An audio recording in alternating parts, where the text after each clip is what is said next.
This is Audible. The Haunting of Lee Harker.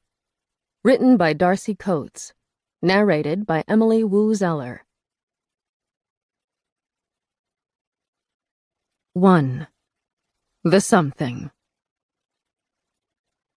Something lingers outside my room. I am paralyzed. My hand-quilted blankets no longer feel like a warm cocoon but a straitjacket. They lace me to my bed. They strangle. My mouth hangs open as a breath dies in my throat, unable to reach my lungs. And then the something outside my bedroom creeps nearer. Just an inch, enough to reinforce its presence, to make sure that I won't begin to doubt my senses.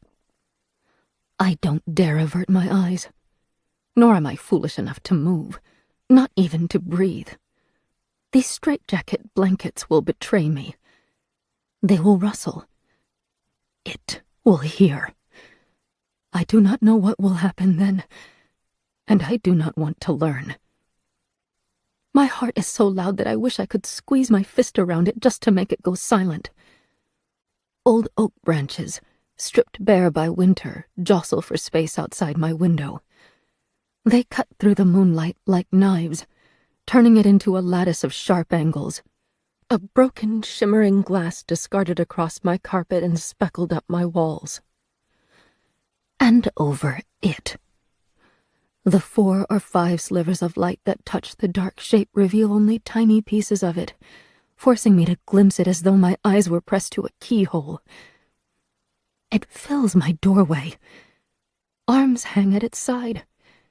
It gives the impression of grayness with a tinge of sickly green.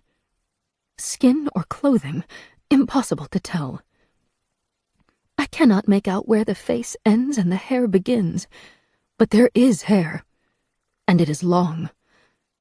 I cannot see a mouth. Its eyes dominate its features. Round circles, too large, unnaturally huge, like an owl's. Sheer white. They catch the moonlight. The eyes are fixed on me. They do not move. They do not blink. I know, innately, that the slightest movement will call it closer. My heart is too fast, too loud, too painful. That breath is held prisoner in my throat. My lungs aching. It turns. It lurches. The terrible something disappears as it paces along my hallway. The knife-like shards of light glance off the edges of its form as it moves away, and I see hair, gray, gritty, and unreal, flowing behind it. Its legs are not visible, but it must have them, as its steps ring out. Heavy, laborious, each one falls like a gavel on the wooden floor. It moves slowly, but I have the unwelcome sense that it is only feigning sluggishness. That when the time comes, I will have no hope of outrunning it. How do I know this? Have I been here before? My lungs begin to work again. Not well. They stutter with each ebb and flow. The air tastes wrong. The perception lingers on my tongue, and I try to find words for what I'm imbibing. Dust. Age. Like fabric left in the sun for 20 years, or like a floor that has been swept but never mopped. There is something underneath those scents, too. Something disguised but insidious.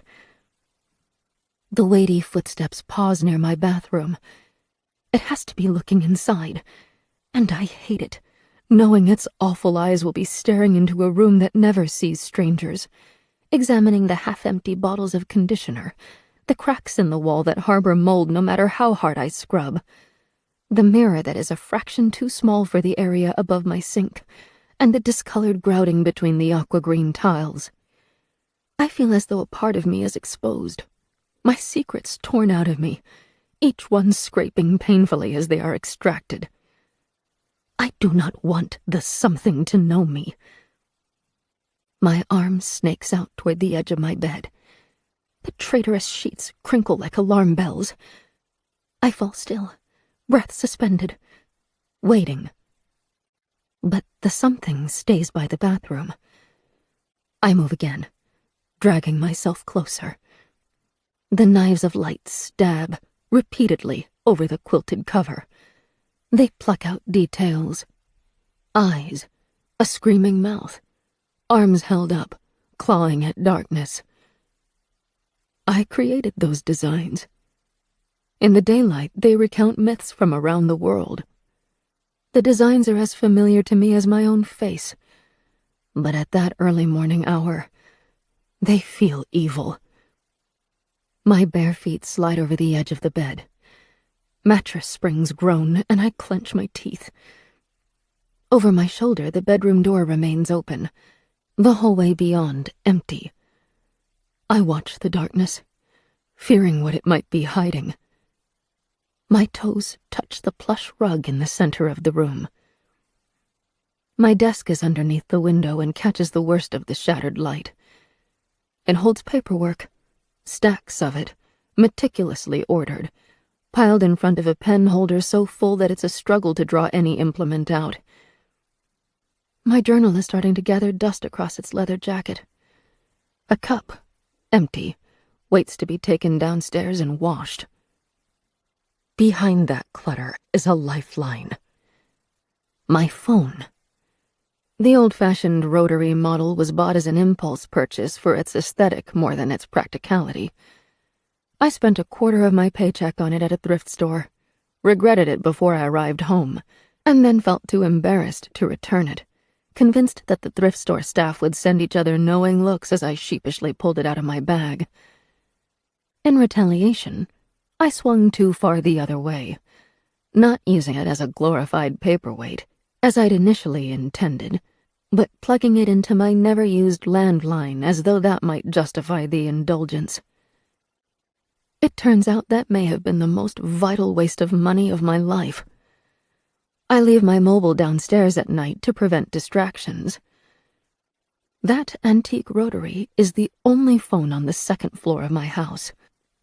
My eyes stay fixed on the empty doorway as I rise from the mattress.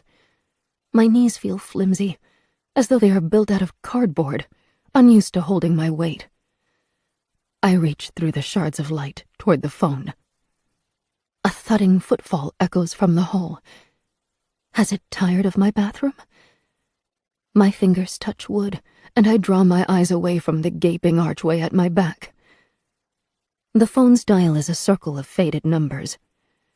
I lift the wooden earpiece, moving gingerly to stop the cradle from making noise. The dial tone greets me, and I press it against my chest, muffling it, agonizingly aware of how far sound travels in the dead of night. My first impulse is to call my sister, but she lives hours away. The only help she could possibly offer is to tell me to call the police, so I cut straight to that second choice. All that matters at this moment is to not be alone in my house, to not be trapped here with the something. My finger nestles into the well-worn metal circle and drags it around, the dial clicking in fragments. It will make a terrible ringing noise if I let it loose, so I don't, easing it back down to its starting position while I let air hiss through my teeth. Then I repeat the process. The window above my desk was left open several inches. The night is bitingly cold, but I cannot sleep without fresh air. A breeze comes through, and vulnerable without my quilts, I shudder as its questing fingers worm through the gaps in my nightgown. The third number has been turned, and as I ease the dial back to its starting position, I raise the receiver to my ear.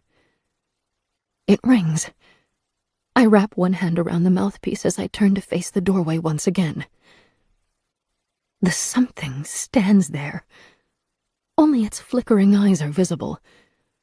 Some part of it, its arms, maybe, shift. "What is your emergency?" The words come from the receiver, and I want to beg her to be quieter, but my voice has become a solid thing, frozen in my throat, a lump I cannot breathe past. My fingers are slick on the wood. My eyes burn, too dry, and when I blink, suddenly they are too wet. Hello? The woman is patient, moderated, too serene for the situation. What is the nature of your emergency? Help me, I want to say, but any noise will be the beginning of my end. The something watches, unblinking, hyper-focused, and I am cornered. Again the voice on the phone speaks. Hello? My mouth opens a fraction wider, the blockage in my throat suffocating, my body set on fire by adrenaline even as fear grounds me to the spot, as though being still might save me, as though it doesn't know exactly where I am. Then the something in the doorway tilts its head. I still cannot see its mouth, but I can sense it opening, and a terrible noise comes out. Hello? It is an imitation of what a human might sound like. The word is corrupted, a mockery of the patient woman on the phone. The unblinking, lifeless eyes bore into me as it repeats the noise, playing with the sounds, exploring the tones. Hello? Hello? The woman on the phone joins the chorus. Hello? It breaks my nerves. The receiver slips from my hold. The sleek wooden piece twists on its cord as it falls, then hits the floor with a resounding thud. The something moves. I was right. It doesn't need to shamble. It comes toward me with horrible speed, terrible power, its eyes as round as twin moons, boring into me, and I finally find enough voice to scream. The back of my legs hit the desk's chair. I fall to the floor, sparks of pain rising from my elbow but immaterial in the face of what is before me. The something stands where I stood just a second before, the shattered light bringing it into terrible resolution, and I wish it had stayed in the fog of shadows. The head rotates, the pupilless eyes turning to stare down at me. I'm sprawled, braced on my heels and my lower back and elbows, and hyper-aware of every vulnerable part of my body. My stomach, my inner thighs, my face. They are all turned toward the creature, exposed, and I may as well be offering myself up as a sacrifice. The something's body rotates to match its immobile head. I scramble backward, feet kicking at the smooth floor, dust sticking to my palms, desperate to gain space from the shaggy thing looming above me. The receiver hangs, one end resting on the floor, the other suspended by the twisting line. And in the unnatural still of night, the voice floats from it. Hello? Hello? The something's voice is broken. It might be laughing, but the sound is as inhuman as the words. Hello? Hello? Hello? My shoulder blades hit the closet. I reach behind myself, arms stretching above my head as I blindly seek the doorknob. It clicks as it opens. I use my heels to kick my way inside. The circular eyes flash. With no pupil and no iris, it's impossible to tell whether it's looking at me or through me. I pull the door closed and hear the latch click. Jackets and dresses and pants cluster around me, pressing on me, as though to smother me. Now there is only one source of light, a line of it, marking the shallow gap between the doors and the floor. The something's footsteps are loud again. They thud, painstaking, as it drags itself closer to my hiding space. I cannot let it open the doors. My fingers are numb as they search for handles, but the inside of the wood is bare. There is no purchase. A shadow cuts through the line of light at my feet. Metal groans faintly. I can picture its hands, heavy and disfigured, resting on the doorknobs, I thrust my fingers, palm up, through the gap under the doors. The wood is rough there, raw, a shortcut the manufacturer thought would never be noticed. It grates on my fingers as I curl them up, gripping the base of the doors, desperate to hold them where they are. Wood flexes. The line of light spears upward as the intruder tries to draw the doors apart. My shoulder muscles burn as I pull against it, and the vertical line of light shivers. Then the external pressure releases, the doors snap closed, and I'm again swallowed by darkness. My forehead touches the wood as I keel forward. It's not yet safe, and I don't dare remove my fingers from underneath the door. I wait, my hands cramping, my legs pulled up awkwardly as I huddle in my cloistered hiding space. If the intruder is still outside the door, it makes no noise, not even the whistle of breath. My eyes are wide open but blind in the dark. My eyelashes graze the wood, my breath rolling back onto my lips from the proximity. Then I hear it. Bones creak, then crack. It is moving, lowering itself, coming closer to the floor. I look down. My hands are still hooked underneath the doors, my fingers braced outside. Vulnerable. I cannot stand to leave them exposed like that. And yet, they are the only things ensuring the doors remain closed. My fingertips feel electrified, the multitude of nerve endings sensitive, expectant. Warm, moist air brushes across my right index and middle finger. I imagine the something crouched, and its open mouth close enough to my exposed fingers that twitching one outward would touch it. It whispers, the word fractured and distorted. "Hello?" Something sharp stabs into my fingers. The muscles in my hands spasm, and the sloppily carved wood digs into my palms. I jerk my hands back, withdrawing them, and clutch them close to my chest. They hurt, but fear both swells and muddies the sensation, making it indistinct. I could have been cut. I could have lost a finger. In the dark, it's impossible to tell. I bundle my hands together under my chin, squeezing them, and feel hot wetness seeping between the clammy skin. The line of light underneath the door is speared through by nails. Long nails, ragged nails, creep their way through the gap, exploring the rough wood, touching over the areas where my own fingers were. My eyes are flooded, and I tilt my head back, jackets and dresses lying cool against my flaming skin, hands clutched under my throat and knees pulled up against my chest. The nails disappear from underneath the door. I already know where they will go next. There is no escape this time as the something reaches for the handles. I shimmy backward, letting the rows of clothing fall in front of my face. They cannot hide me. My legs are still exposed, and no matter how tightly I pull them against my body, they will be the first to be grabbed as the something drags me out of my hiding place. The closet doors creak as they drift open. Through the shutters made of clothes, I can barely see the entity poised outside. A drop of warm blood falls from my palm and lays heavy on my forearm. My view is distorted by wools and cottons, loose threads so close to my eyes that they blur, creating layers of spiderwebs between me and the thing outside. I wish they were denser, dense enough to block out its awful eyes. They are its only visible part. Its form is painted all in ashen gray as the moon through the window backlights it.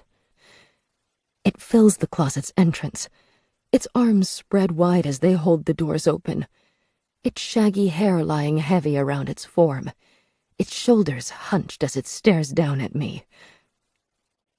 And I'm calcified to the wall, too afraid to even close my eyes.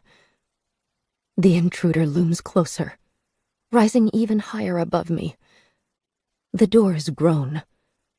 The band of light grows narrower, tightening into a ribbon, and then a sliver, and then nothing at all as the doors snap closed.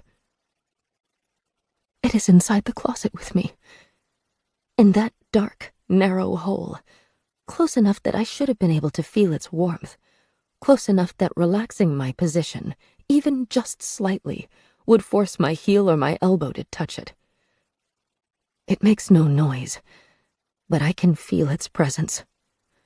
The air is heavier, reeking of musty age and unwashed floors and that terrible something else. My bleeding hand throbs with every pulse. The smell is overwhelming, and I cannot think, cannot breathe, do not dare move. The jacket to my left shifts, the wire hanger clinking as it turns on the rod.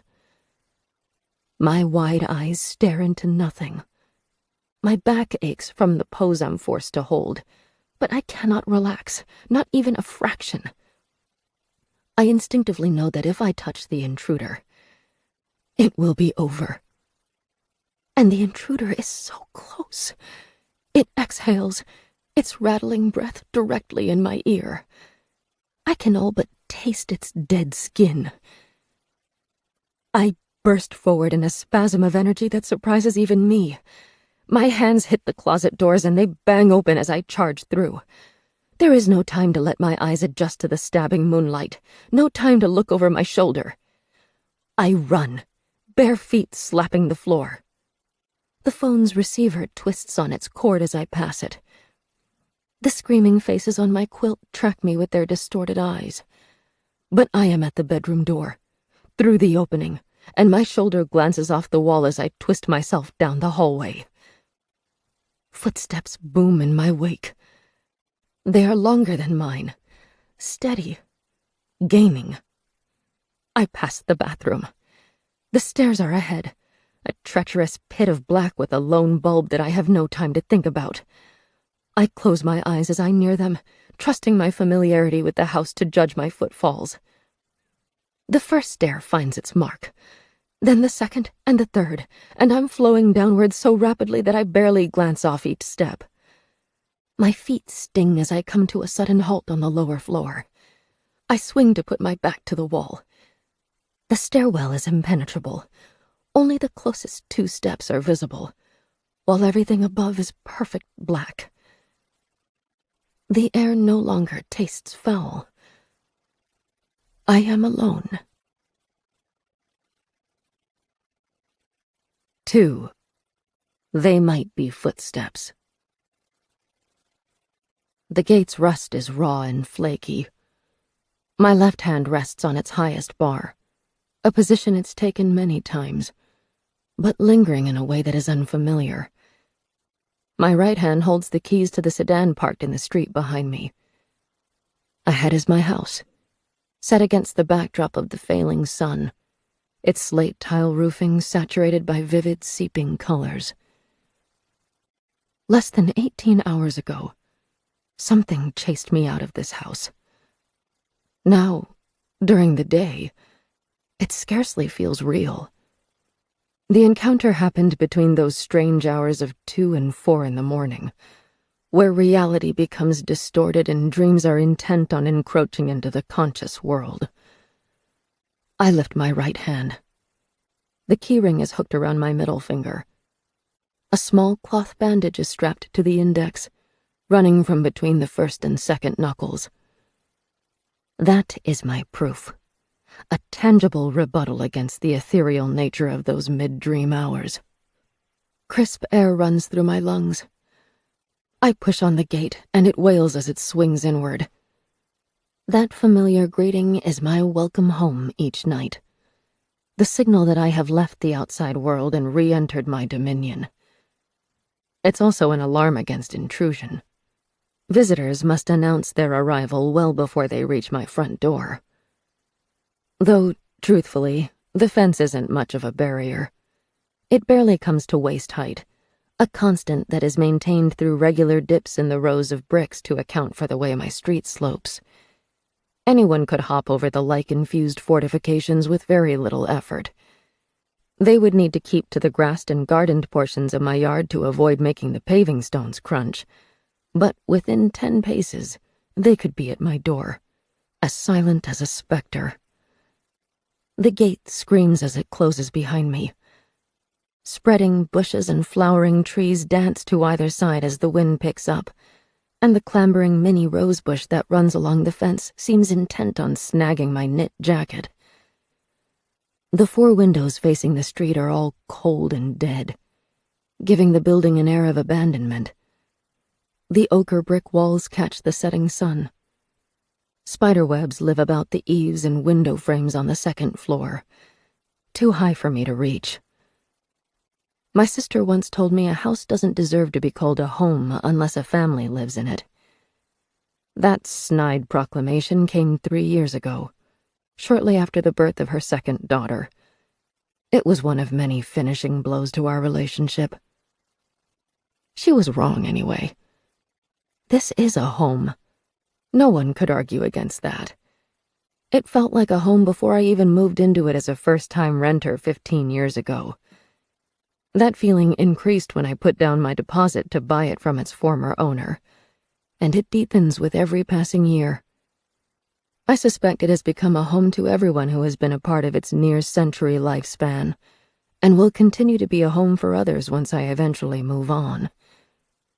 Its flaws are numerous, from the problematic grouting in the upstairs bathroom to the badly angled corner cupboard in the kitchen, with its door that never properly closes. But its quirks are overcompensated for by its richness. Real wood paneling runs along the main hallway. The stairs banister is thick and solid.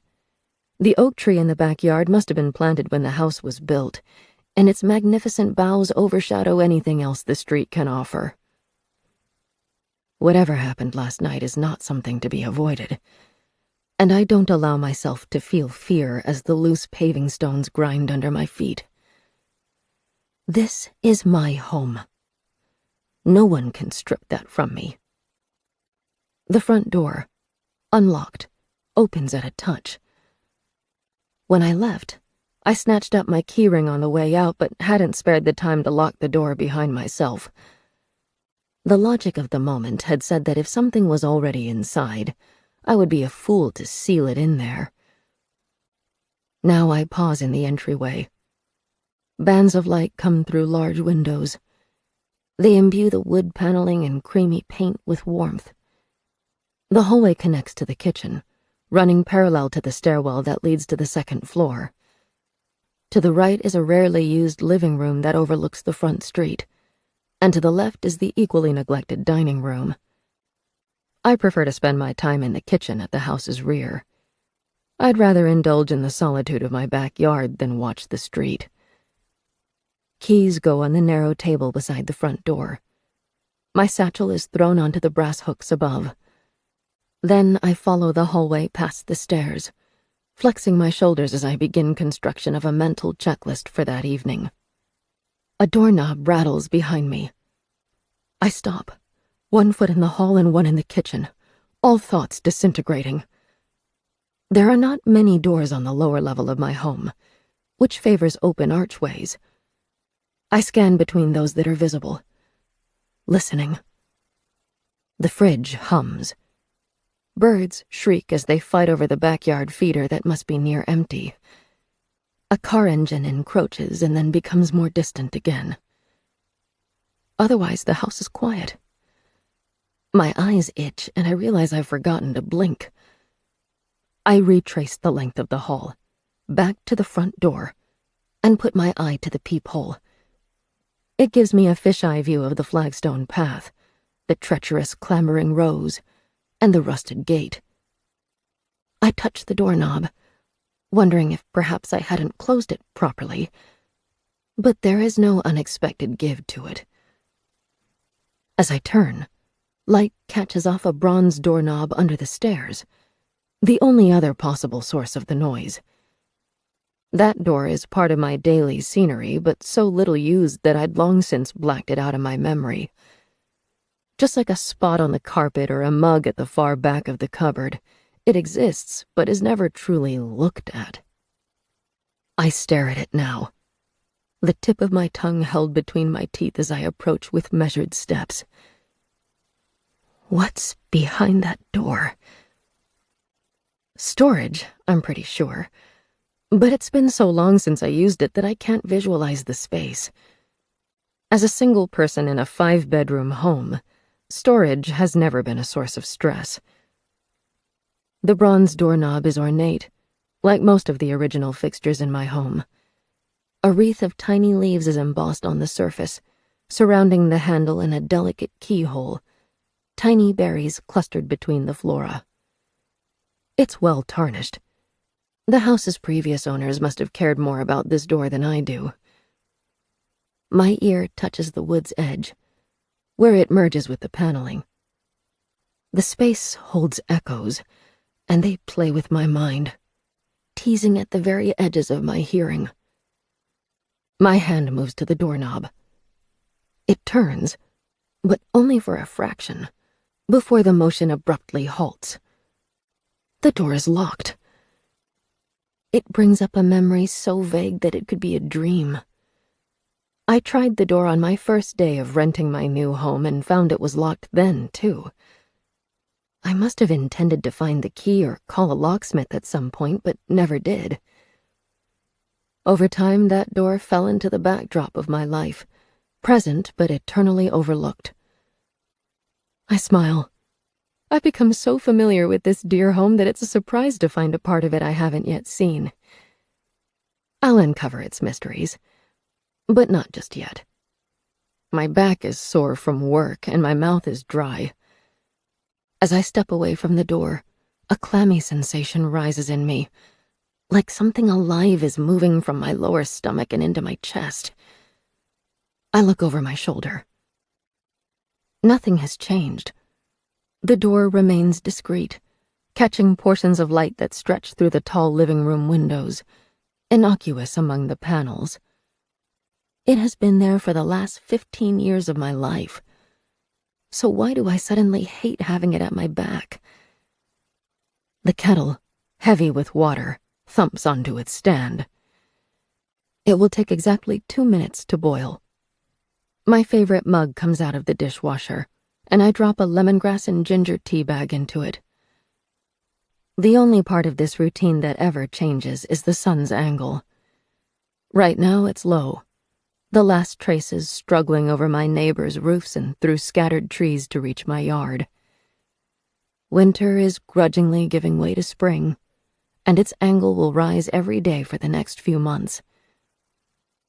Normally, I lean my forearms on the edge of the sink and stare at my yard for a minute and a half of meditation as I wait for the kettle. But tonight has something else on the schedule. Bandages and antiseptic come down from the cupboard above the stove, and I line them up on the laminate counter. It only takes a second to unpick the safety pin holding the bandage around my finger. I unravel it gingerly. The finger is stiff, and the bandages carry blots of red, and I'm surprised I made it through work without more trouble. The gash runs from my first knuckle to the second. It's unlike the clean cuts that come from a kitchen knife or poorly handled scalpel. It's ragged, its depth irregular. It makes me think of a cat scratch, only deeper. If I bend the finger too far, I am liable to split it open and see tendons, possibly even bone. It might be worth visiting the ER, but not tonight. Everything about the past day feels too much like a dream. Tonight, I need to be alone to allow my thoughts to settle, to reconcile, to comprehend. And so I unscrew the cap from the bottle of antiseptic. The kettle cuts out, and in the abrupt silence following its furious rumbling, I can hear my breathing, too fast and too shallow. The cut has fused over with dried blood, but I still clean its edges. Then I begin weaving the fresh bandage around it, laying it carefully, binding it tight enough to hold the skin together. Something moves in my yard. I'm a second too late to lift my head.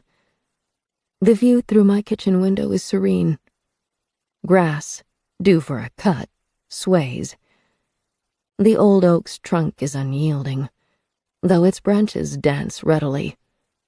The ceramic bird feeder, suspended from the closest branch, hosts 2 sparrows.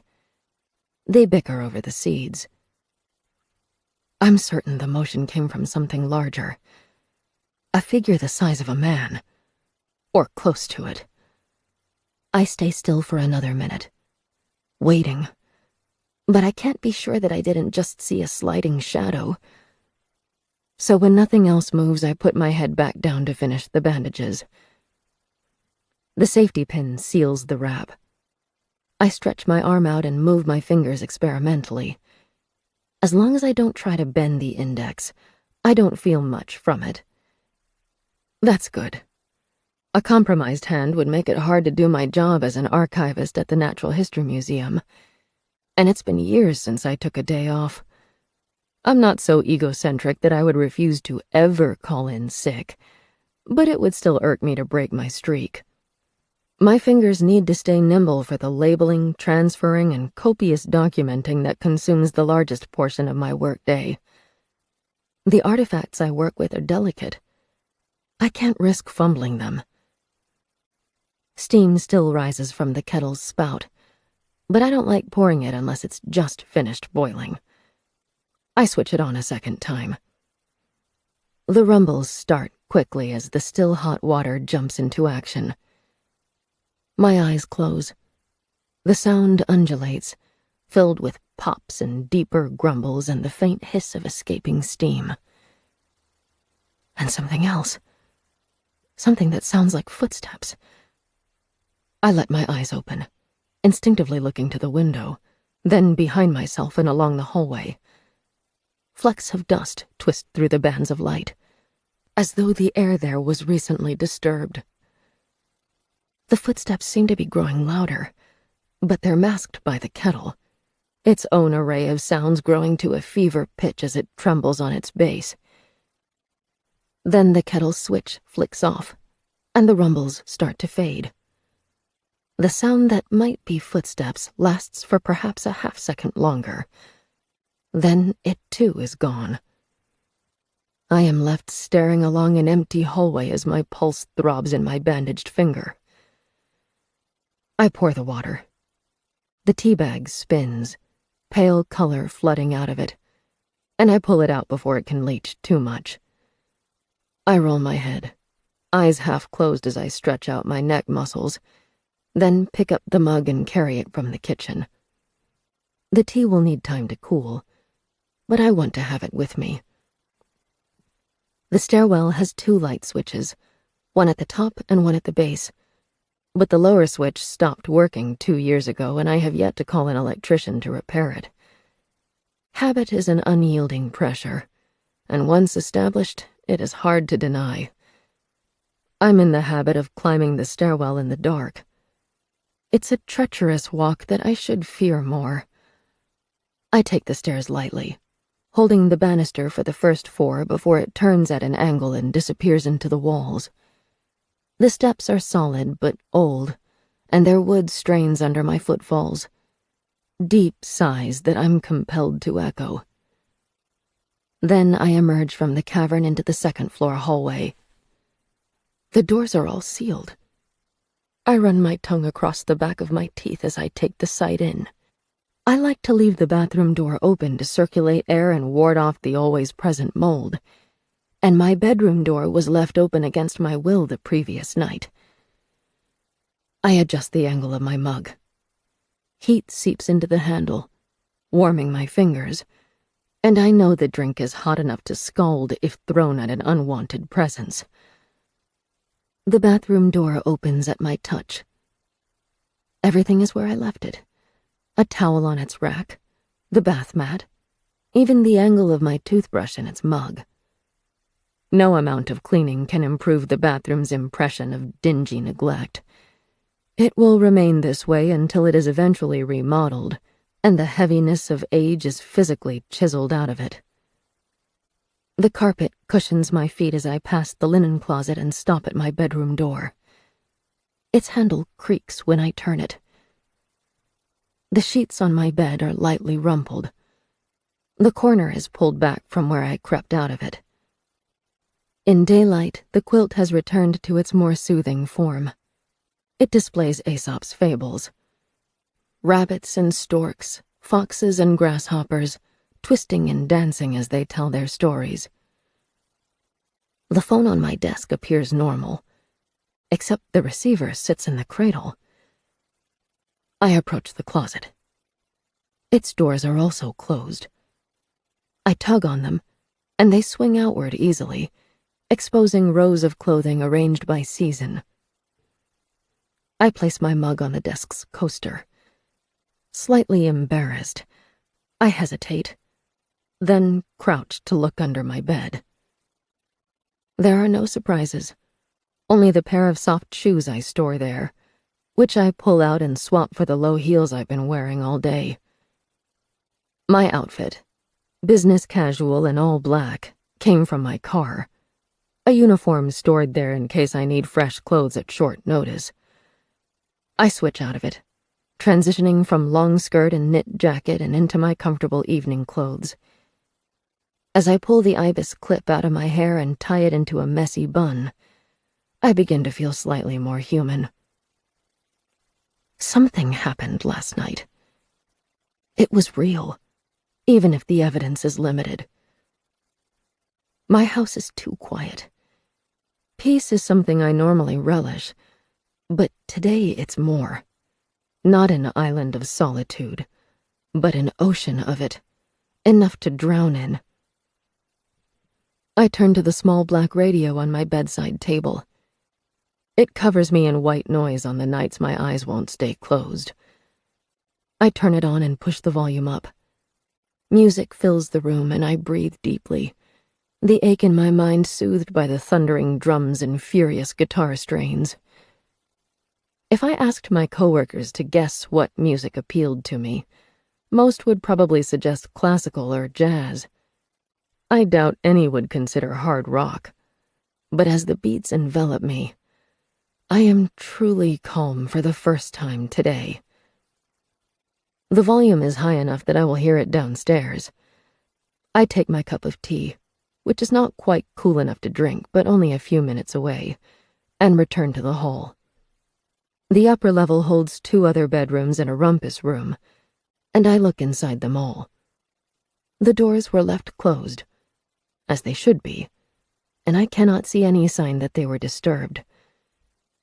The dark tunnel carries me downstairs. I turn into the kitchen and set about completing my routine. A microwave dinner from the freezer, heated for 30 seconds longer than the packaging recommends.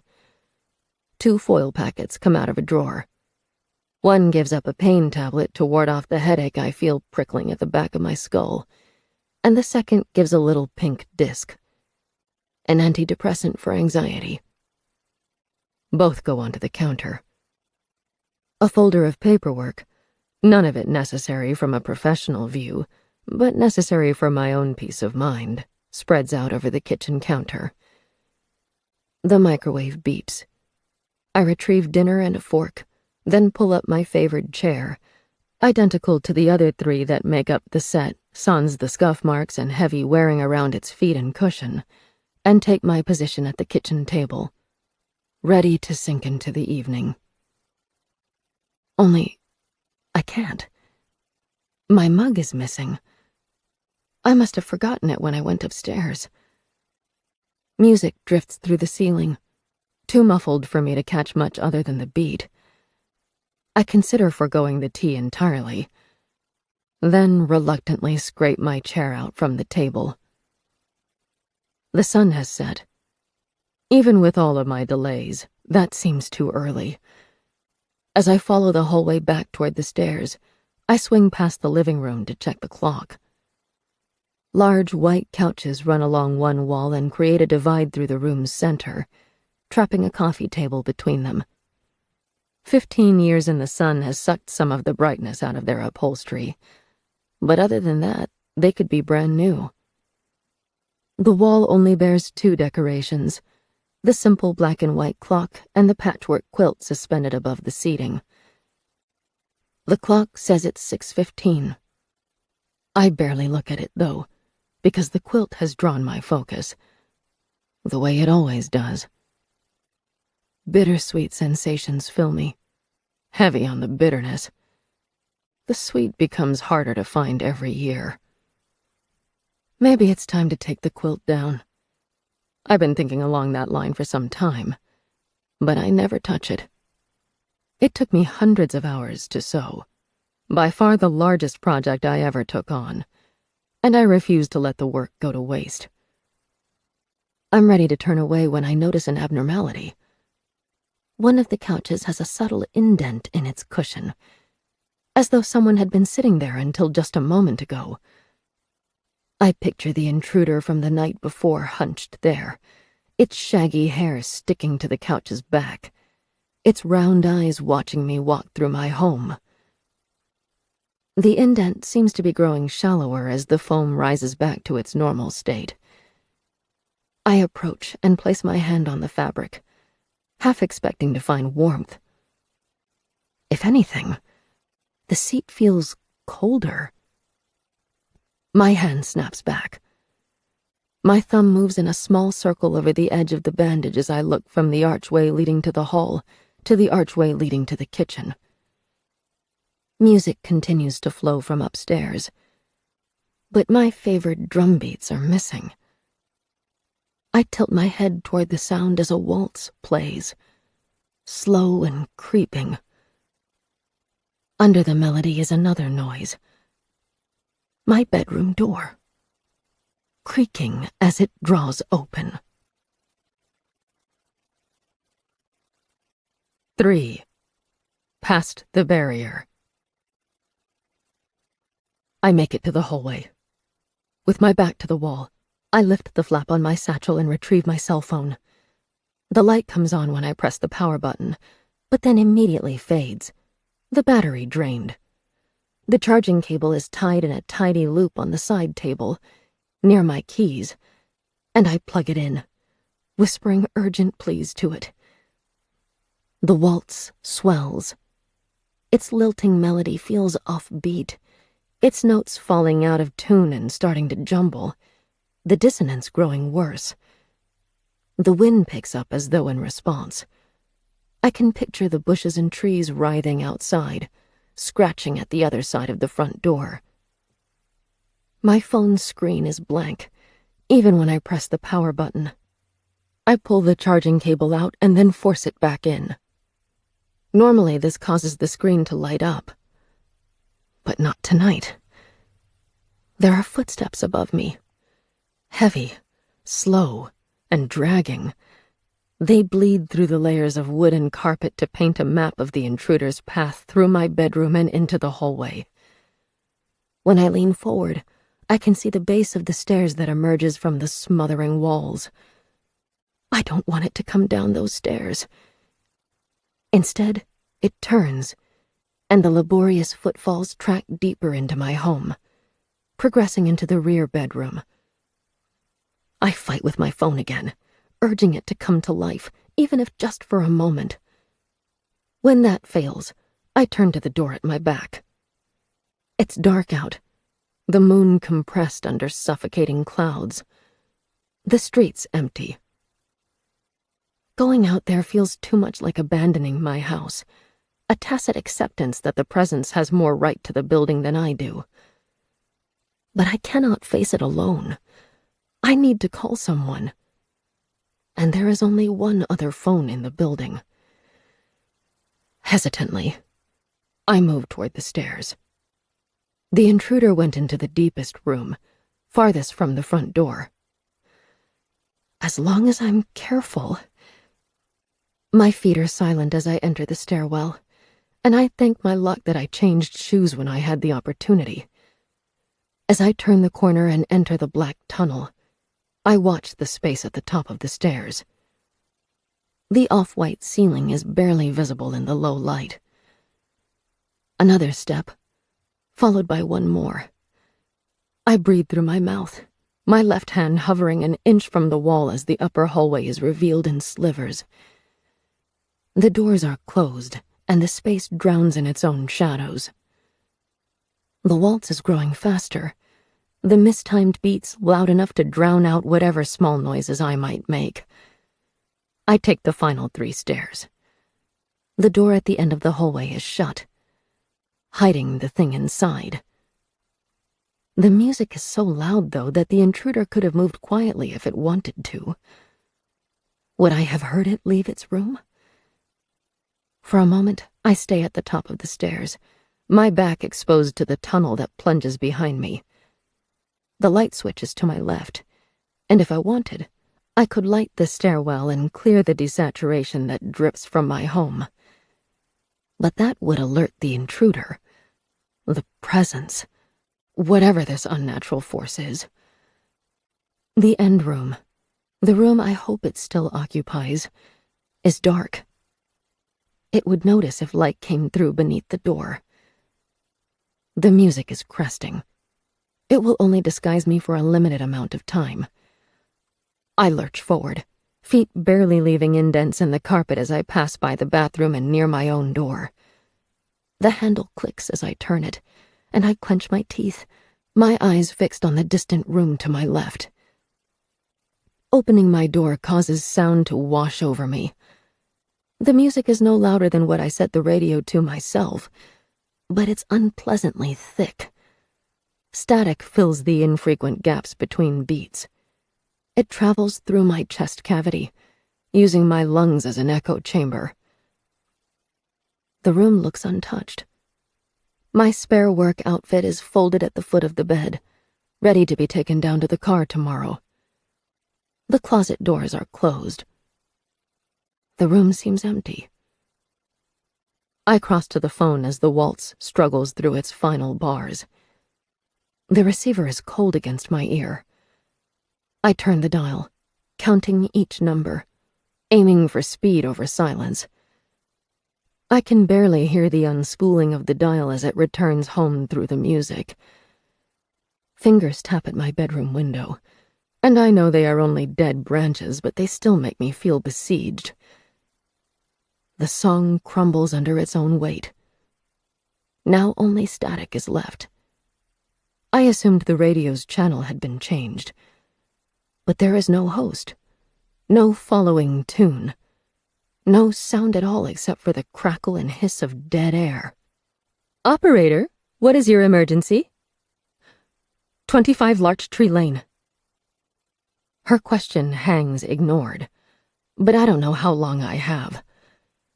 There is someone in my home. The door of the final bedroom is rarely used, and its hinges are quiet, but I still sense it open. I shy back, my thighs bumping the desk, my ear aching from how hard I pressed the metal to it. A heavy thump sounds as the intruder emerges, like a mallet beating the carpet. It's followed by another, and I know there can only be a few more before it's at my threshold. Please send help, I say, and drop the receiver. There should be enough time to run past the presence, to fly down the stairs, to get outside. I'm at the door in 3 long steps. But the intruder's pace elongates too. I feel the floor shiver with each beat, and the hallway is suddenly so much shorter than I had believed. The presence is there, right outside, just around the corner, and I no longer have time. Something reaches into the opening. I think I see skin, but it is gray in the shadows, its nails long, its flesh buckled and puckered. I grab for the open door and force it forward. It slams into the frame, a gunshot that reverberates in my ears, and I put my shoulder against the wood. The only sounds come from my gasping breaths and the oak branches outside my window. The former are fighting through my too-narrowed throat. The latter scratch at my walls, clawing, picking at the gutters and the roofing. The doorknob twitches, turns. Metal scrapes upon metal. My weight is leaned into the door, but I use my right hand to hold the handle still. Blots of red appear through the bandage as the skin splits, The handle twitches against my palm, then falls still again. The radio is silent now. No music and no static, though I can see a red light on its surface indicating that it is still turned on. The side of my head rests against the wood, sweat making the surface damp. I do not dare let go of the handle. Something moves at the base of the door. Fingers, reaching under, exploring, scratching. I shuffle my feet away, putting my body at an angle to maintain pressure on the surface. The fingers feel along the space and then withdraw. The idea that the intruder is feigning defeat, that it can easily get inside once it tires of our game, digs at me. I brace against the door with all of my strength, even knowing that it is still not enough. The phone's handset hangs by its cord. I hope the operator took down my address. I hope she takes my call seriously. Pressure rests against the door's other side. It is subtle but undeniable, and I know the intruder is only separated from me by inches of wood. The smell begins to register. It sticks to my tongue. Dust and old fabric and the intangible taste that I still cannot name. Then it speaks.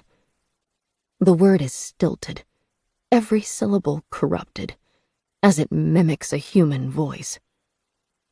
Hello. What kind of throat would be needed to butcher speech so badly? It is baritone, interspersed with crackles of air moving through damp flesh, like the recording of something long dead. The door handle twitches, and I know it is holding on to the other side. Its throat makes another noise, a dry cough, or perhaps something like laughter. Then once more. Hello. A pause. Hello. Does it expect me to answer? My mouth is parched, my head pounding, and even though the radio emits no noise, I feel as though its vibrations still travel through me. Hello. Again, the dry hacking noise. Hello. The handle twitches. The pressure disappears. Then it moves away, its path toward the stairs measured in its weighted footfalls. I feel like I have the flu, clammy, my cotton shirt plastered to my back and strands of hair adhering to my neck. My bedroom window, partially open, shudders under gusts of wind. I lose the ability to hear the intruder somewhere near the stairs. If it was moving to the lower level, the old floorboards do not betray it. Has it stopped? Is it moving silently? Impossible to tell. My shoulder is sore. I'm growing increasingly cold as my perspiration dries. If I had any confidence about where the intruder is positioned, I would close the window or find a warmer jacket in my closet. My hand aches. My back aches. The muscles held in an unnatural position for too long. A rattling noise spreads through the house. It sounds like my window being jolted in its frame, but it comes from the wrong location. From below. Metal shuddering, jittering. It grows louder, angrier, and I suddenly understand where it's coming from. The door under the stairs, the one I had overlooked for years, the one I had been suspicious of earlier. The intruder is rattling the handle, trying to get it open. Why? I release the handle and slide my back down the door until I sit on the floor. Even though I now know where the intruder is, I cannot bring myself to leave the barrier undefended. The night is growing deeper. As the wind picks up and batters the branches outside my room, the radio replies, spitting out a session of pops before returning to silence. and the presence continues to rattle the downstairs door, fighting against the lock, trying again and again to open it. My knees are pulled up against my chest. My head lolls forward to rest on them, exhaustion dragging on my eyelids. I still shiver, but I am too weary to fixate on the cold any longer. Then my gate issues its warning. Someone has passed the barrier. The intruder hears. It ceases work on the understairs door. I lift my head, my breath suspended, as I stare at the dangling receiver. Knuckles hit the outside of my front door in 3 sharp raps. I pull myself to uncertain feet. The intruder is still out there, somewhere between me and the front door. And it has become alarmingly quiet. I feel a second of dread that this is a trap, that the malformed being is waiting for me to leave my room. There is no rebuttal for that possibility. No comfort. So I force the door open and step through before my doubts can cluster any more thickly. The hallway's shaded depths have intensified. I reach a hand ahead of myself. It will be my only warning if something stands in my path. As I move toward the stairs, eyes unfocused into the black, I let my innate sense of the building judge the distance to the stairs. I'm less than an inch off. My right foot slides forward until it finds the edge of the top step. 3 sharp knocks repeat. My movements become faster as I race the shadows to the lower floor. I'm certain I turned on the hallway light when I arrived home, as I do every evening, but now the only source of light comes from the kitchen. Instinctively, I glance toward it and catch sight of the hallway door. It is still closed. I hit the switch to bring the entryway into relief. Then, pulling my jacket tighter around my chest and holding it there to disguise how unsteady my hands are, I lean close to the peephole. The fisheye lens distorts 2 uniformed figures. I try to steady my nerves as I count to 3, then flick the lock and open the door.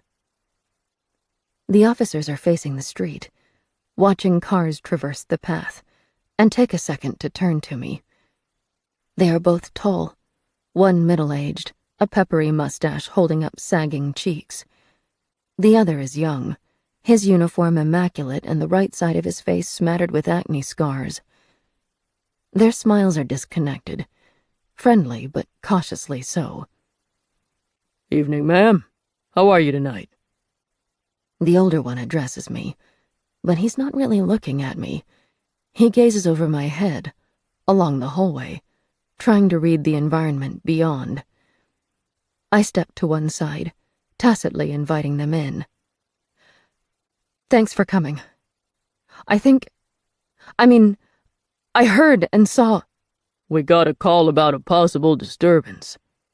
He continues to gaze into the house, not moving from the entryway, his smiling gray eyes shifting from the living room archway to the lit kitchen.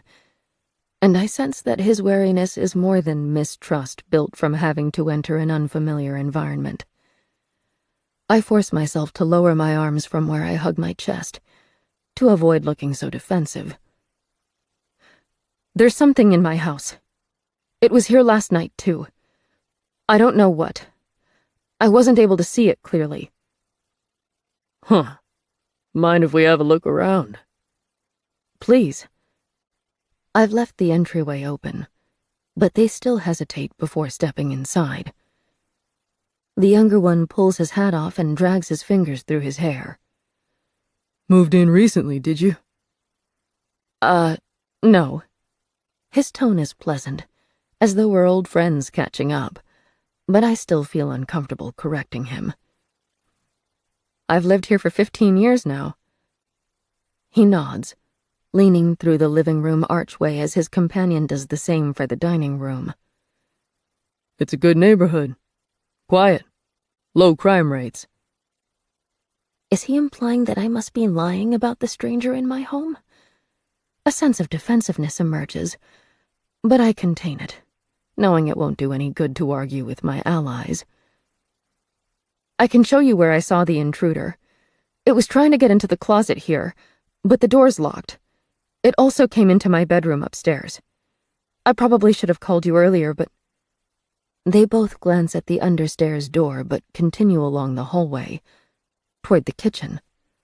I follow, feeling unpleasantly out of control. We step from the wood floor to the tiled kitchen. The microwave dinner is still on the counter, cold, beside my stack of paperwork. The defensiveness morphs into humiliation.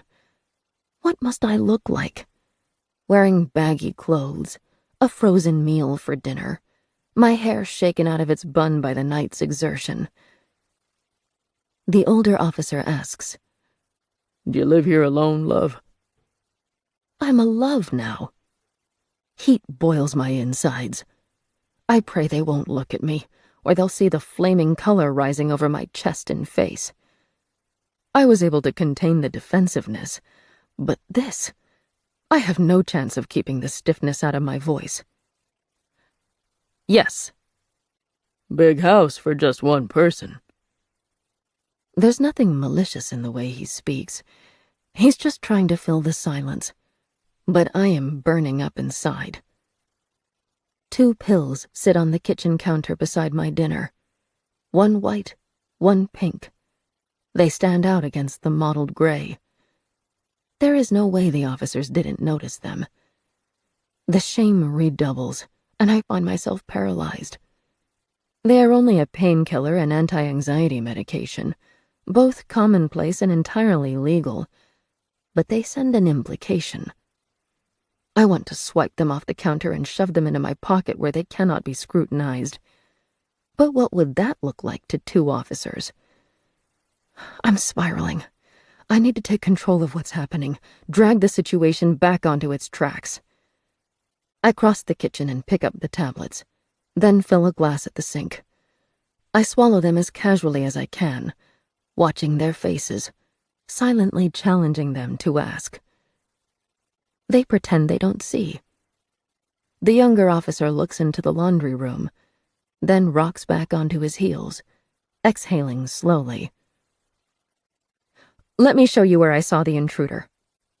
I place the glass back onto the draining board with a firm click and stride past the officers. "Upstairs first. Then, if you have a way to open locked doors, I'd like to see inside the door in the hallway. I haven't been able to open it myself." They don't immediately follow. I wait at the base of the stairs as they circle back through the dining room. As I begin climbing, they share a look that they probably thought I wouldn't see. It's bemused, lightly entertained, but also concerned. I have nothing to be ashamed about, but shame rises regardless, and I speak too loudly, trying to drown out my own fears. "It's possible they left through the kitchen door when you arrived. What do we do in that instance? Do I file a report? Can someone patrol the street through the rest of the night?" "Do you have any family that lives nearby, love?" the older officer asks. "No." The word is thick with seething frustration, poorly contained. I reach the top of the stairs and again have to wait as they follow with painstaking slowness. I show them to my room, but they only explore it glancingly before moving further along the hallway. "They're not here any longer," I'm forced to admit. "But someone was inside my house barely 20 minutes ago. What are we going to do?" The older officer is looking into the farthest bedroom, spending more than a minute gazing at the bare floorboards and 2 shelving units that carry a surplus of quilting material that doesn't fit in my workroom. His younger companion leans in the doorway, smiling in a mild, curious kind of way. When the older officer steps back, his tongue darts out to moisten cracked lips, and he looks as though he's made up his mind about something. "Thanks for your patience, ma'am. We just want to make sure you're safe." "I appreciate it." "Everything seems to be fine, so we'll leave you to it. You can always give us a call if there's any trouble, all right?" "Oh." I tried to smile, but my mouth is caught in an unnatural position. There's my answer. They think I made it up. There won't be a report. There won't be any help beyond their sympathetic, indulgent smiles. I wonder if I would have been taken more seriously if I'd answered the door in my work clothes, or if there had been a proper cooked dinner on the table. They're already retreating downstairs, and I'm forced to follow, ashamed and angry and filled with an abrupt sense of abandonment. I could ask them to stay longer, ask if I can show them my bandaged finger, but I know that will sound like the begging mules of a lonely soul. And that is not who I am. I stand as tall as I can, my stomach in knots of humiliation, but my face the picture of calm, as I see them to the door. Thank you for coming, regardless. All right, love. You have a good night. The older officer ambles toward their cruiser. The younger lingers for just a second longer, then throws his parting words at me. Stay safe, ma'am. He replaces his hat, and then he too has left. As the door closes, I feel as though I am collapsing. My body stays upright, my legs stiff and my neck long, but inside, the blocks that make up my identity are crumbling, sucked into a hole that is too small to fit any of them but can never be filled up. And parts of me are stripped away relentlessly until there is nothing left but an empty shell. Their opinion of me shouldn't matter, but telling myself that never helped before, and it doesn't help now. I put my back to the door. The presence, the intruder, whatever it is, it may have left, or it may still be in the house, and in a self-destructive fit, I wish it would come out of hiding and hurt me, really hurt me, just so that the officers will feel ashamed for leaving me alone. Though, suddenly, I am not so sure their behavior was entirely influenced by me. They were slow to come inside and swift to leave. Their search was conducted not in the way I would expect someone to look for a threat, but as an exploration. They gazed at the walls, the furniture, as though the house itself were a curiosity. And the whole time they were inside, not once did they make true eye contact with me. I cross from the door to the living room. Any sign that someone might have sat in the lounges is now gone. The room has returned to its true state, an emotionless shrine, saved from utter starkness by the many-colored quilt displayed on the wall. The younger officer's words returned to me. Moved in recently, did you? As though I were new to the area, to the building. As though I should know something about my respectable home if I had been here any length of time. Was that possible? Do they know something about my address that I don't? I've been the sole resident for 15 years, and in that time I've never before needed to call the police, or had them visit unexpectedly.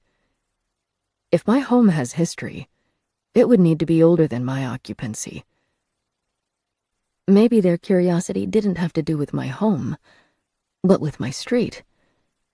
Even if something remarkable had happened in my neighborhood, I'm not likely to hear it. I get on well with my neighbors. They don't often make noise, and I don't disturb them. We haven't spoken in years.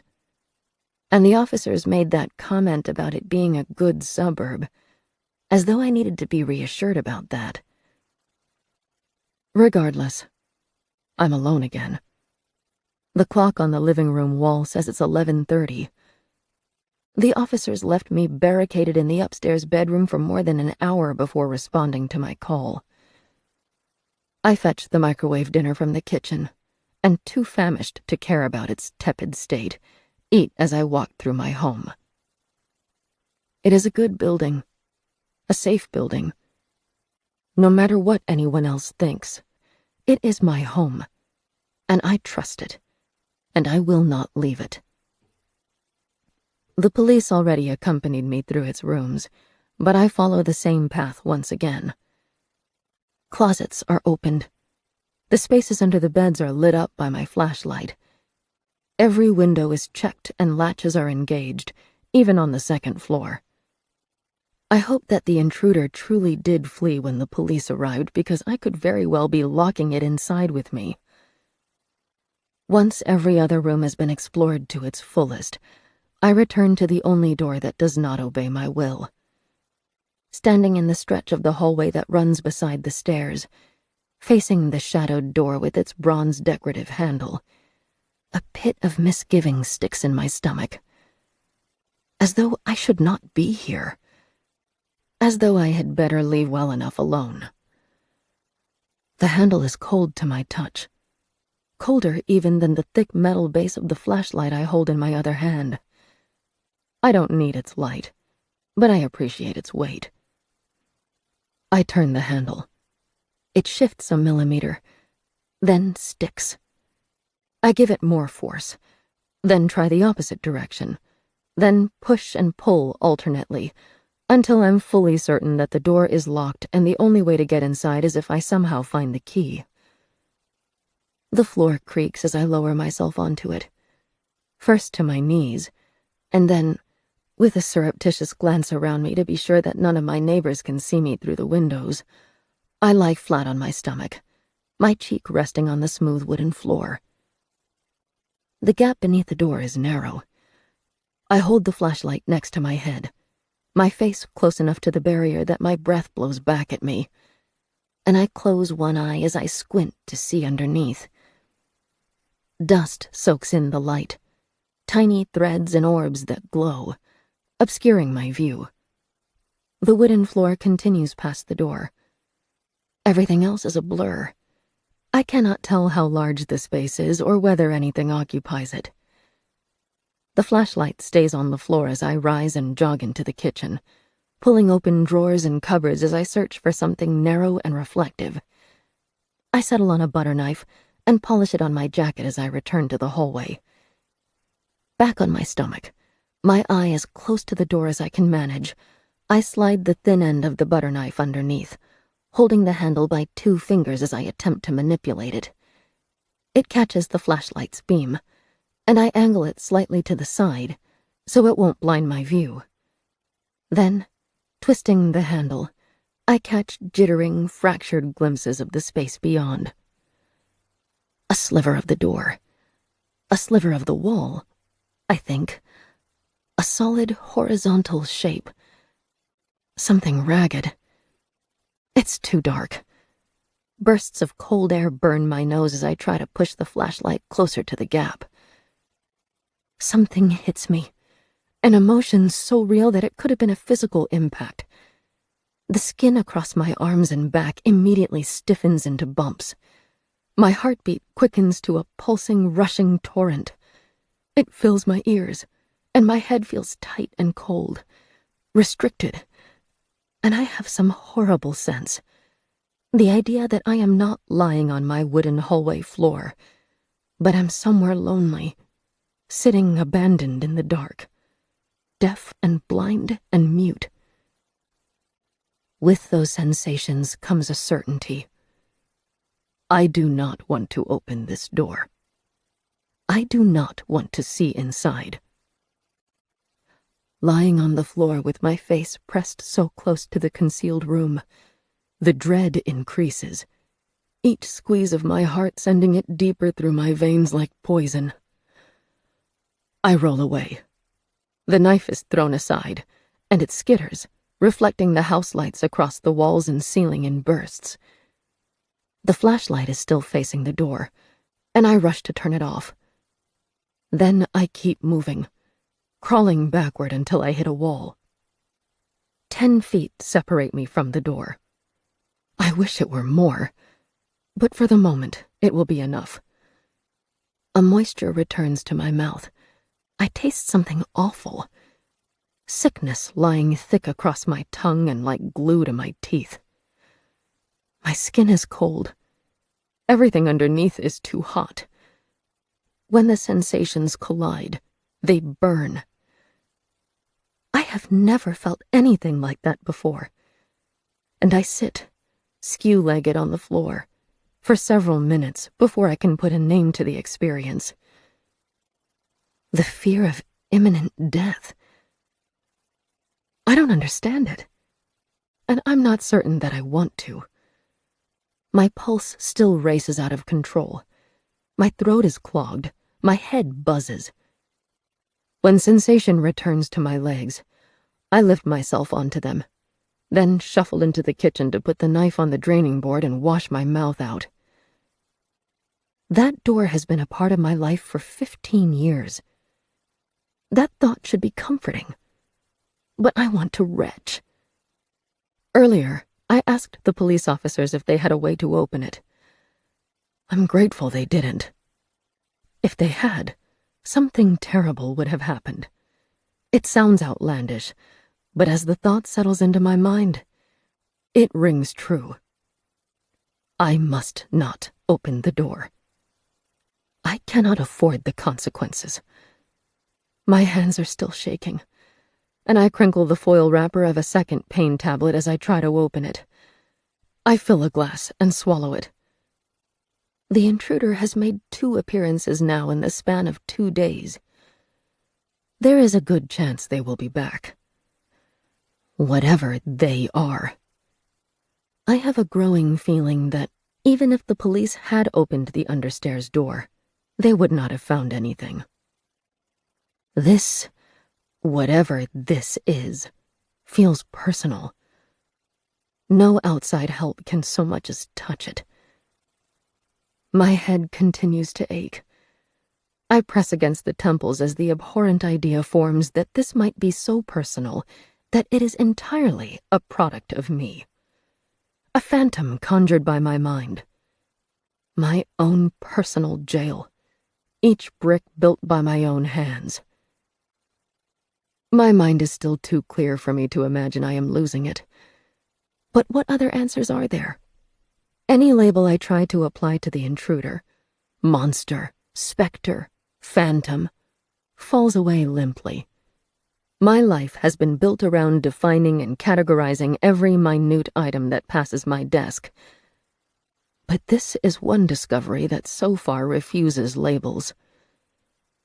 The flashlight is still in the hallway, and I pick it up as I gather supplies. Clean blankets from the upstairs linen closet. Pillows from my bed. As I carry them to the ground floor, I realize this will be the first time I haven't slept in the upstairs room since moving into my home. My cell phone registers as fully charged. It and the flashlight go onto the coffee table, which I drag to butt against the side of my nest. I chose the couch in the center of the room. It puts my back toward the hallway, but it is a 3-seater couch, and I need the leg space. Blankets form a cocoon around my shoulders, but they only seem to trap the cold against my body. I sit as I wait for the whipped-up froth of feelings to subside to the level where I can sleep. My eyelids are already heavy, but they are the one part of my being that wants to cooperate. If I'd thought to bring my journal, I could use it to expunge my thoughts. But I'm not willing to travel upstairs again when it is so late. Instead, I mouth the words I would want to write. A transient record of my wishes that the encounter with the officers had gone better. How I wish I didn't have to be so isolated tonight. The patchwork quilt hangs opposite me. The imagery was designed to be a balm, but as I take it in, it only inflames. The white horse, the brambles that caused me so much angst to sow, the distant silhouetted woman. Every corner I look at is more uncomfortable, and when I feel as though I cannot take another second of it, the doorknob rattles. I rise, my pulse skipping, then redoubling, the blanket draped around my shoulders like a deposed ruler's cape. Metal jitters, biting into itself, biting into wood, as if the something fights with the door under the stairs. Earlier, trapped in the upstairs room, I had believed the intruder was trying to open the door. I was right, but not in the way I'd expected. The hallway is empty. The intruder isn't trying to get into the concealed room. They are trying to get out. The cell phone is in my hand before I can even think my choices through. The police won't want to be called back. They'll take hours to respond, and even once they arrive, the intruder will simply fall silent again, and I will be torn between telling the officers to leave and asking them to open the concealed door, which I'm already certain cannot be opened under any circumstance. Battered from indecision and feeling more alone than I have in a very long time, I break a promise to myself. The list of contacts in my phone is short. Work colleagues, a few distant friends from my school years, and a number I was certain I would never call. Meg. My sister. I select it and hold the mobile against my ear. The door shakes as the something on the other side tries to force it open. "Hey, it's Meg!" Her voice is good. When she gets excited, the pitch rises until it begins to squeak. She's always close to laughter. On that, I'm torn between fondness and frustration. It makes it impossible to touch on anything deeper than gossip. Telling her about my anxieties leads her to giggling uncontrollably. But right now, that girlish, upbeat hype is everything I need. That's why it hurts so much when her voice is followed by her husband's. "And Justin." Then, two more in succession, speaking so fast that I cannot tell which is which. "And Caitlin! And Ashley! And baby Elliot," Meg says, giggles in her voice. "We're not here right now, so leave us a message, okay?" I end the call. The clock's hands move toward 2 in the morning. Ashamed, I slink into my seat, back to the door, even though the handle continues to shudder. The blanket bunches around my throat as I hike it higher and pull my feet under myself to conserve warmth. A cup of milk tea, untouched, slowly cools on the coffee table beside the flashlight. And as I stare at the film that forms on the surface, I idly note that I never did find the original missing mug. Sleep will not be visiting me that night. But I know I won't be begging off work. It will be a relief to escape the house once dawn comes. Until then, I can only sit with my back to the hallway, eyes unfocused, as the door rattles for hours upon hours. 4. As long as it is not inside my home. A week passes, and everything grows worse. I could escape the house during the day and lose myself in work, but by the time 6 o'clock struck, I was back in my home and forced to prepare for the upcoming vigil. I stayed downstairs both Tuesday and Wednesday. My once shrine-like living room was converted to a temporary encampment. The phone charging cable tangled with lamps I'd scrounged from elsewhere in the building. A pack of earplugs from the first aid cabinet lay unused. I was getting very little sleep, but I still preferred to have my senses unhampered in the deep, dark hours of the night. The curtains stay closed. It makes the living room feel like a cave, dim and smothering, no matter how many lamps I space around. It has to be that way, though. The windows look out across the street, and I dread what my neighbors would think of me if they could see my situation. The understairs door rattled each night. It wasn't constant, not like the assault I had endured on my first night downstairs, but once or twice an hour it would shudder, and I would watch it until the handle fell still again. On Thursday, I reclaimed my bedroom. The living room arrangement stayed the way it was, a refuge in case my journey upstairs turned too hostile. Sleep was fleeting. My door stayed closed, but I could hear it outside, pacing the hallway, back and forth, from the stairs to the farthest bedroom, sluggish and persistent, for hours. Friday night saw it open my door. The time on my cell phone, clutched in both hands under the covers that I'd pulled to my chin, flashed as 3:15 in the morning. The intruder had been pacing the hall for more than an hour when it halted outside my room. My mobile died, betrayed by a battery that was supposed to still be 3/4 full. I only had a heartbeat to see the abruptly blank screen before my eyes were pulled to the door as it was dragged open in minuscule increments. The something filled the gap, and ragged flecks of moonlight traced across a frame of long hair. Its eyes flashed, perfectly round, enormous, like mirrors in a pit of black. They were fixed on me. I held my lips open as I breathed through my mouth, and my teeth ached from the cold air. I was on my side, faced toward the door, limbs a dead weight as I feigned sleep. With my back to the window, it shouldn't have been able to see that my eyes were open, but I worried it did regardless, that it had lost patience, that it would come for me at last. But its tolerance held for another hour. It was still, so well hidden in the partially opened doorway, that I began to wonder if it had slipped away unseen. My body hurt from being kept so motionless. Eyes, dry and bleary, stung. But I held on, kept myself awake, kept my attention focused. And finally, as the barest hint of pre-dawn light flushed over the distant trees, the something turned and left.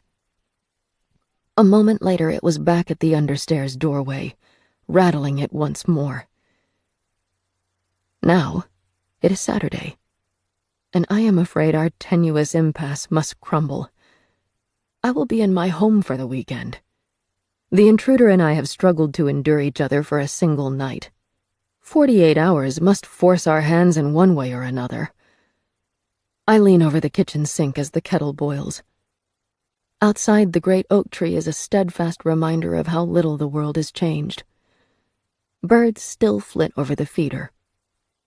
I am guilty of not filling it all week. Many parts of my routine have been neglected. My body is on the verge of collapse.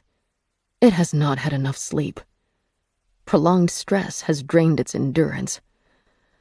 I feel flimsy, like an origami human, an approximation of a full person that is almost entirely hollow. Even though it is light out, I am not granted respite. Through the boiling kettle, I hear the door rattle, just for a second, and close my eyes. A headache gnaws. It is not yet serious, but threatens to become so. As the kettle switches off, I drag open the first aid drawer and dispense a pain tablet. I pour boiling water into my cup, not the cup I lost, but my second favorite, and rub at the irritated inner corners of my eyes as I face my home. It is devolving in response to my broken routine.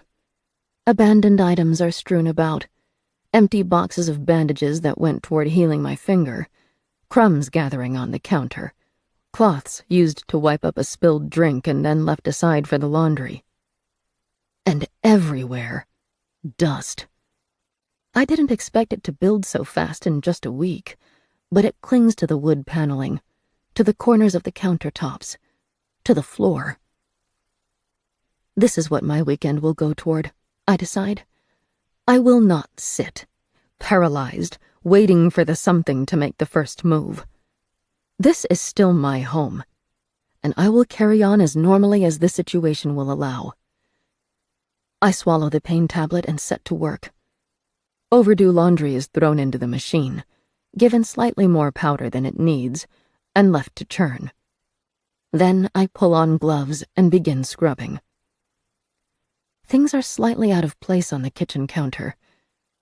At first glance, I thought the clutter was my own doing, but as I moved the salt and pepper shakers back into their designated space in the pantry, I realize I haven't touched them all week. An empty glass jar was moved from the upper cupboard into a lower one. I hold it gingerly, my mind faltering as I try to remember the last time I used it, then shove it back into its place. The dining room, at first glance, appears to be untouched, and I run a cloth over the 6-seater table and the chair tops to clear the growing sheen of gray. As I'm finishing, I realize the chairs were moved. I like to leave them pressed against the table. All of them are pulled out, some by an inch, some by more. A couple were left at an angle. It's a minute change, but it makes me queasy. The intruder wasn't content to merely walk my halls and look in at my life. It has touched my possessions, examined them, moved them, claimed them for itself. I shove each chair back into its place. In the living room, the lamps are missing. I had at least 5 2 days before, when I left that temporary base to return to my bedroom. 2 on the coffee table, 1 on the floor near the hallway, and the other 2 used to light the darkest corners of the room. Only 1 is left, 1 in the corner, perched on the end table. I used to keep a lamp there, but this is not the same one. This one belongs in the spare bedroom. I unplug the smooth blue base and take it with me to the stairs. Something about the ceramic feels wrong. Prickles traveled through every part of my skin that touches it, spreading along my hands and arms, as though the intruder has poisoned it simply with a touch. As I enter the stairwell, a cool breeze glides over my skin. There should not be any drafts in my home. The only latch that has been unlocked since the encounters began is the front door, and it is currently sealed. I turn the stairwell's corner, and the gloom welcomes me, swallowing my form. A floorboard shifts on the ground floor. I halt. Below, an arch of light marks the entrance to this dark tunnel. What I can see of the hallway is bare, but as I hold my breath to listen, it occurs to me that I must be standing directly over the locked door. The idea is followed by a wash of sickness. The noise below me might have been nothing, but I don't trust it. I back up the stairs, lamp clasped against my chest, facing the descent. Only a sliver of the hallway is still visible, but something moves across it. A shadow. I back up another step, near the top of the stairs. Something cool and slick brushes against the back of my neck. A tremor rocks through me as an involuntary response takes hold.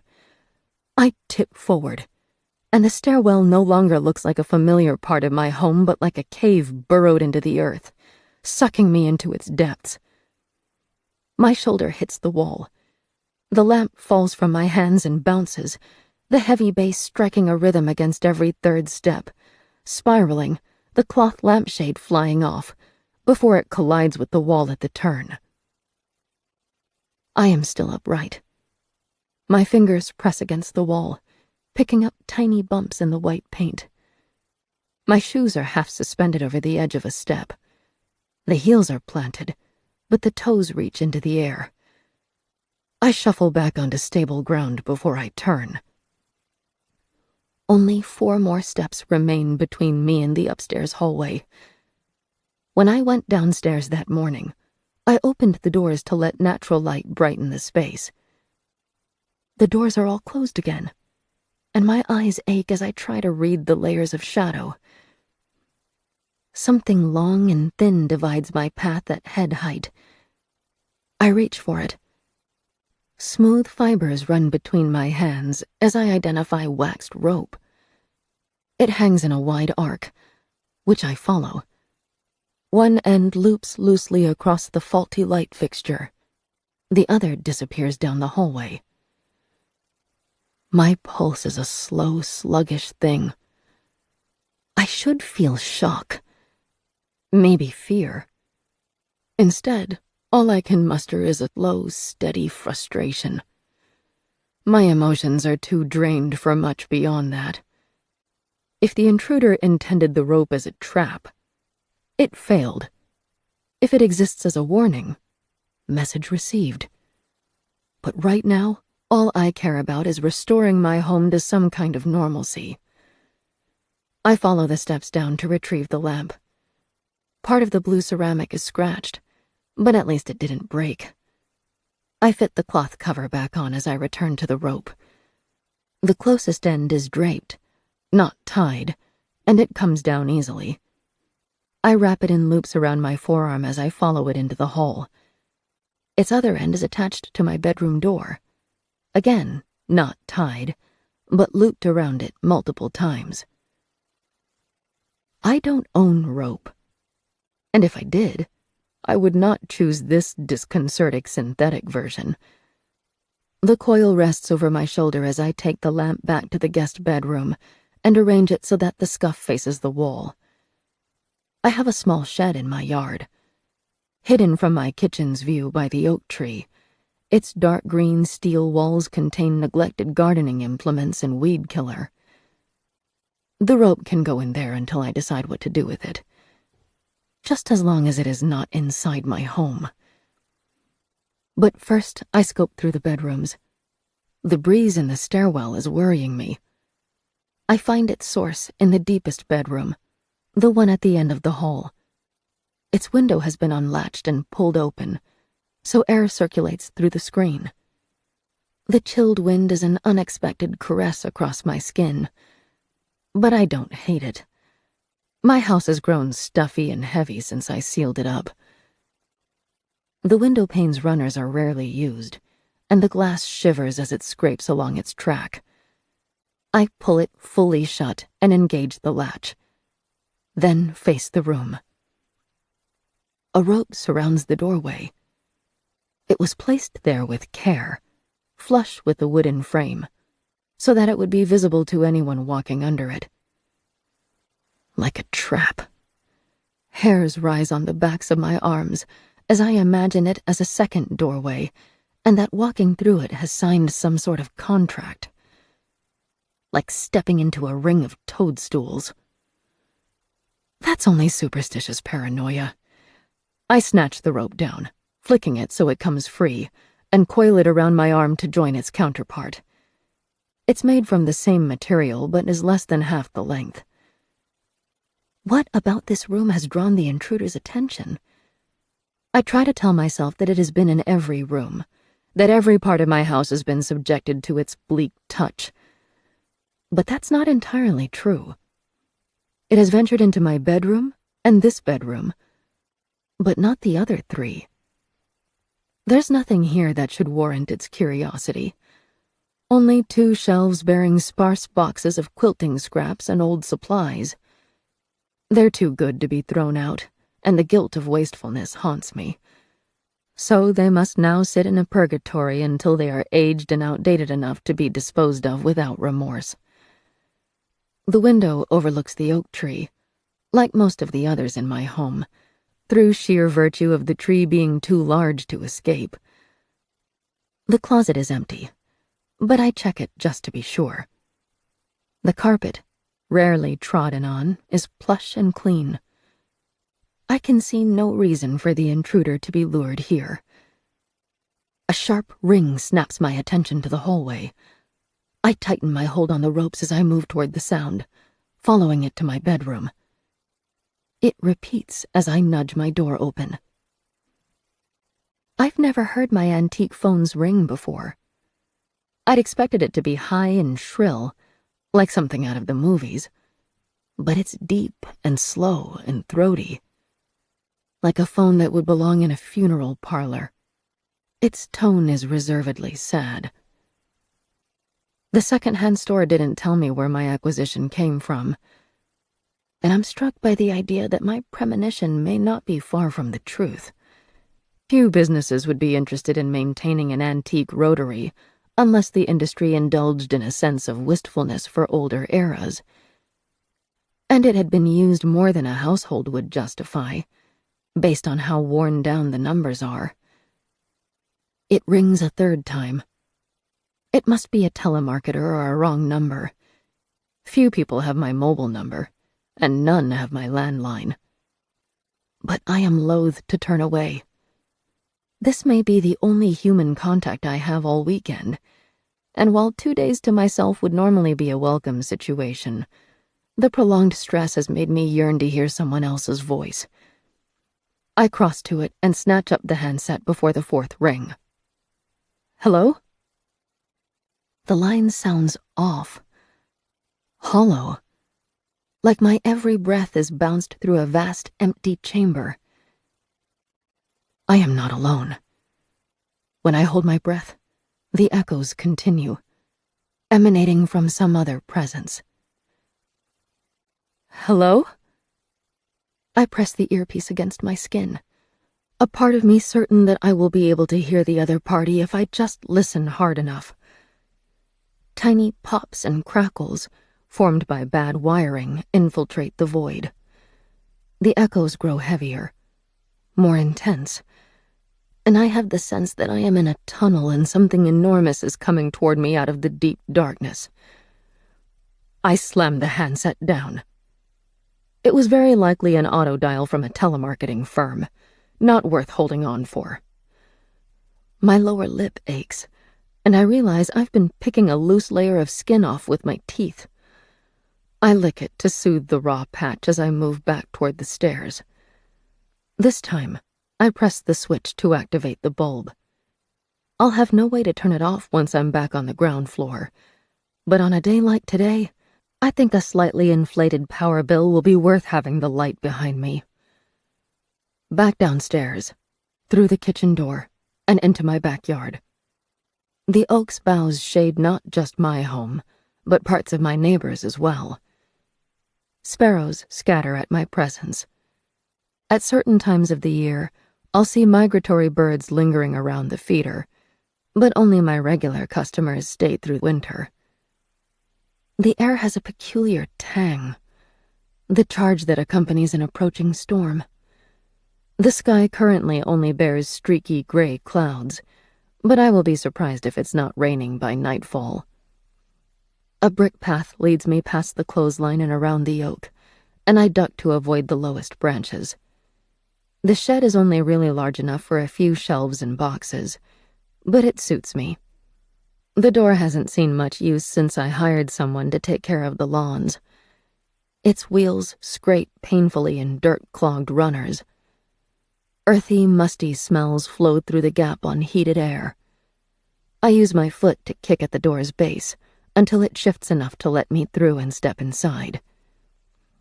The shed's floor is paved with porous tiles, but they were placed with no foundation and became unstable as the earth shifted under them. The space is large enough that I can stand in its center and stretch my arms out in all directions without touching the metal walls, but only just. Empty pots and bags of dried dirt cluster to my left, rolls of netting to my right. A metal shelf, tilted badly on uneven tiles, lists at the back wall, and the spaces on and around it are filled with oddments and tools, many that I can't even remember buying. Standing in the strip of light that comes through the door, I'm acutely aware of how many sharp objects are stored in this shed. Rakes, shovels, shears, hoes, a push mower, its blades rusted. They all face me, crusted with dried dirt or spider webs. Dusty. But underneath that shawl of neglect, they are still sharp, still ready to bite into hard earth, to tear through branches and stems. Through me. The shed is cramped, but a walkway runs through the debris to the back wall. There's space on the shelf for the ropes. I move forward, stepping high to avoid the bag of fertilizer that spills over the walkway, and something snags at my jacket. It's the lawn aerator, a ring of long metal spikes on the end of a pole, fallen out of its usual position to catch at my clothing. I'm careful as I extract myself.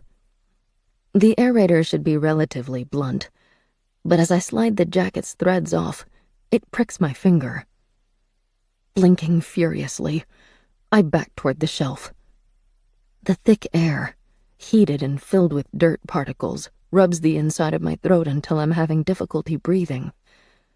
My sweaty hands have a sheen of moisture on the coiled ropes as they go on top of a box of wires. Standing at the shed's back wall, it's impossible not to notice how the light catches on every metal object. The hedge trimmer. The edger. When did I get so many tools? This shed has become a graveyard for rusting implements at least a decade overdue for being thrown out. A smooth, slithering noise pricks my nerves. I dart away from it, and something knife-like digs into my back, just below my left shoulder blade. Slowly, without moving my body, I turn my head to look. Just a trowel, poking out from a shelf, pressed near my spine. One of the ropes lies on the floor in front of my feet, the source of the slithering noise. I hadn't paid enough attention to where I put it, and it fell. A deep sense of unease runs through me. This shed is too pressingly narrow. It's more of a coffin than a room, and the tightness is grinding at me, keying up my desperation to be free from it. I keep tight control of myself as I bend to retrieve the rope. Clumps of dust and dead insects cling to it. Grime crusts my fingers as I curl it back into coils and reach to return it to the shelf. The hairs rise on the backs of my arms, the skin prickling in warning. Something shifts behind me. Metal scrapes. Loud, straining to move over clogged runners. I turn too late. The door is already closed, and I am blind. 5. Spots of crimson. I take a breath. The air is dense, dry, too hot, in the smothering kind of way. It leaves my mouth as a groan, my lungs still starving for oxygen. The shed door is closed, but the only way I can be sure is by the swarming darkness. I can no longer see the exit, though I have a vague sense of which direction it lies in. A second breath passes into my lungs, and it is worse, scratching at the sensitive flesh. I am lightheaded. The rope drops from my arm, but I no longer care. I need to get out. The door is close, only a few paces. It doesn't matter what might be on the other side or what presence shut the door on me. I just need to be out. One hand reaches ahead of me. I step forward. Something metallic brushes my forearm and I flinch. The skin stings as though the top layer were scraped off. I can't guess what I touched. I can only adjust my aim and hope there is nothing else in my way. The soft, meaty flesh of my palm presses into a spike. My mouth is too dry to make much noise, but a whistle escapes as I retract my hand and feel a drop of hot blood run toward my wrist. The touch was only light. None of the tools in my shed should have been sharp enough to cut so easily. I run my thumb across the stinging flesh. A third breath makes me gag. I need to get out, but I fear moving any further. Something touches the outside of the shed. Light taps, like a finger running over the metal, picking at the roof. I lift my chin to follow the noise as it moves from my left side and over my head. As I trace its progress to the right, a blunt edge touches my cheek. Reflexes jerk me away from the contact, and something like a nail nicks my ear. I become still, lungs straining as I pull the toxic air into them. The exit cannot be far. I no longer remember its direction. But the shed is too small to be lost in. No matter which direction I walk, I will find a wall soon. My willpower balks at the idea of extending my hand again. But I do. I cannot see, but I can feel my fingers quiver as they quest into the black. My reach increases a fraction at a time until my arm is straight. Then I extend my left leg. Something unyielding presses into my shin, sharp enough to cut my pants. I adjust, shuffling to the right, and try again, this time only moving my foot forward by 2 inches. Then my other foot, barely leaving the ground, holding my balance as I creep it forward.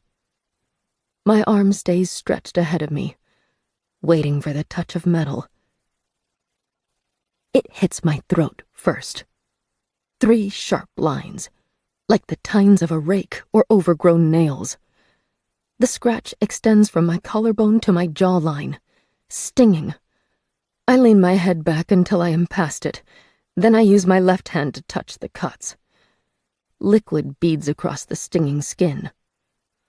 My lungs are bellows, expanding desperately, then pushing the air out without gaining any benefit. Spots dance in front of my eyes like static. My senses are heightened, every limb, every inch of skin feeling brutally vulnerable. I lower my head and wrap my left arm across it as protection. My eyes are of no use now. The extended hand moves in a slow arc, left to right, feeling the space ahead of me, and metal bites into its pinky finger as it goes too far. I clench my jacket sleeve between my teeth to keep silent. Surely I am near the door. My left foot scrapes forward again, and a blade, the blade of the hedge trimmer, I think, touches my right shoulder. I shy away from it, but something sharp hits along my left side instead. There is no choice, not without backing away. I bite my sleeve harder and press forward. The blade cuts through my jacket and into my shoulder, but then I am past it, gasping in the lifeless air, dizzy and drowning. Still, there is no wall. It is impossible to have walked this far and still be inside the shed. Now that I am conscious of it, it shouldn't be possible for the structure to be this dark either. It would need to be near watertight. It feels that way. My lungs are aching, my body sweating from a need for oxygen. Something is still outside, tapping on my prison, fingertips beating across the metal. It comes from the sides and from above. Too many directions for it to be a single presence. What else can I do but keep walking? Another step forward. Something nicks my fingers. Forward again. And again. There is sharpness in my hip, but I contort my body to escape it. Desperation grows and I move faster. Reckless. My shin hits an object, and I'm no longer able to save my balance. As the sensitive skin tears, I plunge forward. Falling doesn't hurt, but I know the landing will. I am surrounded by sharpness, metal edges, metal tips, metal spikes, all wanting to taste my blood, all waiting for my mistake. I do not have enough of a voice to cry out. All I can do is raise both arms in front of my face, hoping to at least preserve the most vulnerable parts of my body. I hit the ground roughly enough to roll. The anticipated cut of metal doesn't materialize. I lie on something firm and scratchy, and it takes me a second to withdraw my arms from my face. There is light again. Not as bright as when I stepped into the shed, but enough. I lie on my grassy lawn. The shed is just behind me, and my foot is tangled over the runner between the open doors. The fresh air overwhelms my strained lungs. Dizziness swells as pins and needles spread over my body. The tapping noise continues, but it's no longer as loud. I tilt my head back. The sky is filled with dense, steel-gray clouds as my predicted storm moves in. Thick raindrops pound across the metal, the grass, and my body. They're causing the prickling sensation. I sit, gingerly. Through the open door, the shed seems undisturbed. The metal tools lay scattered about, some leaning against walls, some braced over bags of soil or empty pots. The walkway is clear.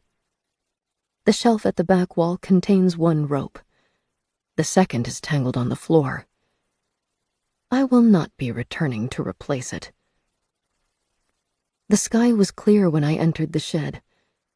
I shouldn't have been inside for more than 2 or 3 minutes, but the weather shifted dramatically. I'm loath to doubt my own senses, but what happened in the shed couldn't have been real. Did I somehow fall asleep? The heat could have caused a nightmare, and the environment, surrounded by metal, rain tapping on the roof, could have played into a dream. And it's true that I am sleep-deprived. But I've never suffered from narcolepsy or any other kind of sleep disorder beyond occasional insomnia. I don't want to believe it's possible for me to walk into a shed and fall unconscious in the span of seconds. The rain is growing heavier. It soaks into my hair and trickles over my skin. I'm exhausted. I drop my head to stare at my hands, draped loosely in my lap. Red-tinted rainwater falls from my fingertips. I turn my hands over. There is the puncture mark in the meaty flesh of my palm, and a second cut on my little finger. They bleed readily. I touch my throat, and the skin stings. Carefully, I stand and see the grass beneath me is painted in spots of crimson, steadily being erased by the thickening rain. I sigh, and the noise it makes is somewhere between vindication and despair. My kitchen door creaks as I push it open. The sunlight's angle tells me it is late afternoon, with perhaps an hour or 2 left until nightfall. Drops of tinted water fall onto the floor, but there is not much I can do to stop it. I fetch dish towels from their drawer and use one to wring my hair. The rain sticks to the window as it hits, blurring my view of outside. I cannot find a way to make my hands stop shaking, so I let them rattle as I fetch the bottle of antiseptic, pain tablets, and fresh bandages. Then I sit on a stool pulled up to the kitchen table as I clean each cut and cover it to the best of my ability. The cuts across my hands are the worst. They are deep, and my fingers cramp when I try to bend them. I wrap them first, and color bleeds through the bandages before I can even move on to dressing my legs. Bandage backings accumulate over the table. The cold invades my limbs, and I know I should change clothes, but I don't feel ready to go upstairs. Instead, I run the remaining towels across my wet skin while the kettle heats. As I sit at the kitchen stool and brush the discarded medical supplies into a heap, I feel small. Things are happening that are outside of my comprehension, and as smart as I like to think I am not intelligent enough to parse this situation. And I have no one to ask for help. My cell phone is plugged into the hallway charger. I find it and scroll to my sister's number as I return to the kitchen. The rain has begun to fall in earnest, huge drops that blur together to wash away the layers of grime coating the world.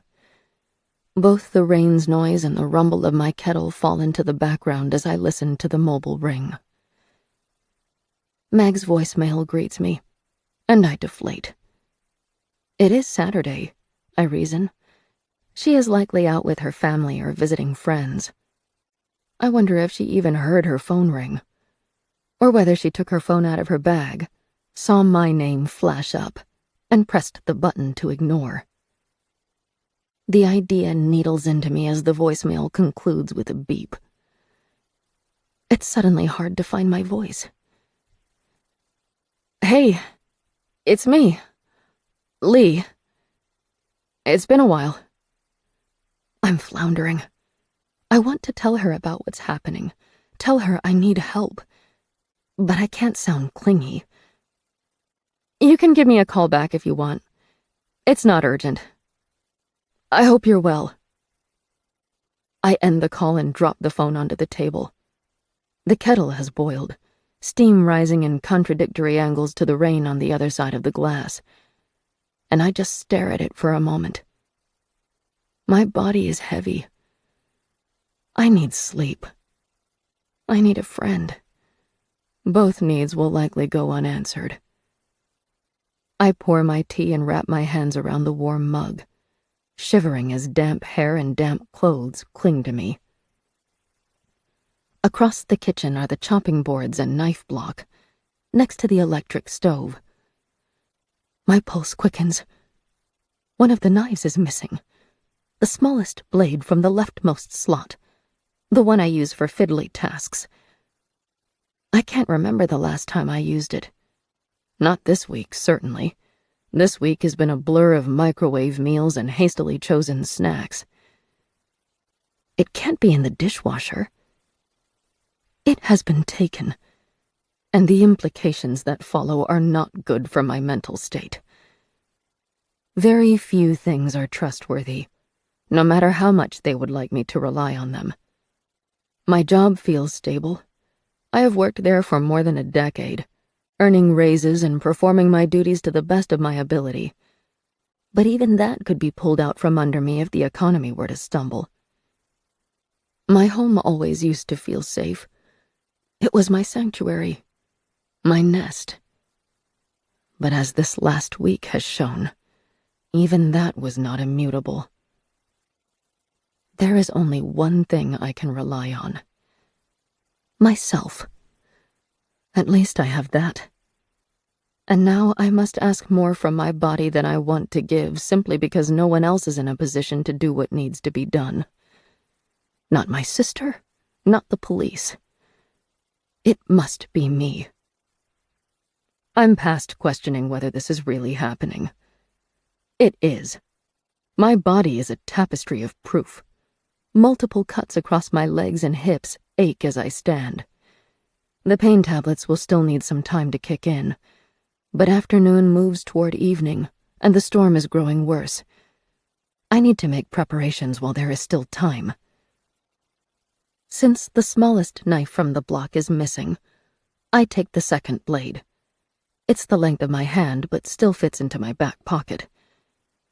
There will be a confrontation between myself and the intruder. That was clear from the morning's outset, and as the weather grows thick, I sense that we must come to a confrontation sooner than I'd wanted. But I can at least make it on my terms.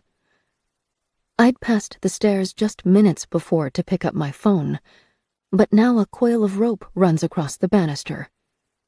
Slippery and white, it is hard to miss against the dark wood.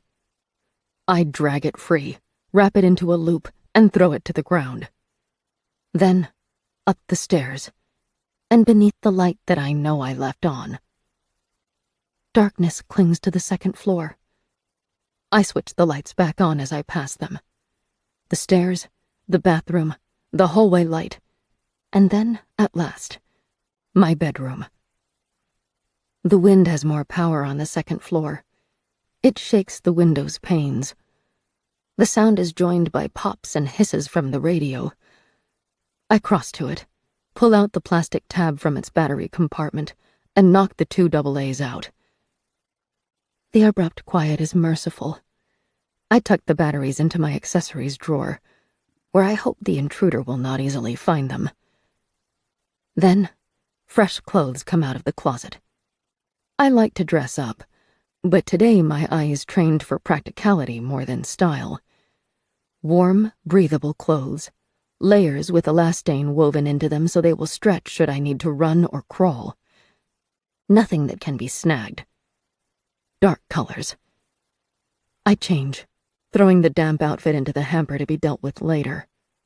As I pull a plum sweater over my wet hair, a hissing, popping sound breaks through. I shake my hair out of the collar's grip and pick up the radio. The batteries are still missing, but that does not stop its noise. Lightning blooms across the sky. Shards of it glance through my window and streak across the walls. I approach the desk as the thunder engulfs me and look outside. A sharp wind drives the rain at an angle. It splatters across the glass, the droplets racing for the lower sill in a frenzy, their trails twisting over each other. Black clouds absorb the smeared residue of a setting sun. Within minutes, the outside world will be dark. The grass ripples in the wind, forming waves like a body of water. The oak has seen many decades of storms, but the aged wood creaks under the onslaught, and it strikes me as sounding like an elderly woman, groaning as her bones cause her pain. I wonder if I will sound like that one day, wincing and crying out as I try to rise from my chair. A line of water runs down the back of my neck, and for a second it is hard to remember that the house shelters me from the storm. I slide my arms into a jacket's sleeves and zip it up, but the layers are still not enough to warm me. Lightning cuts across the sky, and I squint burning eyes. Something stands in my yard, in the middle of the rippling grass, just in front of the washing line, which rotates with abandon, shaded by the oak's straining branches. I lean over the desk. The figure looks up at my window. Its hair is long and clumps of it lash against the wind. It is tall, arms resting at its sides, its back to the setting sun, and I cannot make out much more than its outline beyond the two round eyes that shine out of the gloom. A screaming tone rises up from the desk. The antique phone shivers as it calls for attention, and I step back from the overpowering noise. I don't trust the melancholy cries. I have no interest in knowing who is on the other side. Fresh lightning floods the world, and this time the thunder follows so closely that it lines up with the phone's bleat. I lean over the desk again, my breath suspended. The clothesline, agitated, spins faster. The figure is missing. I lean as close to the glass as I can manage, searching the ground directly below my window. And then I hear it. The distant but unmistakable whine of my kitchen door opening. The phone rings a third time as I back away from the window. As the shrill tone fades, I hear footsteps. Slow and heavy, they move through my kitchen, past the scraps of medical supplies, into the hallway. It saw me. It knows where I am. The phone screams, and I beg it to be quiet, to not drown out my hearing for as long as it does. By the time the tone fades, the footsteps are already on the stairs, rising, growing closer. I touch the knife in my back pocket. The bedroom door is open, the hallway wall a blank canvas behind it. But I know it will not remain empty for long. The rain feels as though it is directed at me, beating into the window at my back, the lightning painting me in harsh, desaturated light and distorting my room. The radio's hisses grow louder. The footsteps are in the hallway now, each one coming with enough force to shake the walls. The phone screams. I wish I'd unplugged it. There is no time now. The something is almost here. I draw the knife out and hold it tight to my side, the sharp edge shaking against my thigh. A weighted footstep comes from just beyond the edge of my door. My lungs ache. The ringing will not stop. One more heavy step, and the light above me flickers as the intruder enters my room. 6. Salt. The something stands in the doorway. I can't see it, but I know it's there. Its pungent scent surrounds me. Dust and threadbare fabric, and that something else that I cannot name. It breathes, and the inhale snags in its throat, wet and raspy and slow. And I can feel it.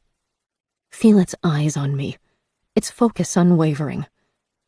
Feel its presence, dominating, like its identity is a tangible thing that bleeds out from its form and stains the walls and floors around us. The phone shrieks, a prolonged cry that goes unanswered. The bulb above us flickers again, and when it comes back, it is not as bright as it was before. The intruder is there. I am certain of that. But I cannot see it. My doorway appears empty. The hallway beyond is eggshell white, cast into shade until it seems almost purple. It holds on to shadows like stains, and I am convinced one of those shadows, the largest one, should not be there. The intruder's gaze is a weighted thing, pressing against me until the backs of my thighs bump into the table. The phone's tone comes again, and I will go mad if it does not stop. Without taking my eyes from the doorway, I reach behind myself and lift the receiver. It seems too cold, and I flinch as it touches my ear. The line is filled with the same hollow hissing noise that comes from the radio. I refuse to speak first, but hold it to my ear, my gaze unwavering from the doorway. Sharp lightning cascades through the window, racing up the wall, sending dancing shadows fleeing into the corners. Thunder comes through the earpiece. I still cannot see it, but I sense the intruder moving, raising one arm, reaching toward the light switch. My dry throat convulses as I try to swallow. The intruder moves slowly, challenging me, but I know better than to take the bait. And so it presses the switch. Lights die. Not just my bedroom light, but all of them. Every lamp and bulb inside my home. In the growing depths of blackness, a voice comes through the crackling echoes of the phone line. Its voice. Sick, twisted, unnatural. Hello? As dark as the room is, I believe it can still see me shake my head. I will not answer that hideous voice. Hello? A long pause, while the charge in the air thickens, stinging my skin. Then, again. Hello? Hello? Lightning crests across us and paints the scene for one impossible second. The intruder is visible. It's no longer in the doorway, but immediately in front of me, close enough that I could reach my fingers out and touch its gray skin. Round eyes absorb and reflect the light, as do its teeth. Many of them, exposed in a grin. I throw the phone receiver toward it and dart to one side. Thunder clouds my ears, and I don't know if my projectile hit its mark. I only hear it snap against the desk's leg on rebound, as the cord drags it back toward its base. I raise my knife, holding it ahead of myself as I run, my head down. Something cold, like a burst of chilled wind, slices through my right-hand side, and I am left breathless. My shoulder hits the door frame. I swing around it and race toward the stairs. If there was any doubt left in me, it is now gone. This presence, this intruder into my life, is not natural. Perhaps there is a word for it. A spirit, a supernatural being of some kind. I don't know that world well enough to label it, though I am certain it is something malevolent, something cruel, something that knows it will win this confrontation and enjoys toying with its prey. Whatever it is, it can hurt me. But it is not a flesh-and-blood human. And there, I hope, I have some kind of advantage. I feel for the switch as I near the stairs. The mechanism clicks under my touch, but the bulb doesn't respond. I flip it up and back down again, but it has followed the path of the lower switch. Lightning splashes through the living room windows to illuminate the lowest steps, and I clench my teeth as I climb down. At the bend in the stairwell, I look up. The something stands at the top of the tunnel, filling the archway, arms at its sides as it stares down at me. I match its gaze. If it's hoping to frighten me out of my own home, it will be surprised by how resilient I can be, and how little I have to lose. I hold my fingertips against the wall to guide myself until I find the entryway's light switch. It turns, but the lights stay off. Maybe the intruder is not wholly responsible. The storm could have tripped the power. It's worth trying to get it back on, even if going outside brings additional risk. My hope of getting through to dawn rests on having light. Blind but familiar with my surroundings, I cross into the kitchen and turn into the laundry. I keep a crinkled blue raincoat on a hook by the door. A flashlight and spare batteries are stored in a drawer near the sink, and I feel through its contents until I find them. The flashlight flickers on, basting the off-white wall opposite with a sharp circle of gold. I pull the raincoat's hood up as I step through the kitchen door. The storm is brutal as it snatches at me, making a mockery of my raincoat. I put my head down and cling close to the brick walls. A high wooden fence divides my property from my neighbors, and my home stands close to it, creating a narrow channel leading toward the front yard. Water has already accumulated through the gravel, churning up mud that sticks to my shoes. I sweep the flashlight beam from the brick wall to the fence and back, and I hate how hard it is to see through the rain. Lightning breaks the sky, and I taste it on my tongue. A shrieking gust travels through the passageway, and my shoulder grates across the bricks as I try to maintain my balance. The meter box catches my flashlight beam, and I plant my stance wide as I pull the rusted metal hatch up. The breaker was tripped after all. I hold the rain jacket's hood in place with one hand as I flick the switch with the other. As though in response, another flash of lightning floods the world, and I have the terrible sense that I am being watched.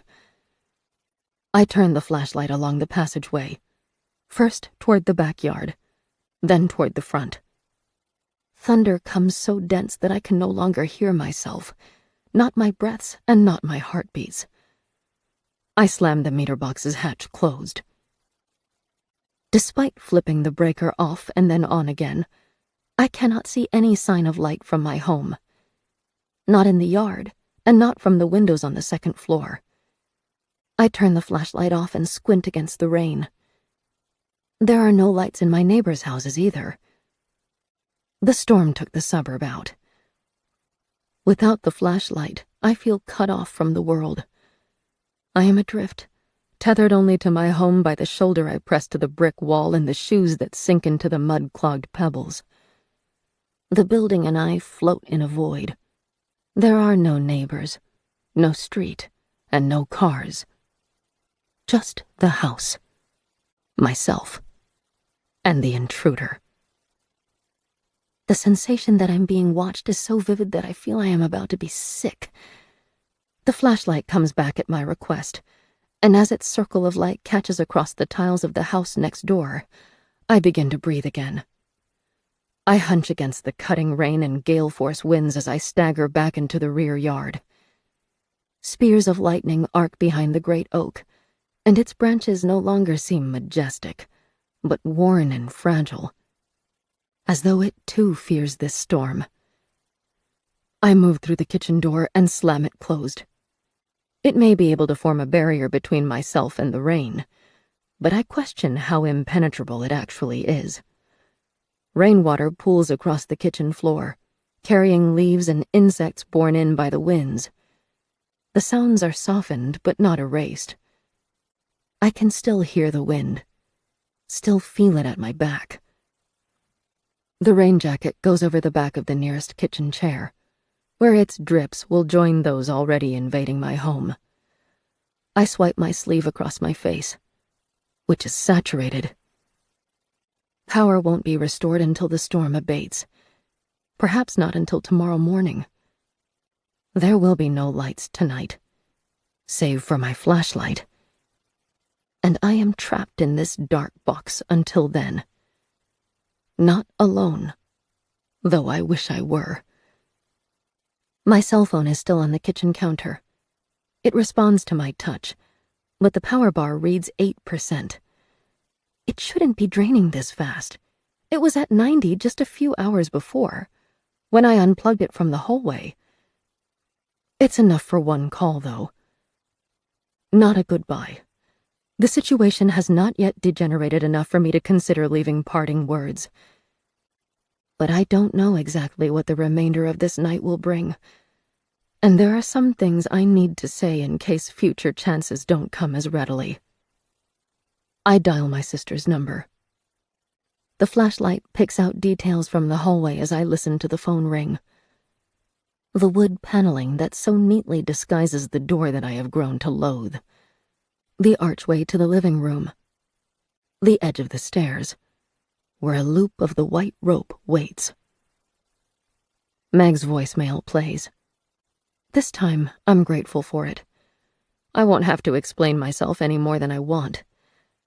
I move toward the living room as I wait for her family's voices to run through their routine. Standing in the archway, I pass the flashlight over the couches and the remains of my camp, and the circle of light touches the edge of the quilt as a tone tells me it is my turn to speak. Meg, it's Lee again. I hope you got my earlier message. The flashlight finds the goose hidden in the quilt, and I lower it before my throat can tighten too far. I've been thinking about you a lot these last few days, and I've been missing you. I'm sorry we stopped talking. The impulse passes over me to debate the details, whose fault it was, who stopped talking first, whose transgressions were greater. But that will only pick open old wounds without actually providing answers. Because, I suspect, there are no answers. She would say it was my fault. I would say it was hers. And we would both believe ourselves to be correct. But the last week, and today in particular, makes me realize just how petty that is. Does it matter if blame is never assigned? Will history remember the injustice if no one apologizes? We have both been punished through distance these last few years. Does any more need to be meted out? She may not feel the same way. She could very well ignore this call like she did the others. And I will have to live with that. But tonight, I would at least like to hear the voice of my oldest friend. I hope you're well. I hope the kids are behaving. There's a horrible storm tonight. It's probably not catching you in Medford, is it? I lick my lips. Are you still living in Medford? I know you wanted to move to a larger house. Metal grinds against metal, and I close my eyes. That noise has become so familiar that I don't need to look to know which handle is trying to turn. I just wanted to say that I love you, Meg. Always have. I hope we can talk more later. I hang up. My phone has 3% battery left, but as I watch, it drops to 2. I place it on the side table near the front door. There'll be no more use from it until power is restored. Then I drag my fingers through my hair, plastering back wet strands, as I face my home's hallway. Because this is still my home, no matter what entity is trying to push me out. I don't know much about hauntings, if this even truly is one. Questions stack as they outnumber answers. How ghosts are created, what causes them to latch on to buildings, why my home in particular, and, most urgently, what it wants. The way the police examined my home gave me the sense that something about it was a curiosity to them. If what I've gleaned from popular media is correct, ghosts are most likely created from violent or unexpected deaths. But I struggle to imagine someone dying in my home without me knowing about it, especially not in the 15 years I've called it home. It's possible one of the previous owners passed inside these rooms, but if this is their spirit, why did they remain dormant for so long? Did something happen to suddenly wake them? I scrape my mind for answers, but my life runs on routine, and I cannot recall any notable disruption to it. I took 3 weeks off over Christmas, as I always do. Since the breaks end, I leave for work and return at the same times every day. The house hasn't been renovated since the second floor was added, before I moved in. Other than finding the understairs door, which happened after the entity's first appearance, the house has held no surprises for me in years. Maybe it's not related to my home in particular. Is it possible one of my neighbors passed away within the last week? It would make sense for the police to be intrigued if they were summoned to a house next door to one they had attended just days before, especially if the death was notable. But in that case, why would a spirit choose to invade my home over their own? Ultimately, the entity's source isn't important. I simply need to know how to make it leave. Memories stick in my mind. Snatches of books and movies that talked about clearings or smudgings or seances. That's all outside my realm of knowledge. But I do remember salt being used in historical cases of suspected hauntings.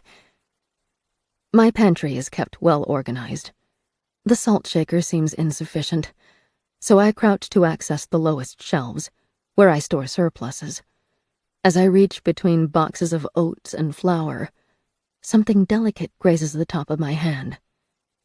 I pull back, wary, but the sensation could have come from shifting the cloth bandages strapped to my fingers. I duck my head to see into the shelf. Plain boxes and twist-tie sealed bags form tidy lines. There's no sign of anything out of place. I reach in again, and this time, I know it's not my imagination. The smallest sense of resistance forms against my fingers before breaking. I grab the material and pull it out. My fist is filled with spider webs, gray with dust, tacky and clumping. An involuntary noise leaves me. I grab the dish towel from the oven's door and scrub the cobwebs off. How long have they been there? The flashlight beam glances between the boxes filling the lowest shelf, before lighting the remaining strings of web in the back corners. Is this a sign of my negligence? Or is it another symptom of the intruder's presence? I use the towel to swipe the remaining cobwebs out and retrieve what I was looking for: a box of Himalayan rock salt. It's tinged pink from the minerals it's prized for, and I hope that won't cause problems. It's still salt at its core, but something about the concept of ghosts suggests that they care more about the ritual itself than science. I put the flashlight between my teeth and hold it there as I pour salt into my open hand. How it's supposed to work isn't clear to me, but I believe it was used to bind presences and either keep them contained or refuse them entry. If there are rules for how to use it, I don't know them. I pour that first handful across the threshold of the kitchen door. It melts into the pool of water, but there's not much I can do about it without finding a mop. A second handful goes along the windowsill. Wood creaks behind me. I turn to look over my shoulder, the flashlight still between my teeth, and I catch the edge of the understairs door as it shivers. I wait, watching, until I believe it won't move again, then turn back to my task. I draw salt lines across the laundry door and the archway from the kitchen to the dining room. As I skirt around the dining table to reach the hallway, a heavy footstep lands behind me. I turn. My flashlight picks up the simple drapes drawn across the windows. One of them shifts a fraction, and I imagine it was disturbed by a hand dragging across the fabric. There is no sign of the intruder, though, and no evidence that it is anything more than a draft of air. I move into the hallway, drawing a line across the floor where the archway intersects my home. As I cross to the living room, my light catches on a foreign object resting on the coffee table. A candle, wide and short and dark blue, its wick unlit. Lightning blinds me through the windows. The drapes are pulled back, exposing the glass, exposing me. With the world so dark, my flashlight is lighting up the room like a showcase, putting me on display for all of my neighbors. I cross to the windows in 3 long steps, salt box braced under one arm, and wrench the drapes closed. The rolling thunder crescendos, and in its ebb, a hissing noise mars the stillness. The candle is lit. The wick quivers and darkens as the wax around it turns liquid. I take the flashlight from between my teeth and pan it over the room. Its ghost-like circle flits over surfaces and casts long shadows. It catches on the quilt, and for a second, I imagine the cloth-rendered brambles are moving. I step closer. The hallway doorknob shudders, but its sound vanishes underneath thunder. I catch motion in my periphery. Something large, moving along the hallway. It is gone before I can turn my light on it. My breathing is uneven, my extremities cold. The understairs door clatters, louder, seeming desperate. My jaw aches from the pressure I've applied to it, and I force it loose as I bend over the candle. The pool of melted wax is widening, heated by and feeding the flame. I extinguish it with a puff. The thin strand of smoke spirals past me as I place the flashlight back between my teeth and reach for a fresh handful of salt. Another line goes across the border of the living room and the hallway, and the lower floor is complete. I begin to climb the stairs, then stop. The doorknob to my right shudders, twitching, as something tries to turn it. I reach into the box and draw out a fistful of salt. The air is cold, and grows colder as I approach the door. My skin feels electrified. Lightning encompasses my home, flashing through every gap in the curtains and under every door. And the thunder's reverberations run through my veins, vibrating my atoms, and I feel as though I am disintegrating.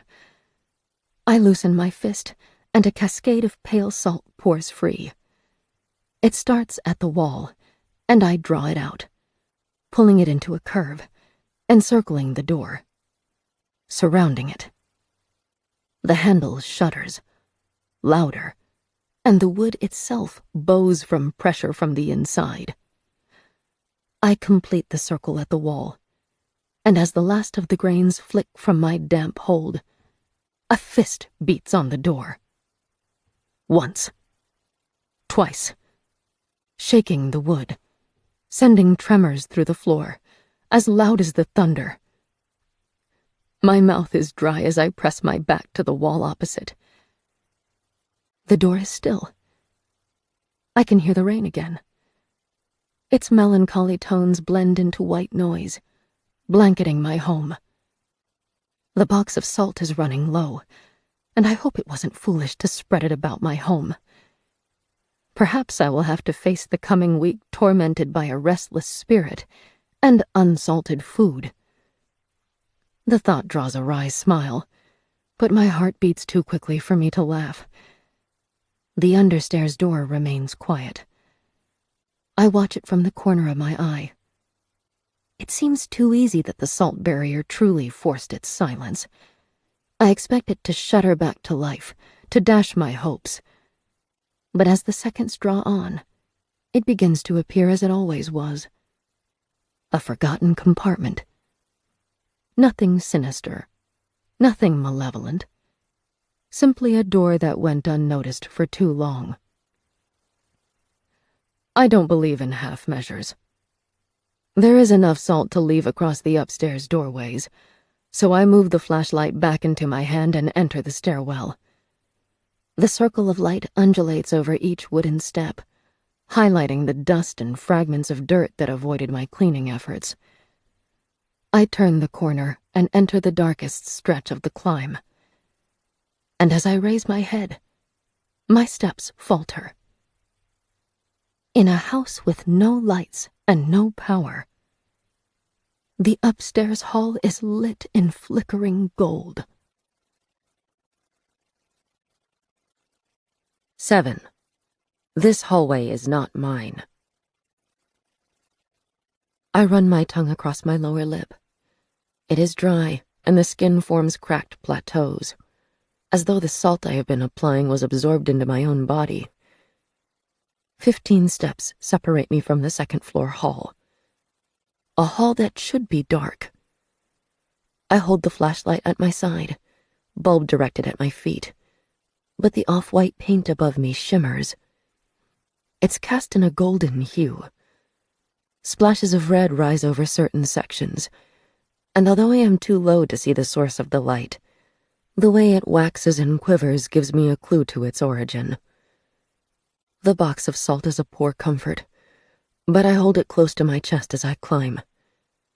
As the glow spreads across me, the outside noises become distant, the thunder and pounding rain fading until they seem to belong to another world.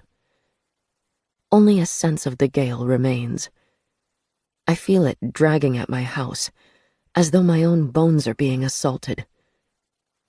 Another step up, and the second floor comes into view. Side tables are placed along the walls. On them are candles, many made of plain wax, but some colored, and others held inside red-tinted jars with open lids. They light the hall less than the bulbs in the ceiling could have, and with less precision. The wooden tables look old. Whorls and lines decorate the legs, some carrying the same floral patterns as the doorknobs. Dust covers them, more than mere complacency could account for. These are surfaces that have not seen a human's attention in years. They carry more than just candles. Trinkets cluster over them, tiny porcelain figures, painstakingly painted, cherubs, cats, birds. And there are photos, not just on the tables, but framed along the wall as well. My flashlight conflicts with the candles too much, so I turn it off and push it into my pocket as I near a wood-framed picture. It shows a family of 6, a mother in a faded dress, sitting. A father stands behind her, wearing a threadbare suit. Around them are 4 children, 2 sons and 2 daughters, between the ages of 4 and 12. They're posed against a plain beige background. None of them smile. The image unsettles me more than its mere composition should. It's old, blurred by either age or poor camera work. The edges appear faded, as though the figures are blended into each other, and the colors, applied by hand after the photo was taken, are muted. I cannot see any of their faces clearly. Thunder cracks the sky, but I barely hear it. My world has narrowed to this unnatural hallway and its contents. I step further along it, toward the door that leads to my room, and realize I'm walking on a runner that does not belong in my home. Like the furniture, the floor has drowned in the muffling dust. The half table to my right holds a set of 3 sleeping porcelain cats next to the candle, and behind them, a pocket-sized photo encased in a metal stand. I crouch to see it better. The image is tiny and its details faded, but I recognize it as a replica of the first photo. The family stands in the same arrangement, wearing the same clothes, with the same unsmiling, indistinct features. Wood creaks. I lift my head. Only one part of the hallway is not lit, the door at the end of the hall. It remains closed, but something moves inside. I step closer, then stop. My dry tongue clings to the roof of my mouth. I'm not certain I want to see what is behind that door. But do I have a choice? This hallway is not mine. This clutter and this dust do not belong to me. Nor do the photos or the worn-down runner or the candles. They are all someone else's. But they're inside my home. I reach beyond the pictures, across one of the flickering pillars of wax, and press my fingertips against the wall. Not even the paint is mine. But underneath is my home. This entity, this presence that I now believe comes from before my time, will not drag my home away from me. Cold sweat sticks my clothes to my back as I step toward the final door. The something inside moves again. Heavy, slow. The porcelain figures watch me with painted eyes. Uneven pupils shimmer in the candlelight as they follow my progress. The portraits flank me. They are all the same image, the same family, the same dead expressions, the same beige background. I feel unsafe as I pass them. I want to believe it's because they too seem to be watching me. But that isn't the truth. There is something else about them. Something that sends my blood cold. Something that moves down my spine as a tremor. There is something inherently bad about the photos, with their blurred edges and indistinct faces. The door is less than 10 paces away. Floorboards shift beyond. And I know the something, the intruder, the presence, stands just inside, waiting for me. On a desk to my right, one of the cherub figurines lays on its back, its arms spread at its side, and I have the awful impression that it did not simply fall over, but that it was placed like that because it is dead.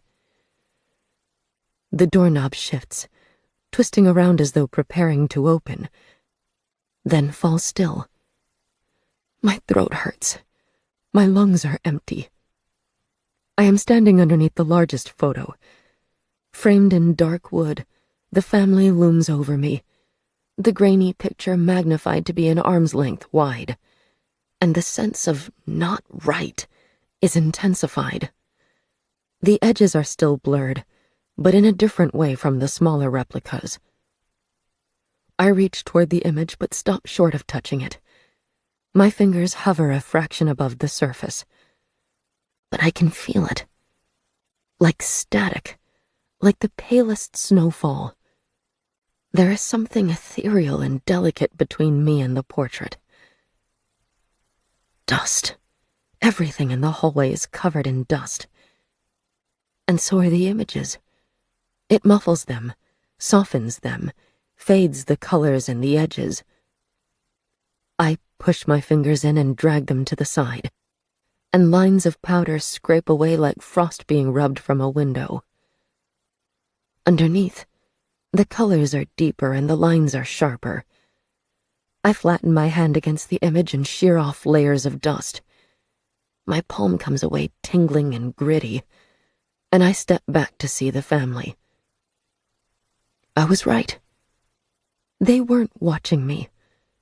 Each face carries unsmiling, pale lips, bloodless cheeks, and 2 sightless eyes. They have neither pupil nor iris. Their lids are open and their faces turned toward the camera, but there is nothing between the lashes. Only white. A hinge groans as the door at the end of the hallway drags open.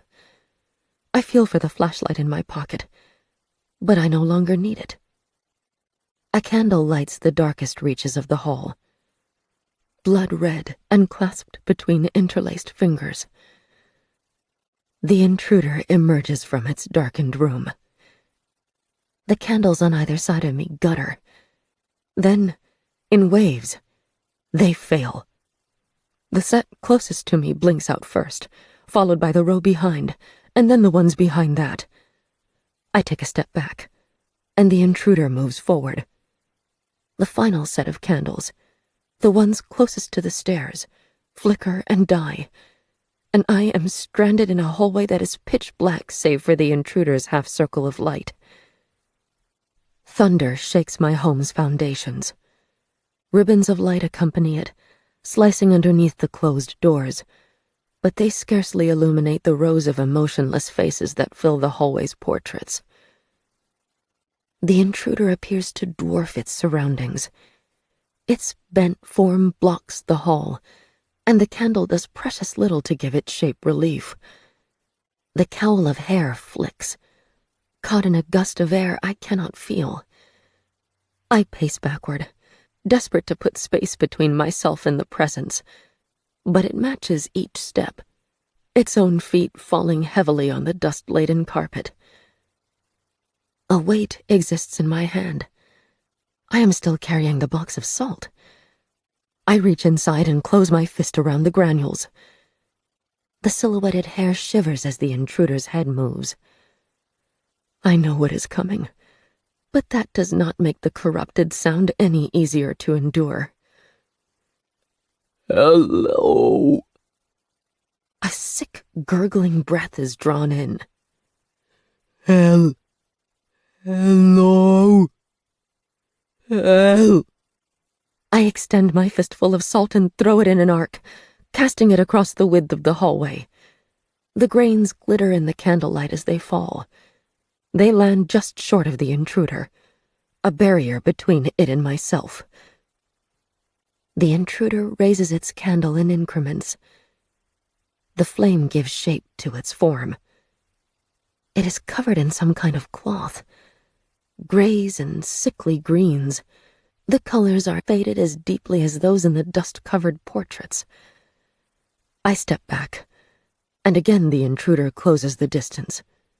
Its foot lands heavily on the salt barrier. Another step forward, and it has crossed over, seemingly indifferent to my defense. The candle rises higher. I can now see skin near its head. Gray, creased and crinkled, thick, unnatural. Above, the circular eyes flash. Thunder ripples through my bones. The light shoots in beneath the doors. My throat hurts. I reach a shaking hand into the box again. Hello? The light rises higher, and for the first time, the details contained inside the intruder's shadowed form are exposed. I see teeth, rows of them, exposed by pale lips that have been peeled back. I see its hairline, gray hair, thick, rising out of the skin above its lamp-like eyes.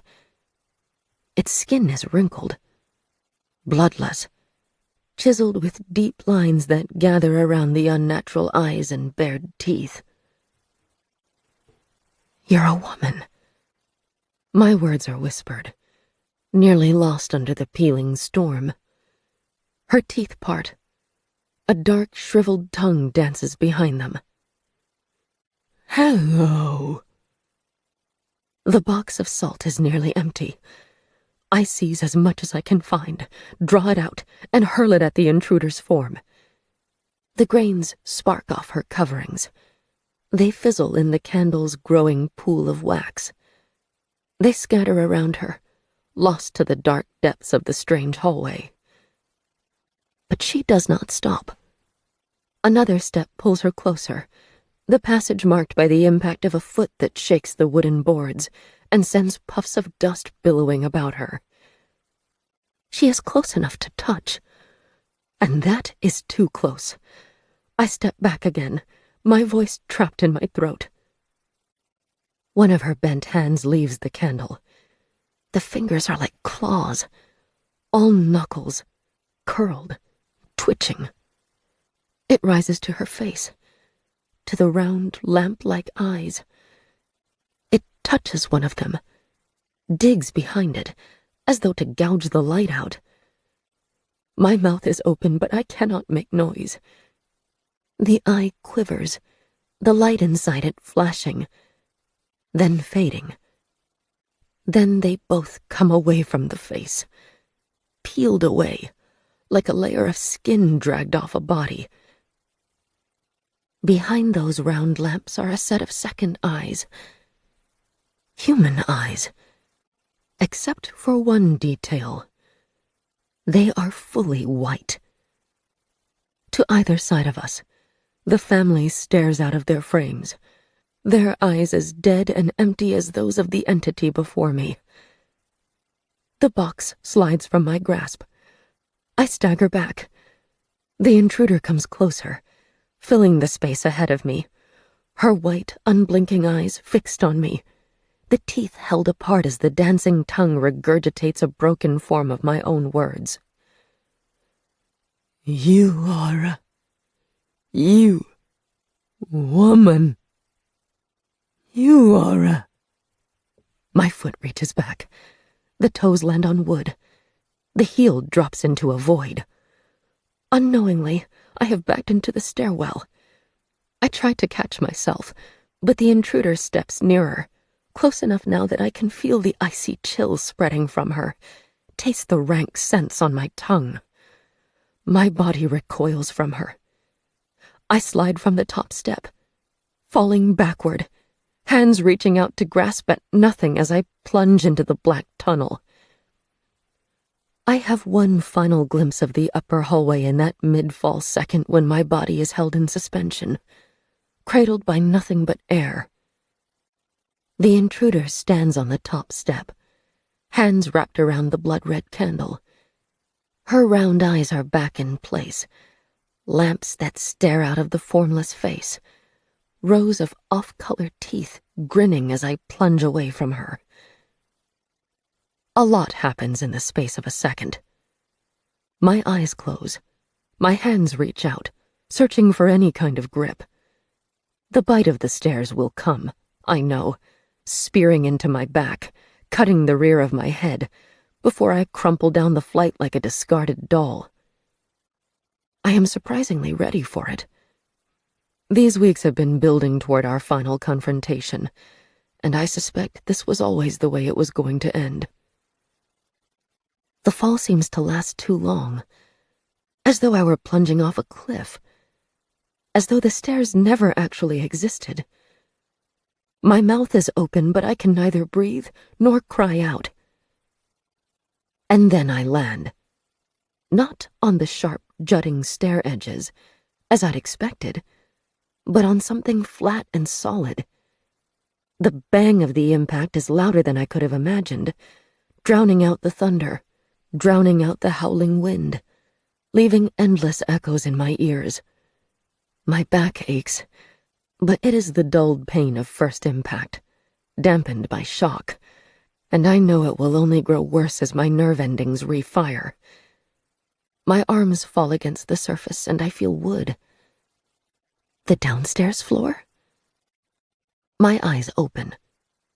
Above is not the ceiling, but a wall. Blank, off-white, but intimately familiar. I tilt my head to the side. There is an archway above and to the right. Through it I glimpse thick curtains, closed, and a lamp on a coffee table. That is the living room, which means I am in the hallway. But my world is tilted, and I struggle to make sense of it. I lie on my back, the weight of gravity holding me there, and the archway to the living room is above, in what should be the ceiling. Abruptly, my sense of direction returns, and I understand where I am. My back is pressed to the wood. My head, pounding from the impact, turns, and I see the ornate doorknob at my side, next to my hand. I am given no time to react. The door under the stairs falls open. Not outward, as I always imagined it would, but inward, and I plunge through in its wake, falling into the space it concealed, the space that radiated that terrible, bone-twisting fear. My arm reaches out, trying to grasp the doorframe as I pass it, but I miss. Above, a rectangle of light looks out into the hallway, then vanishes as the door slams closed, locking me inside the space under the stairs. It is dark, darker even than the shed, and it is cold, so cold that I am afraid my skin will split from it. I lie on my back on an uneven, painfully hard surface. My hands reach up. They touch the door. It is so close that I cannot so much as sit up without hitting my head on it. I scramble across the surface, seeking a door handle, but there is none. Every inch of the room is freezing, where my back touches, where my hands touch, and, I realize with horror, where my sides touch. This is not a room. It is barely a cupboard. So narrow, so tight that I can do nothing but writhe in the enclosed space, hitting the walls and the ceiling with every minute movement. I finally find my voice. Screams tear out of me. They bounce off the walls, echoes that refuse to die, loud enough to deafen me. I push against the door. My hands quickly become numb as the cold invades, but I only push harder. The door opened once. I can force it open again, I am sure. The cuts across my body burn. Every movement pulls them open again, saturating the bandages. I am suffocating. My screams grow thin as I struggle to find the breath for them. I can no longer feel my hands.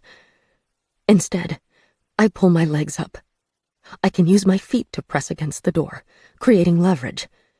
The space is so narrow that I can barely get one leg up to my chest. I pause, lungs empty, screams still ringing in my ears, my whole body burning and sinking into numbness at once.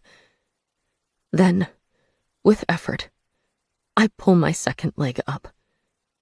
The knee scrapes against the door, and I have to turn it at an angle to find room. It wedges into the corner, and for a second I think I am stuck. Then I hook my arms under my knee and drag it up.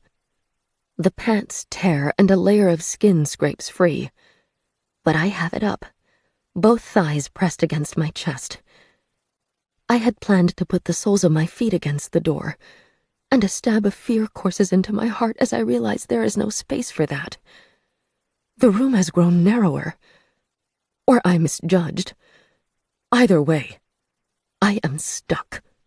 My shins are jammed against the door, my back pressed flat into the rough surface beneath me. I can move my arms, but only barely. The walls pin my elbows to my side. My hands push against the door, and I strain my whole body as I try to force it open.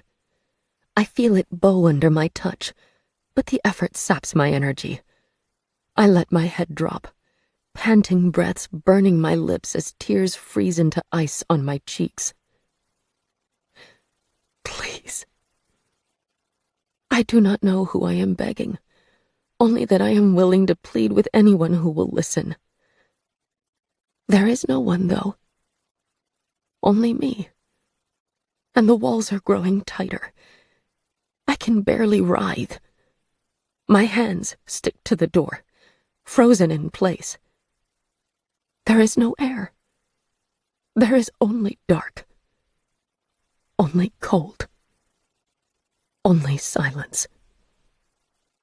The intruder has won. 8. Oblivion. A phone rings.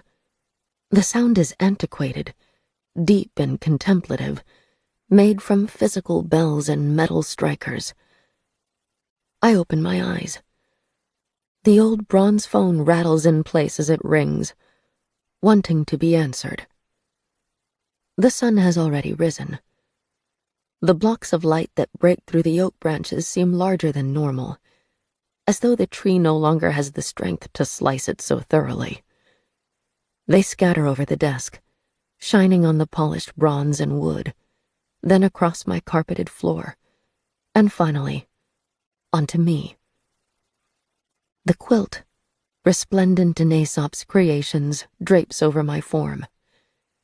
It keeps me warm and makes me reluctant to rise, even as the phone calls to me again. The clock radio on my bedside table says it is nearly 10. Memories prod at me, disjointed. They carry a sense of deep fear, but they are so faded that it is hard to give them much weight. Like a nightmare, though not from a recent sleep, but from days ago. The emotions are still there, but they grow fainter with every hour, and soon they will be forgotten entirely. I rub my thumb into the corner of my eye to clear the muck from it. The phone rings again. I won't answer it. No one has my home number. No one who knows me would try to call me here. At once, memories clarify, and the sense of comfort evaporates. I see the shed. I see the hallway. I see the intruder, the woman, horrible and towering and grinning as I fall into the darkness of my stairwell. Did I dream it all? The events were elaborately detailed, but they hold a sort of airiness that reality doesn't. Like the delusions that come from a raging fever, or like events that occur after a night without sleep. I rise, sliding my legs over the side of my bed. The phone has fallen silent.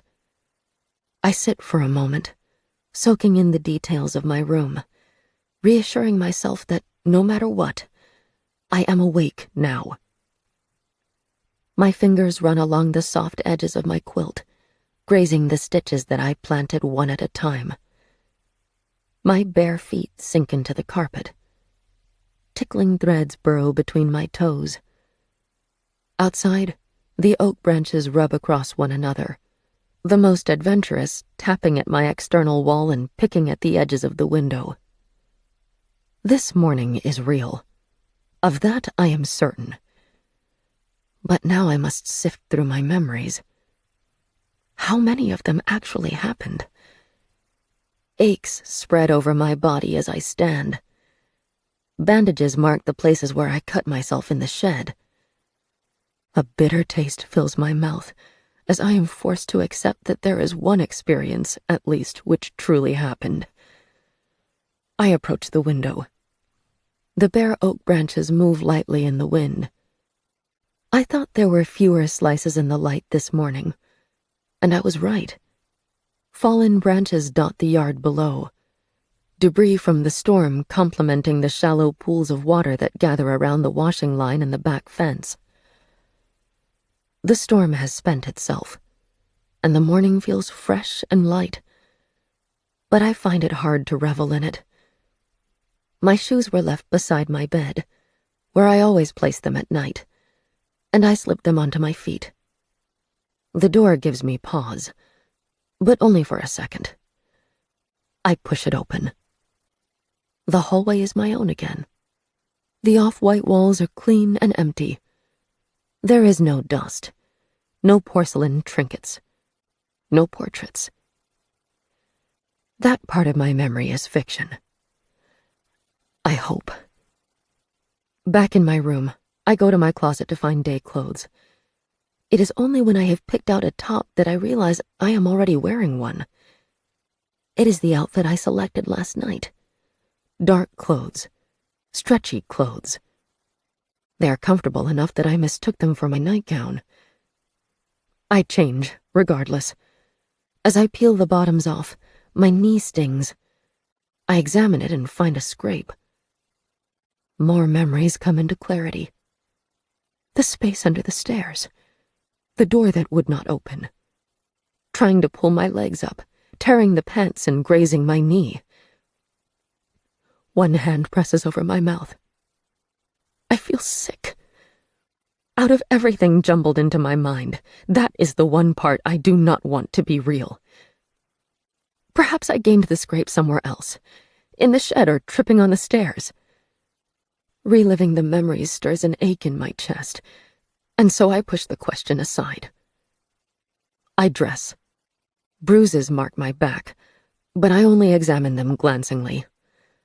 As I tie my hair up, I feel along the back of my head.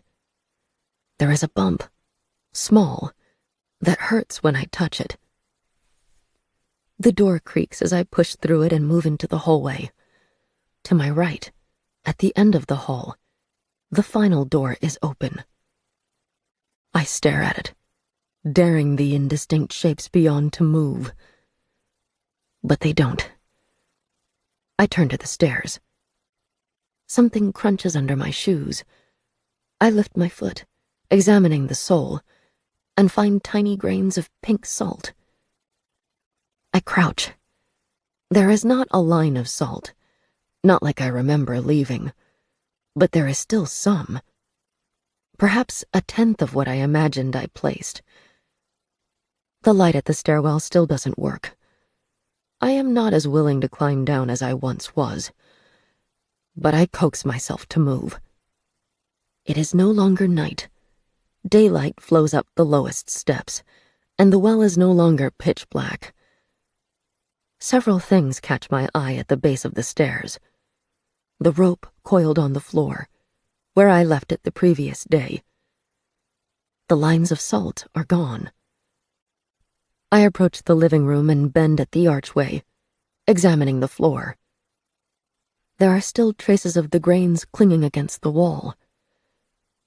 The living room's curtains are pulled back. The light paints the space in pleasant colors, but my stomach turns as I see a burned-out candle on the coffee table. Finally, I turn to the location I have most keenly wanted to avoid. The door under the stairs.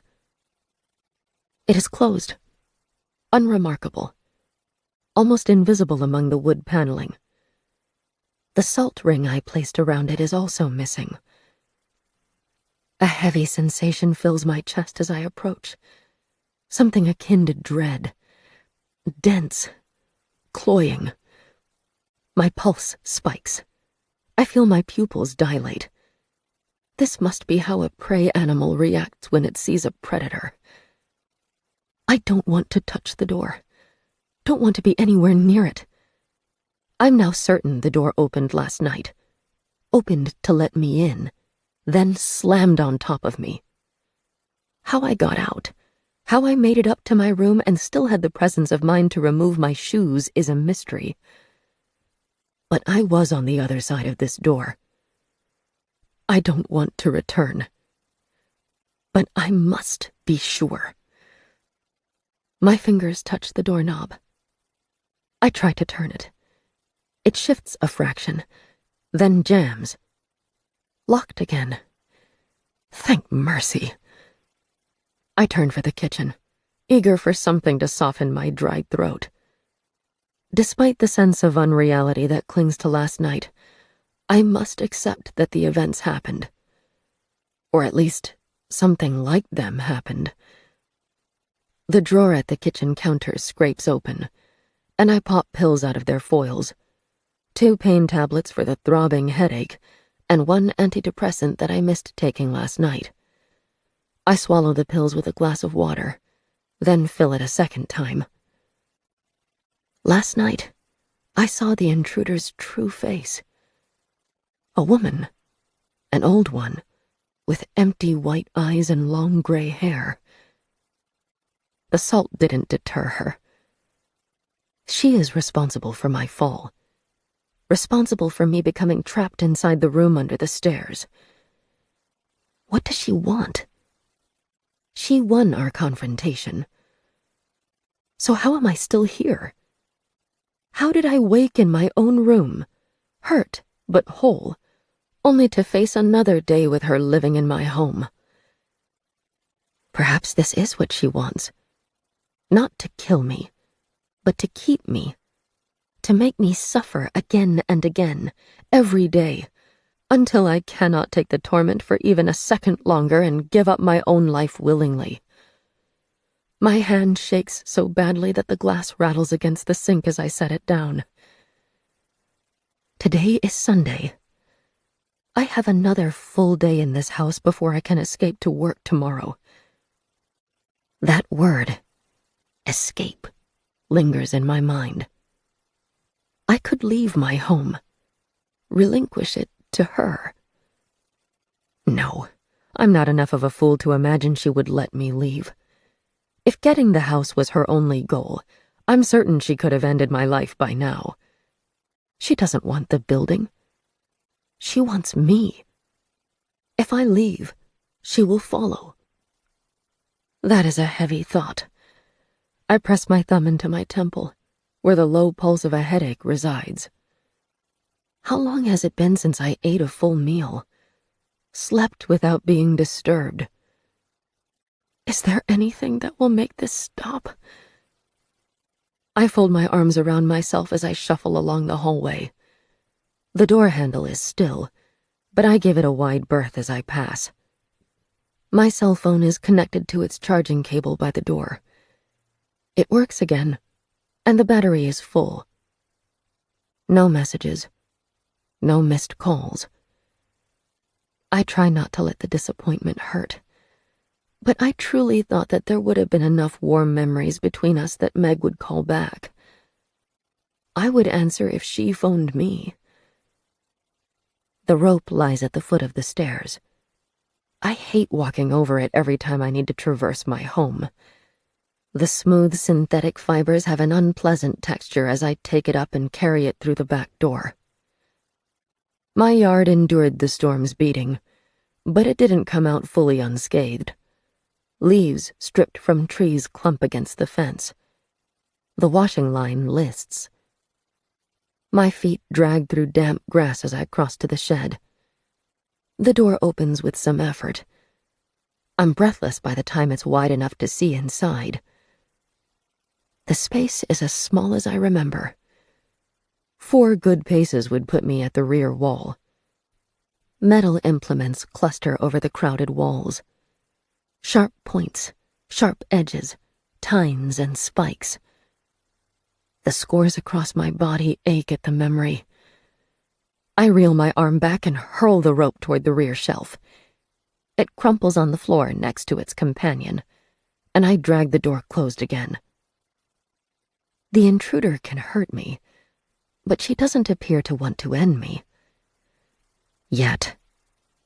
I must see that as the advantage it is, even though the idea is tainted with dread. She has allowed me a weapon. Time. Enough time to test her limits. Enough time to try to understand her. With luck, it will be enough time to defeat her. I stretch tired legs as I march back to the kitchen door. The intruder has been leaving hints as to her nature. Maybe that was deliberate. Or maybe she has no control over how she influences my home. Either way, she let me see the hallway filled with portraits. That image, repeated so many times, must be important to her. It showed a family, a husband and wife, 2 daughters and 2 sons.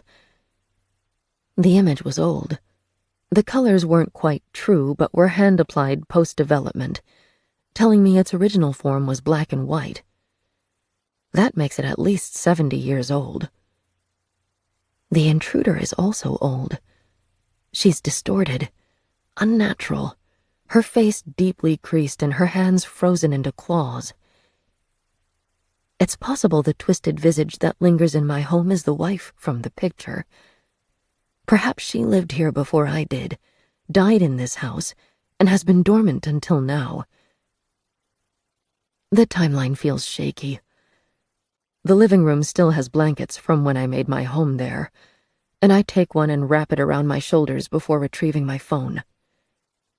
Back in the kitchen, I make a cup of lemongrass tea, strong, and hold it in my left hand for comfort as I sit at the wooden 4-seater table. A piece of scored paper from my professional notebook sits before me, and I jot down theoretical dates. It's possible to assume an approximate time frame for the photograph. When I first saw the photo, I was most focused on the family's eerily expressionless faces, but my subconscious, primed to read these clues thanks to my job, noted facets of their clothing. The wife's dress had squared shoulders, most common in the first half of the 40s, but it might have been an old dress, as her hairstyle hinted toward the middle of the decade. On the left-hand side of the page, I write 1945. It's the closest estimate I can make without seeing the picture again. It's also around the time when color photography became cheap enough that a middle-class family would have no reason to opt for hand-colored instead. On the right-hand side of the page, I write when I moved into my home, 15 years ago. If someone died in this house, it must have been before that date. I'd initially moved in as a renter before purchasing the building from my landlord when he retired. He was a pleasant man, shy, with thin ginger hair and a bony face. We only saw each other when he needed to make repairs or wanted to inspect the home, and my memories from that time are sparse. The pen's plastic top scrapes the space between my eyebrows as I tap my forehead. When I signed the rental agreement, he told me it was the best building on the street, and he seemed to genuinely believe that sentiment. The memory emerges slowly, but as it comes free from the recesses of my mind, I hear the words clearly. It's a good house. I've lived here since I got married in 1966, and it's never given me problems. I write that date next to the year I moved in. That gives me an approximate 20-year gap from the time the photo was taken to the year my old landlord purchased the property. The wife in the photo seemed in her 30s. At most, she might have been 40. Assuming the photograph was taken right before hand coloring became impractical, and assuming the spirit belongs to the wife in the image, and assuming she passed immediately before my old landlord purchased the property, she would have been 60 at the oldest. The pen hits the paper as I drop it. The specter is old. Older than that, I'm certain. My clearest glimpse of her was candlelit and filtered through a haze of stress, but I would be surprised if she were younger than 80. What does that mean?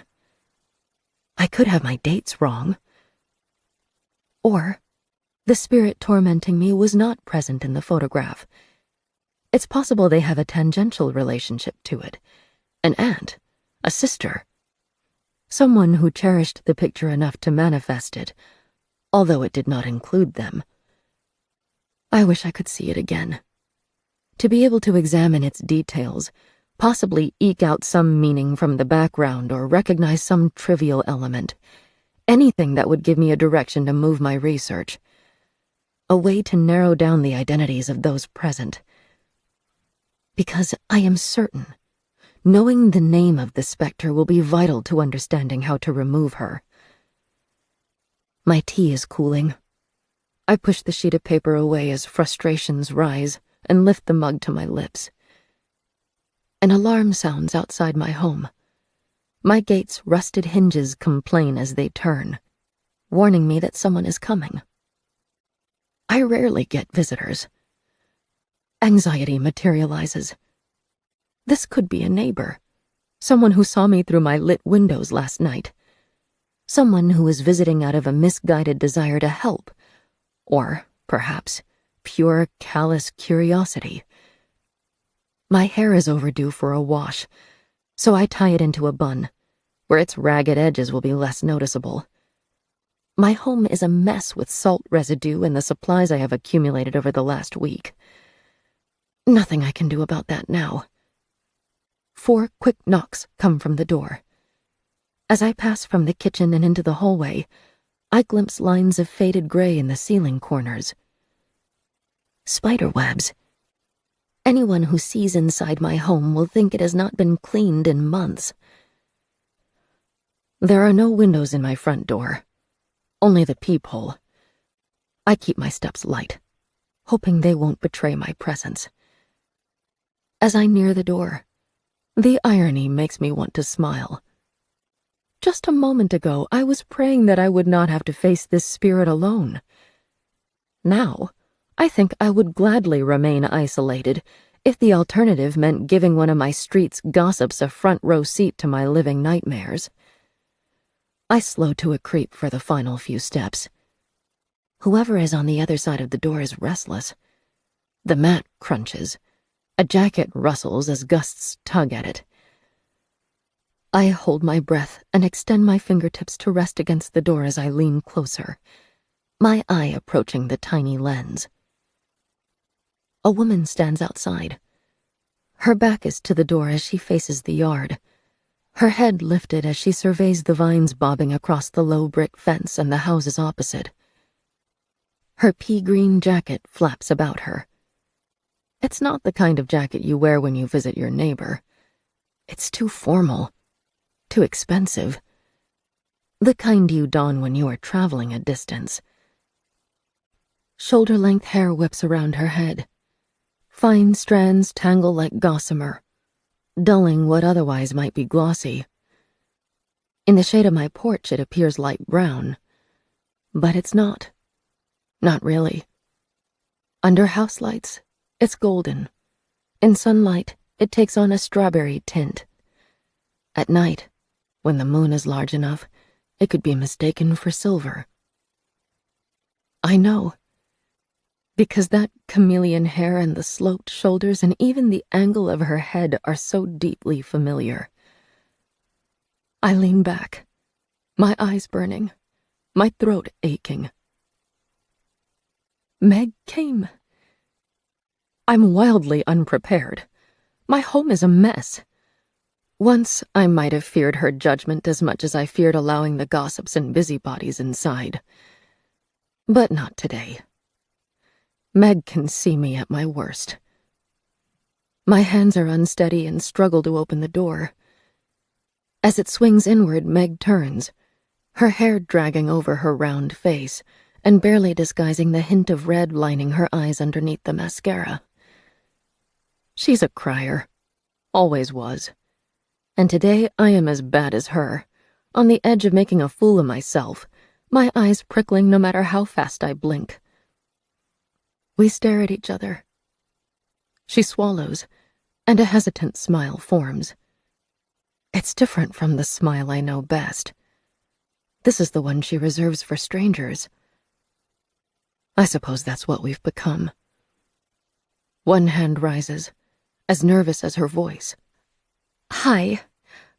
I'm sorry. I hope I'm not bothering you. Never. I don't hold back my own smile as I nearly throw myself on her. My arms go around her shoulders, my head resting against hers.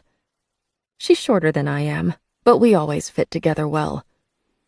That chameleon hair fills my face and smells of fruit.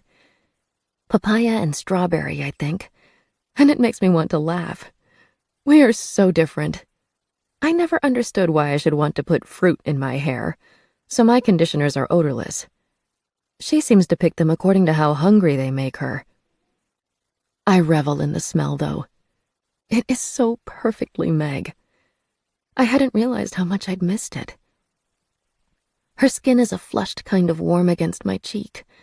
She's all softness and roundness, and she doesn't seem to be bothered by my relative boniness. My eyes blur, and I pull back and turn to my house in one movement so she won't be able to see the tears. I can't tell you how happy I am you're here. I sweep along the hallway to the kitchen, not bothering to close the front door, not bothering to even glance at the understairs door. It seems trivial now, not worth my worry.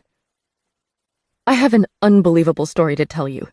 Let's get something to drink first. Do you still like coffee? I only have the instant kind, and it might be stale, but... The kettle begins to rumble as I switch it on. My own mug sits on the kitchen table, and I tip it out so I can make a fresh drink. The kitchen window's glass is clean after the storm, and the light is at just the right angle to reflect my own face back at me. I linger there for a second, swiping my sleeve over my eyes to clear them, before grabbing a second mug from the cupboard. I also have herbal teas. You must be thirsty. It's a long drive. Is Justin looking after the kids? I turn, expecting Meg would have followed me into the kitchen, but I'm alone. My smile falters as I move to the hallway. At the other end, the front door stays open, and Meg is framed in the light, her features unreadable. She fumbles for an object in her pocket, and I think she's saying something, but her voice is too soft for me to hear. Meg? I walk toward her. The hallway never felt as long as it does at that moment. Something's wrong. This isn't how my sister should behave. She lifts her head, then drops it again, and it's like a knife into my stomach. There's pain pulling at her expression. She's trying not to let it show, but her perfect makeup is being ruined as her lips twist back and her eyes squint until they're nearly closed. Meg is joy. Meg is always the brightest one in the room, the loudest voice at the party, the first onto the dance floor. She's the one who loves to bake even though her recipes aren't good, who loves to sing in an off-key voice, who will prattle on the phone for hours without getting breathless. The only thing Meg isn't good at is being sad. Or so I thought.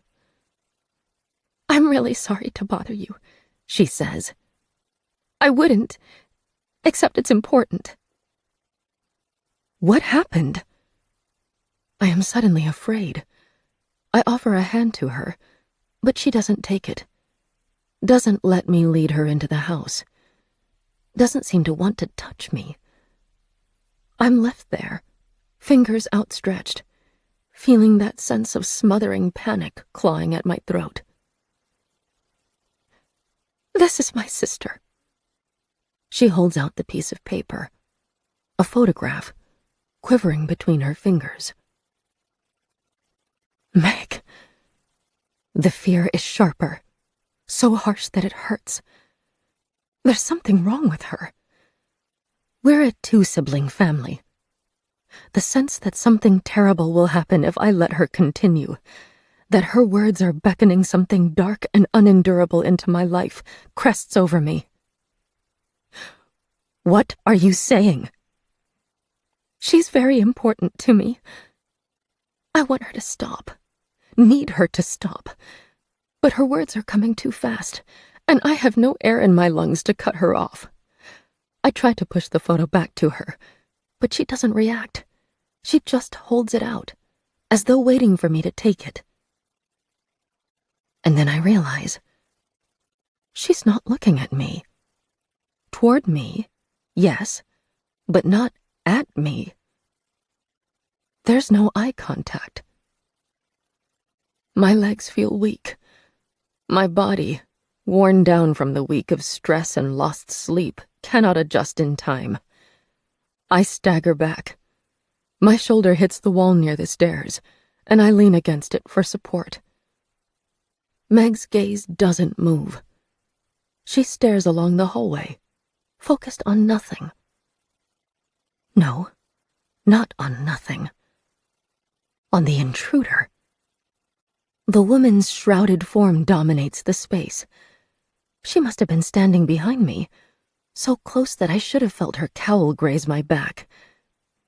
Her wrinkled features are clearer in the daylight. They're hard, angular. Her round, owl-like eyes bore into Meg's. And my sister addresses her, offers the photo to her. She went missing over a year ago. Meg's gentle eyebrows are pulled together, and they paint deep creases between her wet eyes. The police think she left, but that's not like her. She's the most reliable person I know. The intruder reaches out a hand. The appendage is frozen into a claw, and the knuckles strain as she takes the picture between two fingers. Meg relinquishes it. This used to be her house. She might still come back. Please, if she does, or if you find anything, Will you call me? I'm so worried. The intruder's jaw moves. It is horrible, unnatural, as it allows the broken voice out. Of course, my darling. Thank you. Meg's voice catches on tears. She bows her head and begins to back away. My number's on the back. Thank you so much. The door closes. Her shoes crunch on the paving stones. Then the gate wails as its hinges are forced to turn. And a second later, a car engine comes to life. My sister is gone. It is now only the two of us. Me and the intruder, isolated in the long hallway. I press my back to the wall, not breathing, heart not beating, as the towering figure turns toward me. Her crow-like hand rises, the fingers framing the picture. In it, a pale woman with long hair stares toward the camera. Her expression is serious, her eyes dark. It is an intimately familiar face. This is you, isn't it? The intruder asks. A scream tears from my throat. Howling, deep, sick with terror and anger. I clamp my hands over my ears, but it only grows louder. The walls are shaking. Photos shudder in their frames as the air turns to ice around me. My legs give out. The scream is unending as I slide down the wall to meet with oblivion on the floor. 9. Hairline fractures. My fingers rest lightly on the gate. The metal is beautifully old, aged past the point where it begins to look shabby and into the era of dignified charm. The rust meets with lichen. Spots of dirt are indistinguishable from spots of age.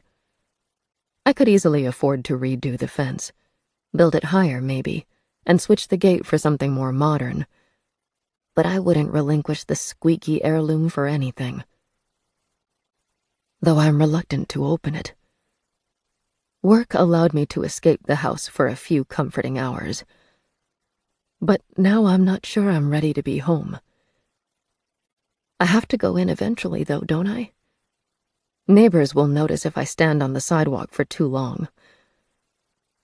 I close my eyes and focus on the cool late-afternoon air grazing my face, the way the thorny rosebush snags at my slacks, and push on the metal. The gate cries out. I step through and let it close behind me. This isn't right.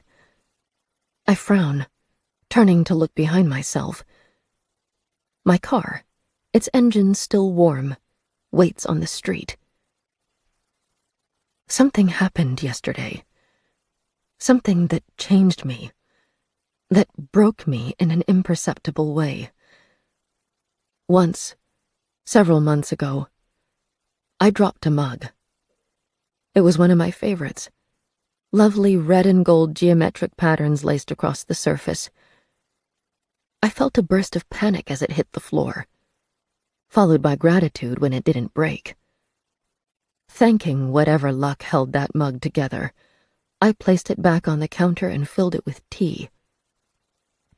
But while it looked intact, the fall hadn't left it unscathed. A hairline fracture ran from the lip to the base. It was so fine that I couldn't find it with my naked eye, but the water had no such problem. As it filled, beads of liquid appeared at that crack and began to run onto the countertop. I feel like that mug. My hair is pulled into a tidy bun. My cardigan is clean and neat, although the clambering rose appears dedicated to snatching threads loose. My shoes are polished. From the outside, I appear fine. But I am as broken as if I had shattered into 1,000 pieces. Did I truly go to work? Yes, I know I did. I woke up this morning. I had breakfast. I drove to the museum and spent my day there. I know that all happened. But when I search my memory, I can't find any distinct recollection. I cannot say who I spoke to or what I said. I cannot recall how heavy the traffic was, or what I ate for breakfast. It's like being on autopilot, except that the whole day has been absorbed in that fugue. I look back at my car, and now I am no longer certain that the engine is warm. Loose grit cracks under my feet as I approach my front door. By all reason, I should not have gone to work today. How could I after what happened? And if I did, wouldn't I have said something to one of my coworkers? What did happen yesterday? Meg visited. But what did I say to her? The memories are like soup that has been cooked for too long. Every distinct occurrence an ingredient that has begun to disintegrate, and the more I stir, the more they blend together. The door lists inward at my touch. Routine is hard to break, and I sling my bag onto the hook on the wall. If this were any other day, I would move toward the kitchen and begin preparing something for dinner. But this can't be a normal day, can it? My body wants it to be. It's trying, with all of its power, to make this feel mundane. It insists this means nothing, even though I'm standing in the same place Meg stood yesterday when she spoke to the intruder. My sister didn't find that alarming. Neither the intruder's existence in my home, nor her appearance. Meg was upset, but not because of that. She'd brought a photo of me. The intruder is still here. I know she is. When I focus, I can hear her. In the kitchen, something ceramic bumps against something wooden. My legs feel leaden. My lungs hurt, and I realize I've forgotten to breathe. For how long? Since the gate? Since before? The hallway leads me to the kitchen. My hallway. My kitchen. She is there, sitting at the kitchen table, turning the pages of a book, a mug that I do not recognize held in one hand. She seems so much less terrifying than she does at night. Not as large, not as aggressive. Her creased, angular face appears almost placid. Her head lifts to face me. The mug goes back onto the table with a gentle tap, and one of those awful bent hands closes the book. For a moment, we don't speak, and I can't tell what to make of the silence. "I was hoping you'd be back," she says. I drag my tongue across my lips. The kitchen is clean. The mud from the storm is gone. So are the cobwebs. The countertops seem to have recently been wiped down. I wonder how much she has touched and moved while I was gone. Though I wasn't truly gone. Was I? My mind is hurting. I feel as though I've walked to the edge of a precipice, and it's my duty, my responsibility, to step over. But doing so will destroy me in more ways than I can comprehend. Stepping over means opening myself to a truth I don't think I'm capable of enduring. I already know what it is. What I am. My body quakes, physically repulsed by the knowledge, desperate to squirm away from it and forget. For a second, I nearly do just that, turn around and walk away. If I leave now, she can't hurt me. This monster sitting at my table, speaking to me, expecting me to reply, won't be able to crack through the mental barriers I've constructed unless I lower them myself. Lowering them is what I'm supposed to do. It's the only right thing to do. It will alter everything, though. crumbling every part of my identity until I no longer recognize myself. I would give anything to return to the bubble of delusion I was living in. But I glimpsed what was over that precipice. And now, there is nothing left to do except lean forward and plunge recklessly. I rest a hand on the archway that bridges the hallway to the kitchen. Smooth paint, cool, its texture so fine that my fingertips can barely make it out. I try to keep my voice emotionless, to not let her hear the fear that churns inside. Am I dead? She draws in a slow breath, and it whistles as it goes down. I expect words to come on the exhale, but they don't. She simply releases it. A sigh, tainted with sadness. And I know I have my answer. My throat aches as I turn away. I need something to drink. By all means. Her blank eyes stay on me as I cross to the kettle. My hands are unsteady as I fill it, put it back on its stand, turn it on. Then I brace my palms on the edge of the counter as I stare through the window. The fallen branches, stripped during the storm, have been gathered into the yard's corner. Birds fight over the feeder. She must have added seed to it. I can't be. I manage at last. She tilts her head to one side, and those horrible circular eyes flash. I can't stand having them fixed on me, and I make a show of brushing stray hair away from my forehead to put my hand between my face and hers. I can't be dead.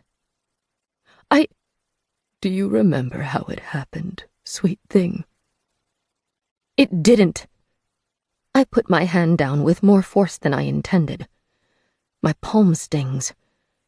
I focus on that, relishing the pain, knowing it means that there must be some mistake, that this encounter cannot really be going in the direction it tries to.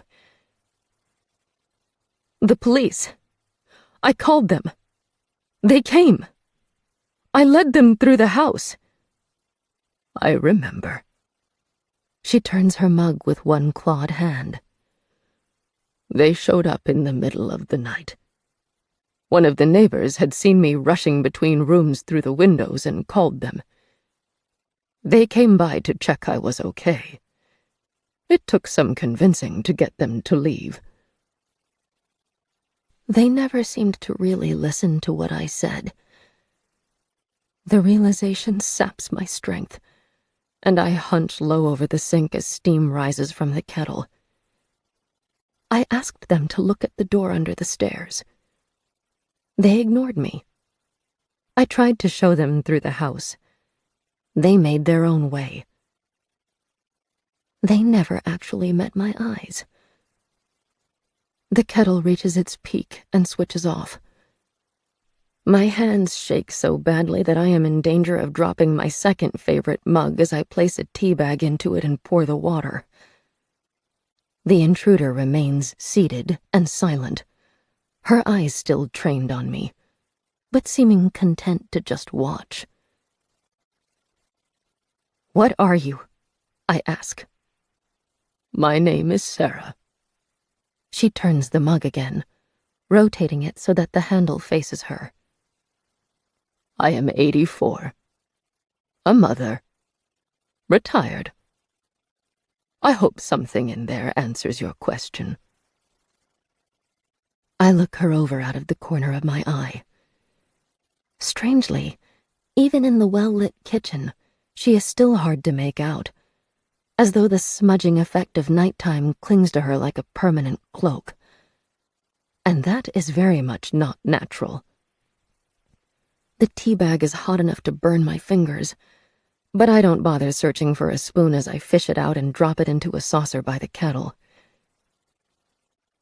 Why have you been doing this to me? What have I been doing to you? I work my jaw, rankled that she would try to play obtuse. "I've been trying to communicate with you," she says after a moment. "Ever since I realized you were here, the day I moved in. And you've made it hellishly difficult, if you don't mind me saying. Slamming doors, closing curtains, making this place seem like a morgue. Sneaking up on me at night. And the salt. It was salt, wasn't it? You left it everywhere. Took fully half a day to sweep it all up." Something chokes in my throat, and I'm shocked that it might be broken laughter. The salt was supposed to keep presences contained. I never actually did step over one of the salt lines once I'd laid it. Did I? That thought makes me abruptly sad. I put my back to the sink and fold my arms, as though that might keep my erratic emotions restricted. "Why do you look like that?" "What do I look like, sweet thing?" Is she going to play dumb about this too? Is she going to force me to say it out loud? To cross the barrier of tenuous civility we've established? No, I actually don't care any longer. So what if I sound rude? She's invaded my house. Tormented me. It's too late for her to expect me to pretend there is nothing to comment on. Like a monster. Well, again, the head tilts. That's interesting. Especially coming from you. What does that mean?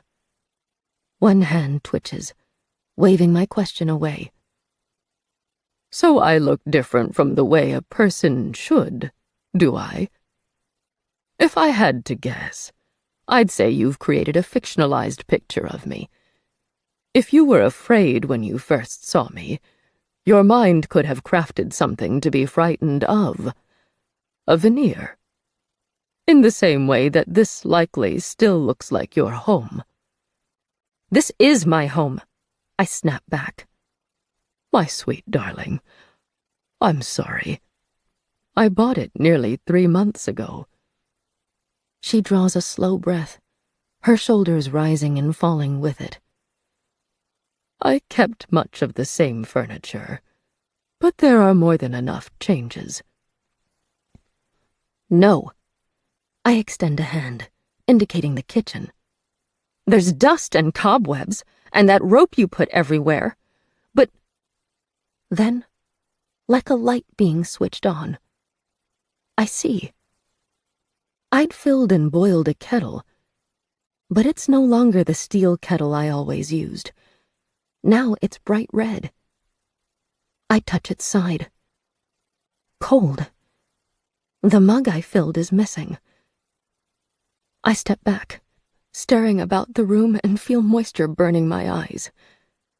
There are cookbooks stacked beside the stove, pots for sugar and tea, a vase with flowers.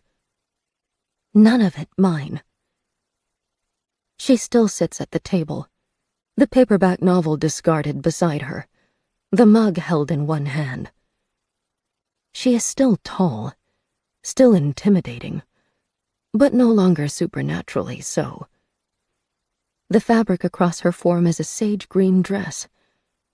Her gray hair, which had seemed ragged and wild, is still long, but now it is plaited. Her face is creased, but only to the degree of anyone else her age. Only one part of her still appears inhuman. Your eyes, I say. She reaches up. Her bony fingers feel around the edge of the terrible lamps, then slip behind them, gouging them out. As they come away, I see her real eyes beneath. Regular eyes. Gray-green. In her hand is a pair of round glasses. My legs shake, so I approach the table and draw out a chair. As I lower myself into it, her pale lips move into a slight smile. I really am dead, aren't I? I'm sorry. You don't deserve to be. Not when you're still so young. I want to cry. I won't. Would you call my sister, please? Meg. You met her yesterday. She should know. Sarah leans closer, her claw-like hand resting near mine, and in the silence that hangs between us, I sense reluctance. Please, I press. Meg was in so much pain. At least give her some closure. Sarah's green-gray eyes are heavy with sadness, and her voice is gentle. What would you like me to say? I understand why she hesitated. What is there to say? My body can't have been found. Otherwise, Meg wouldn't still be searching for me. And without a body, how can I expect Sarah to explain to my sister that I am truly dead? A groan wrenches its way out of my stomach. I press my palms into my closed eyes. It wasn't yesterday, Sarah says. Just so you know. It was a week ago. Are you sure? It feels like yesterday. You're not always here. Only sometimes. You'll disappear and come back days or weeks later. That's made it hard to speak to you. But, well, we managed it eventually, didn't we? My hands drop from my eyes. I flex my right index finger. It was cut, and badly. I wrapped it in bandages, afraid that the skin would split. But then I forgot about it. The bandages vanished. The skin returned to its unblemished state. Just like the cuts from the shed. Just like everything that has happened to me since Sarah appeared in my home. I never even considered seeing a professional about the injuries. Because I couldn't. Some part of me knew I was gone, even if it wasn't conscious knowledge. So the idea of seeking help never even crossed my mind. Sarah has left her glasses on the table, and her face is so much gentler without them. Still angular, still creased, but now appearing attentive. Are you sure you don't remember how you died? She asks. If you know how and where, I could give your sister closure, and maybe help you move on. It's a strange question, made even stranger because I don't have an answer. My life has progressed steadily, with very few changes. Taking 3 weeks off over Christmas is the most notable thing to happen all year, and even those 3 weeks were uneventful. I rested at home. I worked on an ocean-themed quilt. I read. I cleaned the yard. A person should remember their death. Shouldn't they? Unless I'd passed from an aneurysm or some other undiagnosed condition when I was asleep. But if that had happened, I should have been found in my bed when I didn't turn up for work. When Meg visited, she said the police believed I'd left.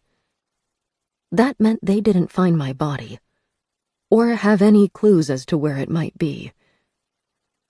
But how could that be possible when I rarely leave my home, let alone travel far? How could I simply vanish in such a way that even I don't remember it? I don't know, I manage. Sarah is no longer sitting opposite me. The shadows have shifted. Evening has progressed into night. The cup Sarah drank from is sitting upside down on the washboard to dry. I'm alone again. The lights in the house's lower level are off, making its details blend together. The cold floor drifts away ahead of me, leading through shadowed rooms. An electric sensation trails over the sensitive backs of my arms, and I am struck by the impression that it is not wise to be alone right now. I rise, my eyes straining through the gloom. Metal strikes metal. A door handle. That door handle, twisting in place. And the fear of being alone is abruptly much worse. "Sarah?" I turn, putting my back to the kitchen counter as I stare down the length of the hallway. Something is wrong with my house. It feels like a poison seeping out of the walls, corrupting every surface. A slick grease that gets on my clothing, on my hands, sticking to me until I can never be free from it. The hairline fracture I thought was running through me has spread. It is not just inside me any longer. It is in the house. And it is bleeding. 10. Meat and tendons and bones and veins. The morning is overcast, and it makes it hard to wake. Without the sunlight invading my room and prodding at my defenses, I lie, content to be wrapped in the warmth of my quilt. My bedside radio flashes the time. 7:30. I didn't hear the alarm, and now I'll have to skip my morning shower if I don't want to be late. Even with time escaping my clasp too fast, I still find it hard to get dressed. A cloudy day is a heavy thing, making me feel as though I weigh twice what I normally do. 7:45. It's time to go. I pull a cardigan over my shirt and move into the hall. I'll eat one of the muesli bars I keep in my car's glove box for breakfast. That will buy me a few minutes. I take the stairs quickly, rubbing at the corners of my eyes, still feeling sluggish and irritated. Into the hallway. I snatch my bag off the hook by the door and unplug my phone. The crisp morning air greets me as I pull the door open. I'm 2 steps into my front yard before I stop. My bag's strap falls from my slumped shoulder. I remember now. Who I am. What I am. How did it take me so long to recall my new reality? That's the power of my routine. And, most likely, why I didn't notice anything was wrong for more than a year. I try to smile as I return inside my home. But it hurts. I'm prepared for work. I won't actually get there. Never again will. I groan, pressing my fingers into my skull, messing up the hair that I put up so carefully. My life was run by routine. But now it has infected me, and the loss of it hurts more than I ever expected. The satchel is discarded beside the door. I step toward the kitchen with the vague idea of making a cup of tea holding in the back of my mind, before I realize that, too, is part of a dead routine. A life that is now unattainable. Hello? Sarah? I move into the living room, then from there to the kitchen. It feels strange to call someone else's name inside my home. But she has to be here, doesn't she? I stop by the kitchen sink. She's at the listing washing line, green fabric spiraling in the wind. Her gray hair moves like a mass around her head, like disembodied fog, like seaweed trapped in a swell. Part of me is affronted to see her in my yard. Another, smaller part of me is relieved. I approach the washing line in long, steady steps, my arms folded across my chest to protect against the wind and the awful vulnerability permeating me. She either senses me coming or is talented at hiding surprise. Morning, Lee. She's hanging laundry, mostly dresses like the one she's wearing, loose moss green or brown shades. I give her a curt nod. It's good to have you back. She shakes out a shift that edges toward burnt orange. I've been impatient to get started. On what? I didn't notice how thin her arms were before. She's a large woman, especially for her age. Not overweight, but broad-shouldered and stocky. Tall, too. Maybe not as tall as I'd imagined her, but nearly the same height as me. Her arms are thin, though. The sleeves hang over her elbows, but from there down seems like bird claws. The bones in her forearms are defined, wrapped by a thin layer of loose skin, and it's hard not to think of the mummified remains I've categorized over the years. I want to help you pass over, of course.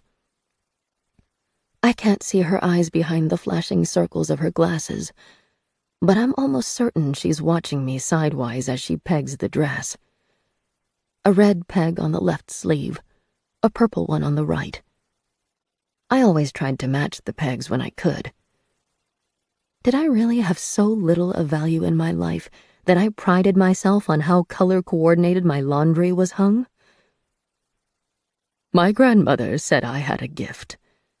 Sarah bends, moving painfully slowly, to pluck a pair of underwear out of the basket. She gasps as she straightens and reaches into the peg basket. My mother didn't like that idea. Didn't want me to mention it. Didn't want me to think about it, especially after Ruth. But that's around the time we moved in with my grandmother, and she had no such compunctions. I'm sorry? Who's Ruth? Sarah draws a deep breath, then scoffs it out. Never mind that. What I'm saying is, my grandmother said it was a gift, and that I should use it for good. I just never had the chance before. You're the first one I've seen so clearly. The first one I've been able to really talk to. You think you're a spirit medium? Sarah laughs. It's abrupt and barking, its vitality at sharp odds with the bird-like arms. Sweet thing, I'm talking to you, aren't I? All right. I try to smile. Sarah bends to her basket again, and my inactivity rankles me. Can I help with that? I don't know. Can you? My tongue runs across the back of my teeth. I'm suddenly desperate to participate in the chores I once barely paid attention to. My hands plunge into the basket. Fabric, damp and cool, envelops them. I take measured breaths as I draw a dressing gown out, almost ashamed of how much I relish being able to hold it. You're a lost soul. Sarah rights herself and braces one arm against the washing line as she watches me. Now, forgive me, because I don't exactly know the nuances of how the afterlife is supposed to work. But I'm pretty sure you shouldn't still be here. The words come out on impulse, perfunctory. This is my home. It was, but I'm talking in more general terms. You shouldn't be here, on this mortal plane. There's somewhere else you belong. Heaven, maybe. I'm assuming you're not sure how to get there. I pin the gown. A green peg on the left sleeve, a green peg on the right. No. I didn't even realize I was dead. No longer living. Not until Meg visited. The memory of my sister brings down a slew of implications. I'd always pictured us reconciling at some point. As the separation graduated from months to years, it didn't hurt as much as it might have, and I never felt pressured to release my grudges because I always saw it as a temporary rift. But now it is permanent, and there's nothing I can do to reel back that lost time. The basket offers relief from my own thoughts and from Sarah's scrutiny. I fish out more items, my movements snappy to compensate for how badly I wish I was alone to cry. That means, I suppose, that there's something keeping you here. Movies love to call it unfinished business, but I don't know if that's the best term for it. From what I've seen, lots of spirits are like you, They don't know they're already gone.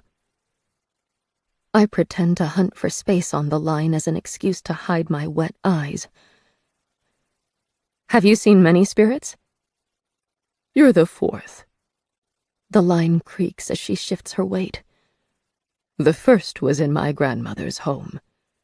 We moved there when I was 12. My mother wasn't coping, and my father had left, and my grandmother was the only person who was prepared to look after 3 kids. Her house was small, so I had to sleep in the loft with my brothers. And on the second night, I saw a young girl. She'd crouched next to the blankets and pillows I'd used to make a bed.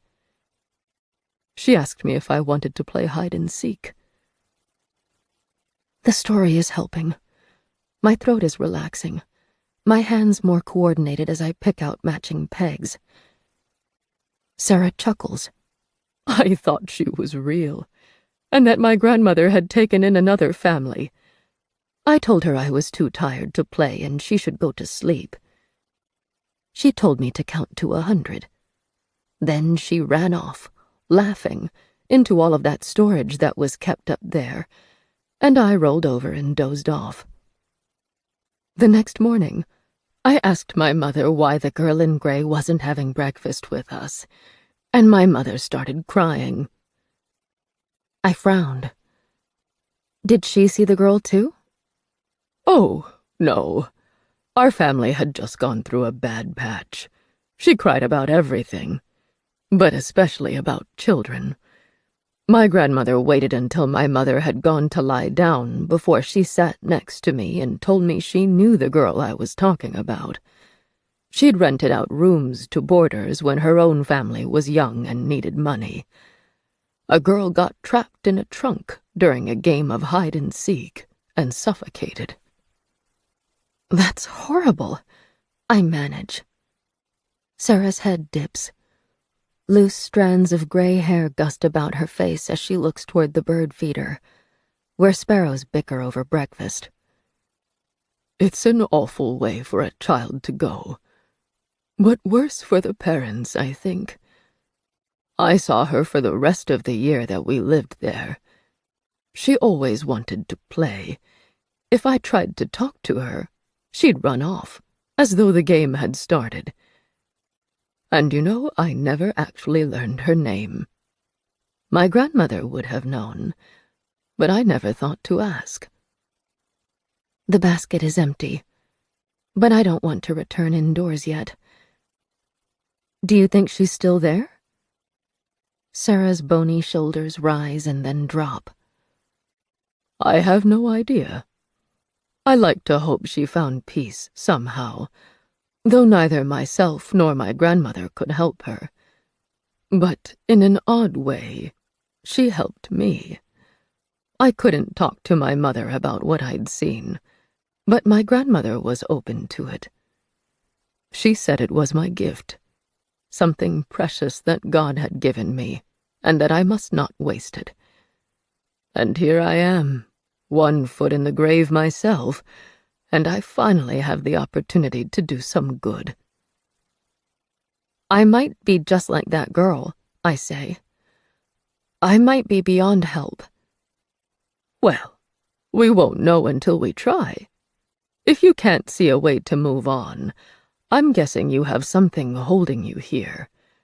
And I don't doubt it's related to your death. Or, more specifically, that your body hasn't been found.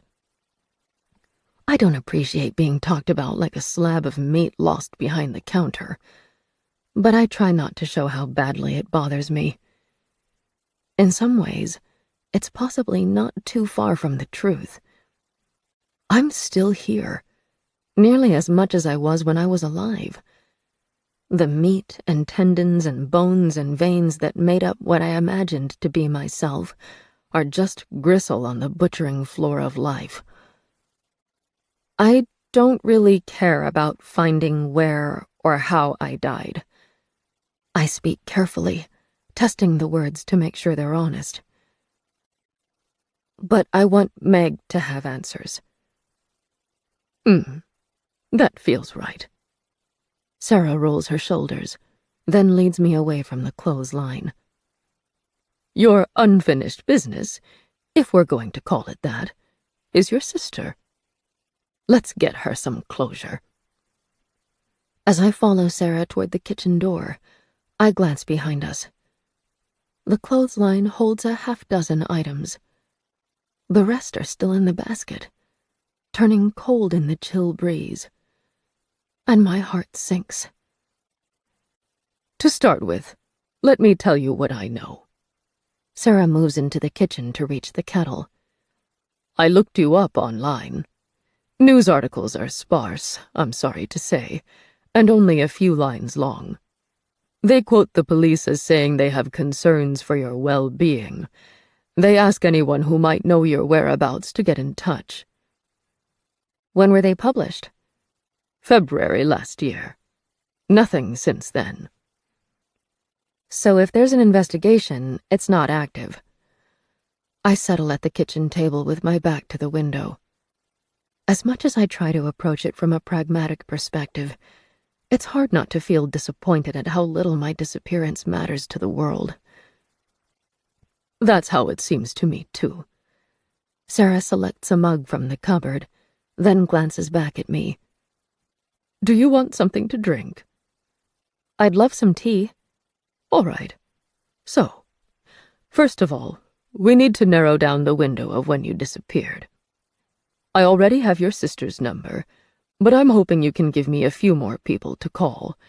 Friends, relatives, anyone who can tell me when they last heard from you and when you stopped answering their texts or showing up for events. I pick at my fingers.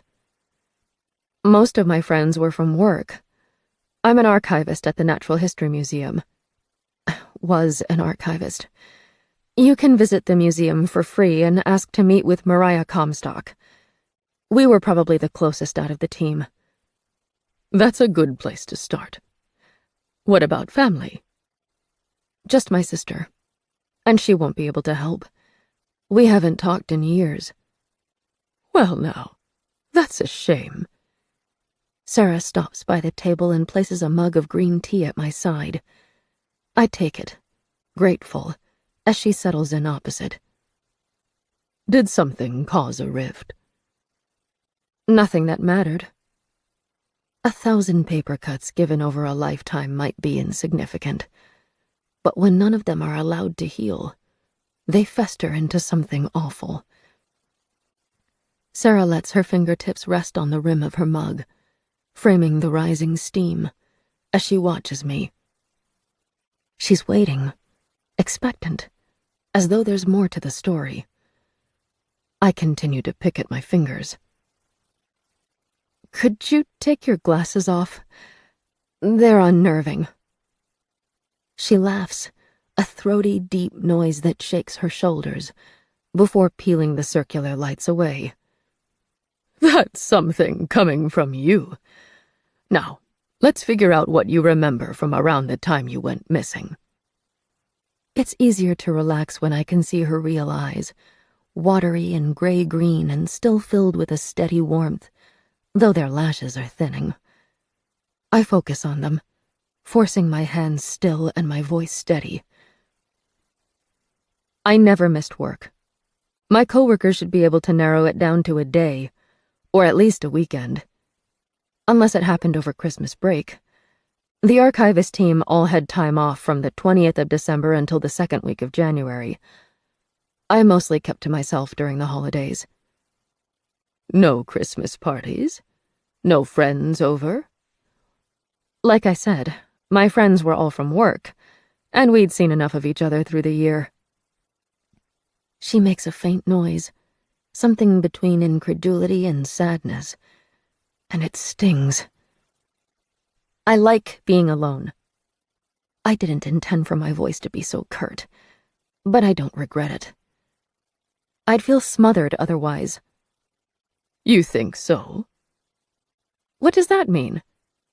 She shrugs, lifting her head to look at the house. It's a big place for just one person. Pot, meet kettle, I snipe. Oh, Sweet thing, your barbs cannot break through this hide. Sarah reclines in her chair, a languid smile forming. I have 4 good children, and they've given me 9 grandchildren, with another 2 on the way. I bought this house specifically so that there will always be room for them to visit. And if I'm being honest, so that I can have a chance to escape them once in a while. That means other people will be allowed into my home. I'm still coming to terms with Sarah's presence, and for a wild second, I imagine asking her not to let her family in. It would be dangerous for them. The thought comes from nowhere and flickers out like a sickly flame before I can fully fix on it. I thought my home was harboring an intruder, and technically, it was, except I now understand that Sarah isn't a threat. Why would I believe my home is something unsafe knowing what I now do? My eyes track across the ceilings, where they meet with the wooden paneling, and down toward the front door. I imagine cracks running through the paint, hairline fractures, spreading, extending with each passing night. Still too fine to see with bare eyes, but widening. They cannot be real, and I know that, but they feel very real. If I put my hands on the walls, I'm sure I could find them. Lee? Sarah prompts me. I shake my head, as though the thoughts can be chased away, and form a smile. Sorry, got distracted. That's fine. I just asked if you were likely to go anywhere over Christmas, visiting another town, or going on a hike, or camping. I do like hiking, I admit. It's been a couple of years since I planned one, though. If you don't remember your death, then it's likely you don't remember the days leading up to it either. A solo hike could be dangerous if you strayed off path or traveled somewhere remote. That could be something to look into. She pushes her thumb into her canine tooth, as though testing it, and I swallow the impulse to ask her not to. Her skin seems so thin, so fragile. She'll cut herself. I'll call in on your coworkers. But in the meantime, let's create a list of trails you've visited before and places you might have wanted to go. It's possible your body is still out there, waiting to be found. 11. The house tilts. I picture my body lying underneath a spreading tree. Wide branches, not unlike the oak outside my home, cast shadows over me. My form would be cradled by the roots, covered in a blanket of fallen leaves, and sheltered from prying eyes by long grasses. If my body has to be lost somewhere, that is where I want to be. Peaceful, secure. I'm able to rest, and rest, and rest, held by that tree. Something moves in my mouth. Not my tongue. My tongue is dead and has been for a long time. This is living. It is smooth and cool, solid, insistent as it presses against the roof of my mouth, trying to force my jaw open. My lips part. The beetle slinks through the gap between my teeth. Prickling legs snag on the skin as it passes over my chin, moving toward my neck, where a festering wound is alive with fly spawn. This is not rest. It is not peaceful. I have no control over my body as it writhes, bloated with life that is not my own. The tiny creatures that now use me for nourishment. They never leave me alone as wave after wave of them come, running through my veins, creeping into my vacant eye sockets, picking at me until there is nothing left. I sit bolt upright in bed, covered in clinging sweat. My breath snag in my throat, which is crowded by screams that can't get out. My arms move across my body, hands clutching, fingers searching. But I'm intact. No insects. No holes. I slump against the headboard. Sarah did this to me. Her talk of my body being forgotten in some nature trail coated my mind as I slept. If what I'm doing is even sleeping. Moonlight flows through the window. It infuses the air with some cold, unpleasant scent. This is my room, but I don't feel safe in it. A body moves on the lower level of my home. Heavy footsteps. Shuffling. They progress from the kitchen to the hallway and back in a loop. I wouldn't have expected Sarah to still be awake so late, but I'm grateful that she is. The dream left me feeling sick. I slide my feet out of bed and rest them on the rug, relishing the sensation of rough fibers against delicate skin. I press the toes further in, then recoil. The carpet is damp. Not recently wet, but an old kind of damp. The kind that has been sitting there for weeks, festering, incapable of ever fully drying.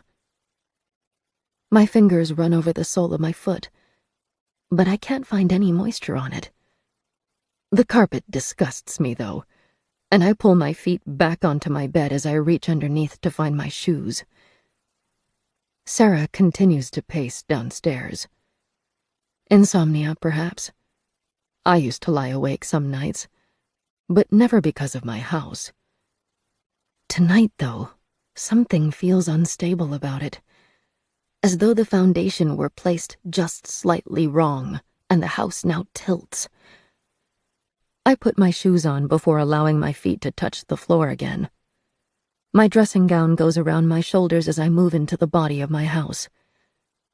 No lights come from the lower level, and the stairwell is bitterly dark. I let my fingertips run across the wall as instinct guides me down. Sarah completes another loop of the ground floor and keeps moving. Perhaps this isn't insomnia, but sleepwalking. I can't think of many other reasons for her not to at least switch a lamp on. As I turn the stairwell's corner, something smooth and cold grazes my arm. I slap it, and my palm hits synthetic rope.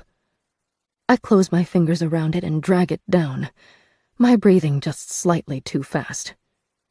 At least 3 meters coil around my hand before I find the end. Sarah moves into the space below the stairs and halts there. She must have heard me. I call out, "It's just me. Do you know where this rope came from?" I take the final 4 steps to the ground floor. The living room curtains are open, but clouds filter the moonlight until it is only a whisper. I can see Sarah next to the understairs door, but only barely. If she were to stop swaying, she would be at risk of vanishing into the blackness. Sarah? She has to be sleepwalking. She wouldn't stare at me so blankly otherwise, swaying as though she can feel the house's unstable foundation as well, as though she's trying to find a footing.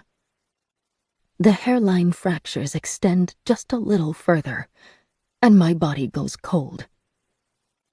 This figure is not Sarah.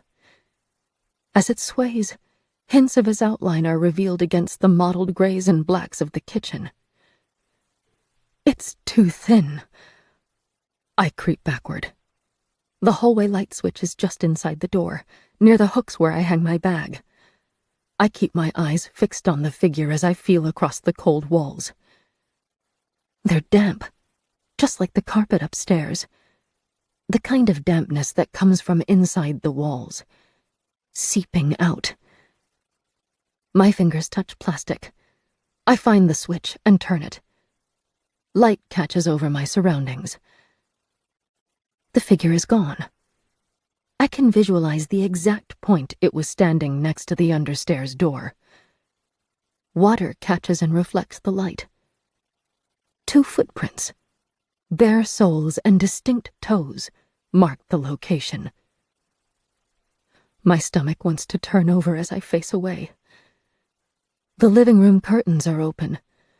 I cross to them in frantic steps and wrench them closed, knowing that my fear, that my predicament is on display for the street. It's abhorrent. As I move through the lower level, I close every window and turn on every light that I pass. I watch for signs that I'm not alone, but the house is now suspiciously quiet. I finish my loop through the dining room to arrive back at the hall. The lower level is alight now, a blaze of lamps and bulbs, and I try to hold on to their bracing effect as I climb the stairs. There is only one place I could expect Sarah to be. I pass every other door as I move toward the room at the end of the hall. The rarely used hinges sigh as I force them to turn. The curtains in this room are also open, and the moonlight tangles across a bed that is not mine. I press the light, bathing us in light. What? Lee? Sarah, covered in a sage-green nightgown and her long hair in a plait, struggles to sit up. I feel some of the tension slide away as I take in her room. She's decorated it in trinkets, porcelain cats, porcelain people, all glazed in white with pastel details painted on top. Haphazard shelves and trunks and tables support the decor. It's a stark change to the plain storage room I'd maintained. As I step inside, I examine an owl figurine that calmly watches over the space. Sorry to wake you. Is anyone else staying in my house? Sarah groans. She shuffles up in her bed, putting her shoulders against the cloth backboard, and rubs at the corner of her nose. No. Why do you ask, sweet thing? I saw someone downstairs. The owl's gaze is peaceful, and I focus on it, afraid that if I turn towards Sarah, she'll see the fear in my eyes. I think I did, at least. They vanished when I turned on the light. She could have easily talked me down from it. I'd just woken from a nightmare. My mind seems to become more scattered, more erratic when I fall out of my routine. And it wouldn't be the first time I've materialized something that didn't truly exist. Instead, Sarah reaches for a gown that hangs beside her bed and pulls it over her arms, her legs still covered by the blankets. What did they look like? Tall and thin. I glance at her, then away again. Pacing through the lower level of the house. Why did you pick this room? She shakes her head, uncomprehending, and I know I'm jumping through ideas too quickly. This isn't the master bedroom, I amend. Why did you pick it, instead of the one down the hallway? Ah, when I moved in, the house still had all of your original furniture, and that larger room clearly belonged to you. It would have felt odd to take it over. Besides, I prefer the view from this one. She hasn't minded taking over the rest of the house, changing the decorations, opening curtains that are supposed to stay closed. But I appreciate this gesture. This may be an odd question, but did you bring any rope into the house? Rope hanging from the walls or from the ceiling? Oh, yes. My macrame. I used to love making it, and it took so much time that now I can't stand to throw it out. She chuckles, and I feel a smile of my own creeping up. I know what that's like. My quilt, a fear, sudden and sharp, cuts me. I've failed to notice many changes in my home until they're pointed out to me, and the quilt in the living room doesn't match Sarah's style of decorating. Don't throw it out. You didn't, did you? No. She sighs and sinks slightly lower on her bed.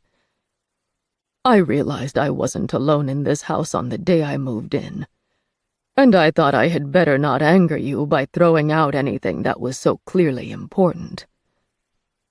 My shoulders bow with relief. I've been thinking about throwing out that quilt for years. Now I can't stand the idea of losing it. Speaking of angering spirits, I'd like to know more about this middle-of-the-night awakening. You said you saw a figure, but they're not there any longer? Sarah rubs at her nose again, and I realize she's still fogged with sleep. No. I don't know how to tell her about the fractures, or about the growing sense that there's something very wrong with my home. Instead, I try for a joke. Maybe I'd feel less edgy if you didn't open the curtains all the time. The place feels like a morgue, she fires back. You kept it so gloomy.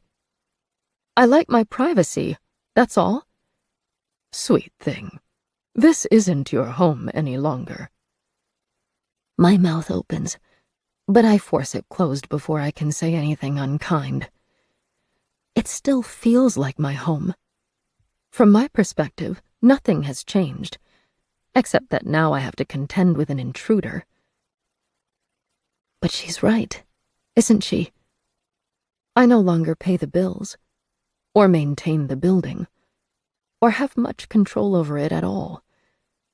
She left most of my furniture in place as a kindness. She lets me keep my room also out of kindness. I still live here, but it's no longer truly mine. And I hate that. Sarah smiles. One of her claw-like hands pats the edge of her bed, inviting me to sit. I do, feeling uncomfortable but also grateful. She's close enough that I can count the creases around her eyes, rolls of loose skin covering bags, mapped by spots of burst capillaries. Age has fought her, strained her joints and damaged her skin, sapping the strength from her body. But it has not doused her spirit. She gives no leeway, and despite how long it has dragged on or how inevitable it is, does not back down from the fight. She's the kind of person I would like to be when I'm 80. Would have, if I'd been given the opportunity. This house is special. The moment I stepped into it, I felt like I was home. My hands knit together as I struggled to put emotions into words. I rented it until my landlord wanted to sell, then battled to get together a deposit before anyone else could offer on it. I never doubted that I wanted to spend the rest of my life here. It's just unlike any other house. That's something I can understand. The truth in her words strikes me. She would have bought this building for the same reason I did, because it felt like her home. Sorry, I manage. I was so preoccupied by having you in my home that I forgot it goes the other way, too. You probably weren't thrilled to find someone already living in your new property. And you can't even evict me, can you? She laughs. I wouldn't try. It's not so bad having some company in this old building. I suspect I'd be lonely otherwise. Maybe it's not so bad. I glance across the painted figurines, trinkets that must have been accumulated across decades, and my gaze lands on a small photo. It's sized to be handheld, framed in bronze, and I leave Sarah's bed to examine it. Are you in this? I cradle the photo as I return to sit on the edge of the bed, and Sarah's knuckle-heavy finger indicates the image. Yes, my family. That's me. She nods to the elder of the two girls. I tilt the photo. It's far smaller than the versions I saw in the distorted hallway, and the details are harder to make out. But I want to believe the family's expressions are less grim than in the nightmare version. My mother did odd jobs. Sarah sinks back into her bed, her eyelids heavy. Washing, cleaning, ironing, anything our neighbors wanted to pass to us. My father worked in the local steel factory. That's gone now, of course, demolished more than 50 years ago. He left, too, about a year after that photo was taken. Left for work one morning, but never came back. His coworkers say they saw him get on a Greyhound, and that was it. Never even picked up his last paycheck. I'm sorry. She chuckles. Do you know what the strangest part is? I still imagine I might hear from him one day. He must be long dead by now. But, see, my mother always believed he'd come back eventually. Even after she passed, I held on to that idea. He was out there somewhere. Maybe with a new family, a new job, a new home. But we would have to be weighing on him, the family he abandoned. Surely his conscience wouldn't let him sleep until he came back and made it right. And even though he'd be over 100 if he were still alive, it's hard to let go of that idea. You'd want closure, I say. It must be hard not knowing what became of him after he left. That's it exactly. We struggled. My mother's odd jobs couldn't keep us afloat, even if she'd had the strength of will to keep up with them. And I suppose I would have liked to know. Did he struggle too? Did he die young? We didn't have much in savings, and he didn't try to take any of it, so he could have ended up on the street. Or maybe he did all right for himself. Maybe his life was better without us in it. The idea is like a barb in my mind. He wouldn't have deserved it. Sarah's eyes are strangely fond as she regards me. Oh, don't worry. I'm well past resentment. I was young enough when he left that I can remember only the best parts of him. And that's the way I want to keep it. What about your family, though? He left 4 young children. She takes a deep breath and releases it in a rush. We struggled, sure. But our neighbor's charity kept us from starving. And then we moved in with my grandmother. And we lived there until my brothers were old enough to leave school and get jobs of their own. I turn my gaze across the 2 boys. One who had to be close to 12, one who looked around 8. The picture strikes me as something deeply melancholy. It had captured a family on the verge of collapse. Within a year, they would be fragmented, never to be reunited. The details are tiny and blurred under the hand coloring, but I imagine I can detect traces of restlessness in the father's eyes. Perhaps, even when that picture was captured, he was building dreams of a different life. Sarah's eyes are heavy. I rise to carry the picture back to the dresser where I found it, only to realize my hands are empty. It's back in its position between the porcelain figurines, as though I'd never touched it. Which, I now know, I hadn't. It was just my mind hard at work building delusions. Those beautiful figments designed to lull me into the belief that life still continues, that I can still hold and lift and move things, only last as long as they're not examined too closely. The moment I question them, they evaporate like shadows under a harsh light, leaving me empty once again.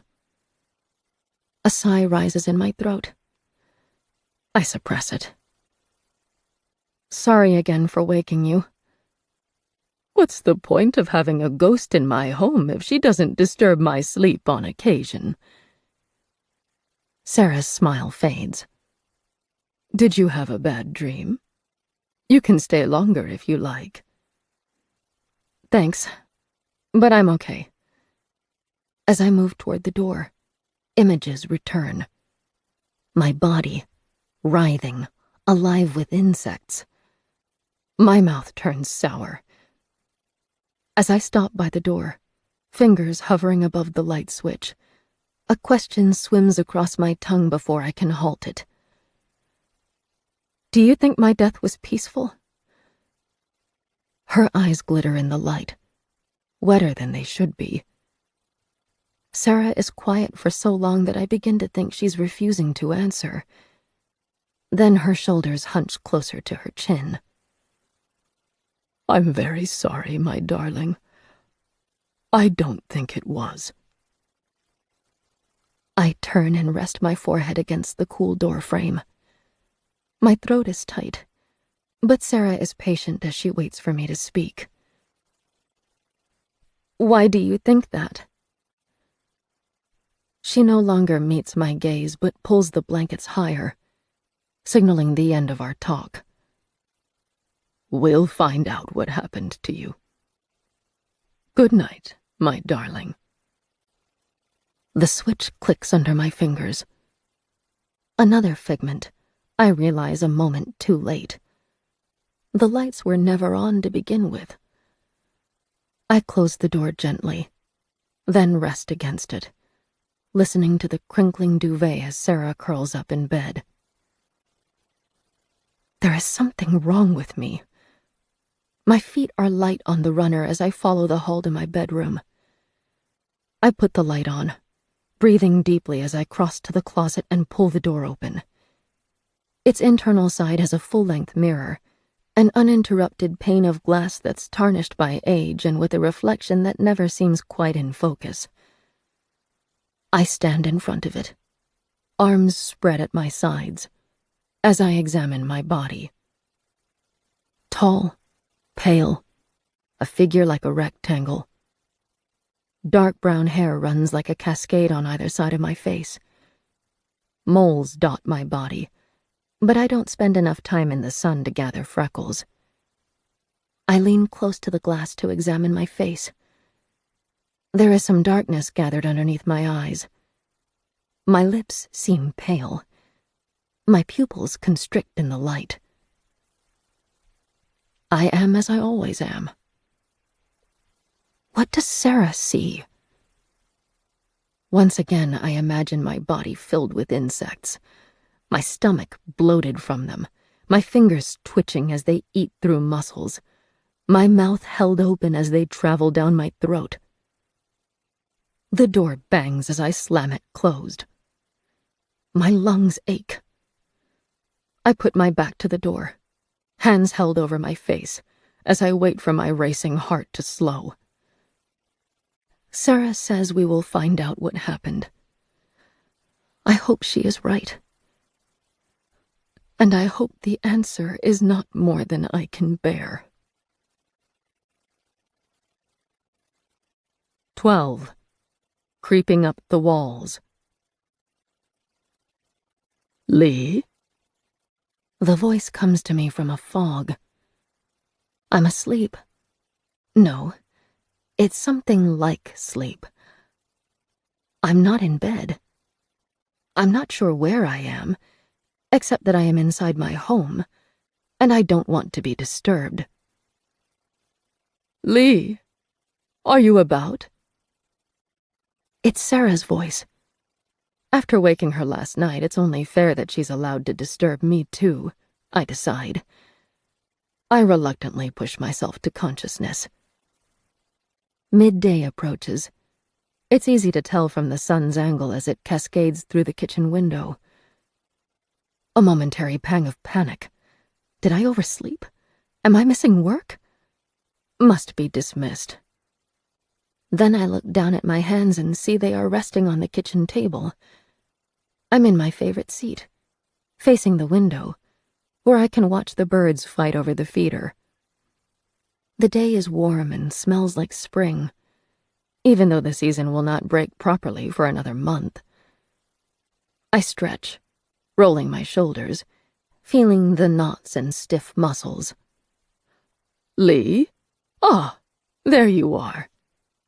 Sarah appears in the archway bridging the kitchen and the dining room. She's given more thought to her clothes than normal. The dress and cardigan match, and a scarf, too light to do much against the cold, hangs across her shoulders. She's twisted her plait into a bun, but the bobby pins poke out at odd angles. "I'm glad I caught you." She moves through the kitchen with quick, eager paces, pulling a half-dozen plastic cups out of the cupboard. "I have a few things to tell you. First, some updates on your situation. Second, my family is coming to visit." She opens the oven to examine a tray. More smells register. Herbs. Cheeses. She closes the oven door, apparently satisfied, and gathers the cups to her chest. I follow her into the dining room, where the table is half set. Something registers deep in my stomach. Panic. "Your family?" "Yes, sorry. I would have given you more notice, but they only phoned to say they were coming yesterday afternoon. I've been waiting for you to pop up again, but you've been rather shy these last few days." She places the cups next to the table settings, not in any random order, I notice, but picking out colors to match the napkins.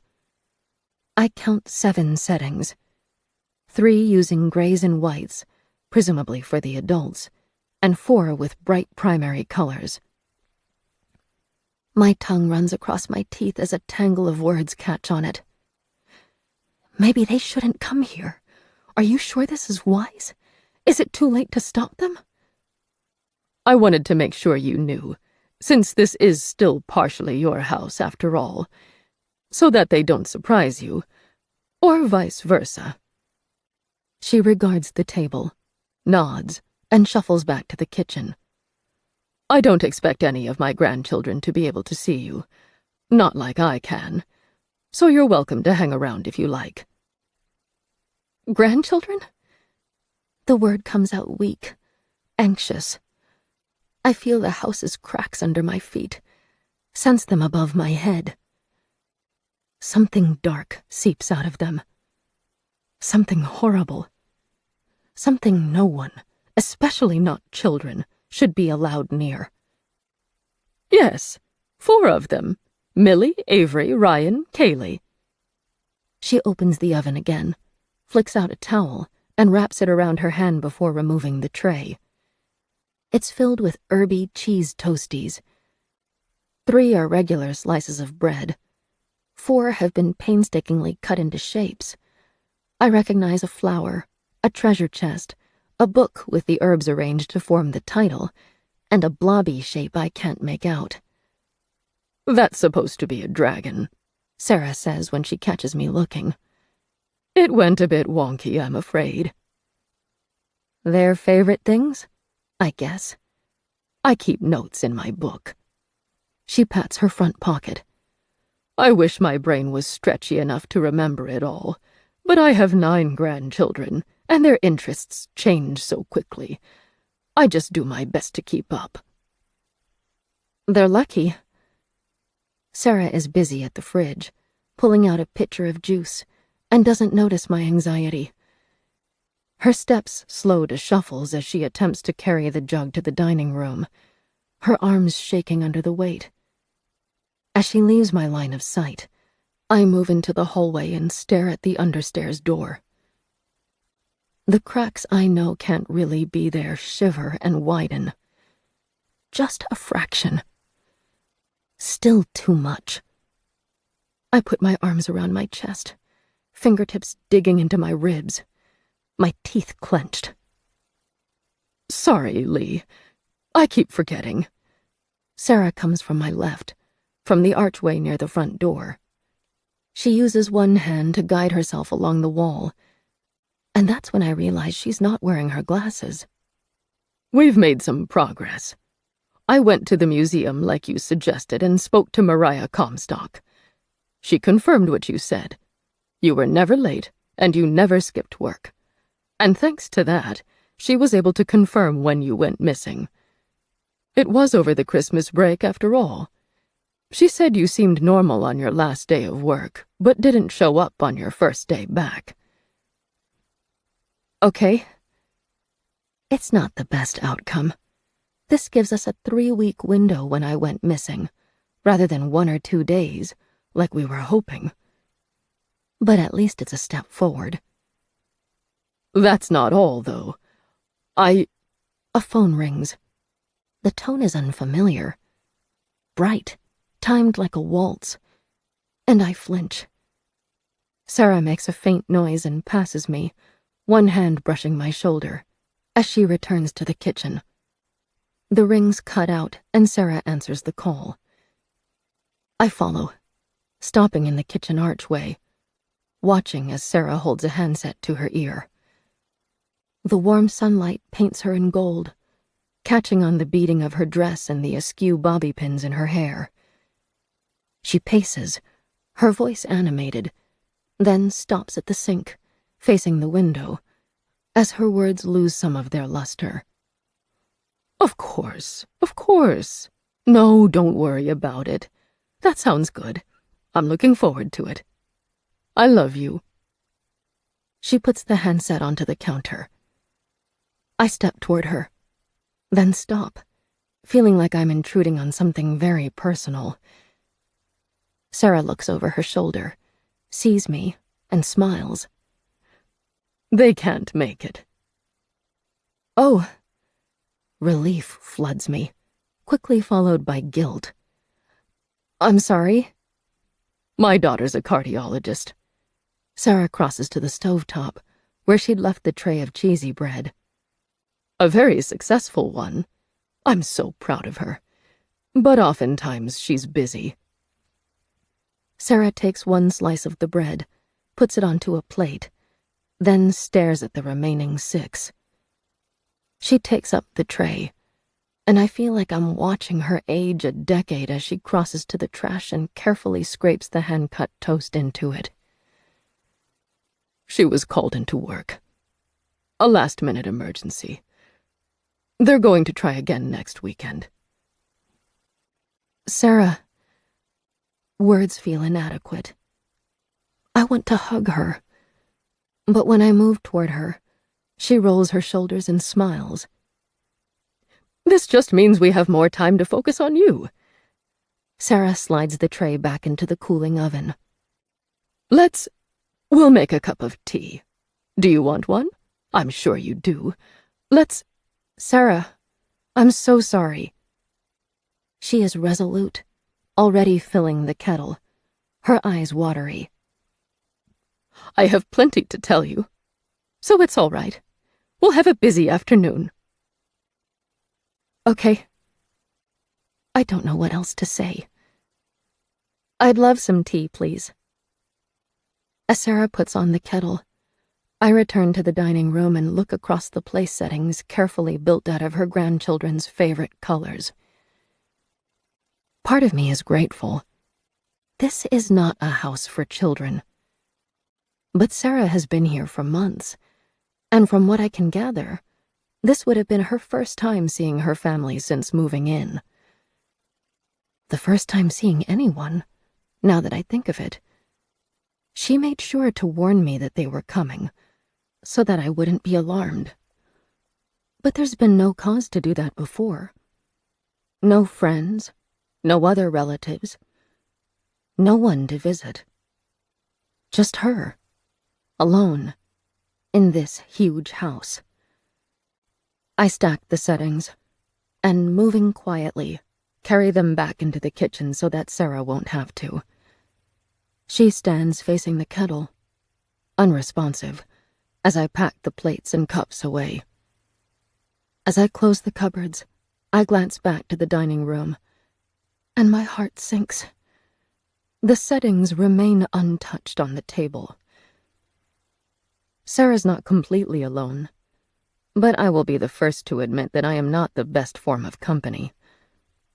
She needs more. She bought this house for me. Sarah's voice snaps me out of my reverie. She smiles as she places tea bags into 2 cups. Just so you don't think she doesn't care.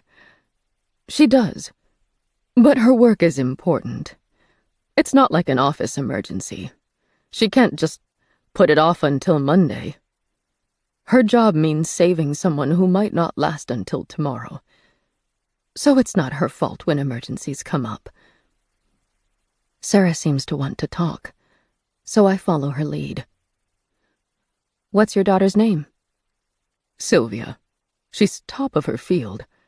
Her father and I had to cut our budget down to scraps for years to make sure she could get her education. But oh, she's so wonderfully skilled at it. She won an award last year.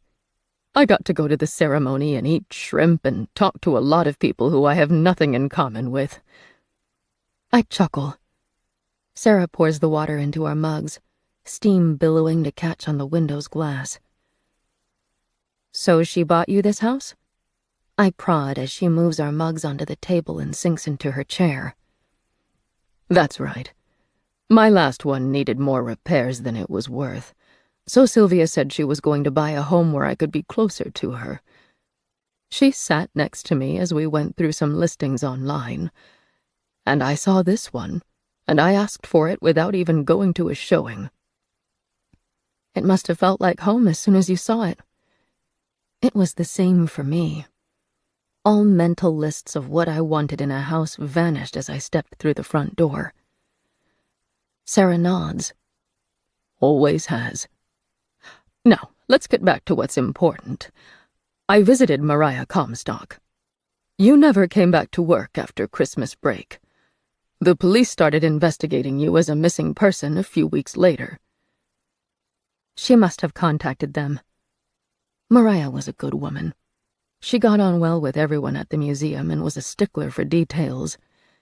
She was the one who brought in cakes for birthdays, who organized flowers and ready-made meals when Lucille went on maternity leave, and who threw a going-away party when Stephen moved to France. Sarah's lips work against each other. She rotates her cup, using her fingertips to turn it in a circle. And I know there's something more. Mariah didn't call the police? I'm afraid not, sweetheart.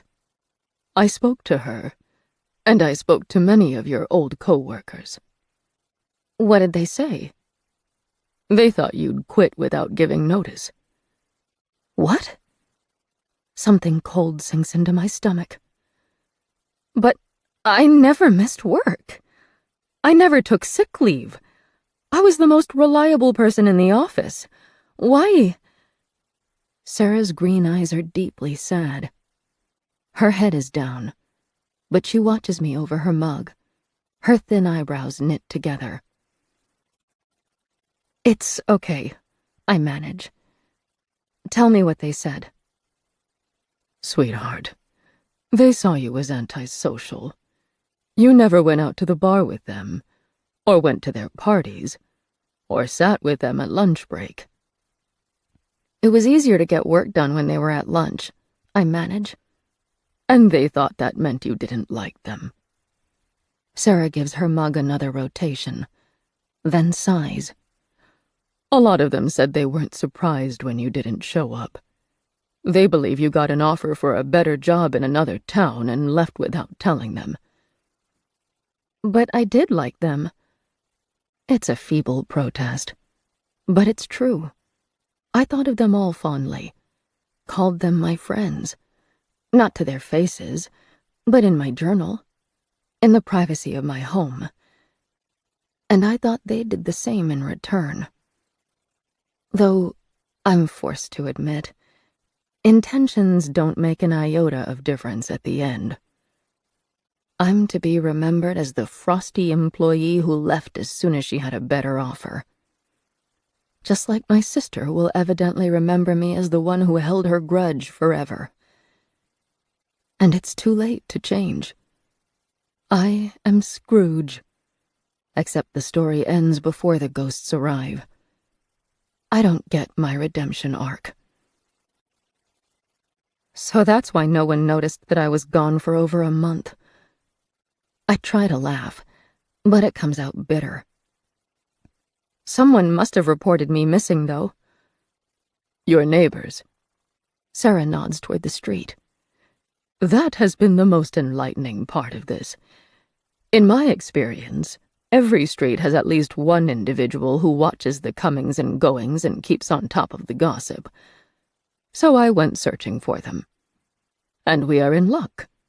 Your street doesn't have one, but 3. Oh, I think I can guess. I scrunch my nose. Patty Galbraith, Cliff Cassack, Jen Howard. Sarah lifts her cup in a mock cheers. That's them. Jen knocked once on my door and asked me if I was well because I'd left my Christmas tree up into the middle of January, and she'd seen it through a gap in the living room curtains. I've kept them closed ever since. Mm-hmm. And that incessant nosiness helped you quite a lot. Patty Galbraith observed that your car hadn't moved for several weeks and mentioned it to Jen Howard. Jen checked your letterbox and saw bills stacking up. She went to Cliff Cassack, and the two of them tried to get into your house. An involuntary shudder runs through me. They didn't. Oh, yes, sweet thing. But you'd locked both your front and back door, and thankfully they stopped short of breaking a window. They called the police for a wellness check instead. That was on the 9th of February. Sarah takes her notebook from her pocket and turns through the pages. I glimpse many scribbled notes, separated by sharp lines. I didn't get the chance to talk to Jen until this morning, but she was the most helpful. She hung around while the police were investigating and got quite a few details out of them. Things that I suspect weren't supposed to be released to the public. You'd left your car, but your keys, purse, bank cards, driver's license, and passport were missing. Really? It's hard to imagine what I needed them all for. There was no sign of foul play inside your house, and no witnesses to anything unusual, so the police believe you just left your old life one morning. Their interviews with your coworkers supported the idea that it was something you were likely to do. From their perspective, you didn't have anything tying you down here. The primary theory is that you caught a bus or took a taxi to an airport and bought a ticket with cash. I wouldn't. My hands feel cold. The fingers rest on the tabletop, and I move them, just to prove to myself that they are still a part of my body. I've never wanted to do anything like that. Why would I? I loved my job. I loved this house. I would have been happy with things going on the same forever. Don't panic, darling. Sarah places her hand on top of mine, stopping the anxious twitches. I believe you. If we needed any proof, your mere existence here would be enough. You perished some time ago, and I suspect it happened close to home. Thank you. She tilts her head back, as though to examine the ceiling. It does strike out my earlier theory, though, that you met with an accident or foul play while out hiking. Your passport is gone, and there would be no reason for you to bring it with you on a day trip. No, I don't think I've touched it in years. Not since I needed to apply for a mortgage to buy this. I'm faintly relieved. The idea of my corpse tangled in a prolonged dance with insects under some spreading tree has filled me with horror. Which leaves, from what I can see, 2 possibilities. You left home voluntarily, intending to travel somewhere that required a passport, and met with misfortune on the way. Or someone attacked you within this home and stole your documents. Perhaps a burglary gone wrong. How can either be possible?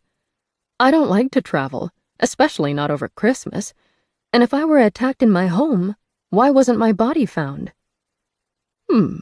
I have to agree. The latter has some holes in it. There was no sign of a disturbance in the house, and it was fully locked up when your neighbors tried to gain entry. The tea scorches my tongue as I try to drink it, but it's a welcome relief from the fire in my mind. If there was any one person I should understand, it is myself. But now I am stuck trying to guess what could, or should be within the realm of my normal behavior. If I died outside the home, wouldn't my ghost stay at that site?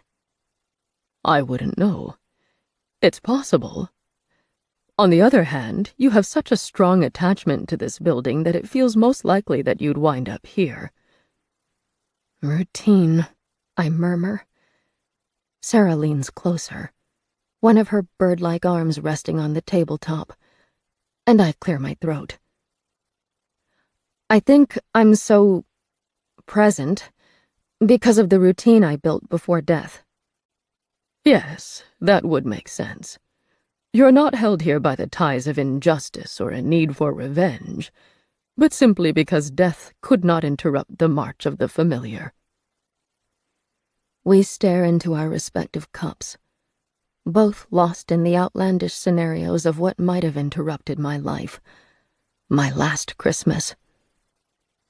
At last I say, I'll give you my bank login details. You can check the last transactions. If I called a taxi or bought a Greyhound ticket, I may have put it on that card. Even if I didn't, they should help narrow down the window of when I went missing. That's an idea. Sarah flips to a fresh page of her notebook and writes while I dictate. She finishes by drawing a line beneath the numbers. While I look into this, you could search the house. It's still possible you met with an intruder. The police didn't note anything taken beyond your personal papers, but they didn't have you to consult. It's possible items are missing. I've changed relatively little since I moved in, so you should be able to account for everything. Or close to it. Thanks. I stand, bringing the mug of tea with me. Light enters through the living room windows. Open again, despite my best efforts. I approach and feel the air pressure change subtly as I leave the kitchen. This might be good for me. It's the first time I've examined my home critically since Sarah moved in. A part of me didn't want to see the changes to the degree I purposefully overlooked them. Now, I force myself to see my surroundings as they truly are. Sarah kept her word. She removed very little of what belonged to me. Instead, she added on top. The living room still holds my 3 white couches, and my quilt hangs on the wall. But now, I close my eyes, and when I reopen them, I see the angel figurine on the coffee table, brightly colored patterned cushions on the couches, an old wood display cabinet fitted into the empty space behind the seats. It holds rows of fine china teacups. I was never much swayed by material trappings. The most valuable things in my home are the furniture, too large to easily move, and the quilts, whose worth is measured in hours rather than coins. Still, there are a few places I can check. I turn, intending to visit the 2nd floor, but catch myself. A shoulder-height display unit is propped against the wall beneath the stairs. On its surface are photos. Sarah, appearing slightly younger than she is now, holding children on her lap. The table has 2 shelves built in, and they're stocked with old paperback novels, their spines heavily creased. Sarah? I feel unstable, like the floor is shifting under me, even though I know my house is perfectly still. Did you put this here? She emerges from the kitchen archway and glances at the unit. Yes, that's mine. There's a door behind it, but it's locked. Always has been. I figured I may as well put something pretty there instead. Right. Maybe it's for the best. Cover the door. Hide it. Never think about it again. My hold on the mug is tight, and the drink is still warm enough to make my skin prickle as I press it to my chest. The unit must have been there since Sarah moved in. Have I really been struggling with, avoiding, and fearing a door that I cannot even access? So much time spent dreading that the door might open, watching it and avoiding it. And the whole time my mind was so focused on maintaining its delusions that I couldn't even see the cabinet in the way. Abrupt anger blooms through me, heating me up more efficiently than the tea. Anger at myself, along with something thicker and heavier. Embarrassment. I turn aside, my stomach growing sick with the sensations, and take the stairs in rapid-fire paces. The first entrance off the landing leads into the bathroom. I close the door behind myself and place the mug onto the sink. Old tiles surround me in shades of off-white and aqua green. They came from when the house was last remodeled in the 70s, and would have looked better before the grouting became its crumbly, repulsive gray. The room festers mold, and no product has been able to uproot it. A crack runs along the wall by the mirror, the tiles failing to line up as the black, jagged line carves its way between them. The vanity is as old as the tiles. Time has patiently pried it away from the wall, and a line of shrinking silicone fails to bridge the gap. Fake gold knobs adorn 2 white cupboard doors, and a stack of 3 shelves holds spare towels and bottles. The floor is technically clean, but it doesn't look it, so I try to avoid letting my clothes touch it as I crouch. The cabinet doors always offer a slightly gummy resistance to opening, but once they come apart, they expose 2 shelves arranged around the underside of the sink. A pipe comes down from the gray underside of the basin, loops, and descends into the floor, unpleasantly reminiscent of a digestive tract. Bottles of conditioner and shampoo are arranged neatly in any space tall enough for them to stand, with boxes of soap beside them. On the underside of the lower shelf, I taped a plastic bag. It's impossible to see unless your head is nearly at the level of the floor. I feel under the shelf and cringe as I find spiderwebs clinging to the bag's edges. I tug it free, flicking it to disperse any unwanted hitchhikers, and bring it into the light. Filing cabinets and desk drawers are obvious targets for thieves. Freezers, cushions, and fake sockets are more subtle but still frequently searched. Relatively few people would think to dig into the recesses of a grungy second-floor bathroom. At least, that was my hope. The bag releases a breath of stale air as I breach its seal. Inside is an envelope. Thin. Empty. That paper sleeve was plump with cash when I last stashed it away nearly 2 years ago. It was my emergency fund, a backup in case I lost access to my bank's savings account. 4 months' worth of living expenses. Gone. Whoever took it didn't simply discard the bag. They returned it to its position, carefully taped where the casual observer wouldn't notice it had been disturbed. That's something I would do. If I were forced to leave my home at short notice and didn't know where my next paycheck would come from, this emergency fund would be my lifeline. The alternative is that someone else went through my home with such desperate thoroughness that they even looked underneath my bathroom sink. Not impossible, but implausible. The crouched position is uncomfortable, but I hold it while I turn the question over in my mind. The missing money suggests that I did truly leave my home. Willingly. But the same question continues to dig at me. Why?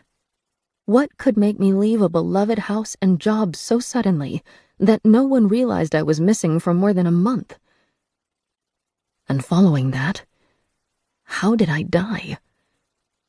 The aqua green tiles are nauseating.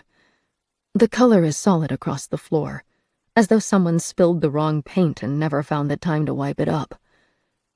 From there it creeps up the walls in terrible increments. 2 lines of solid color, a line of off-white. Repeated. By the time the pattern transitions to solid white at shoulder height, my eyes are overwhelmed. Crouching near it makes me feel sick. Creature of habit that I am, I fold the plastic bag over itself and use the same tape to stick it back into its position. As I rise, dust itches at my throat. My left forearm covers my mouth as I cough, and my right hand reaches for my drink.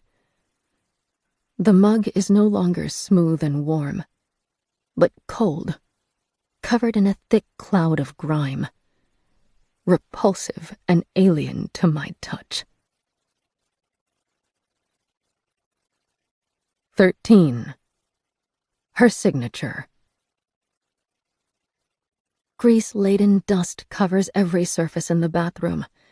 It cakes the towels, weighing down their fibers. It paints a gray tinge across the vanity. It dampens the nauseating aqua-green floor. I lift my foot, and the space underneath my sole is the only clean part of the room. My mug bears the same coating. The tea is gone, dried into a cracked layer at its base. My reflection is blurred into indistinct shapes. The mirror has always shown its age, with black spots marking the edges where the reflective sheen has been scraped up.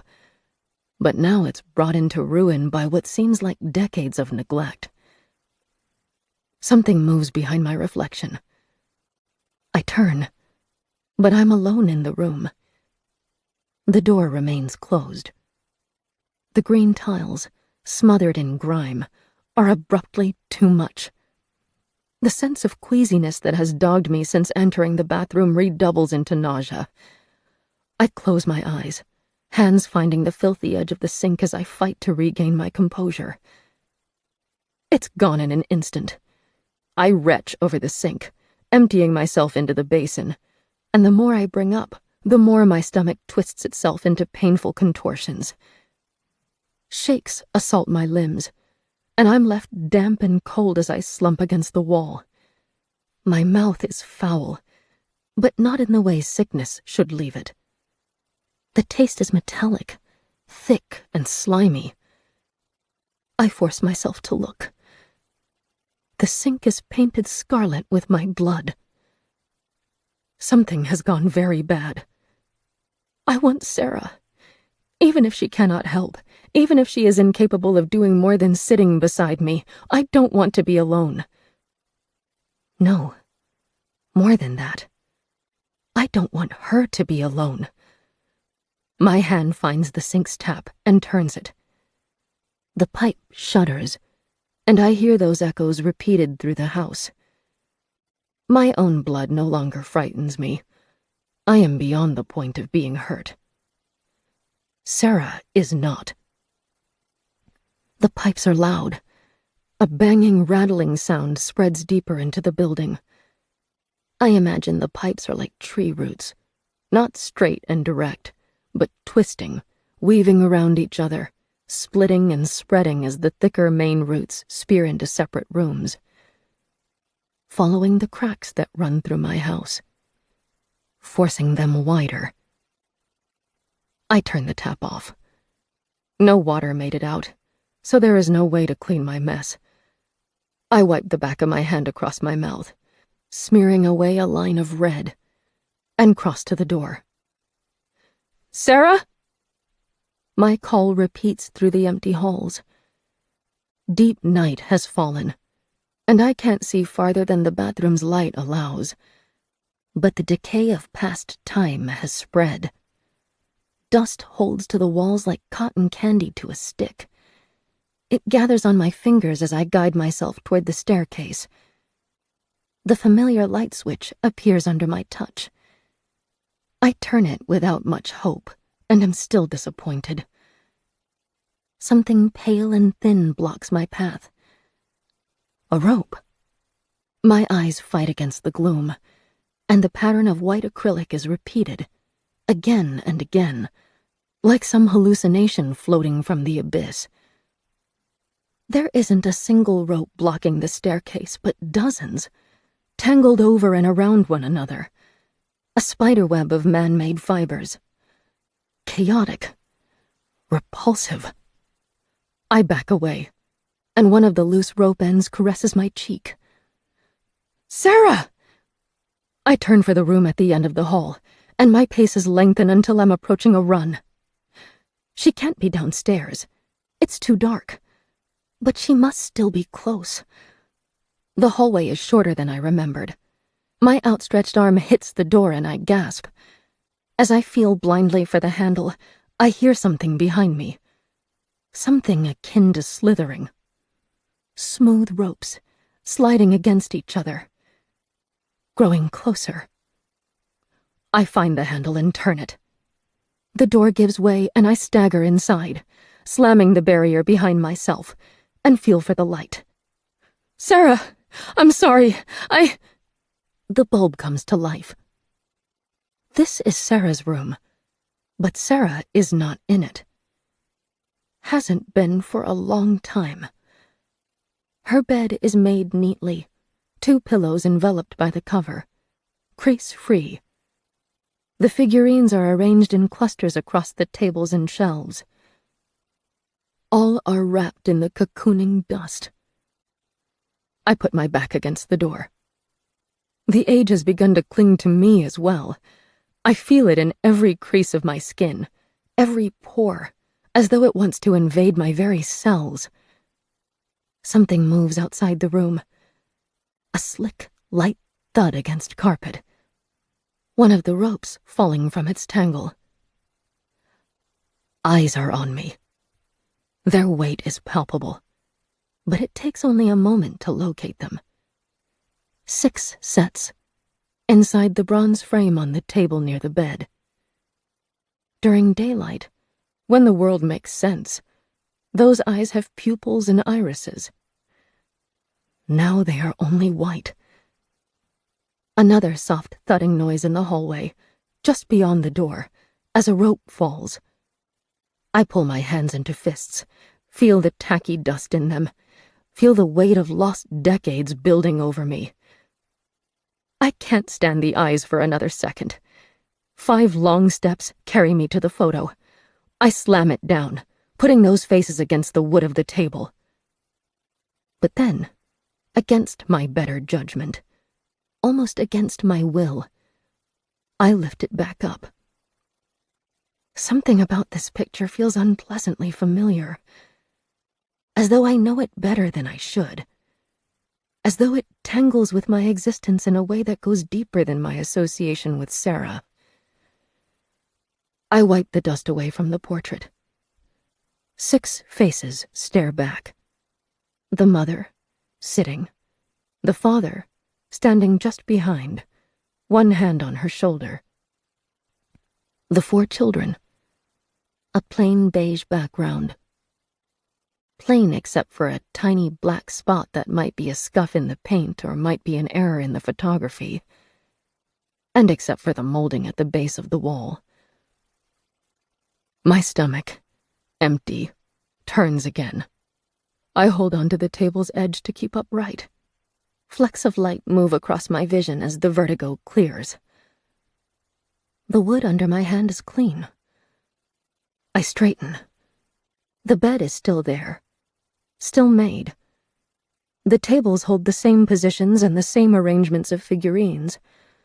But the dust is gone. Sunlight runs through the window. Early morning, angled to creep halfway up my body. I rub my fingers together. The dust still lingers there, as though I'd dragged it through the decades with me. But my house is my house again. 6 faces stare at me from the portrait. I hate them, but even when I turn the photo away, I can feel their presence. But I don't put it down.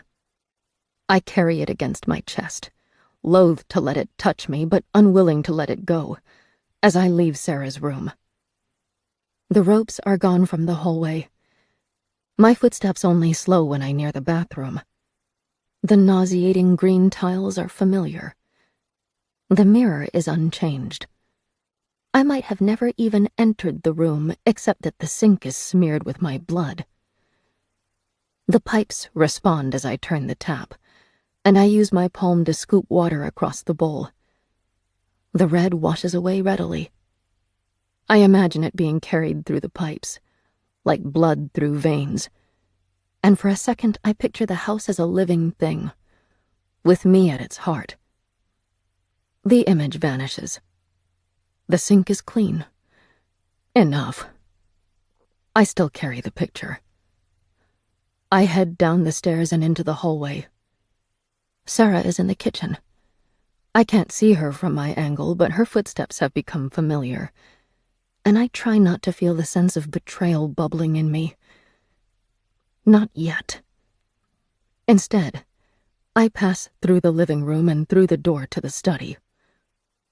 She hears me and calls, "Lee, is that you?"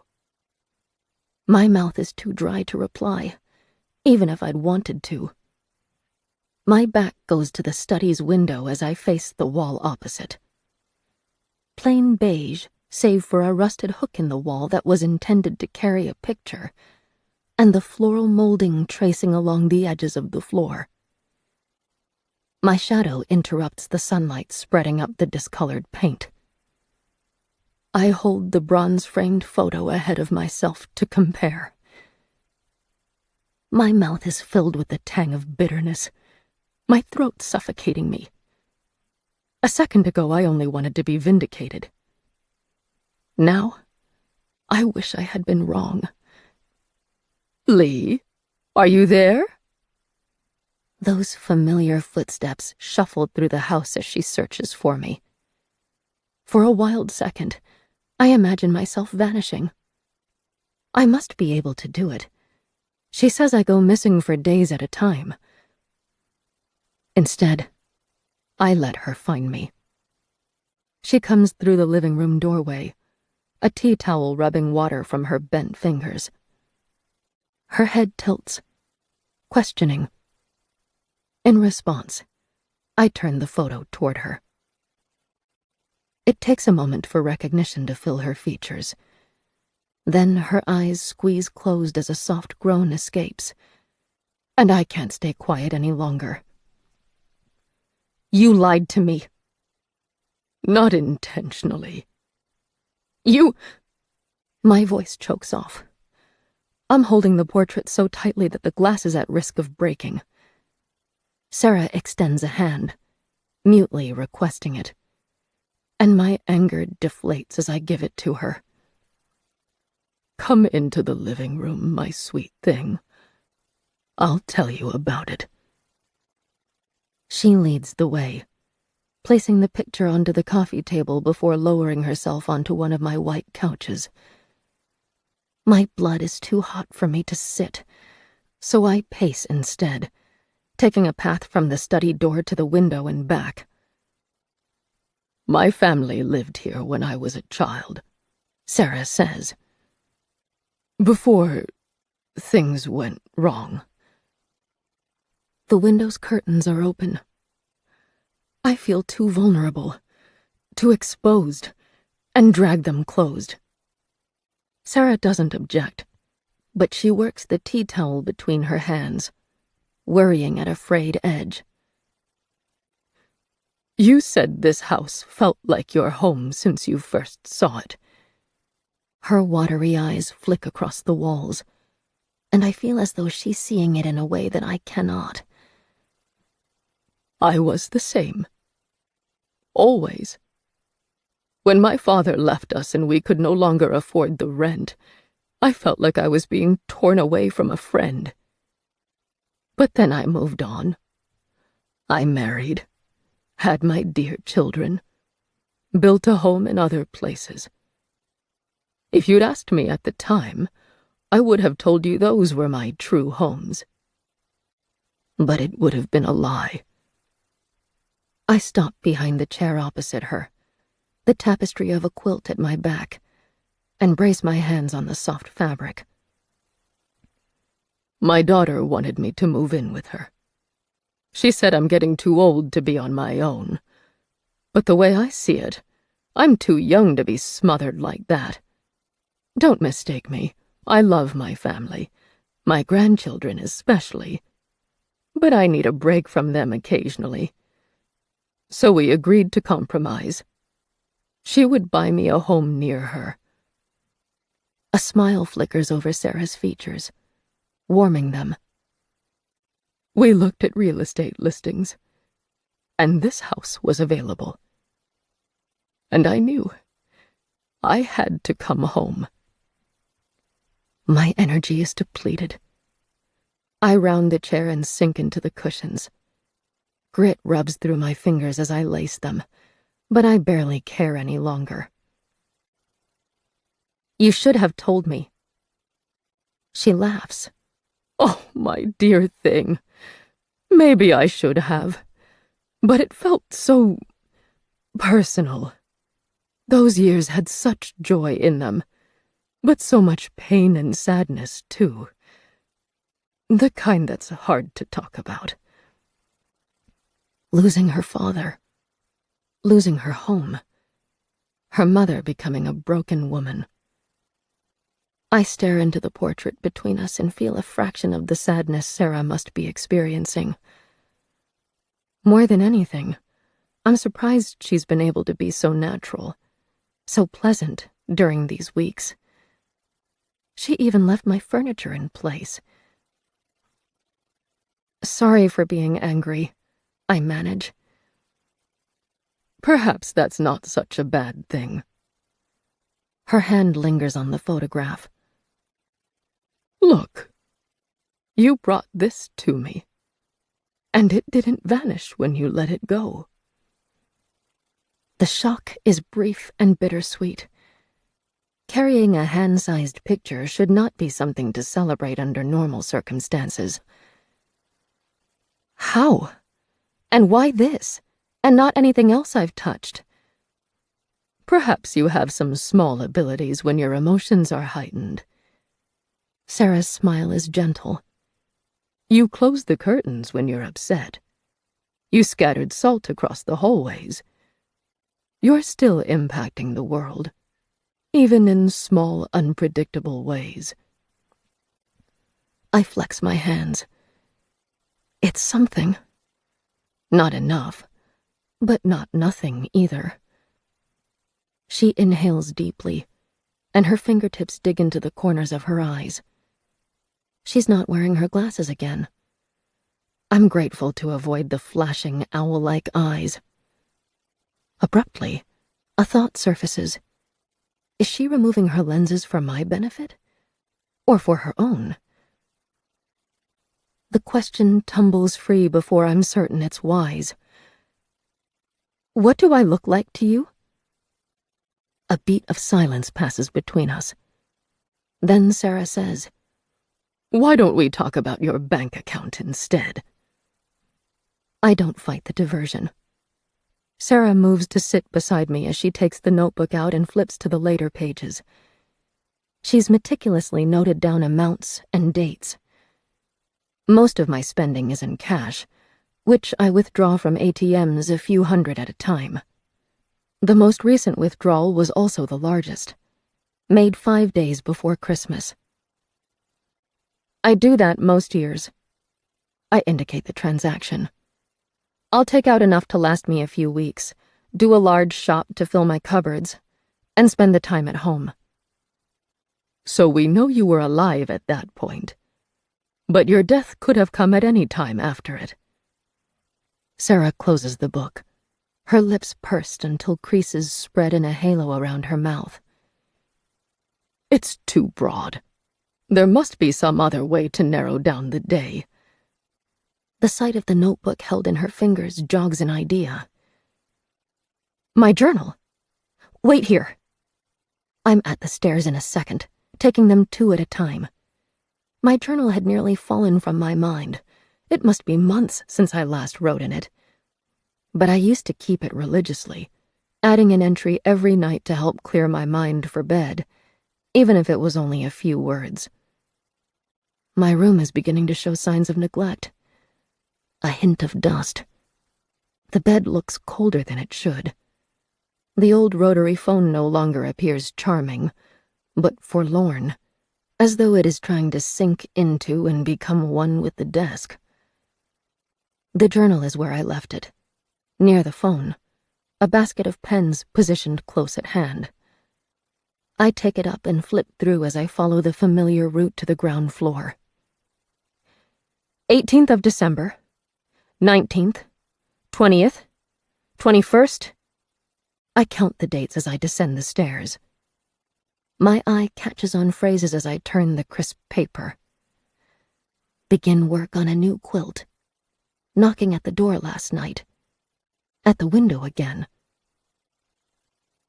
I don't recall writing any of them. This could be a stranger's journal. As I enter the living room, I reach the first blank page and turn back to the final date. 2nd of January. I sink into the seat next to Sarah, my fingertips grazing the paper. Its entry is short. Making good progress on the new quilt. I'll need to buy more taupe fabric. Is that the normal way you write? Sarah asks. Yes. It just means nothing significant happened that day.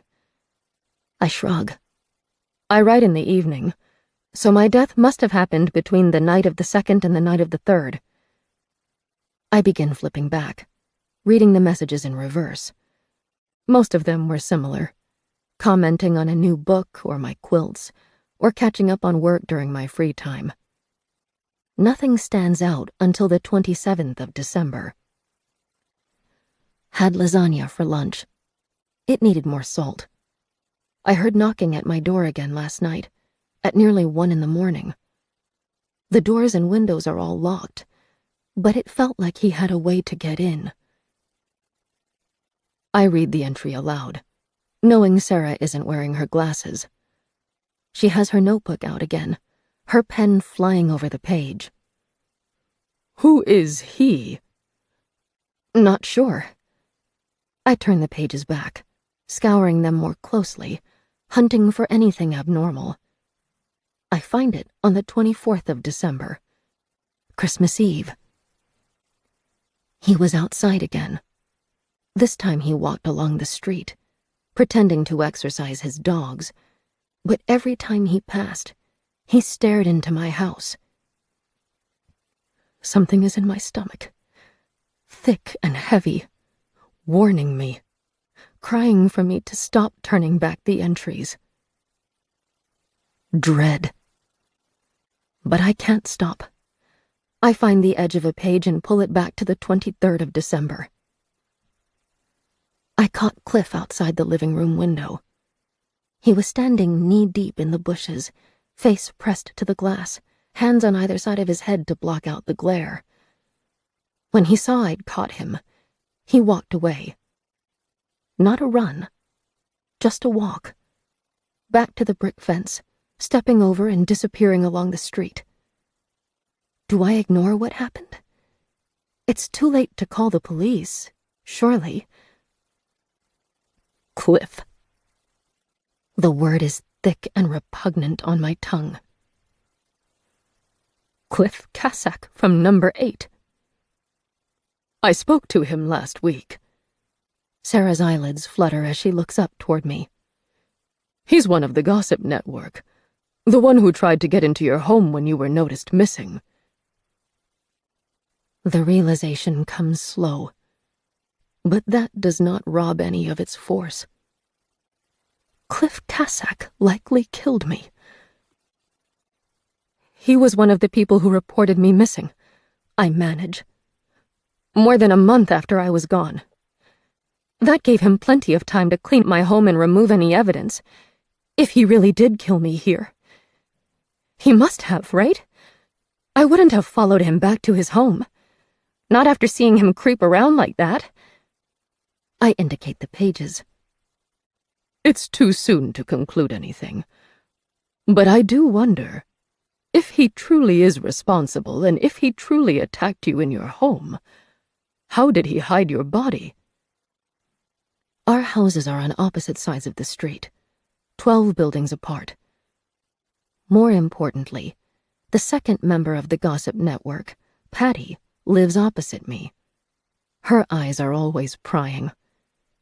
It would be a challenge for Cliff to enter my home, let alone park outside or carry my body out, without her noticing. Maybe he did it in the middle of the night, I manage. And it wasn't long after Christmas. People were distracted. Perhaps. Even if we don't know the how or the why, it does seem the most viable avenue to look into. Something in her phrasing makes me hesitate. Not by you. Call the police. Let them take care of it. Dear thing, the police won't listen to me. Or if they do, they'll be placating and nothing more. But you have evidence. I snap my journal closed and hold it up to her eyes. These entries came just weeks before I went missing. They have to pay attention to that. Sarah draws a slow breath, and as she releases it, some of the energy seems to drain from her. There is no journal. No! Look! I push forward, intending to place it into her lap, to erase her irrational doubts. But my hand is empty. I stare at the fingers that held the thick leather-bound book just seconds before. But you seem to manifest things occasionally. Cups. Pegs for the washing line. Sarah's eyes are fogged by sadness. It appears to happen when you believe a thing should exist. Just like you saw me as something nightmarish before you properly met me. And just how you failed to notice the furniture I'd moved into our home until it was drawn to your attention.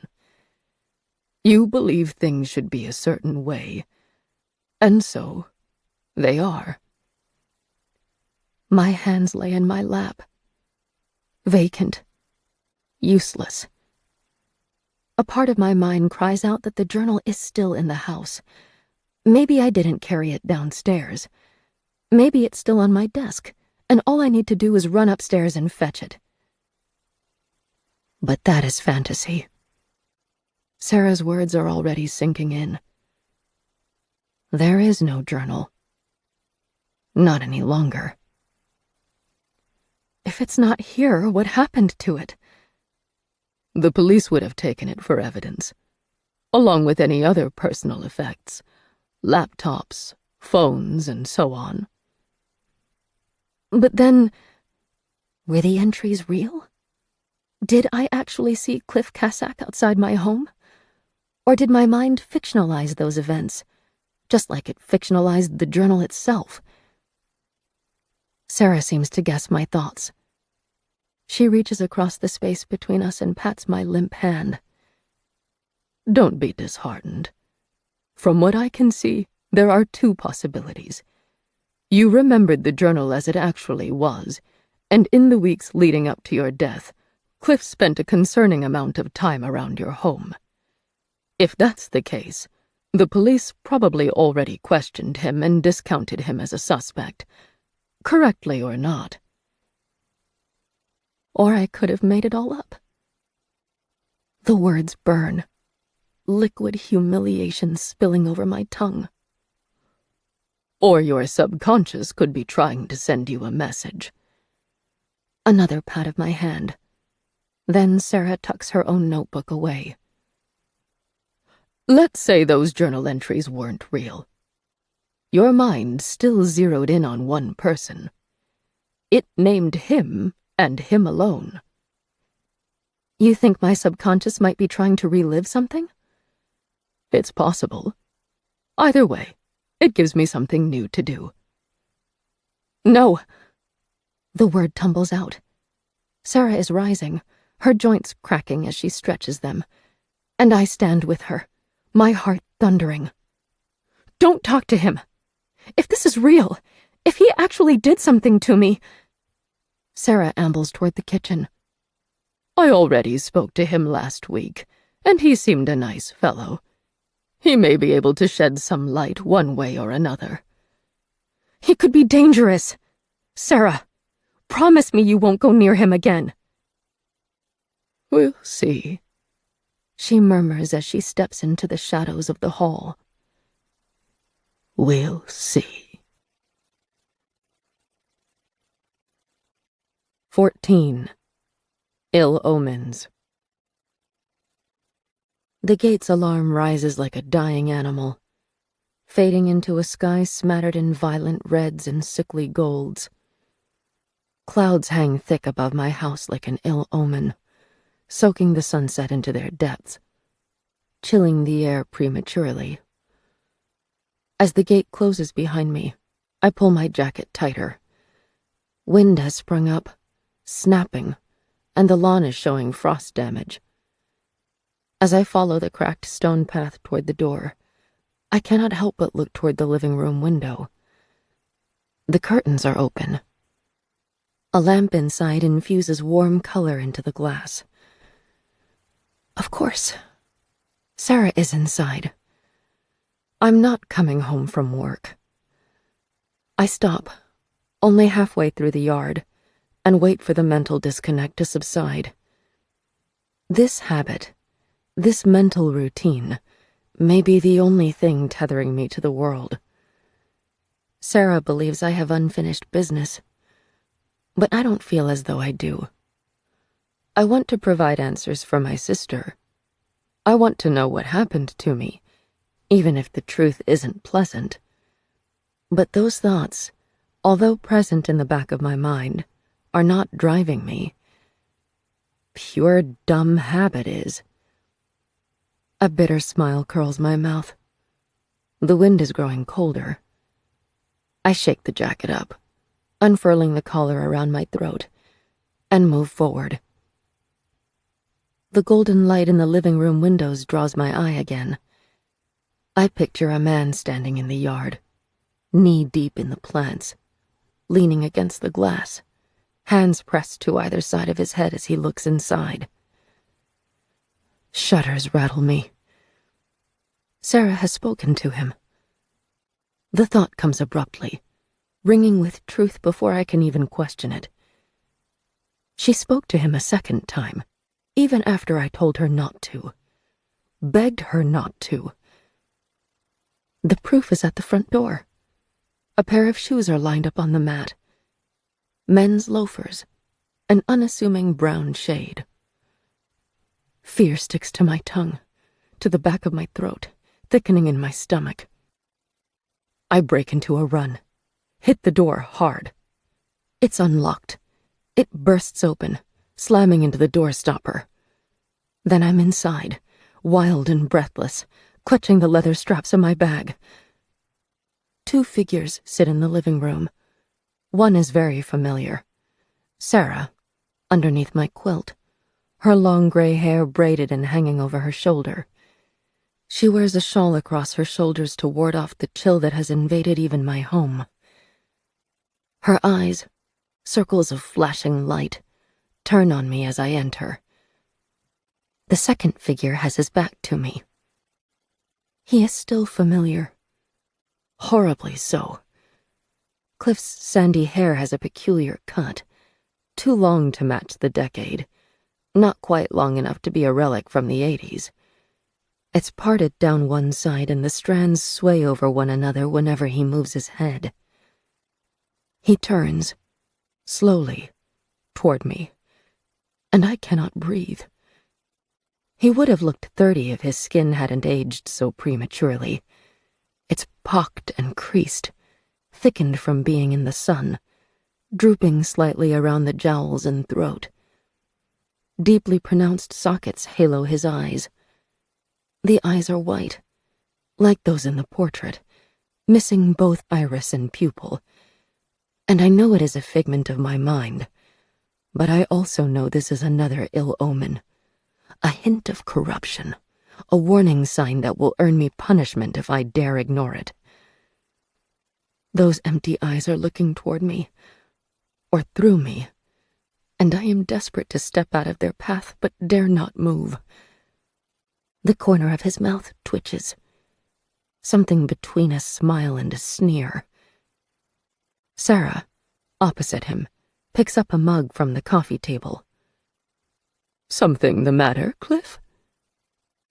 "Oh, no." His eyes remain fixed on me for another hateful second. Then he turns back to her, his slumped shoulders rolling as though the cold has picked its way through his layers of knit clothes. I thought I heard something, that's all. My tongue darts over parched lips. Did you invite him in? You need to get rid of him. He's not safe. Sarah's eyes follow me as I move into the living room, but she speaks to Cliff. The house groans and clatters sometimes. It keeps waking me at night. If I didn't know any better, I'd think it had a ghost. It wouldn't surprise me, honestly. When Lee went missing, I did some digging into its history. It's a strange place. Cliff's clothes are like his hair, a tribute to an era that never actually existed. Slacks hold a prominent crease running down their front, forming an X where he crosses his legs. A starched shirt collar pokes out underneath a cardigan. It is a good appearance, one I always took at face value. It says that he is harmless. All houses over a certain age will have some dirt in their past, and this one has to be at least 90 years old, Sarah says. Oh, absolutely. But this one's, how to put it, different. I don't like to believe in coincidences as a rule, but even if you do, this place has a little too much buried in its past to make me think it's wholly benign. He's fishing, wanting a prompt that will allow him to launch into a detailed account of his knowledge. But to my surprise, Sarah doesn't give it to him. Instead, she shifts her mug between her fingertips and asks, "Did you know Lee well?" Not much at all, I'm afraid. Cliff's lips twitch, the only sign that he isn't a fan of the subject switch, but he recovers from his disappointment quickly. I probably liked her better than most people in the neighborhood did, but she kept even me at arm's length. My fists clench spasmodically as I circle the seats to look Cliff in the face. The blank eyes are terrible, but like an insect in my room or mold on my food, I would rather see it than not. Sarah, get him out of here. Her eyes flick toward me, but that's the only acknowledgement I get. She was standoffish, I gather. Sure, that's how people liked to talk about her. It bothered them, especially Patty across the road. A sweet lady, but she'd badmouth Lee any chance she got.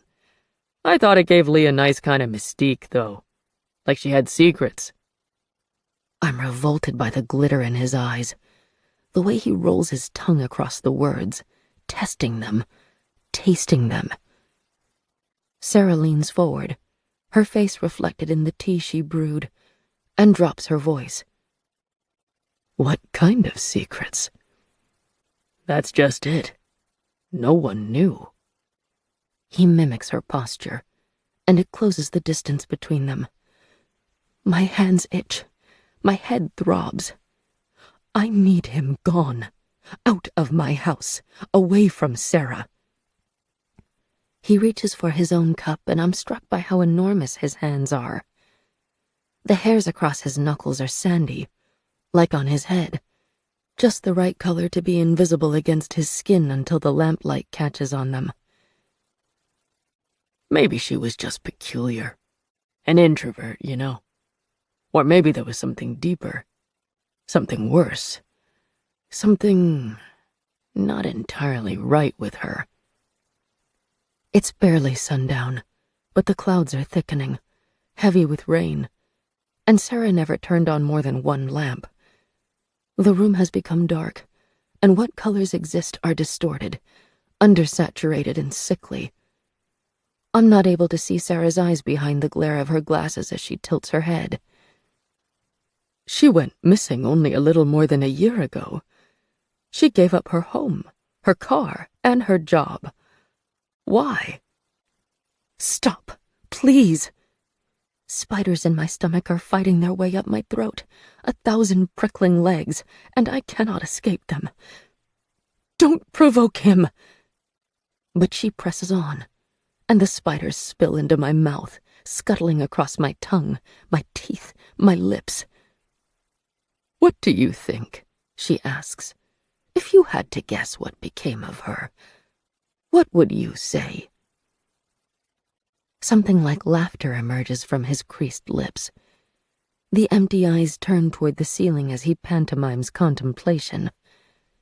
At least now I'm certain Sarah can see through his charade as easily as I can.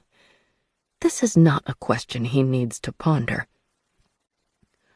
Personally, and this is just my opinion, the eyes drop back down to meet Sarah's, and I lower myself into the seat at her side, as though I can defend her, as though my presence might be enough to make him shy away. She had a mental break. Like I said, there was something not right about her.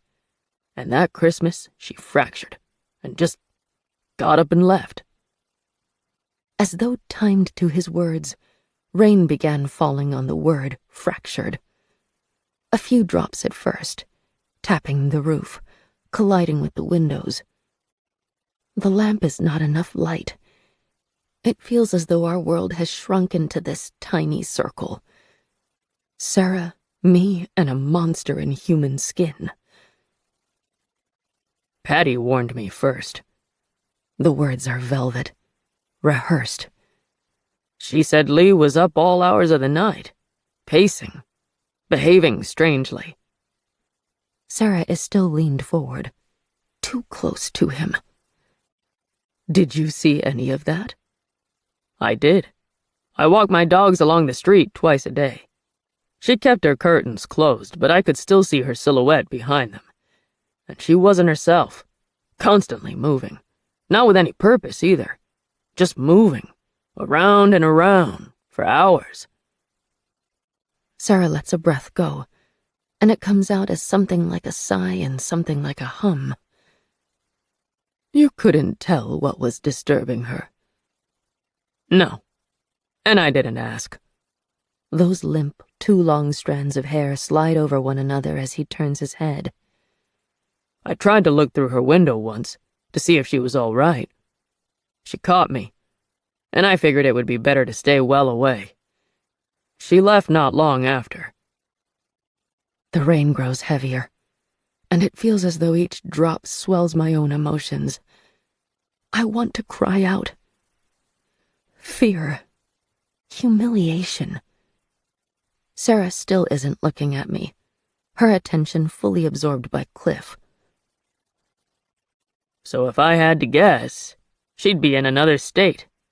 Maybe she picked herself up and found a new job. Maybe got the help she needed. I hope so, anyway. He moves the mug up to his lips and draws from it. I don't like to think of what might have become of her otherwise. The rain has turned steady. Light but dense, it drips from my eaves and flows into the cracks. And the longer the conversation lasts, the deeper it sets in. It intends to make its mark, not through brute, abrupt force, but by steady persistence. And I'm certain the backyard must be flooding by the time Cliff says his goodbye. I stay in the immaculate white seat while Sarah walks him to the door. She switches on more lights as they go, and I'm so adjusted to the gloom that I flinch. Then the door opens, and the steady rush of falling water breaks from the drone of background noise. Cliff makes small talk about the weather while he puts his shoes on. Sarah offers to let him stay until the rain passes. He thanks her, but says he has dinner in the oven and needs to check on it. The door closes. A beat of silence settles over us, threatening to last forever. And then Sarah's shoes scrape against the floorboards as she returns to the archway. I keep my eyes on the coffee table, where 2 empty mugs rest between the stacked magazines. Lee. It's a good theory, I manage. Mental psychosis? It would explain why I left so abruptly. Could explain my death, too. If I was behaving irrationally, I could have walked into a lake, into a mine shaft, anywhere. She leans her shoulder against the archway. I still don't meet her eyes, flashing lights that they are. Still, I'm fighting with everything I have to keep my voice level, stable. We shouldn't just take his word for it. He could be covering up his involvement. It's a convenient red herring to throw the police. At least it confirms the accuracy of the journal entries. He was watching you. Only now the motive is in doubt. The police probably read my journal and interviewed Cliff. The realization comes hard. He gave them that same story of me behaving strangely. And they believed him. And that's why their main theory is that I left of my own free will.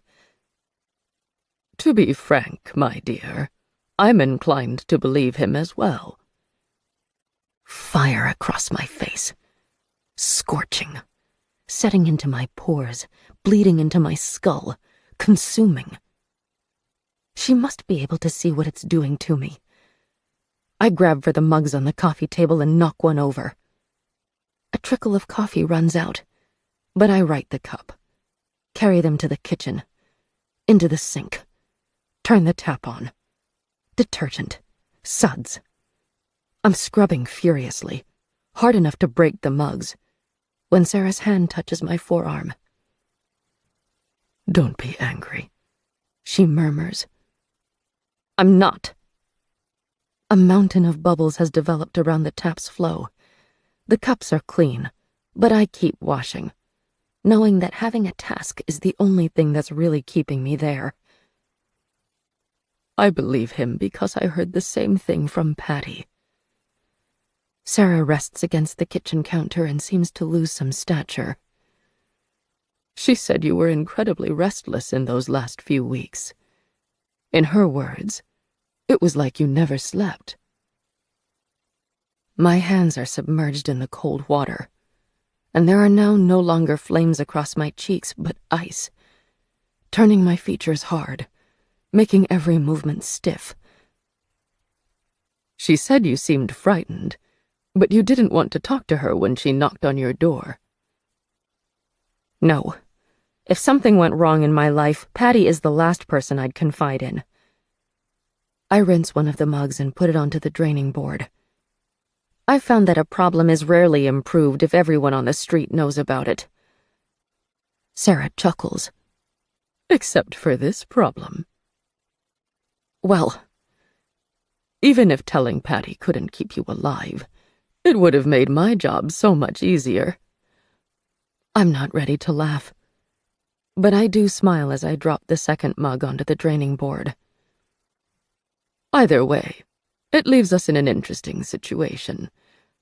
We know your journal was accurate, and I believed Cliff when he said you were behaving erratically.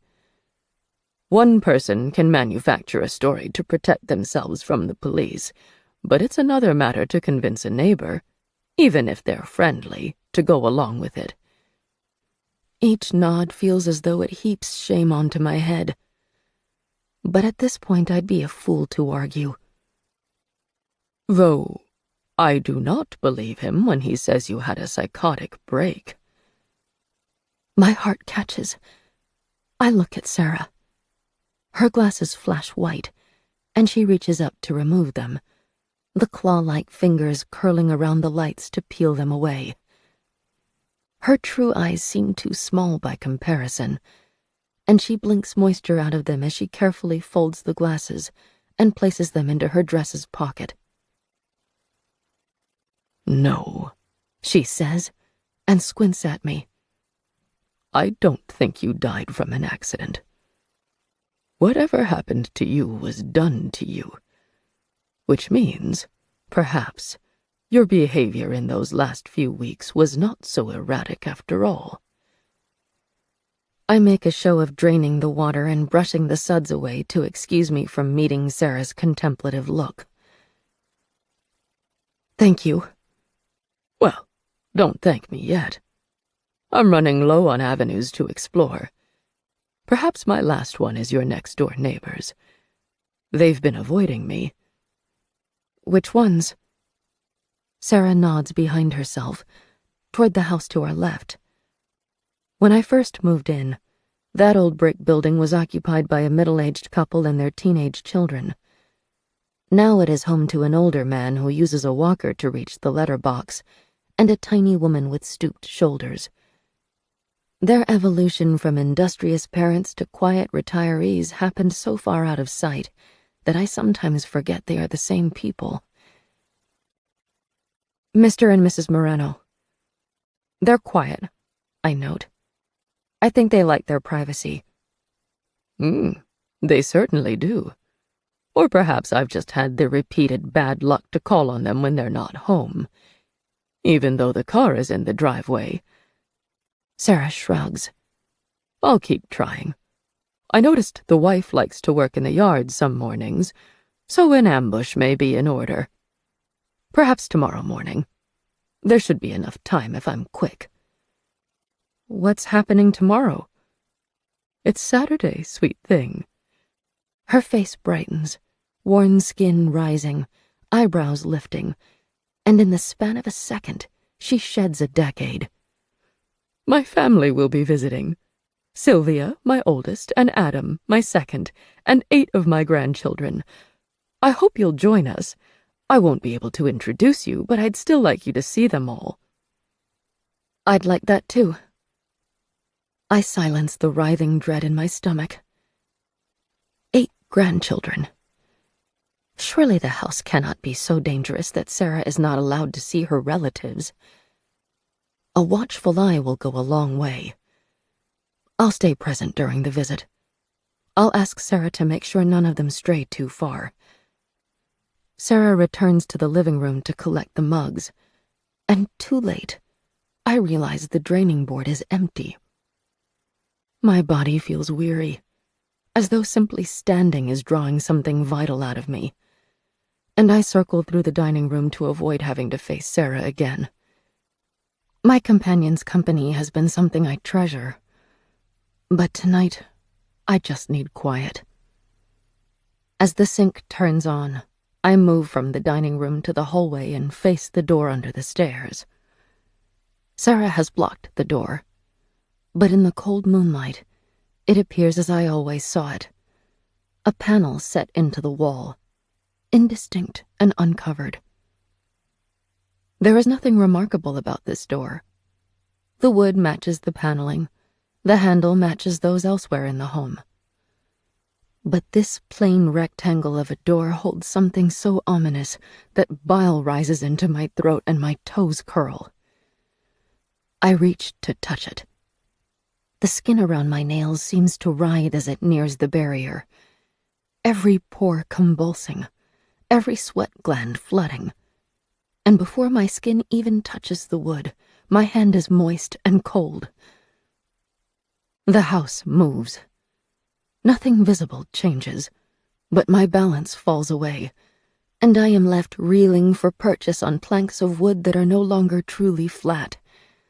The cracks running through my home widen.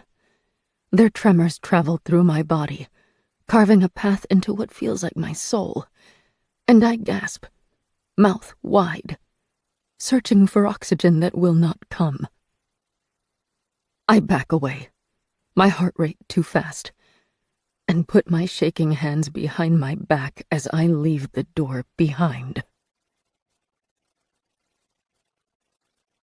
15. The house breathes. Perhaps the most famous of Aesop's fables is The Tortoise and the Hare. The story appears in more children's picture books than I can remember, and before the age of 10, I'd internalized its morals. The hare and the tortoise get into an argument about who is faster and agree to settle it with a race.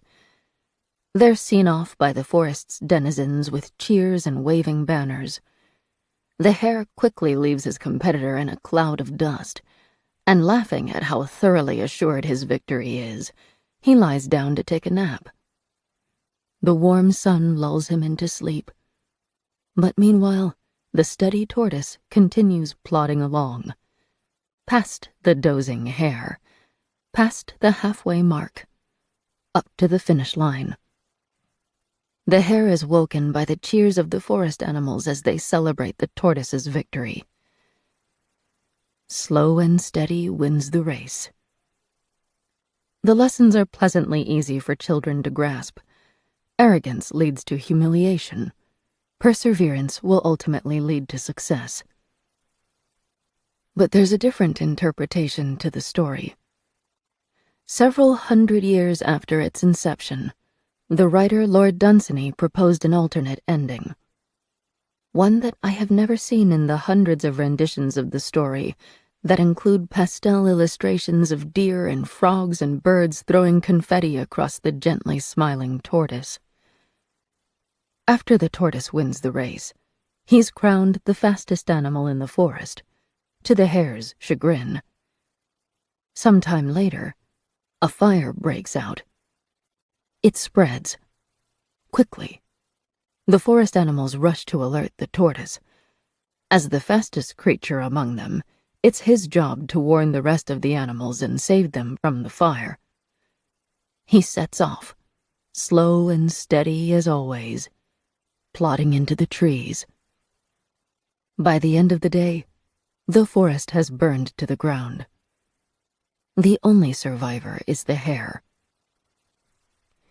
This version of the fable teaches a different set of lessons.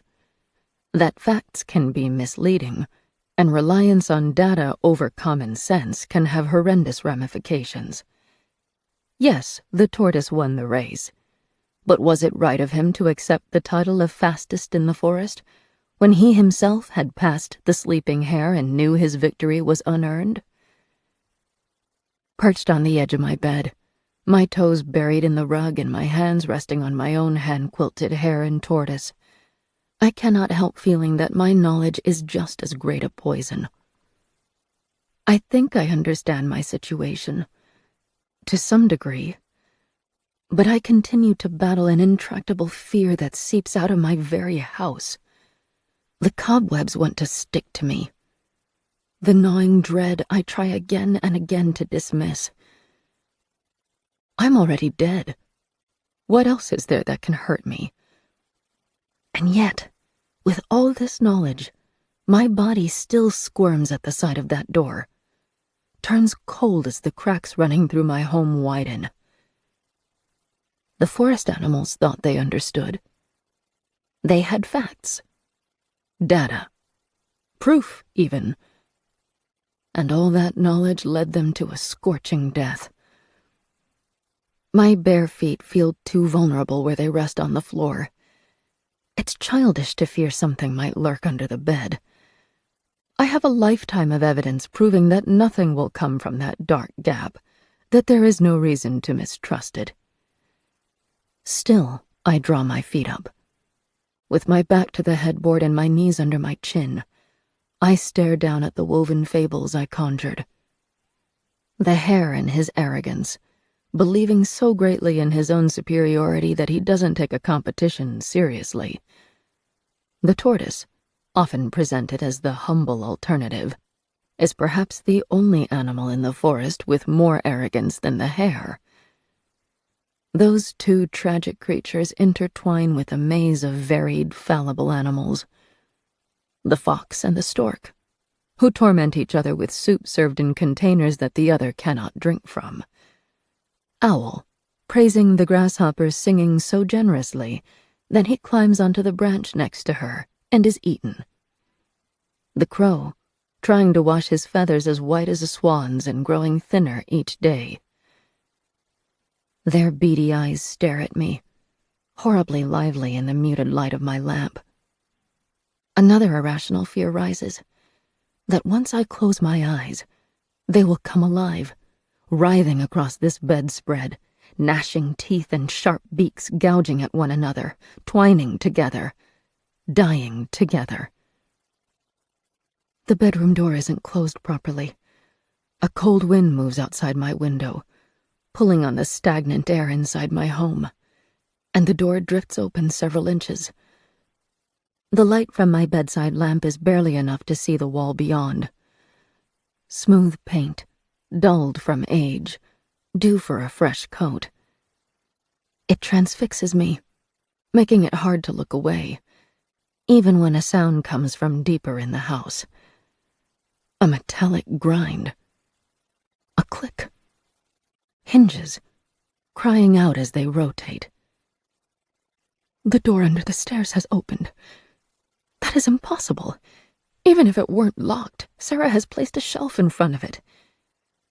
And yet, it has opened. I feel it in my blood and bones. My arms tighten across my knees. As I exhale, a wisp of condensation leaves on my breath, curling and evaporating before my eyes. Something moves through that downstairs floor. Heavy footsteps. Slow, elongated, irregular. Not Sarah. I know her sounds well enough. She doesn't walk like this. It's moving toward the stairs. The air undulates through the open pane of my window, pushing the door back until only a crack of the white paint is visible. Something climbs the stairs. 1 or 2 steps at a time, pausing, then climbing again. I can tell when it passes the bend in the stairs because the sound becomes louder, clearer. The door slides open again, revealing more of the wall. The shadows have changed. My lamp is not as strong. Like a flashlight dying by increments, its light grows weaker with every second. I breathe out. Mist floats from me. No longer a wisp, but a burst, the warmth of my lungs robbed by the freezing air. The stranger reaches the top of the stairs. I can't move, can't look away. We are both still for an agonizing minute. Then it steps closer. 1 pace, 2. Then it stops. Just out of sight. A narrow slice of a foreign shadow grazes the edge of my vision. The door drifts closed as the house breathes. It steals my own breath out of me, a rush of condensation that evaporates before I can draw it back in. I'm so cold. My knees pressed to my chest, my arms coiled around them, pulling myself into the smallest space I can manage as I fight to conserve warmth. Another step closer. Then 1 more. It stops again. There is only a sliver of a gap in my door, a hairline fracture, running from the baseboards to nearly the ceiling, exposing a paper-thin line of the hallway beyond. A line that is now filled with something dark. I hold my breath, and the house holds its. We are trapped on a precipice, waiting for me to breathe, waiting for the house to breathe. Not yet, I beg it. Don't expose me yet. There is an eye pressed against the gap, small and glittering. A sharp cry stabs the night air. It's so much like a scream that I have to fight my own urge to cry out. The noise falls to silence for 3 or 4 perfect seconds, then repeats as the phone on my desk rattles. Mournful, horribly loud. The burnished receiver glimmers, and I almost believe it is covered in frost. I look back to the door just as it drifts open. There is nothing outside, only the white wall and its collection of unnatural shadows. The phone rings again. I unfold myself carefully, as though my limbs will crack if I move them too quickly. Time has treated me unfairly. I thought I had only been sitting for minutes, but my joints have grown stiff with disuse. My feet extend over the edge of the bed, toes rolling, the hem of my nightdress grazing the rug. The rotary phone shudders on its stand, beckoning me. I press my soles into the carpet. In the moonlight, they truly look like a corpse's feet. Pale, bleached of all colors save for the snaking blue veins.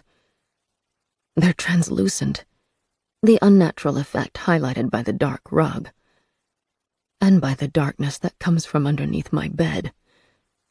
It seeps out like ink, bleeding into the room, deepening the gloom. And my feet are so unpleasantly close to it, exposed. I close my eyes and breathe deeply, forcefully quelling the anxieties. There is nothing to fear. This is my room, the same room I have slept in for the last 15 years of my life. I don't need to dread the darkness.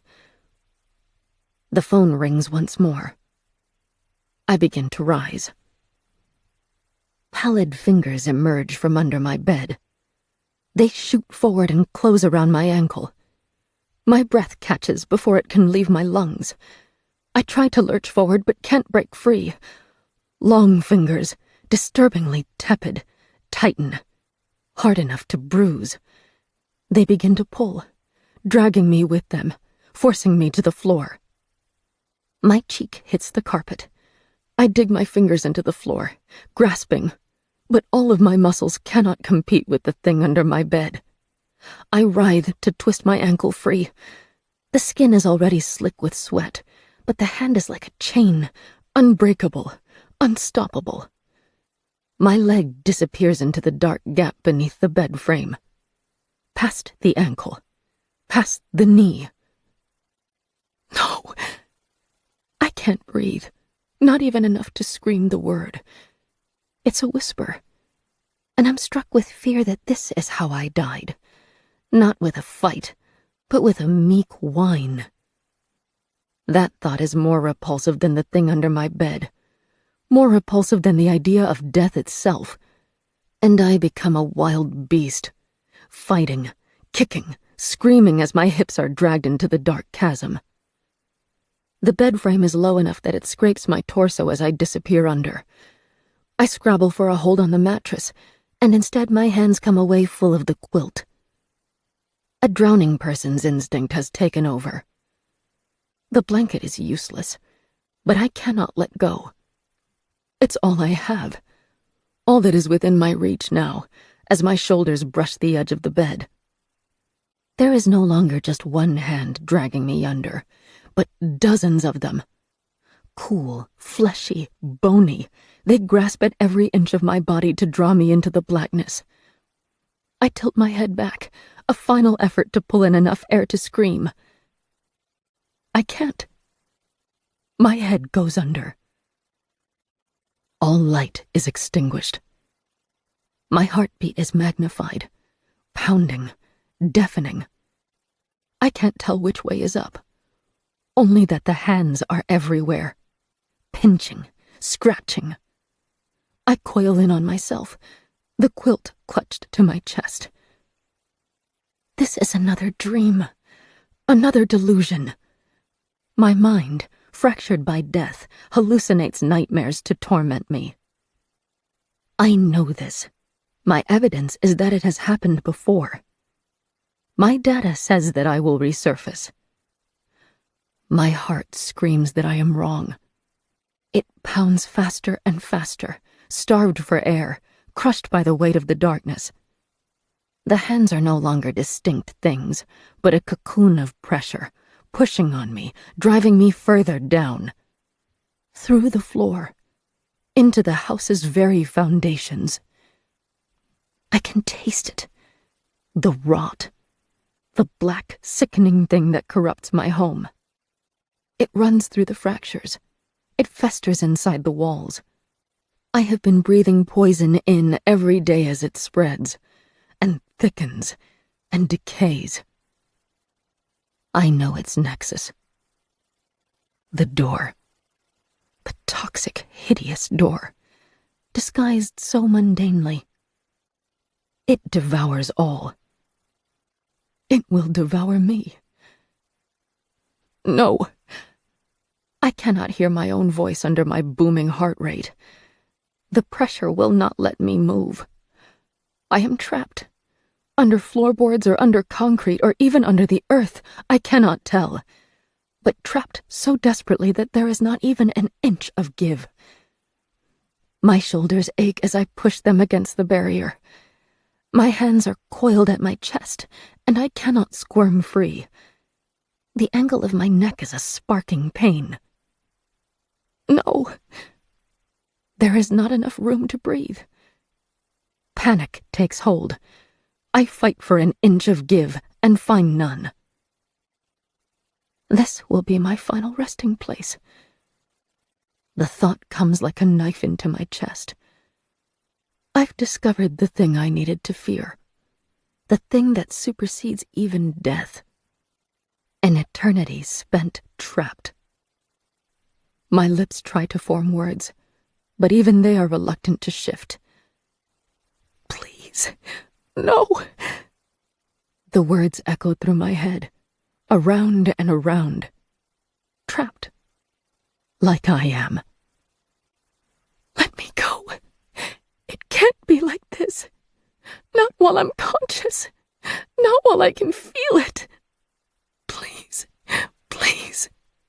No more. A sound comes through the raging tempo of my heartbeat. Sirens? No. Too irregular. Too broken. Crying. Meg. Mourning for me. It has to be. No one else noticed I was missing, or cared when they were informed. My dry throat cracks as I force a whisper of air through it. My hands are too tightly coiled, wrapped in the quilt, to beat against my tomb. I have no way to call to her, no way to tell her where I am, to ask for help. And her sobs are growing quieter, swallowed up by the rot, consumed, like everything else, like me. The sounds fade until they no longer exist. Then it is just the dark and the silence. Deep, bone-aching, drowning silence. I would give anything for it to be broken, but it only stretches and stretches until my ears ring from a lack of noise, and my throat vibrates from a scream that has no way out, and I cannot survive even a second more. But it stretches even further. This smothering dark and the silence that is driving me to insanity. My eyes open. Sudden light hurts them. Retinas that have been confined to blackness struggle to cope with abrupt oversaturation. But I don't let my lids close. There is light. I will not take it for granted again. My arms lay at my sides, legs draped across the floor messily. Above is a white ceiling, and in my peripheral vision, familiar walls. The wooden floorboards underneath me have been freshly swept and seem to shine in the sunlight.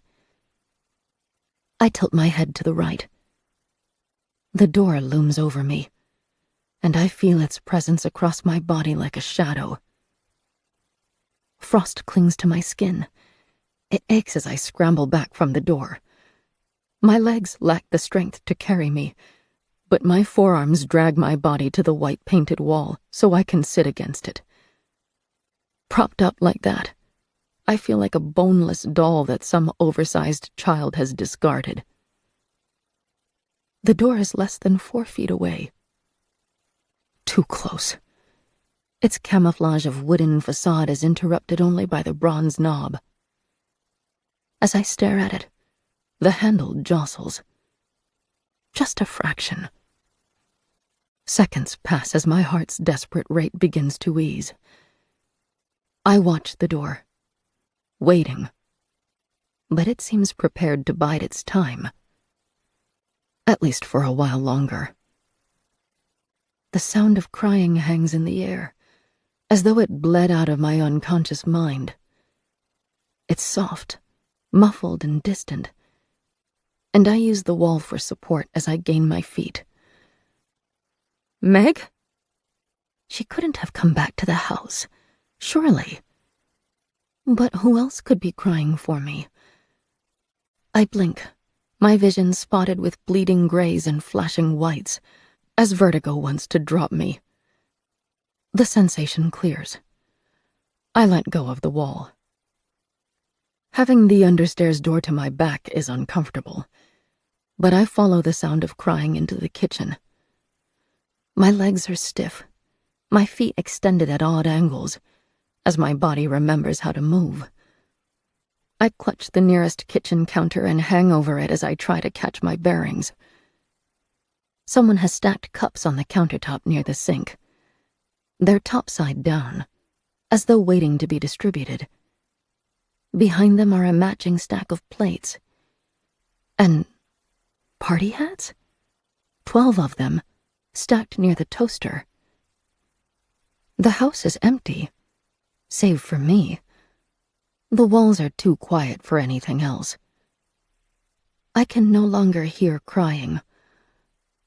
Movement comes from outside the kitchen door. I coax my legs to work as I cross to it. Sarah sits on the wrought iron bench that faces the oak tree. Her head tilts in my direction as she hears the door open. Lee. Good. I was hoping I'd see you today. There's something not right about her voice. I hesitate in the doorway, blinking against the harsher light, trying to reconcile what I'm seeing. A cake rests on the bench beside her. Store-bought white frosting peppered with edible confetti and buttercream roses. It sits on a black plastic base, the lid discarded on the ground. Is it one of your grandchildren's birthdays? I ask. No. Mine. Her smile is brief. 85. Congratulations. The word is stilted, uncertain. This doesn't feel like a celebration. I move closer, and Sarah withdraws her glasses from her pocket and puts them on, hiding her eyes. Come and eat some cake with me, she says. It's too much for just one person. I slide onto the bench with the cake resting precariously between us. Sarah has already carved one corner away with a plastic fork. She fishes a fresh one out of a bag and hands it to me and indicates that I should do the same. No slices, no plates, just chiseling away at this slab of sugar as we see fit. It's funfetti, she says. I'm partial to red velvet. The good homemade kind, not the cheap dyed stuff you get at the shops. But it's less of a crowd pleaser. Avery thinks it's gross. No one complains about funfetti, though. The cups were stacked upside down. Clean. The plates were untouched. My heart sinks. It's Saturday. They were supposed to visit. Sylvia had a surgery run late. Complications with the anesthetic, I gather. And Millie has a dance recital at school at 5. That left them with really very little time. What's the point in driving 2 hours if you can only stay for 20 minutes? They all agreed it would be better to try again another day. Were you a part of that decision? She touches her glasses, ensuring her mask is still firmly in place. Go on. Dig in. This cake won't eat itself. My appetite is non-existent, but I push my fork into one of the buttercream flowers and flake off a corner of the cake. It's painfully sweet, with an undercurrent of fake vanilla. I go back for another bite. I'm glad you're here, Sarah adds. I was starting to worry you wouldn't show up today. Do you remember me saying that I was going to try to catch Mrs. Moreno while she was gardening? Well, it worked. Oh? And you were right. She's very reserved. She didn't want to talk about you at all, and it took nearly 20 minutes of small talk to warm her up enough to even broach the subject. But it was worth it. I nod, encouraging her to continue, while I chip away at my side of the cake. She's more enthused on the topic than I am, but I don't want to stop her. She seems to need the distraction. I need one too. I don't want to talk about the door in the prison of darkness and silence. I don't even want to think about it. It's a relief when Sarah begins to speak. We narrowed down your likely disappearance to the night of January the 3rd, based on the last entry in your journal and on what we gathered from your other neighbors. But Mrs. Moreno told a different story. She says she saw you walking through your home for weeks afterward. Her bedroom window faces your living room, you know. She says you always kept the curtains closed, but sometimes she would see a light shining through, and you pacing inside. Always late at night. That's a lot like what Cliff said. Yes, exactly. Except Cliff told me the last time he's certain he saw you was in early January. Mrs. Moreno says you were pacing inside your home well into late January. Maybe even right up until February. That's odd. I speak without conviction. It is. That's the thing. You didn't show up to work when it resumed in the second week of January. You didn't collect your mail. Patty said it was overflowing by the time she noticed. Your car didn't seem to have been moved. If you really, truly were still living in your home until late January, that raises a slew of questions. Of course, Mrs. Moreno might have been remembering wrong. It was over a year ago, after all. But she seemed haunted by it. As though she's been fighting with the same conundrum ever since you were discovered to be missing. Which means... Her words flow around me without registering as deeply as they might otherwise. Birds fight over the feeder, which is overflowing with seeds. The oak tree seems older than it did the last time I faced it. The washing line lists. Scents and sounds that I might never have paid attention to abruptly overwhelm me. The stuttering shrieks of the birds, dew soaking through my shoes, the taste of this sickly sweet cake, not even the flavor Sarah likes. She's 85. She's sitting on a cold, dirty seat and sharing her birthday cake with a dead woman for lack of better company. And by her expression, this is the highlight of her day. It's too much. I stab my fork into the cake and rise, interrupting her. I want to give you something. Come with me. 16. Rot. I shove the kitchen door open and move inside. By the time Sarah is out of her seat, I'm already waiting at the base of the stairs, my skin crawling from being so close to the door, but too resolute to step away. She comes after me with shuffling steps. What is it? Not much. I let her catch up before climbing the stairs. The light still doesn't work, and that sticks at me unpleasantly. Sarah isn't young, and she doesn't know the house like I do. This tunnel that rises through my home is treacherous. She should get the wiring fixed.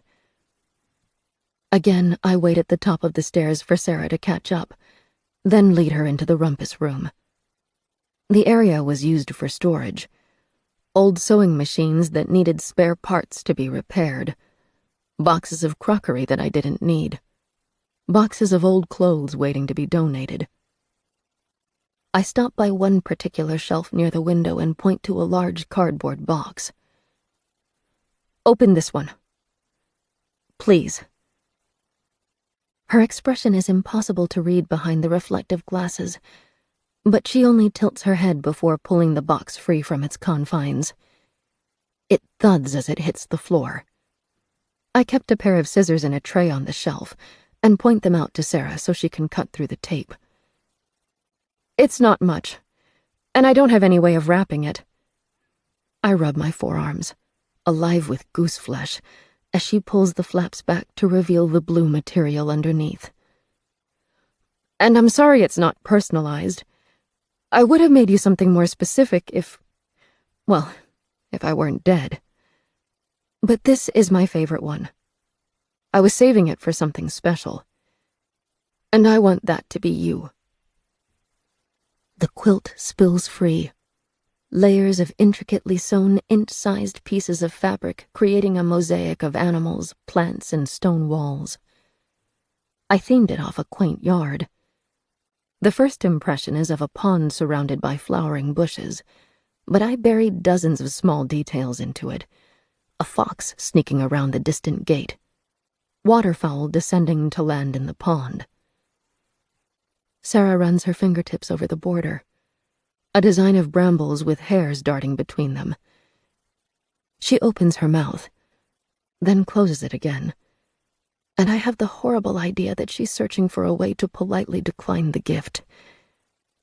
Then she peels the glasses away from her eyes and lets me see how red they are. Moisture pools at the corners. Her jaw trembles. "It's so lovely." "Thank you." I reach for her before I can second-guess myself, and Sarah closes the distance, pulling me into a hug, the quilt trapped between us. She feels so warm, bony and soft all at once, and smelling of cotton and perhaps a hint of mildew, and it is wonderful. Disengaging is awkward, and we both laugh, and Sarah folds the quilt into a bundle that she holds against her chest. "I'll put this on my bed. It will be especially nice with the nights as cold as they are." "How long did this one take to make?" "Just a bit over 300 hours. I pushed the empty box back onto the shelf before following Sarah back into the hallway. "Mercy, sweet thing. That's almost a second job." "Well, you already know I didn't have much else happening in my life. This was how I relaxed." "Still, are you sure you want me to have this? Don't misunderstand. I'm grateful, and I think it's beautiful, but I'm not sure even the appreciation I feel can compensate for how much you put into this." We're at the stairs, and I let Sarah go first while I test my answer on my tongue. The words are more vulnerable than I like being, even with how much I've begun to trust Sarah. There's not much I can do now. For anyone.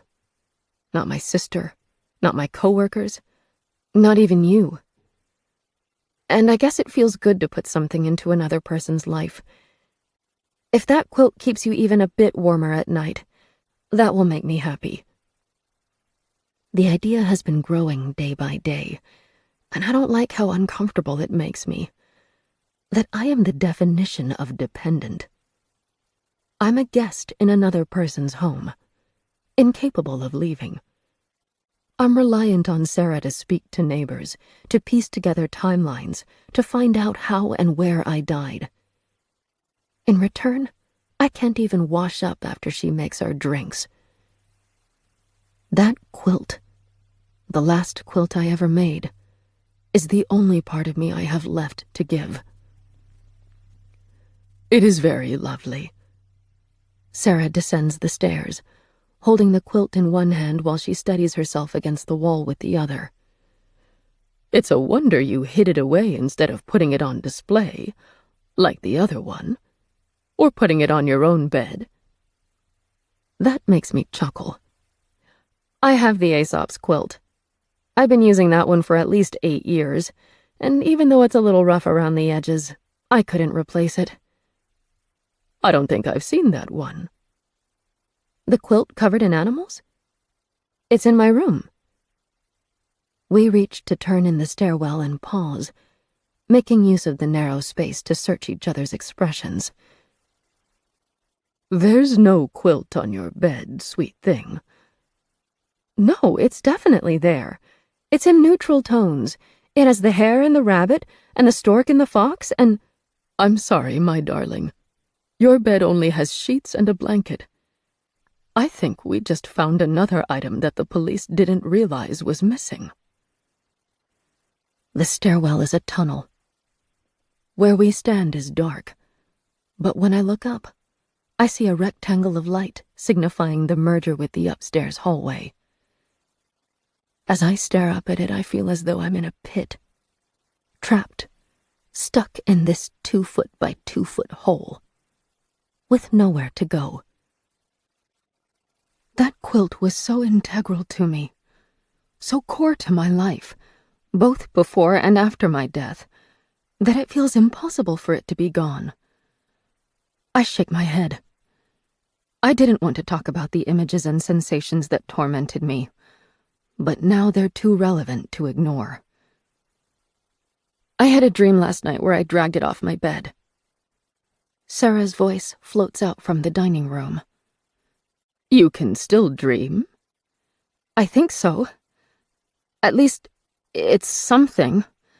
Maybe a trance.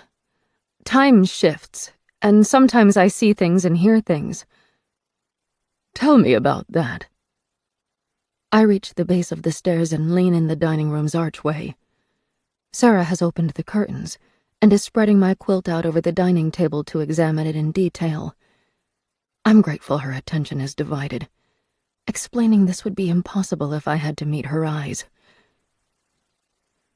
Sometimes the house seems to age.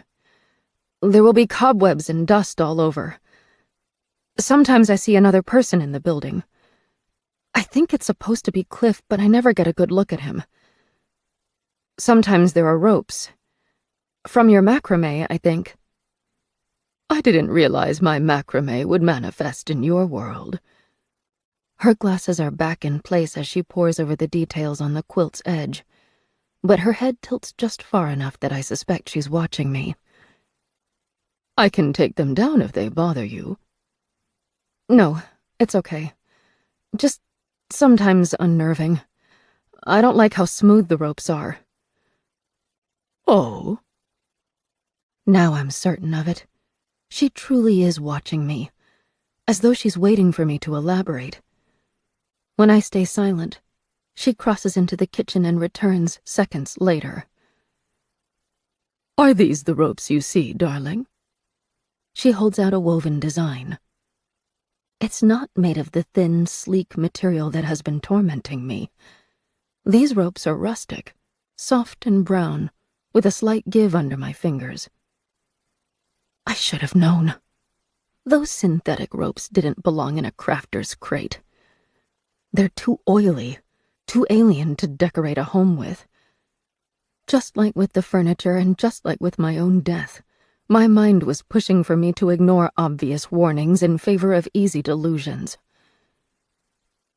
This is your macrame? They're all in the same material. She pushes her glasses higher on the bridge of her nose. I think you should tell me more about these dreams, sweet one. We sit side by side at the table, facing the windows overlooking the street, as I recount as much as I can remember. Sarah interrupts with questions. She's especially curious about the experience in the shed, and the sense that the house is rotting. You said it was spreading out from one location. She prods. I fidget with the overlapping green and brown squares at the quilt's edge. Yes. Tell me. I don't want to.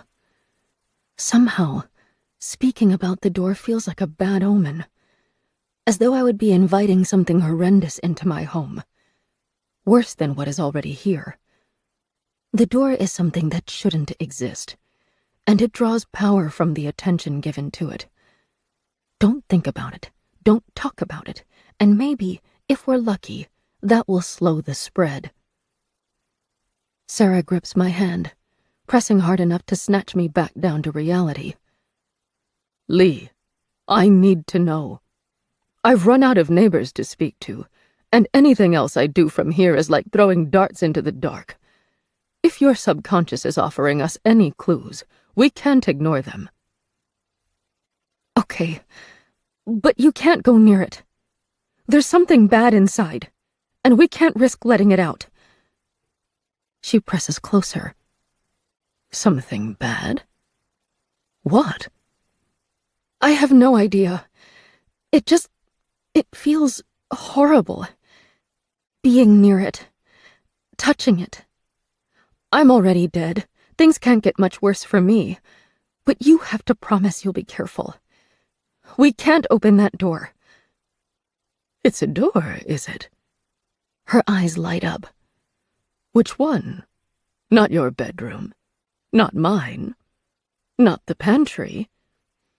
The stream of guesses puts pressure on the back of my skull. She'll reach the right solution eventually. So I cave. It's the door under the stairs. She takes a deep breath. Before I can gather my wits, she's left my side, and I have to run to catch up. We come to a stop in the hallway, facing the door.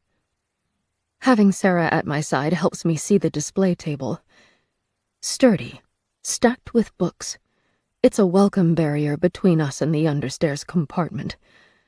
But I still feel sick to my stomach at being so close. One of Sarah's claw-like hands rubs her chin. This is it, huh? That little door is causing all of your stress? I swallow and taste bile. Some, not all. How remarkable. I barely noticed it.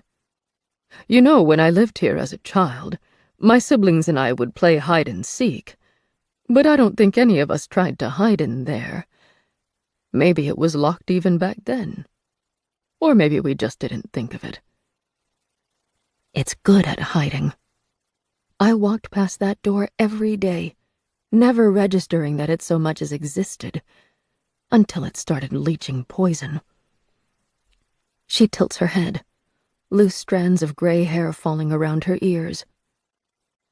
I can't even picture what the space behind it looks like. Peculiar. What feels like insects squirm under my skin. I'm cold and burning hot all at once. Even being close to the understairs door feels precarious, like radiation, like spores of a deadly fungus. It spreads its corruption further than the naked eye can detect. Well, Sarah says, and shivers prickle my spine as I register the certainty in her voice. Let's have a look inside. No! I grab her arm. She smiles up at me, bemused, and some of my fear is hardened into frustration. Not at Sarah, but at the house itself, for presenting this trap that she cannot ignore. We're not going to. It's dangerous. It's only a door.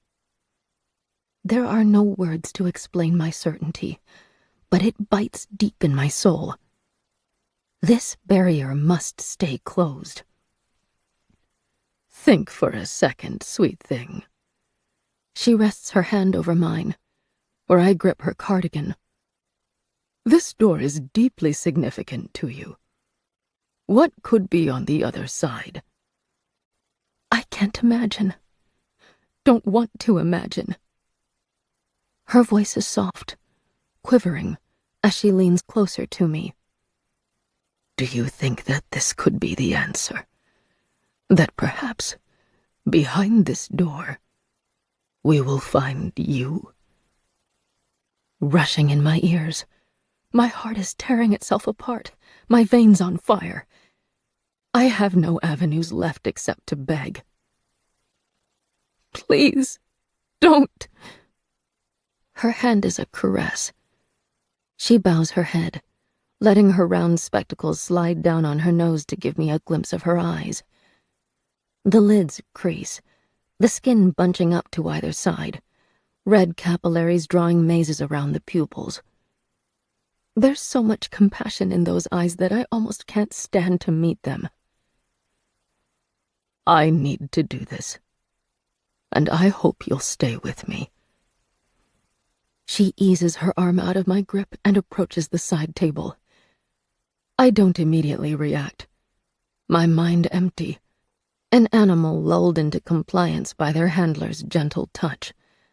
And my trance only snaps when Sarah puts her fingers behind the display and begins to pull. No! I'm at her side again, planting my hands on the display's edge, holding it in place. You can't open it! Laughter sparkles in her features. She gives up on trying to pull the display, overladen as it is, and begins unloading the photos and books that adorn it. See, from my perspective, this is my home, and by extension, my door, and I should be able to get it unlocked with enough elbow grease, and no judge would ever convict me." She doesn't understand.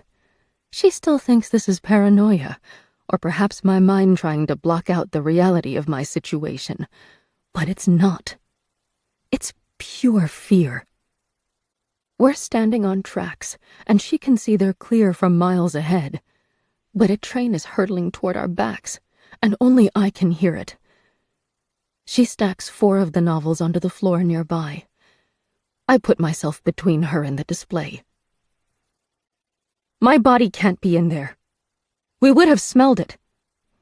Except the house was empty for more than a year while the bank foreclosed on it. I don't know much about how bodies decompose, but it's not unreasonable to think you'd be a skeleton by now, is it? She reaches around me to remove another chunk of fiction. The police. They searched the house. They would have opened this door. Sure, except they would have already spoken to Cliff, who told them you seemed to be on the edge of a mental break and had likely left town.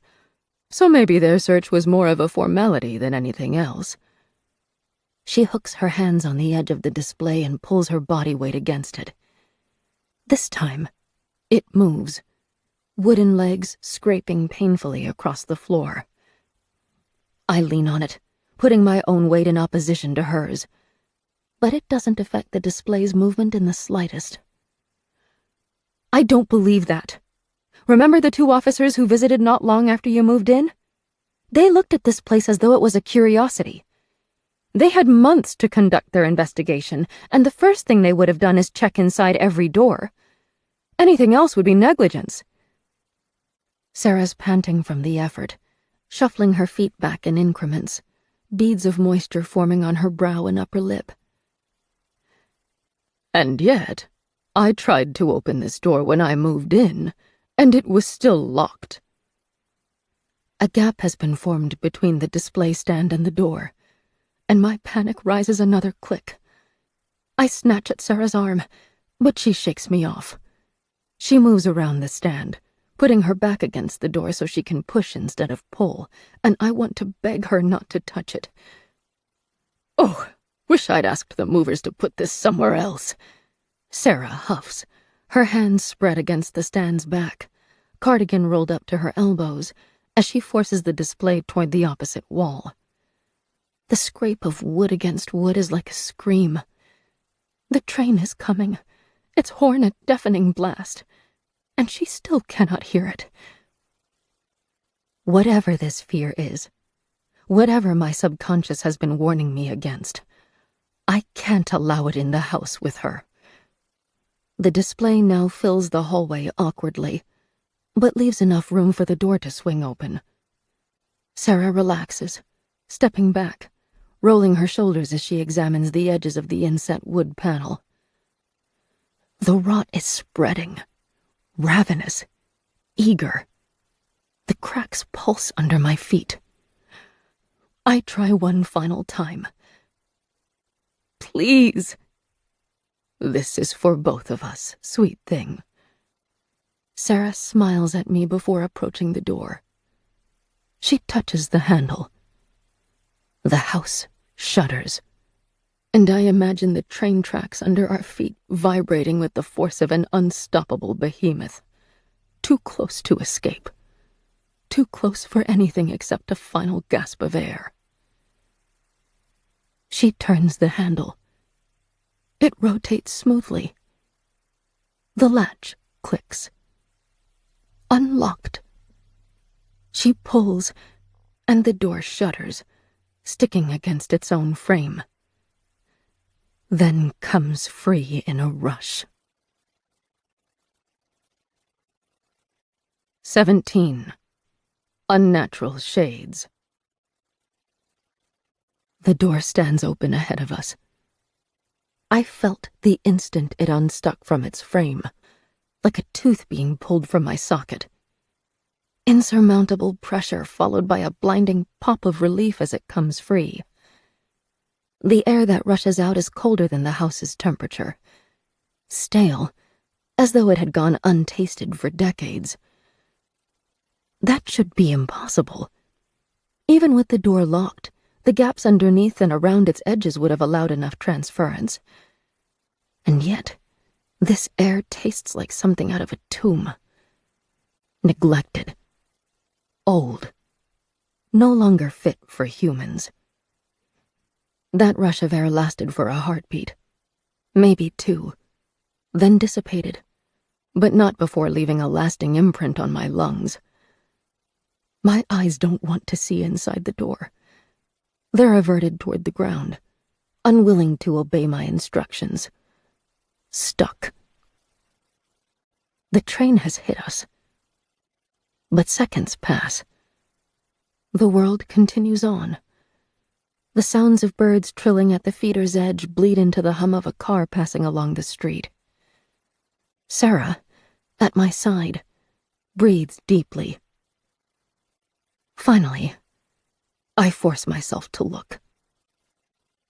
The door hangs wide, exposing the concealed space beyond, the place that has filled me with fear, the source of the rot.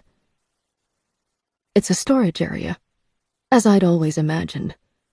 No more than 4 feet deep and 6 feet wide, its ceiling slanted to accommodate the stairwell above. It forms a tiny walk-in cupboard. A lone light bulb is suspended from its ceiling, a pull cable hanging beside it. 5 rows of white shelves ring the area, covering 3 sides, leaving barely enough room for a person to stand inside. Behind them is a plain white wall, discolored even though the cupboard never sees sunlight.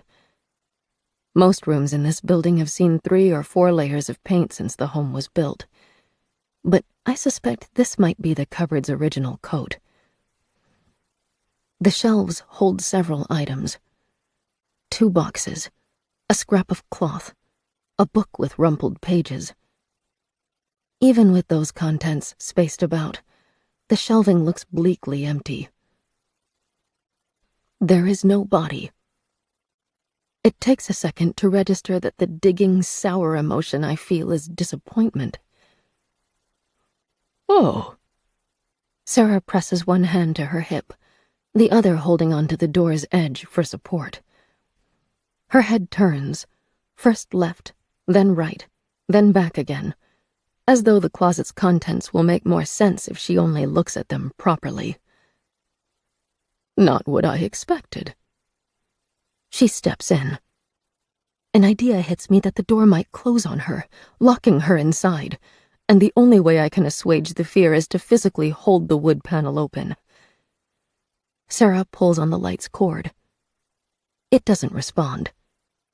It probably failed at the same time as the stairs. The same wiring must feed all 3 switches. Enough light still flows in from the living room windows to illuminate the space, though, so Sarah picks at the boxes. As far as I can tell, they're filled with old clothes. Then she reaches between the shelves, pushing against the walls, as though there might be a second, larger room hidden just out of sight. Finally, she picks up the book and flips it open. The old paper is thin and weak, nearly falling out of its binding. I can't believe this. Sarah pulls her glasses off and tilts her head back, blinking at the ceiling. This is Peter's. The name sparks something in my memory, but I can't catch what. Her lips are shaky, but their corners quirk up. My brother. Looks like one of us found how to get into this closet after all. He probably wanted to hide his grades from our father. She offers the book to me, and I realize it's a school workbook, filled with equations and words painstakingly written in a child's hand. Sarah reaches for the cloth, and as she pulls it down, I recognize limbs. It's a sewn rabbit. Long ears flop past its blue trousers. One of the button eyes is missing, and the other is dulled with dust. Ruth's. Sarah holds the rabbit almost reverently, but her eyes are hazy, and I doubt she's truly seeing it. I let her indulge in the memories, but she places the toy back on the shelf and holds out her hand for the book. I'm sorry. I truly thought we would find something for you here. It's okay. I pass her the book, and she returns it to its place before stepping out of the closet.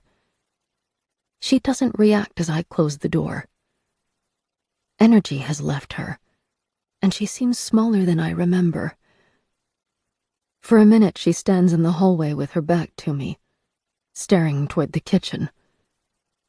Then she chuckles and lifts her head.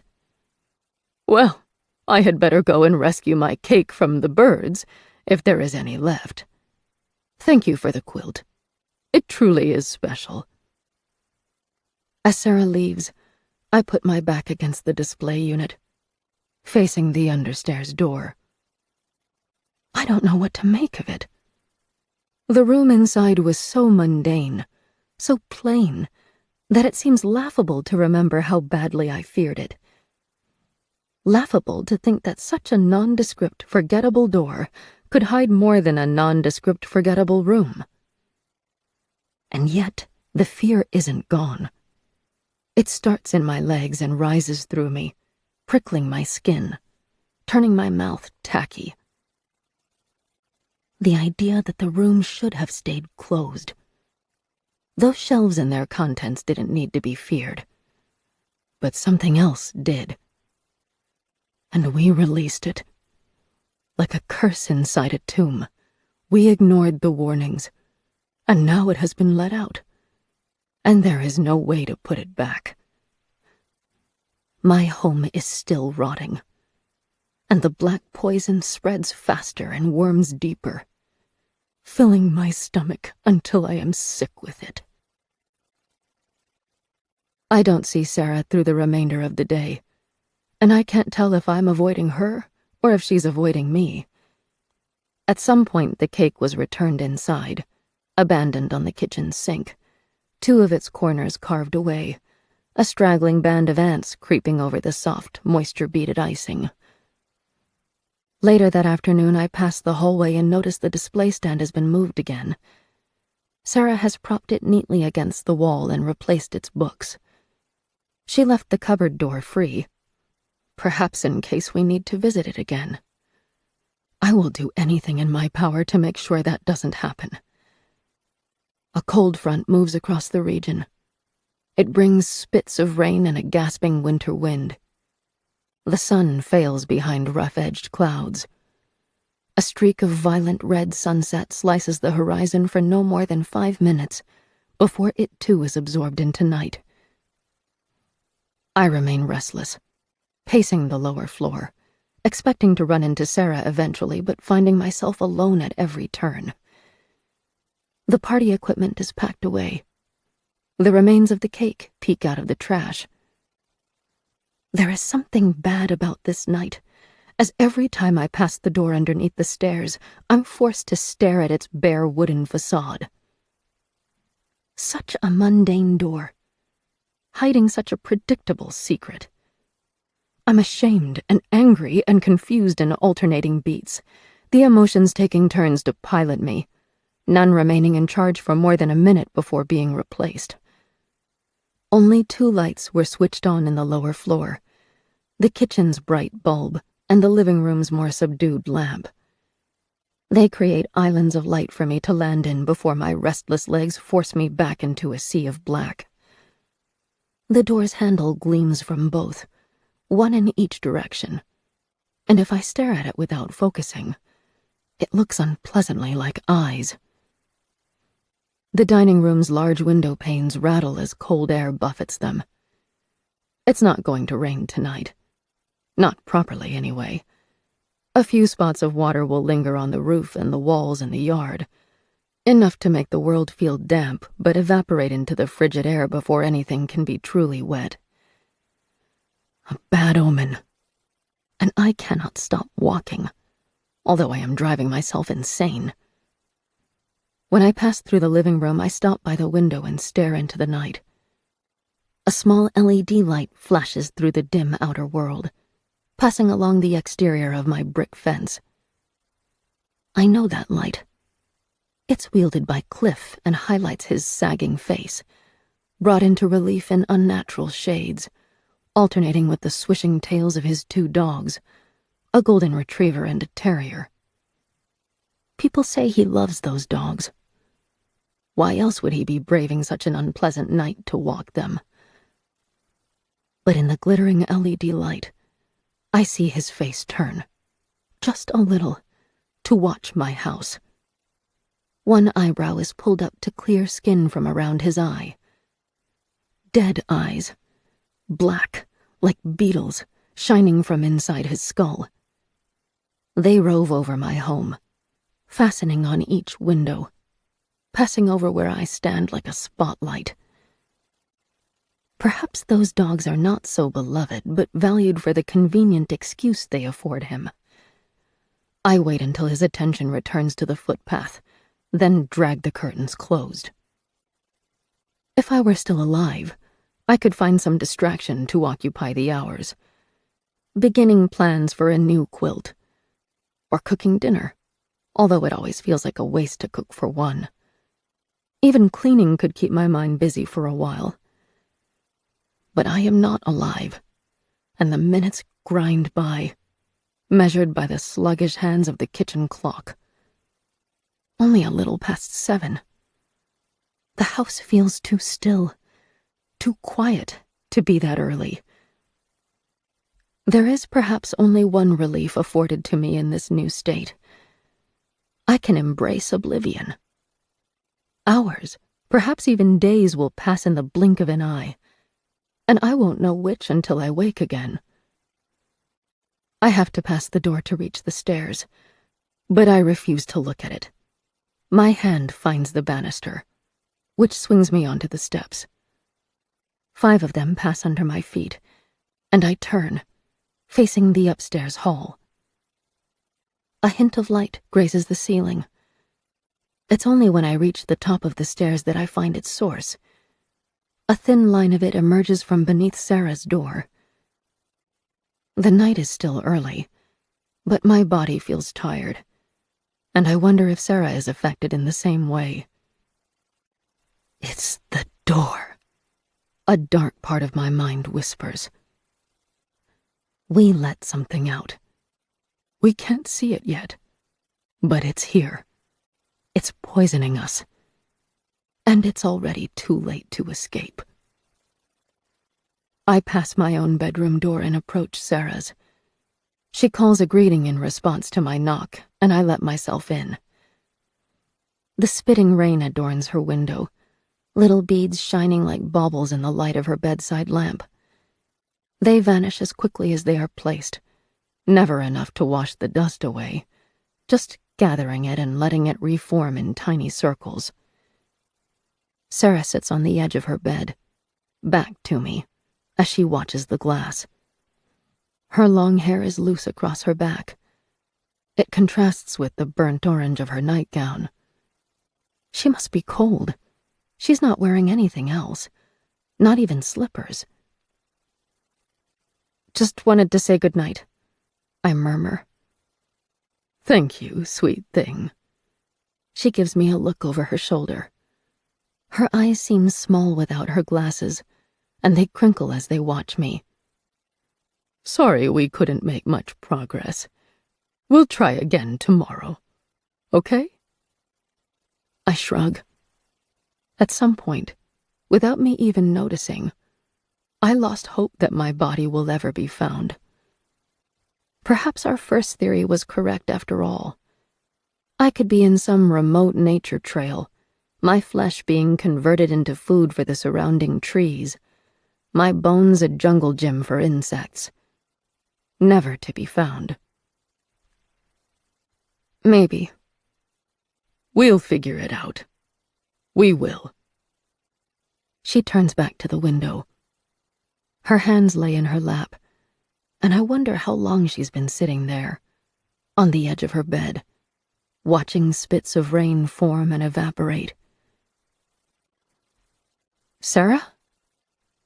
Her shoulders rise a little, then fall again. I'm fine. Just tired. That cupboard was a surprise, and not even in the way I expected it to be. Neither of us had expected relics from her first stay in the home to still remain, least of all her siblings' possessions. The door must have gone ignored by every family in the intervening decades. I was 11 back then, she notes. And today I'm 85. That means it's been 74 years. It doesn't seem right, but I keep doing the math, and it always comes to the same number. 74 years. Since you left? She turns her head again, not far enough to fix me with her gaze, but to catch me in her peripheral vision. There's a weary smile pulling at her lips, something bittersweet, except the bitterness has overridden all else. Then she says, I'm very tired, dear one. Then I'll see you tomorrow. My last glimpse of her before closing the door is her head bowed, staring down at her bare feet, as a gust of wind paints baubles of light across her window. My own body is cold and clammy as I step into my bedroom. Now that I know there is no quilt on my bed, my eyes don't try to see it. There are only sheets and a layer of blankets, and my room appears sadder because of it. I sit on the edge of bed, mimicking Sarah's posture. My bedside lamp doesn't do as much for my window, which is latticed by shadows from the oak outside, but it lets me see the desk and its contents. My beautiful rotary phone, the pen holder, the place where my journal belongs. The sheets are unforgivingly cold as I push my feet under them. I curl onto my side, the pillow turned around so I can rest my head on one end and hug the plush body at the other. I won't be able to fall asleep until my feet are warm, but I don't care enough to go in search of a hot water bottle. I leave the light on, though. It's a luxury I feel is justifiable, at least for this damp, unfeeling night. For a long time, my eyes only stare into the layers of light and dark scattered across my room. My vision blurs until I begin to see shapes that don't exist. A head thrown back in a scream. An arm reached up, clawing. When I blink, they resolve into the most mundane items. My coat, shadows cast from my bedstand. But I can only hold that clear vision for a moment before my gaze falls into nearsightedness again. Then the lamp begins to stutter. Like a flame exposed to a brisk wind, it begins to fade in spurts. The long fingers of my oak tree scratch at the window. I hold my pillow tighter. The bulb catches, regains some strength, then stutters again. Deep in the house, on the floor below me, a lock clicks and hinges turn. I picture the understairs door gliding open. Somehow, though, I am unable to visualize the plain white shelves that I know belong inside it. As the door opens, it's like a mouth with nothing but layers of black and red reaching out into a throat that never ends. My own bedroom door groans as though in sympathy. I'm certain I closed it on the way in. Or perhaps I only imagined I did. Now it's open and at the mercy of the wind. I won't leave my bed. I won't give any credence to these sounds. They exist to torment me, and the only power they have is what I give them. Another sound comes. A heavy thump. Something large moves along the upstairs hallway. The lamp flickers. The light is fading, dying out like its energy has been sapped. This is in my head. Always has been. I close my eyes. Perhaps I can fall asleep before the fantasy devolves. The lamp casts shades of soft yellow across my lids, but the glow rapidly sinks toward black. I imagine myself drifting into a void with it, falling into a deep slumber. My limbs are heavy. My head is tired. And yet, I still cannot sleep. A high-pitched metallic sound cuts through the night, and my eyes fly open. Someone is coming through the gate. No, they're not. I know the sound my gate makes. This is not deep enough. And it comes from the wrong direction. From behind my head. Closer than I'd like. The noise falters and breaks. And I recognize it. The upstairs bathroom tap. Water flows, thick and loud. And it strikes me as being too thick, too viscous, as though the pipes have truly filled with blood. The flow abruptly cuts off. The lamp regains some strength. I stare at it, willing it to hold, and as the door at my back creaks closed, the lamp fades until it is only a spark of light, no stronger than a match. And then the noise starts. The low scrape of something heavy being dragged along the floor, along the hallway, toward my door. It comes in pulses, a scrape, then silence, then another scrape. Whatever I'm hearing is heavy. It moves in fragments, no more than an inch at a time, pausing to rest in between. Painful, laborious. And as my unblinking eyes stare into the fading light filtered through my lamp's shade, my overactive mind tries to put form to what I'm hearing. Fabric, perhaps, dragging over the hallway runner. I picture an intruder dragging a sack behind him. A sack that is heavy with something thick and sticky and red. They strain to haul it as it leaks across the carpet. It exhausts them. The gap between each shuffling beat of movement is growing longer. But whatever they carry, they are not going to stop until they reach their destination. My room. I already know they will not be passing by. I am the destination. Another scrape, after which they are quiet for so long that I begin to pray they have given up. Then they move again, dragging closer. This rough, friction-filled noise that grates along my nerves. I pull the pillow up and wrap it around my head to blot out the sound. Soft cotton presses against my ears. It is only partially effective. Scrape. A prolonged pause. Scrape. It is almost outside my room.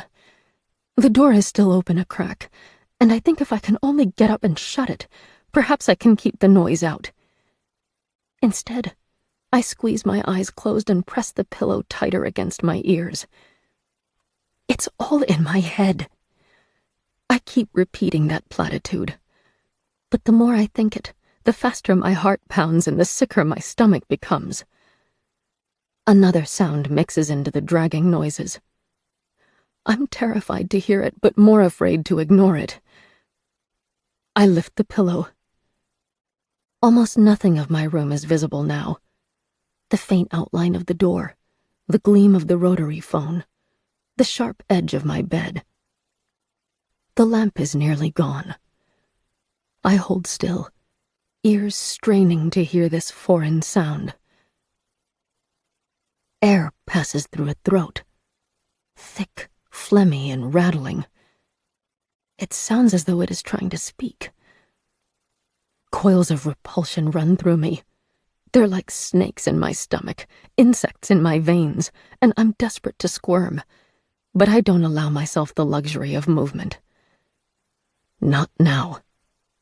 Not when the stranger is right outside my bedroom door. I don't even turn my head to look. Ignore it. Pretend it isn't happening. It will go away. My eyes close, and as they do, I feel the last light fizzle out of the lamp. We're submerged in the darkness, lost together. The rain clouds aren't dense enough for a full downpour, but they are plenty to smother the moon. The oak branches rattle, and the stranger's breath matches it, and I press my hands across my face so I don't have to hear or see any more. The door groans, not from the wind, but from a hand pushing it inward, letting themselves into my room. Scrape. Right across the threshold. A pause, during which I hear their breath. They're choking on it, gurgling, a mouthful of saliva, or perhaps blood. Another scrape, inching closer to my bed, closer to me. Noise struggles through the saturation in their mouth. A fragment of a word. Go away, my mind whispers. Go away, go away. A soft thump. Dragging sounds. Coming around the corner of the bed. If the lamp were on and if my eyes were open, I would have no choice except to stare at them. I stay still. I don't want to see. A gagging, choking noise. The wet smack of lips working together. Then, again. My heart is galloping, my palms leaving sticky sweat across my face as my fight-or-flight instincts churn my insides. I cannot endure this. Thump. Drag. That rattling breath. That gulping, panting noise. And the smell. Mildew. Dust. Decay. They are so close. At the side of my bed. They could touch me, drag me out from under my blankets, take hold of my ankle and pull me down the hall in slow, scraping measures. My blood is fire. Static fills my ears. I take my hands away from my face, but the room is so dark I cannot even see my own fingers. The voice, cracked, broken, comes again. My body shakes. My throat hurts. A wet gulp. A thud. Then, again. I grab for my lamp. My hand finds the base. I lift it and slam it back onto the bedside table, and the light flickers to life, saturating my room with color. 18. Denial. Sarah is on the rug. Not standing, but lying limply on the floor. Strands of hair sticking to her sweat-dampened face. She gazes up at me. One eye is swollen and deformed. The other is half closed by a sagging eyebrow. That side of her face droops. No longer the sag of age, but of muscles that no longer respond to movement. One arm is curled uselessly at her side. The other reaches forward, grasps at the floor, and drags her limp body an inch closer. My scream strangles in my throat. I drop from the bed to kneel at her side. Her nightdress has bunched up and stretched around her throat uncomfortably. The claw-like fingers on her left hand are turning blue. Her lips are wet, strings of saliva stretching to the rug, and her tongue flops behind shiny teeth as she tries to speak. Don't try to move. Don't. Oh! I stare about us, frantic. The rotary phone on my desk glitters in the lamplight. I leap for it, moving around Sarah's prone form, and snatch up the receiver. The dial makes a sharp chiming noise as I spin the numbers. I'll get an ambulance. They'll be here soon. Just stay still. 8 minutes. That's how far we are from the nearest hospital. Sarah's wet breath rattles as she struggles to draw air. I crouch at her back, the receiver trapped between my head and my shoulder, and gently pull her head back to clear her airway. I brush strands of hair out of her face. She's burning and clammy all at once, and the panic boiling in my stomach only intensifies as I belatedly realize the phone is silent. No voices. No ringing. Just dead noise. Because I myself am dead. Because every time I called someone on this phone before, I hallucinated their answer. The panic spills over, and I want to scream again, want to beat my fist against the desk. The receiver makes a chiming noise as I slam it down. Then I drag the whole device to the floor, stretching its cable taut, and position it within Sarah's reach. You have to call them. I can't. You'll need to turn the dial. One eye, the swollen one, meets my gaze. The other is lost, buried under loose skin, unfocused. Her jaw works, trying to make noise. It's going to be okay. I reach for her good hand, the hand she used to drag herself to me, and pull it to the phone. Even if they can't hear you, they'll still send someone. Just turn the dial. But there is no dial. There's no phone. It's still on the desk. From where I'm positioned, crouched on the carpet, I can see a fine sheen of dust coating it, as though it has not been touched in months. This time my scream comes out as a stuttering, frightened noise. It reverberates through my teeth.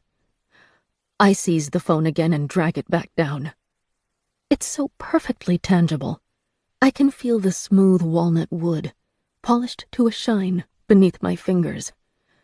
The bronze dial, cold enough to send sparks through my nerves. I can touch every little scratch, every nick, every imperfection. I hold it down and focus on it, willing it to be there on the floor as I take Sarah's hand again. Her fingers feel so fragile. Wrinkles wrap around them, excess skin on the knuckles. But underneath they seem so thin and so delicate that I fear holding them too tightly. I place those fingers over the phone, my eyes fixed on the shining rotary dial, and I let her hand go. It drops to the floor, melting through the phone, and in a heartbeat the image fades away, like a reflection in a pond that has been disturbed by ripples. It is just the two of us huddled together in the center of my room, with an unmovable phone on the desk above us. My mind swims. Sharp thoughts pierce through the fog of panic, but they are erratic, unreliable. Can you reach the phone? Even if you can just get to the cord and pull it down. Her breathing is in shallow gasps. The good eye, the swollen one, is slowly drifting closed. Again her jaw works, trying to form words. Oh. No, it's okay. I'm here. I can help.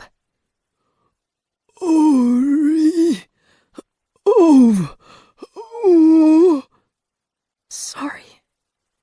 I love you. I want to scream, to howl. I am here. I have heard her. But for all of my will to help, there is so little that I can do. I turn back to the desk again, the frustration pitted so sharply in my throat that it feels ready to tear through. My hands fasten on the edge of the desk and I hurl the table over. Pens scatter, flying from the holder. Papers cascade around us. The phone bounces against the wooden floor, a satisfying clattering noise, and for a second I feel violently gratified. But then the pens and papers begin melting away as the imagery fades. There must be something I can do, some way to get help. I cannot carry her. I cannot get her the rotary phone. We have a second phone, The handset downstairs, in the kitchen. But trying to bring that to Sarah will only have the same result. Sarah can see me. Perhaps she is not alone in that gift. It's a thin hope, a desperate hope, but it's all I can think of. I crouch at her side again, gently stroking her hair back. I'm going to call for help on the street. Please, we'll figure this out. This will be okay. Don't be afraid. She moves her head, just a little, and I think she is trying to shake it, to tell me not to bother, that it is too late for that. But this is the only thing I have, the only thing I'm capable of doing. I fly from the room, feet barely grazing the runner as I dash for the stairs. They disappear under my feet 3 at a time, and it's only when I hit the colder downstairs floor that I feel the tears marking my face. The front door bangs when I hurl it open. My bare feet sting as they hit the cold stones leading to the gate. Water comes off the grass and clings to my gown's hem. My hot breath shoots out like smoke, billowing behind me before evaporating into the night. I reach the gate and lean over it. Since I died, I have never been more than a step beyond this barrier, and I think there is a reason for that. I'm only able to have a form inside the place I considered my sanctuary, my home. If I were to leave my yard, I fear I would fade into the night, like my breaths. Instead, I lean over the gate, hands clutching the wet metal, and scream for help. I scream until my throat burns, until the spits of rain have painted my face and until my nightgown clings to my shivering form. Every house around me is dark. It is the deep of the night, well past midnight, and none of our neighbors are even awake any longer. I move along the perimeter of the fence. Every inhale hurts, a mix of icy air and burnt vocal cords, and each step drives wood chips and dead sticks into the soft undersides of my feet. I pick up a fistful of pebbles from the decorative yard and don't stop moving until I'm facing my neighbor's home. The gentle Moreno woman who Sarah spoke to just this morning. She said her bedroom window faces my living room. She said she saw me pacing through my home after I died. I rise onto my toes to see over the fence. 2 dark panes are opposite me, hiding, I hope, sleeping occupants. One arm reels back, and I throw the first pebble. It pings off the glass. I throw another, then another, the intensity growing with each projectile, until I am sure I must be throwing them hard enough to put a hole through the window. No one responds. There is no light, no sleepy voices. I empty my hands and yell for them one final time, frustration breaking into my voice. Then I put my head down and rest it against the damp wood of the fence and cry freely. I am so weak, so tired. I feel consciousness slipping away and fight to cling to it, but it's like catching water in my hands. The tighter I hold, the faster it drips away, until there is none left. When I come back to myself, my head is still resting on a wooden surface, only it is no longer rough and rotting, but smoothly polished. Time has passed. I can't say how much, only that it is significant. Perhaps a week, perhaps 2. Gradually, I straighten. My body feels weary. Little movements tax me more than they should. I'm in the kitchen. It's an overcast day, but even with the cloud cover, I can tell it's sometime after noon. My heart beats strangely. I clench my hands on the table, then slowly relax them. The clock's rhythmic clicks subtly disturb the stillness, but there are no sounds of birds in the yard. A breath enters my lungs, stuttering.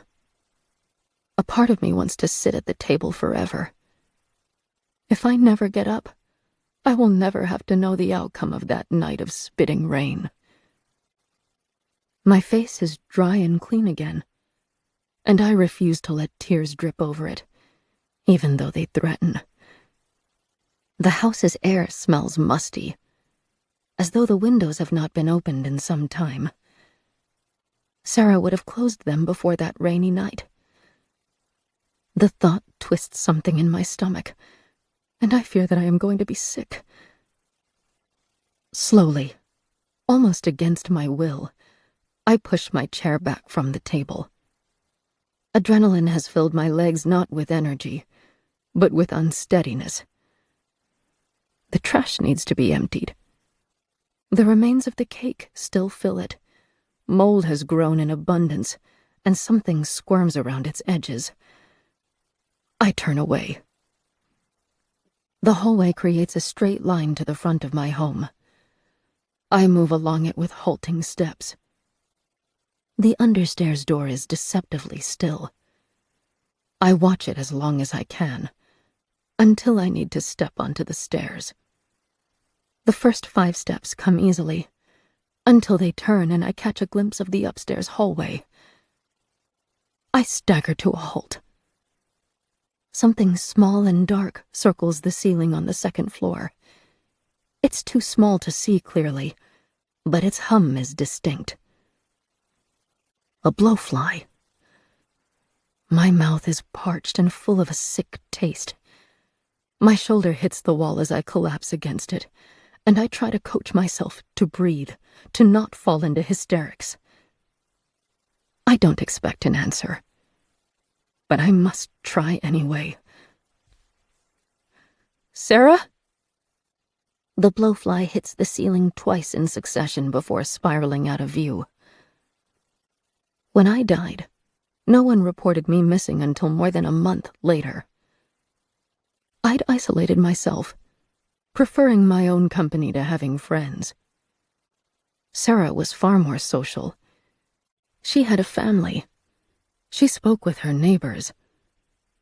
But she had only lived in the house for a few months, not long enough to form deep relationships in the area. And her family were yet to visit her. Her absence might not be noticed for just as long. A strange, inhuman noise forces its way out of me. I knead at my aching sides. The tunnel to the upstairs hall seems impossibly far, but I drag myself up 1 step, then have to stop again, fear and nausea sticking me to the wooden stair. The blowfly reappears, spinning as it searches for an escape. It might have come from outside. It could even have spawned in the cake. Faint hope. I take another step up, bringing more of the hallway into view. At the top of the stairs, doors hang open.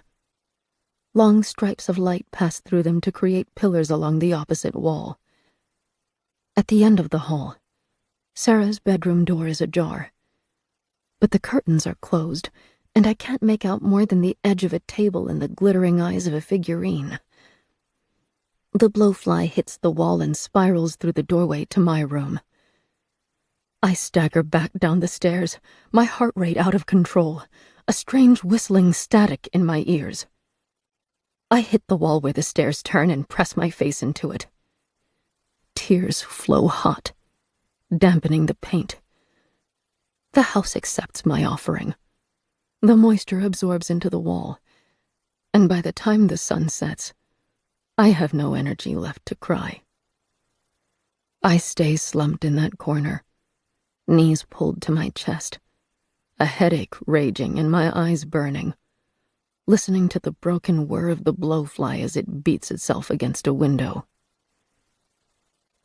If I don't visit upstairs, I will never have to know. Not for certain. It's a pleasing lie, but a lie nonetheless. My soul knows what I would find in that upstairs bedroom. I left her there to die alone. Night fills the house and muffles the outside world. Unsteady feet carry me into the kitchen. I take 2 painkillers, as though they will help, as though it is even fair that I could experience migraines after death. The lights stay off. I fold myself over the kitchen table and wait for oblivion to take me again.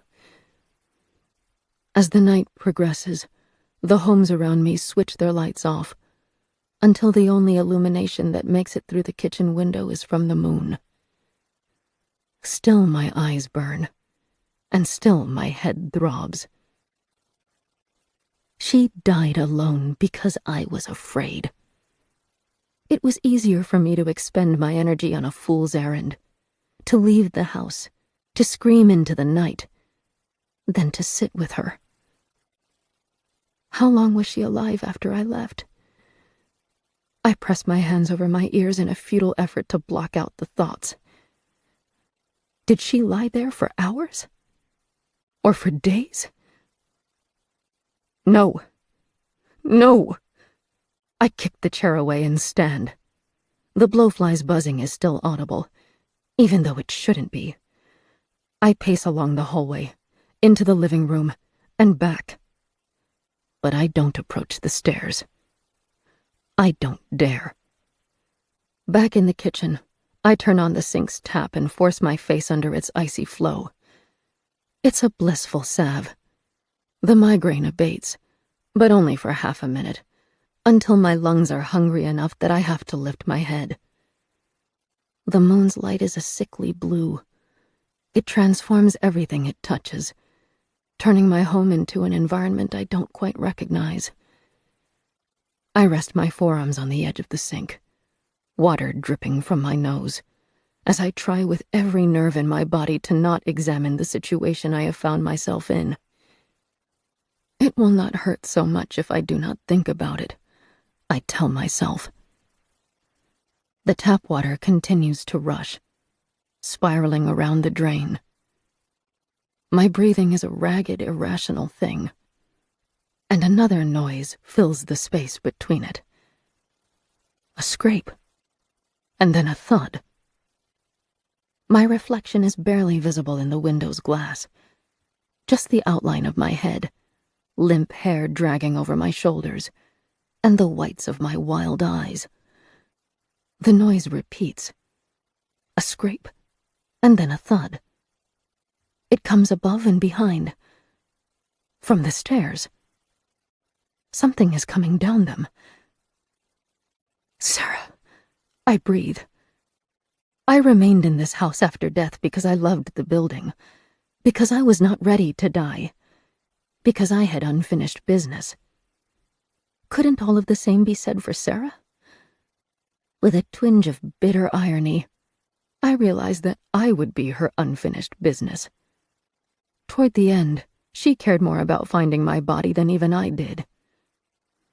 A scrape, and then a thud, closer than before.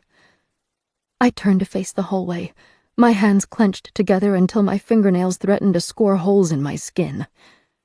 The hallway is darker than the kitchen. I can see the edges of the archways to the living and dining areas, the edge of the stairwell's railing, and a line of something dark that might be the hateful door. An arm reaches out from the gloom surrounding the stairs. Thin and bird-like, it grasps for the floor, searching for purchase. I rush toward her, my body quivering, fear and hope and shame choking my voice. Sarah! The claw-like fingers dig in between the wooden boards, and the wiry muscles strain as they pull her forward. She emerges from the stairwell. A deafening noise surrounds us, and I only realize the screams come from me when my voice breaks. My legs fail and I crumple to the floor. My shadow spreads ahead of my form, the bowed head and limp hair shivering in a gust of cold air. The shadow extends nearly to Sarah. One cold, swollen eye fixes on me. It is pure white, bleached, like the eyes in her family's portrait. But it is not blind. It bores into me, seeming to see past my shell and into my soul. The left-hand side of her face has melted. It is far, far worse than the visage I saw when she pulled herself into my room. No longer simply limp muscles, but flesh and tendons that have begun to separate, held together by a casing of thin skin. That side of her swings as she moves, inches of swollen jowls, like a balloon filled with water. The left eye has fully disappeared beneath the sagging brow.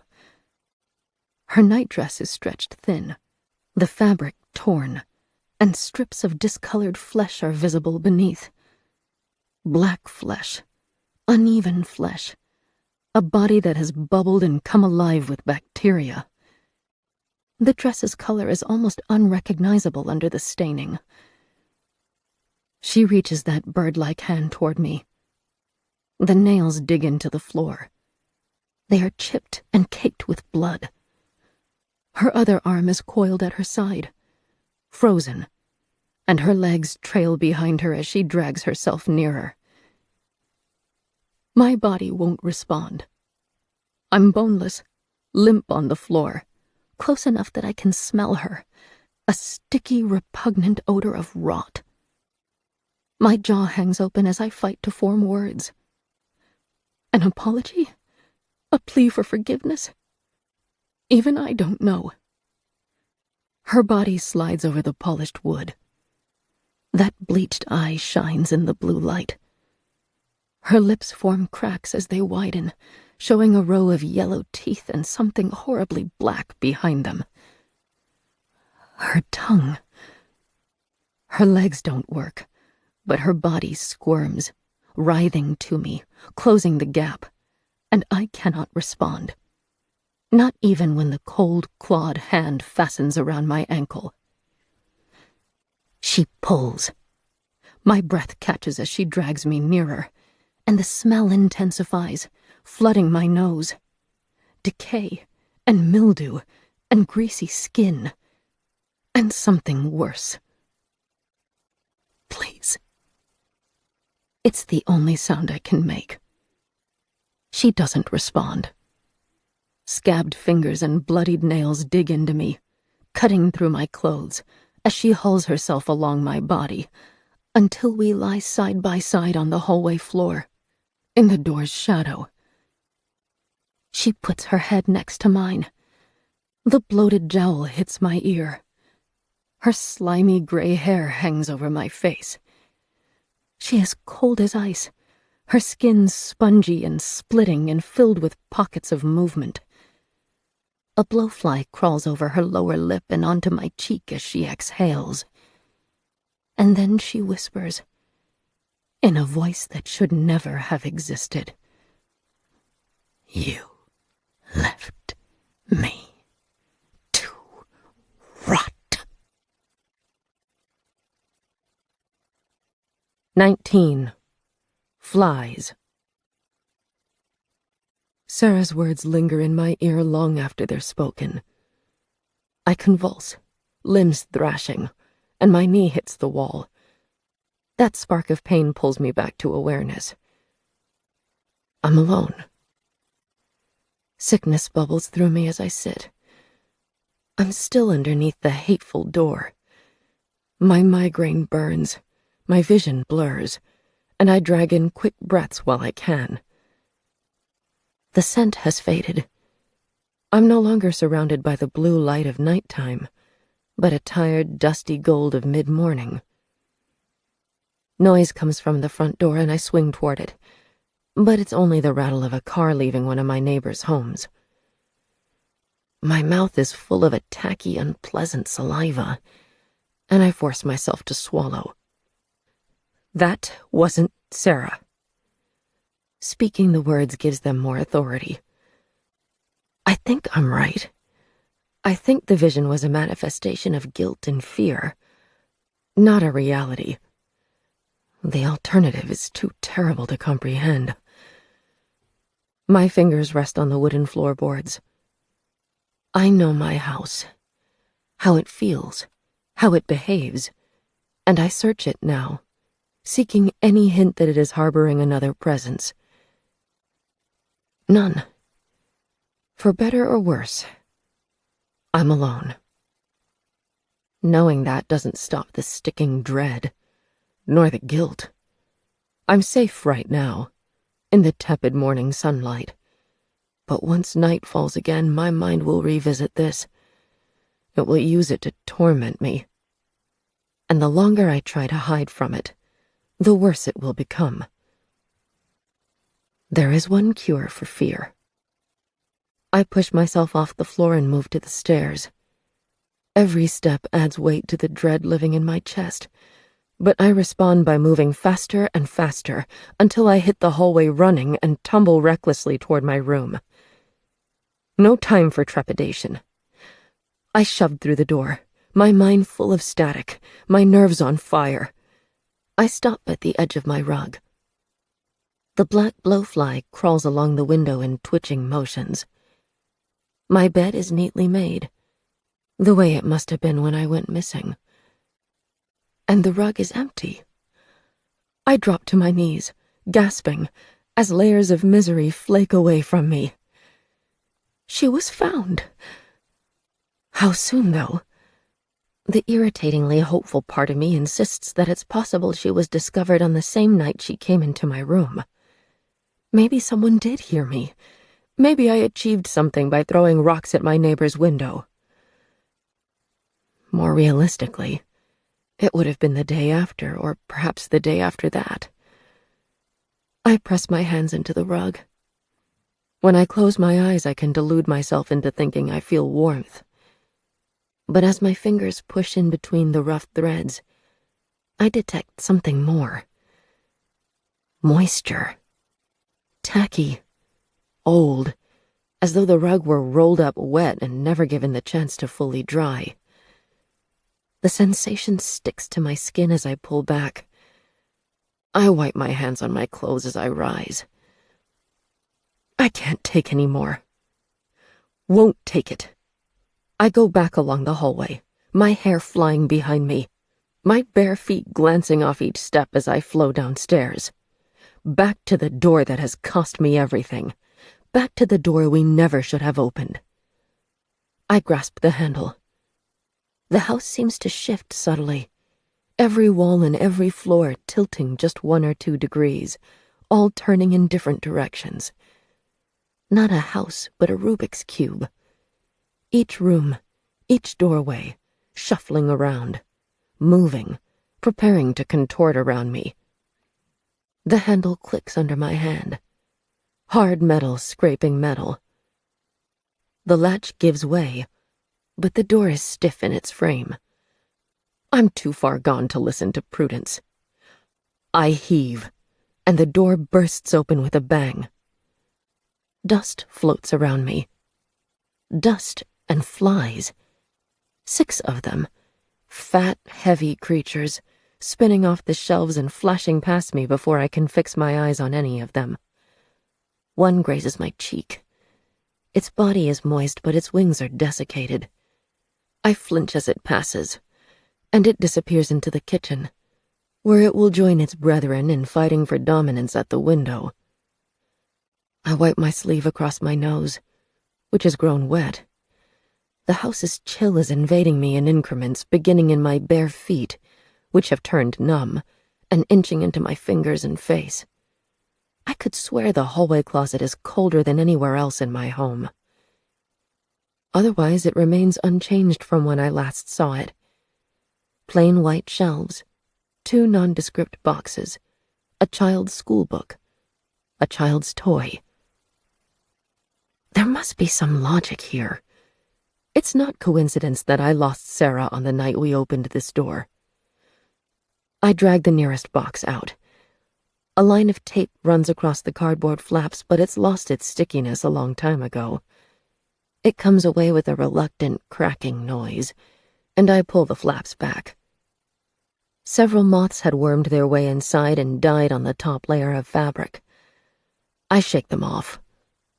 Layer upon layer of material comes out of the box. All blankets. All child-sized. At the box's base is a small cloth with a hemmed edge, the kind you might place into a crib. The blue material is decorated with faded gold stars. Its edges are dirtier than decades of storage should have left them, and I imagine some toddler from a long-ago time sucking on the material. I draw the second box down and peel it open. It's more of the same, except this time it also contains 2 pillows and a coloring book. By the time I'm done, the box's contents are spread about me in a semicircle. I've gone through them twice. They are old enough that I'm sure they must have come from Sarah's time. Many of the cloths were irreparably damaged by the moths, and all of their colors have faded and their seams worn to bursting. The coloring book is filled with crayon and pencil scribbles. I expected these relics to contain something significant, some kind of answer, or at least a sign to show me where to look next. All I found were mementos packed away when their owner outgrew them. The little plush rabbit from the highest shelf stares at me with one doleful button eye. I turn it over in my hands. The stitches are sturdy, if a little rough. It was likely made by a family member. It's small in my hands, but I imagine it would be the right size for a young child to hold at night. The schoolbook is the only remaining object. I turn the pages carefully to avoid damaging the fragile paper. Even though it only spans a year, it shows a steady progression as the letters grow tighter and cleaner and the math problems grow steadily more challenging. There are many mistakes. On one page, swear words are written in the margin, created in a variety of hands. I can imagine the book's owner gathering his friends around to compile a list of the worst words they knew. On another page, he has doodled an old man with an enormous nose and exaggerated scowl. His teacher. I want to laugh at the drawing, but the book also holds a sense of melancholy that I can't fully express. This would have belonged to Sarah's brother, and from what she intimated, this child would have passed away many years ago. The pages are slipping free from their binding. I close it carefully, straightening what I can, and return it to the shelf, along with the doll. Then I repack the boxes. I can't remember their exact order, but I do recall that the baby blanket went in first. I stare at those near-empty shelves for another moment before closing the door.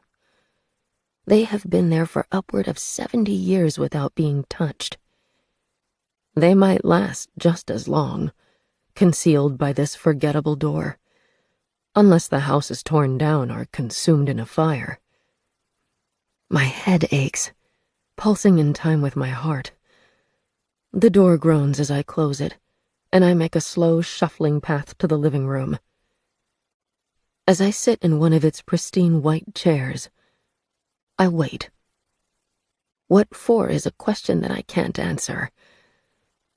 The end? I would be relieved if my spirit chose that moment to untether itself, if I never woke in this house again.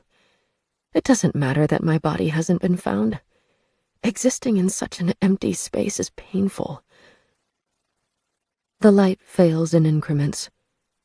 I don't care to turn on the lamp, so the gloom consumes me. In some ways, it might have been kinder if I'd never met Sarah and never found out the truth. I would still have my routine, at least.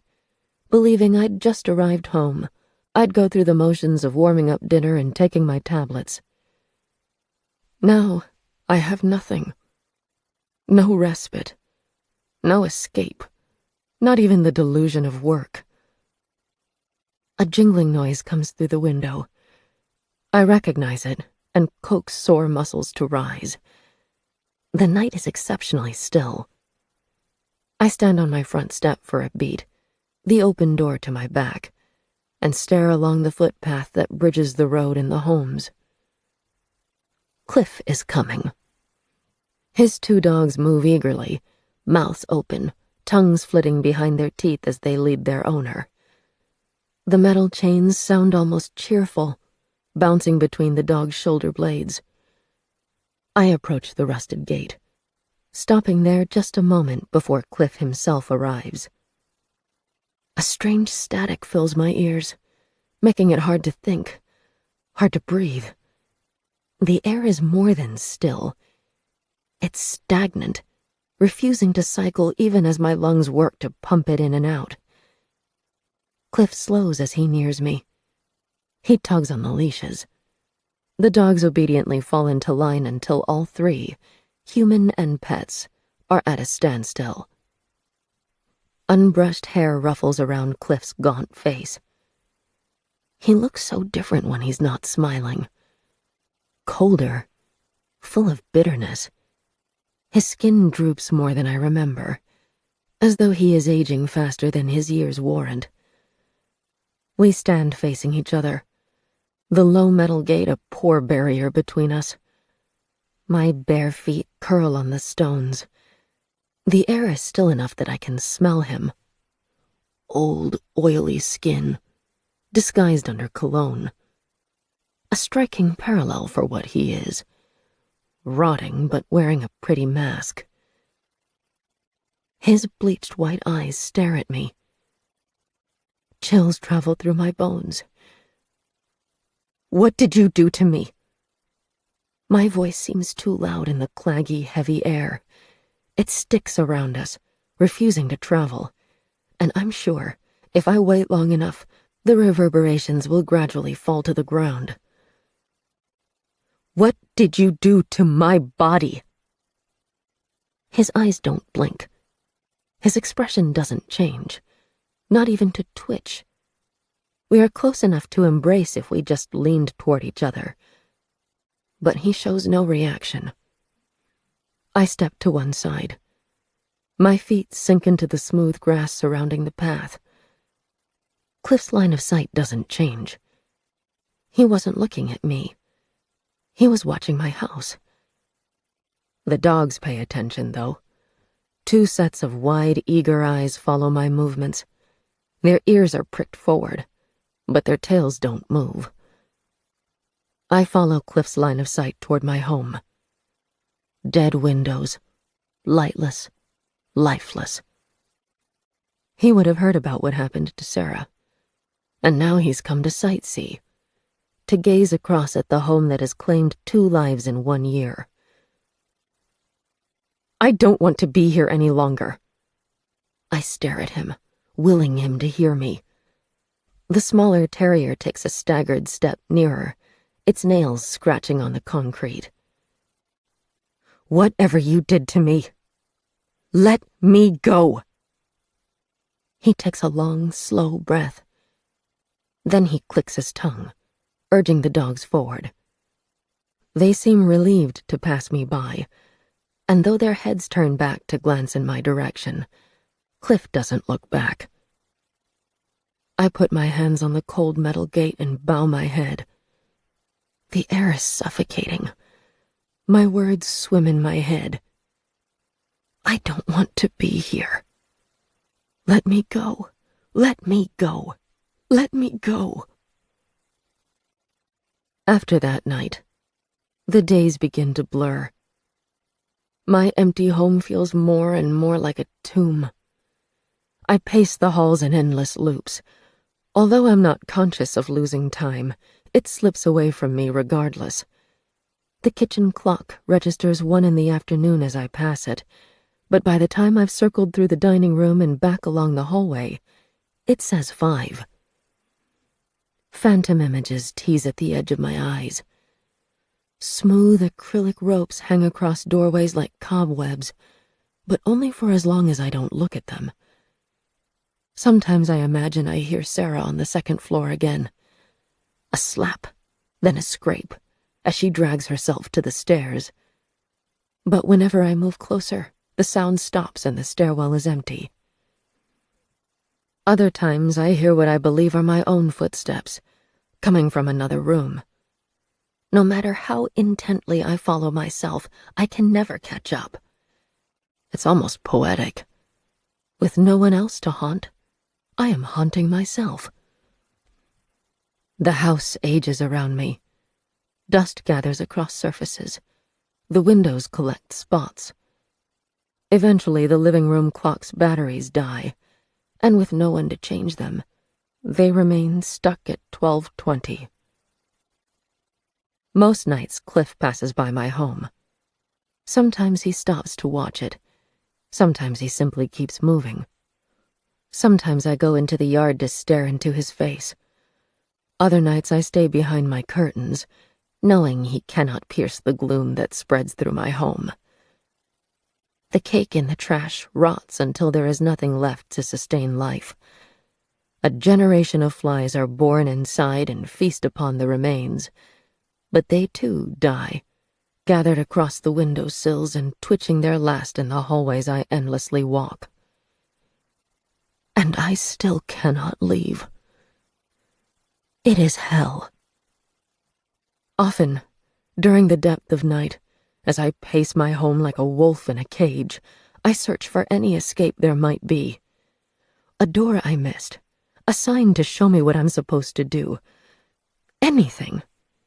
If my home holds the answer, it is reticent to share it. Then, finally, on a cold and overcast day, my gate sounds its alarm. I'm at the kitchen window when the metal screams. Birds occasionally drop down to the feeder to see if the seeds have been replaced, but those visits grow less frequent as their hope dwindles. The old oak branches seem heavier. The washing line is empty, but it still lists, rocking on its base with every gust of wind. It's been so long since I heard the sound of my gate that it takes a second to register. I turn, already doubting myself. Feet crunch along the pathway to the front door. I'm not ready for strangers to be in my home. For how lonely I've felt, I still squirm against the thought of unwanted company. Not that I have much say in the matter. They're at the door. A woman speaks, but her words evaporate into the air before I can parse them. My sweaty palms leave imprints in my nightdress as I clench the fabric. Keys jingle, then scrape as one is forced into the lock. I step closer, stopping near the understairs door, my tongue dry, my skin crawling. The lock turns. The door opens. A woman nudges it in using her shoulder, and I glimpse bobbed blonde hair and a riotous scarf wrapped around her throat. She enters the house backward, struggling with something still outside. Something large, being dragged into my home. Almost there. I'll tilt you back as we go over the step. 1, 2, 3. The woman grunts as she pulls the shape into my home. Rubber wheels creak on the floor. The woman continues to back toward me until she is clear of the door, then shuffles in an arc, turning the wheelchair she has been maneuvering. My voice catches in my throat as I stare into round, lamp-like eyes. 20. Never should have opened it. Sarah seems exceptionally small, even swaddled by blankets. Her hands lay in her lap. Her long hair is braided over her shoulder, the ends grazing a shawl. The flashing white glasses obscure her eyes, but her face is both familiar and changed. One cheek droops, pulling on her lips and seeming to melt into her neck. The stranger busies herself with closing and locking the door, chattering in a way that seems to rob her of air. Let's get you somewhere comfortable. Is that the living room over there? It looks cozy. Let me just... She finds the wheelchair's handles and pushes. I step back as the chair glides past me. The stranger is tall and broad-shouldered, dressed in block colors, but with feet that seem far too small to support her. Each step ends with a slight bounce. I follow in their wake as she positions Sarah near one of the white couches, facing the window. Sarah's head turns slightly toward me, though I still can't see her eyes behind the glasses. One hand rises. The fingers have lost their dexterity, They twitch, but not far, as she gestures to her helper. "Would you do something for me, Allie?" "Sure, love. My favorite cardigan is in my room upstairs, last door down the hall. It's rose pink." Allie tugs at the blanket around Sarah's shoulders, adjusting it. "Course, it is a bit chilly. Let me get that for you." She leaves through the hallway, and her footsteps grow slower and heavier as she climbs the stairs. As she enters the second-floor hall, Sarah's claw-like hand feels around her glasses and carefully peels them away. One watery gray-green eye fixes on me. The other is covered by her drooping brow and a lid that twitches when she moves. I'm struck by the image my brain conjured of her, bloated with decay, her face seeming to melt off the bone, filled with fury that I allowed her to become that way. But then she speaks, and her voice is all warmth.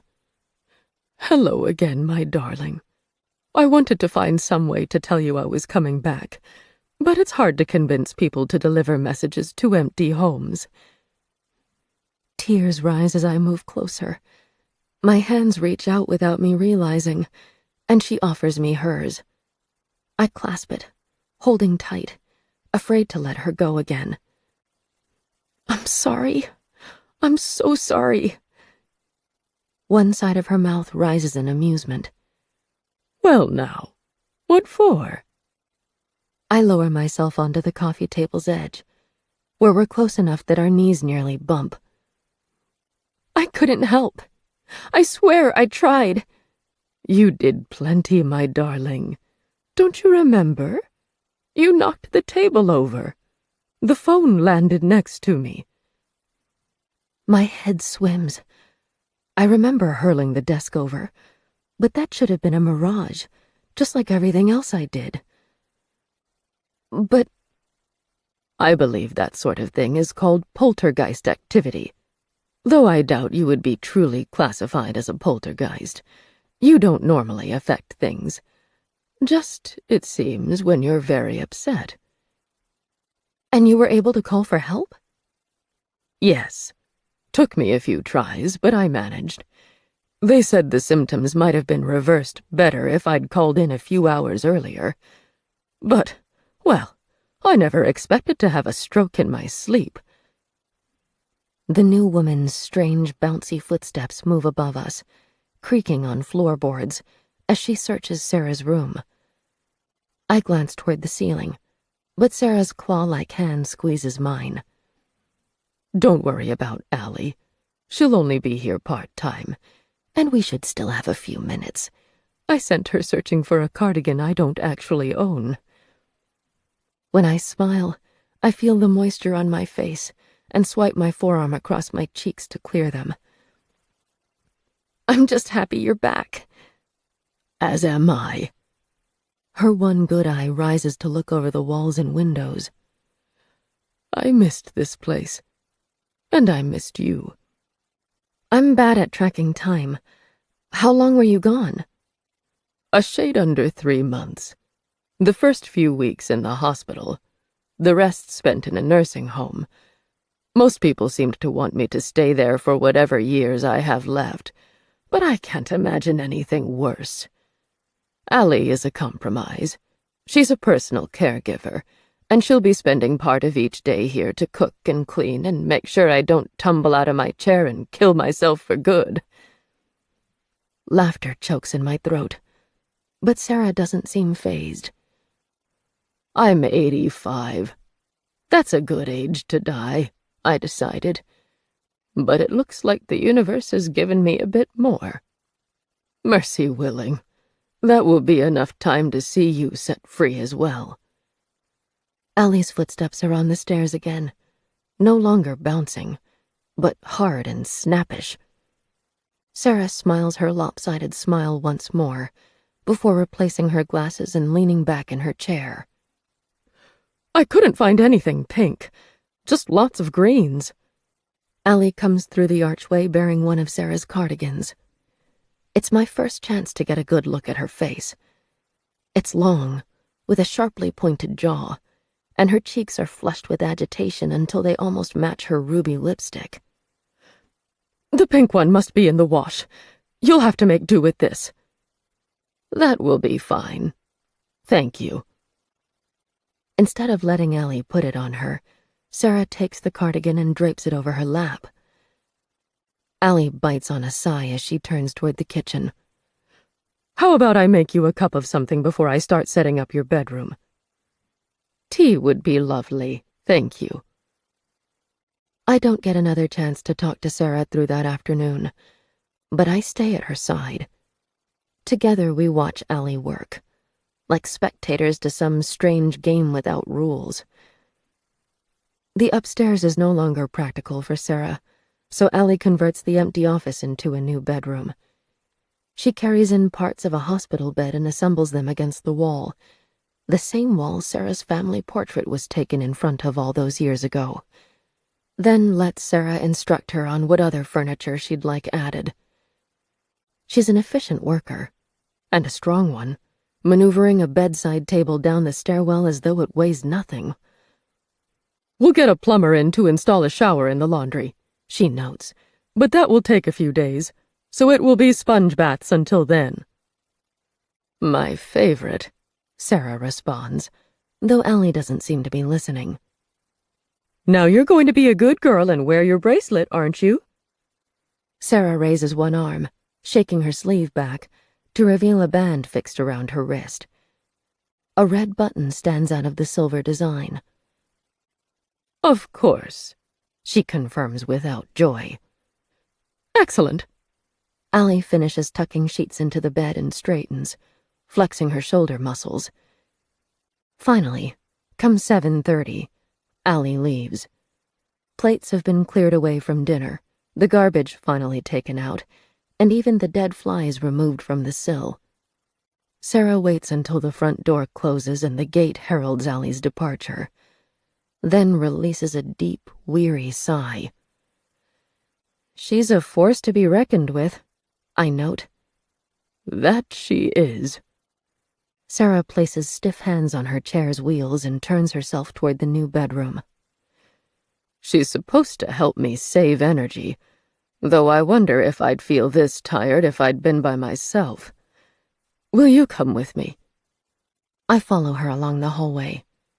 The understairs door is to our right, but although I watch it warily, Sarah pays it no attention. She wheels into her new room and peels the blankets back from the bed. My quilt forms its top layer, something she specifically requested from Allie. Sarah rises from her chair. She can still stand, at least, though the movements are halting and pained, and she sags as she lowers herself onto the bed's edge. For a moment she just sits, hands braced at her sides, head bowed, her long braids swinging. Then she shakes her cardigan back from her right hand and unfastens the emergency alert bracelet. "Is it uncomfortable?" I ask. She tosses it toward the room's opposite side.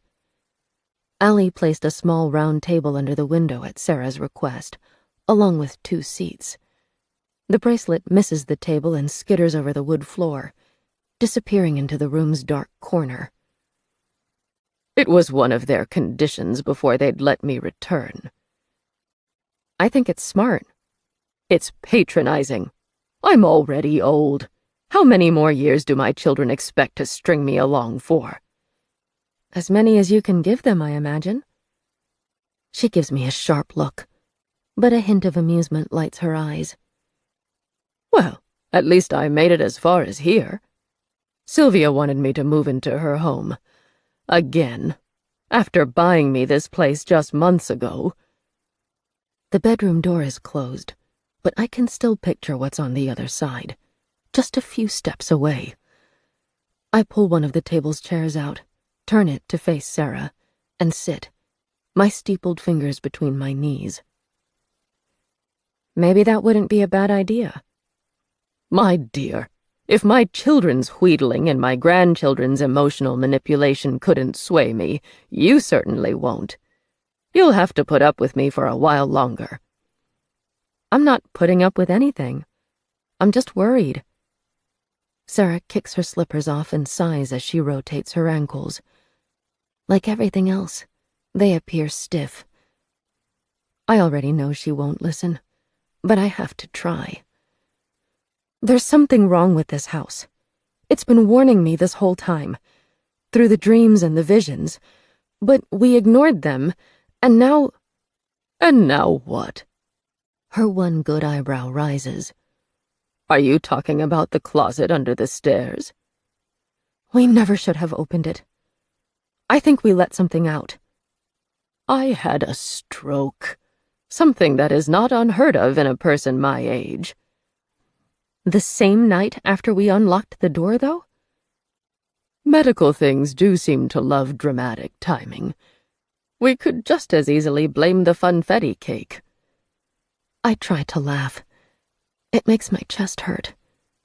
Even after what the house did to her, she still can't see how dangerous it is. Because, to her, it simply looks like her home. She can't see the rot. She doesn't feel when it tilts. Will your family be visiting? As soon as they can. She rolls her shoulders and grimaces when something catches. Sylvia wanted me to wait until she could get time off work and settle me in herself, but I threatened to riot. I wanted to get back here. Because of me? Silly girl, of course because of you. You don't think I love this house enough that I would agree to ally just to live here, do you? My nose is inexplicably wet. I drag my sleeve over it, leaving a dark patch on the fabric. Now, I need you to do me a favor. Bring down the portrait from my room. You remember which one, don't you? Of course. Good girl. Sarah wants me to believe the door under the stairs is just what it presents itself to be, the entryway to a storage closet. But as I slip from her new bedroom and past the wood panels, I feel something spreading from it. The rot. Spores, floating in the air, sticking to my skin, spreading through the house. I hold to the wall opposite as I pass it. Sarah doesn't believe because she doesn't see. She doesn't know how powerful the building truly is. It's my first time seeing the bedroom since Sarah became ill. The sheets have been half wrenched off the bed. Chairs are tipped over, and several of her figurines are smashed on the floor. That would have come from her struggle to reach me. Fresh guilt presses onto my back. The closet doors are wide open, and that would be from Allie's search for the cardigan that doesn't exist. Some items fell to the floor, and she left them there, likely because she believed no one except her would be venturing into the upstairs. She thinks Sarah lives alone. The portrait is in its usual place. I linger over it, fingertips running across its frame, as a wry smile forms. Sarah knows I cannot carry it. She took advantage of my mind's willingness to ignore my state and sent me on a pointless errand. It feels real enough to me, though, and Sarah seems able to see the items I manifest, even temporarily. This errand is a fiction, but one that I don't mind participating in. I cradle the photo to my chest as I carry it back to the ground floor. Sarah has managed to remove her cardigan and lie down in bed. She breathes heavily, her back propped up against the pillows as she waits. While I was in the hospital, one thought kept circling my mind like a bad fly, she says as I pull my chair closer. Something I should have told you. I nearly did, a couple of times, but it always felt too personal and too raw. Even if it's been 74 years. But I've started to truly appreciate how little time I may have left. And, well, you deserve to know. She nods to the picture. The mother, sitting, her feet crossed at the ankles, hands in her lap. the father standing behind and slightly to the right, wearing a weathered and heavily repaired suit, and the 4 children, 2 boys, 2 girls. Their faces are all disturbing to me. Blank eyes, empty faces. That portrait is special to me. It's the only one I have of my whole family. Before things changed. Your father left. Yes, but there was more. Her inhale rattles at her chest. It's a strange sound, a frightening one. It affected all of us in our own ways.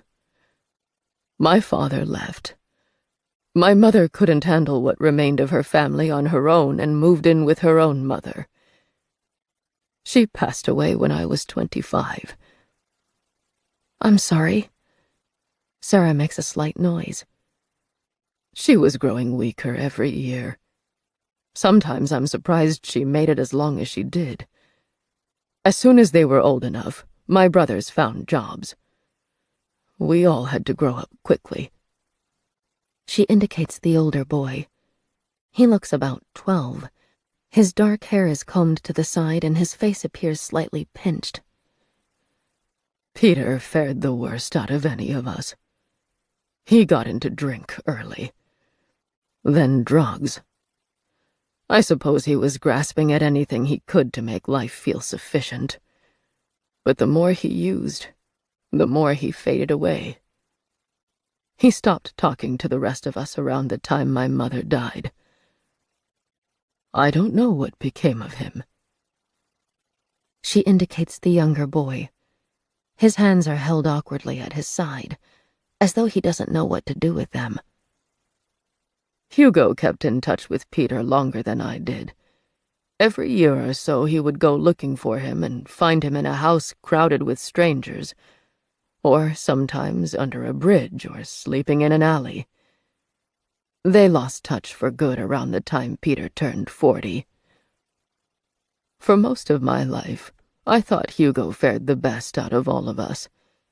He became an ad campaign coordinator for some large brands. They paid him well, and he even won some awards. But he had his own demons. He was just better at hiding them. He passed from alcohol poisoning when he was in his early 60s.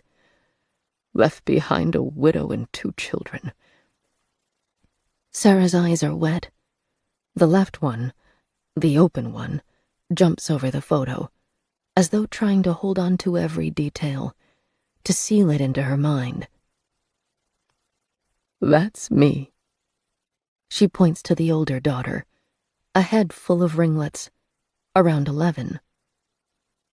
I married. I struggled. I survived.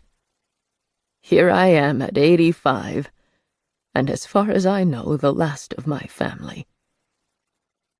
What happened to your sister? Her good eye turns to the youngest daughter. Ruth. She is why everything went bad.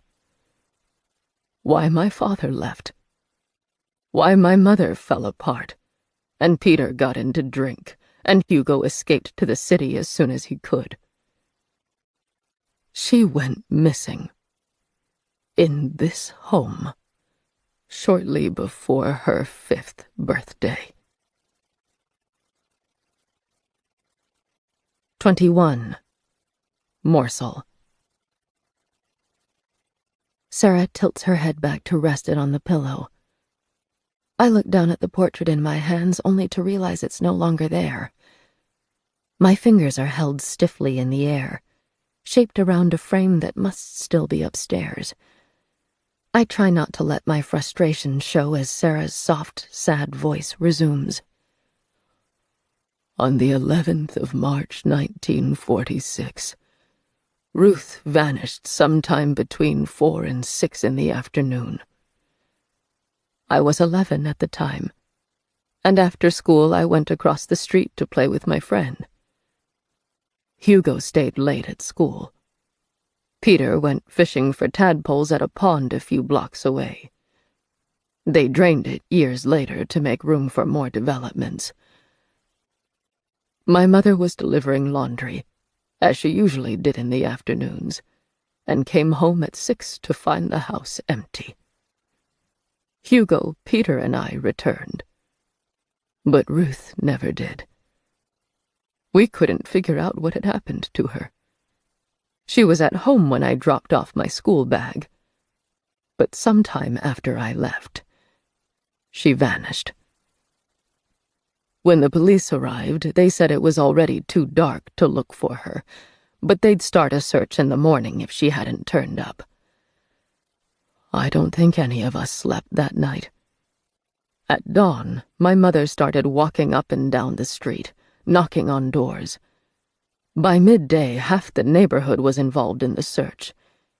It was my job to sit by the phone and see if anyone called. A lot of people did. Prank calls, mostly kids, but a few adults, some saying horrible things, saying they'd taken Ruth and we'd never see her again. The search lasted for weeks, and the longer it went on, the more convinced I became that Ruth had never left our home. Sarah reaches one hand out and rests it on the wall closest to her bed. I had this idea that the building had gotten hungry and swallowed her like a morsel. While everyone else searched the ditches and the ponds, I searched the house. Again and again. Inside closet, under beds, in the attic. This was the last place I'd seen her.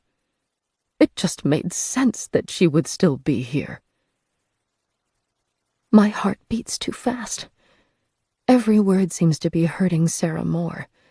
But my head is hot and my fingers are cold, and I can't leave it alone. Do you think... is it possible that whatever happened to Ruth also happened to me? You both vanished without a trace. Her fingers trail over the wall before she pulls the hand back to her chest. But I'm afraid, my dear, Ruth's story had an ending. For slightly more than a year, my parents searched and begged for tips and tried to keep Ruth's image alive in the news. But she was eventually found. A hiker stumbled across small human bones in what is now known as Hampton Park. I know the park. It's a 20-minute walk away. Back then, the area hadn't been developed, and it was all forest with a few trails through it. We were lucky to find enough of Ruth's bones that they could identify her teeth. Sarah shrugs, though she still won't look at me. That's when things really fell apart. We'd been held together by this thread of desperate hope for more than a year, and suddenly it was cut.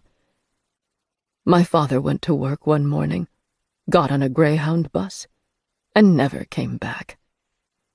My mother couldn't look at her 3 remaining children without seeing the one she lost, and it broke her. It sounds horrific. What I hated the most was how drawn out it was. A year is a long time to a child.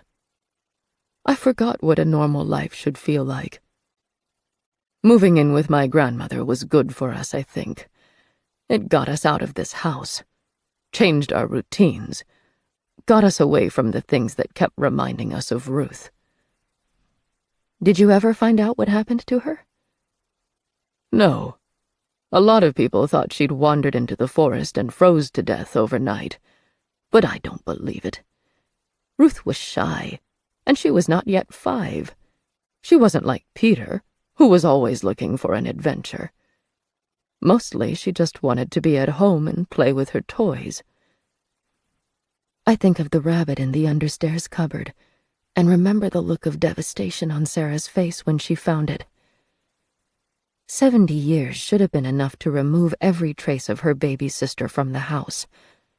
But somehow, that one memento was left behind.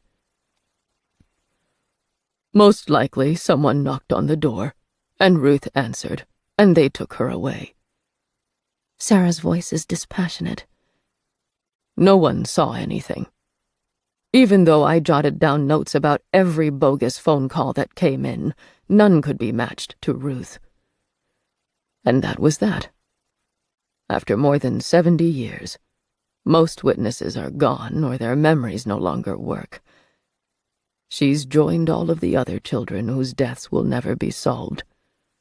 And there's nothing to do to change that. The back of my hand aches, and I realize I've been rubbing it compulsively. I lace my fingers together. I'm sorry. Nothing for you to apologize over, sweet thing. This is just how life goes sometimes. Is it painful to live in this house again? She doesn't immediately answer. Her one good eye traces over the ceiling, the faint cracks around the light, the window's edge, the door's frame. Yes. And no. This is the only place that has ever felt like home to me. Mostly, I think, because every home after that was post-Ruth. She looks at me, then diverts her eyes. To be truthful, when I saw it was on the market, a part of me wanted it for selfish reasons. Because you hoped you might find answers? Yes. On my first day moving in, I sensed a spirit, and I thought it might be Ruth, still here, after all that time. And you got stuck with me instead. I smile, but my voice cracks. Her hand flicks the words away. I'm glad, actually. She didn't spend the last 70 years trapped here. And if I can help you, it's perhaps a little bit like helping Ruth, don't you think? During his visit, Cliff had dropped a hint that the house had something darker buried in its past. Sarah had breezed past the comment, and now I understand why.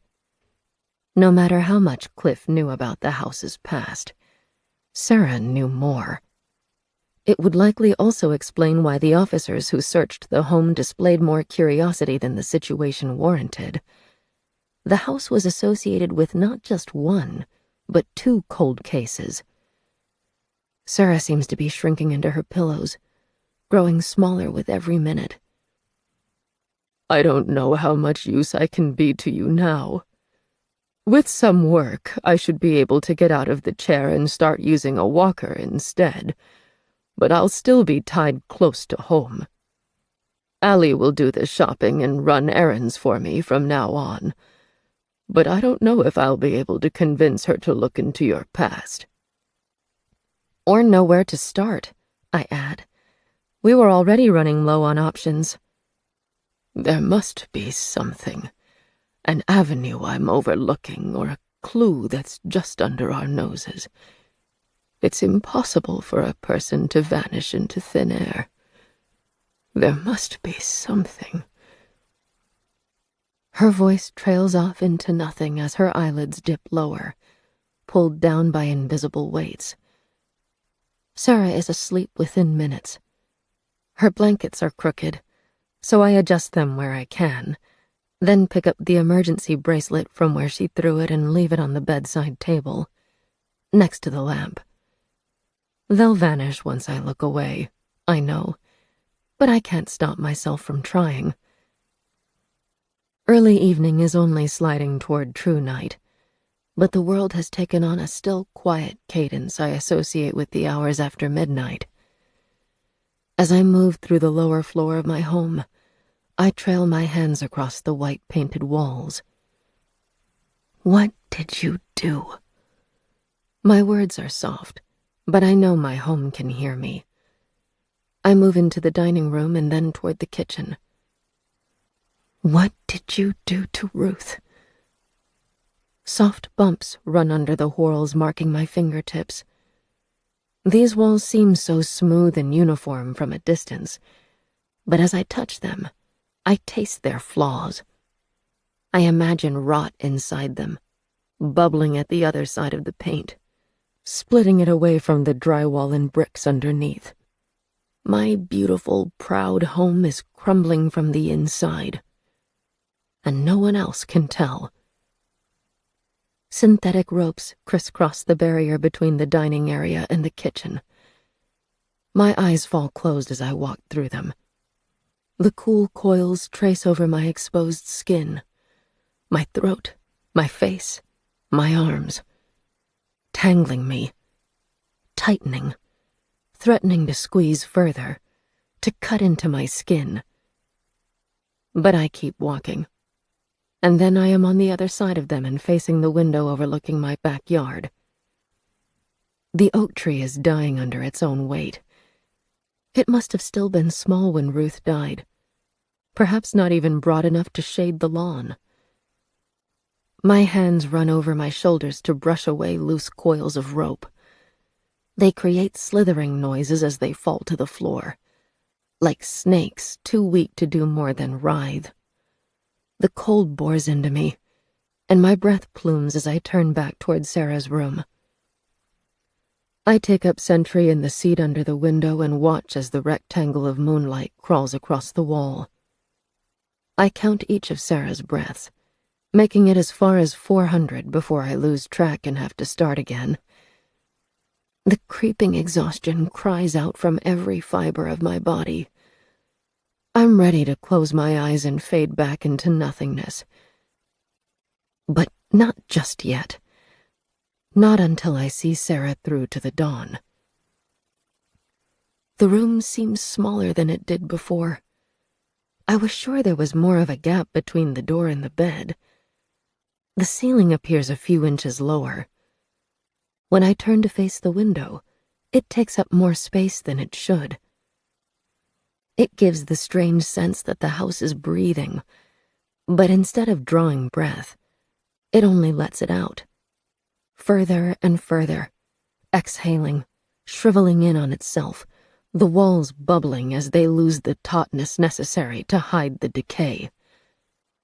When I stand, the ceiling brushes my head. The bedside table scrapes, in agonizing fractions, across the floor as the wall pulls inward. My mouth is dry. Sarah doesn't wake, not even when I touch her cheek. But there is not much she could do either way. The doorway has crumpled. The walls are nearly at either end of the bed.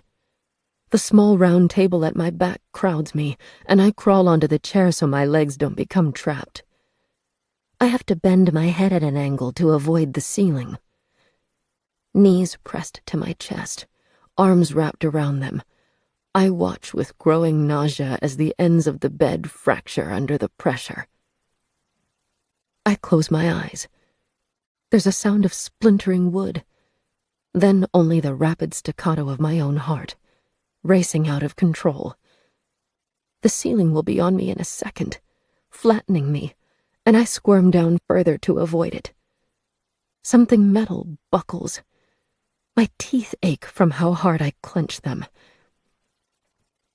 And then I open my eyes, and the house has breathed in again. The room is back the way it should be. The bed is untouched. The door is broad and sturdy. And dawn has come. Sunlight filters through the blinds, distinct stripes painted in a map of air-suspended dust. I'm still hunched on one of the chairs, my knees held under my chin, and it takes me a moment to feel safe enough to return my feet to the floor. The room is fine again, except for the small round table, which now bears a deep crack. Allie arrives at 10 that morning, heralded by the shrieking gate. She helps Sarah wash and change, then prepares her food, chatting as she does so. She's having problems with her neighbors and their dog barks through the night. She makes a joke about needing to invest in some poison.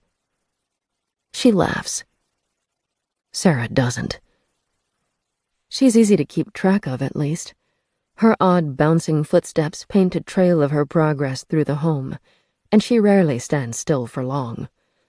I get an hour of respite as she goes shopping to refill Sarah's fridge shortly after lunch.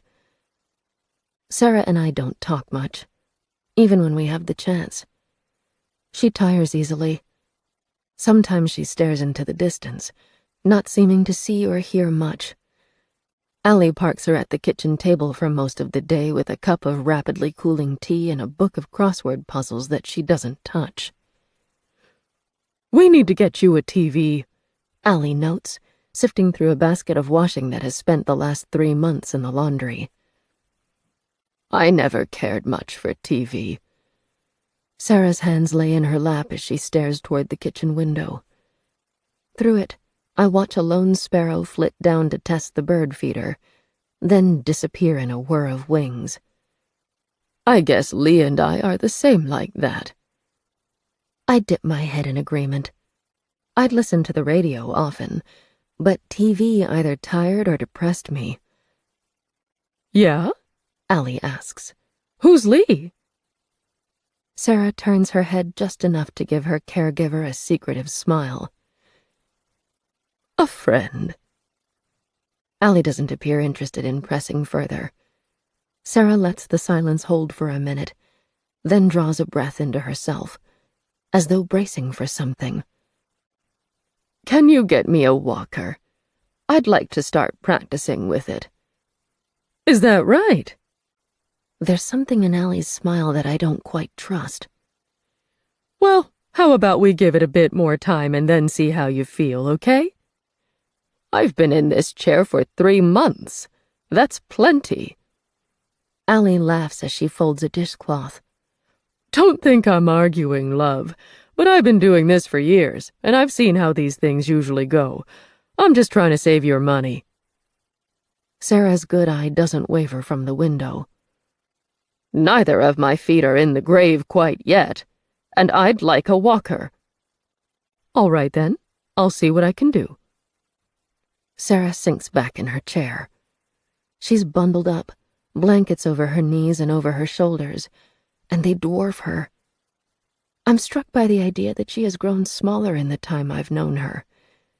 It was only months ago that I shrank away from her in fear, seeing her as something immense, something that could fill a doorway.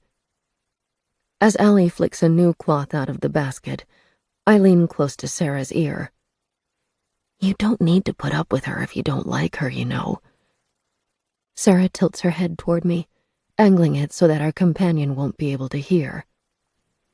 "She was the compromise. My family picked her because they trusted her." "Tell them you want someone else." The corners of her mouth twitch up, but it's a sad kind of smile. "I've already caused enough trouble. Allie's all right. I could do a lot worse." Allie folds the last of the towels and puts them into stacks, which she begins to ferry about the house. She stops partway along the hall, head turned toward the space under the stairs. I rise from my spot at Sarah's side.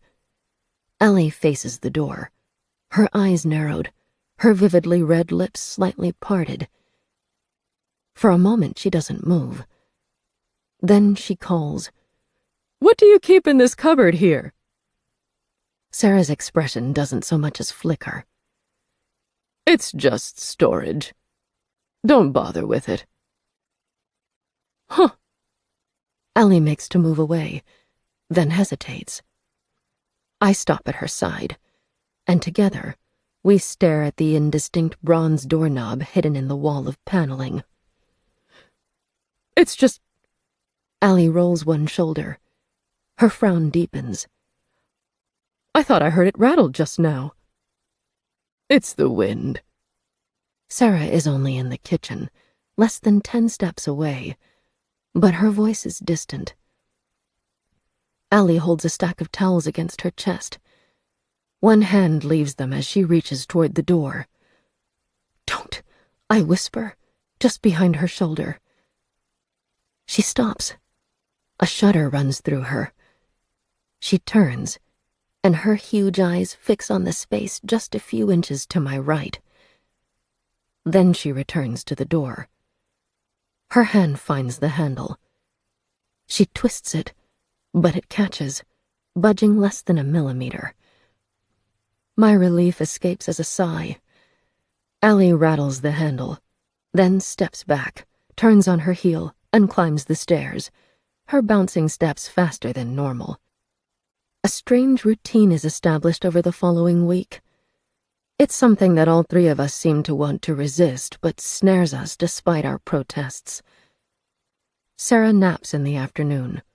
She tells both me and Allie that she's not tired, but her whole body droops, accentuating the loose muscles on the side of her face, until she can't deny it any longer. She's asleep within minutes of being placed into bed. While Sarah sleeps, Allie cleans. She's good at it. She attacks the grouting in the kitchen and the dust and stray webs that gather in corners with gusto. Our house becomes a whirl of brushes and microfiber cloths and buckets of soapy water. My routine, on the days I have the energy to be present, involves staying at Sarah's side while she's awake and following Allie when she's not. At least Sarah was respectful, but Allie treats my home as her own, moving my furniture and rifling through my drawers.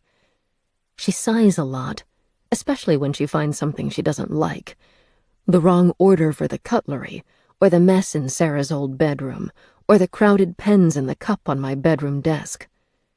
She takes 20 minutes out of a day testing each of the pens on a sheet of paper and throwing out the ones she deems as too old. And I, the person who purchased each of those pens, am forced to stand beside the desk, my insides boiling, my hands pulled into fists at my sides as I stare her down. Sometimes I think she can sense my presence. She looks over her shoulder often, eyes narrowed and lips pursed just slightly. That's good, I decide. She should feel on edge in this house. I am the least of its dangers. She tests another pen. It's one of my favorites, a memento from the Natural History Museum gift shop, which I could have gotten for free but insisted on buying anyway. It still has plenty of ink, but it apparently doesn't satisfy Allie because she places it on the growing pile to be thrown out. No, I say. She picks another pen out of the cup and removes its cap. The lava in my stomach is unbearable. I slap my hand across the stack of discarded pens, my voice booming. I said no! The Natural History Museum pen rolls off the edge of the table and hits the floor with a sharp ping. Allie startles, but only takes a second to recover. She picks the pen up and returns it to the pile. There is ringing in my ears. I'm breathing fast enough to hyperventilate, but a surge of vindication courses through me, and the lava in my stomach is no longer eating me alive. I place my hand on the pen. Cool and solid, metal and wood, its beautiful textures alive under my fingertips. I push. It slides to the desk's edge and then tumbles over. Allie drops the pen she was testing and takes a step back, staring from the door to the closed window to the pen on the floor. Her tongue darts out to taste her lips. Her eyes are wide and blind with something akin to fear. She tugs at her shirt's collar, then turns and leaves the room at a trot. Elated shivers travel along my limbs. The pen moved at my command. Not just a figment of my mind, but something Allie saw too. It was real. I feel drained, as though I've survived some kind of endurance test, and every atom of my body has been wrung out. As I slide to the floor and retrieve my favorite pen, I can't stop smiling. I may be dead, but I'm not yet gone. 22. Behind the Walls. Allie hates the house. She arrives at her designated times and leaves the second her shift ends, apparently intent on fulfilling her commitments while spending as little time inside the building as possible. I'm glad for it. She exhausts Sarah just by being present, and she continues to be too eager to touch and rearrange everything in my home, even after the pen incident. But I don't think I'm the only part of the house that unnerves her. Occasionally, she'll stop in the hallway and stare at the door. There's real fear in her eyes, and I wonder if she hears something I cannot. One night, I approached the door myself and pressed the side of my head against the cool wood. Since Sarah came home, I've given it as wide a berth as possible, and recently I've even begun taking the longer route through the dining room just to avoid it. But avoiding the door doesn't make it better. Whatever infests the house multiplies each day, and although it stays hidden behind the walls, it's poisoning Sarah. Rot or mold or spores of some kind that can't be detected by my eyes. It's there, and it's spreading, and the more I ignore it, the worse it grows. So I press my ear to the door. This nexus of poison, this source of my home's corruption. And I hear it. It's quiet, like it comes from a great distance away, and I push the soft flesh of my ear against the wood as I strain to make out the sound. Like dead branches, scraping together, or like a husky voice whispering to itself, or like insects, thousands of them, millions, teeming, writhing. The noise swells like a wave coming in, then abates, and I am left with weak legs and breathless lungs. The handle is cold to the touch, colder than the house's ambient temperature warrants. I apply pressure. Not enough to open it, but just enough to test the fastening. It's locked. The knob grinds to a halt before I can shift it more than a millimeter. I tell myself it doesn't matter, that even if I could open the door, it wouldn't reveal anything that I haven't already seen. But I hate that I don't even have the option. And I don't know what to make of this door that ignores the rules, that chooses when it can be opened. The house is tilting again, and I fear it cannot tilt much further before things begin to cascade out from the cracks. The kind of things that should never be seen. The things that are better kept a secret. That abhorrent, scratching, whispering noise follows me through the house. When I place my hand against the walls, I feel the reverberations come from within. I used to love you once, I say to the doorway that leads to the kitchen. I was prepared to fight for you. Why did you turn on me? The reverberations grow heavier until my palm is tingling and I am forced to snatch it back from the wall.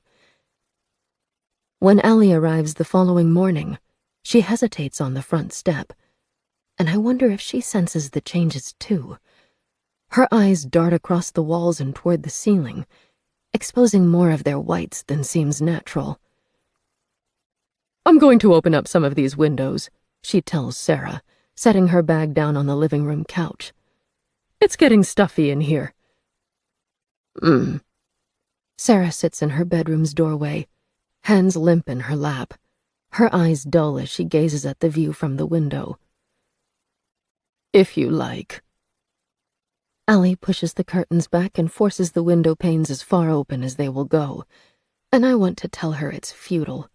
That extra air won't fix what's worrying at her. But I doubt she would listen even if she could hear me. I'm familiar with this kind of desperation.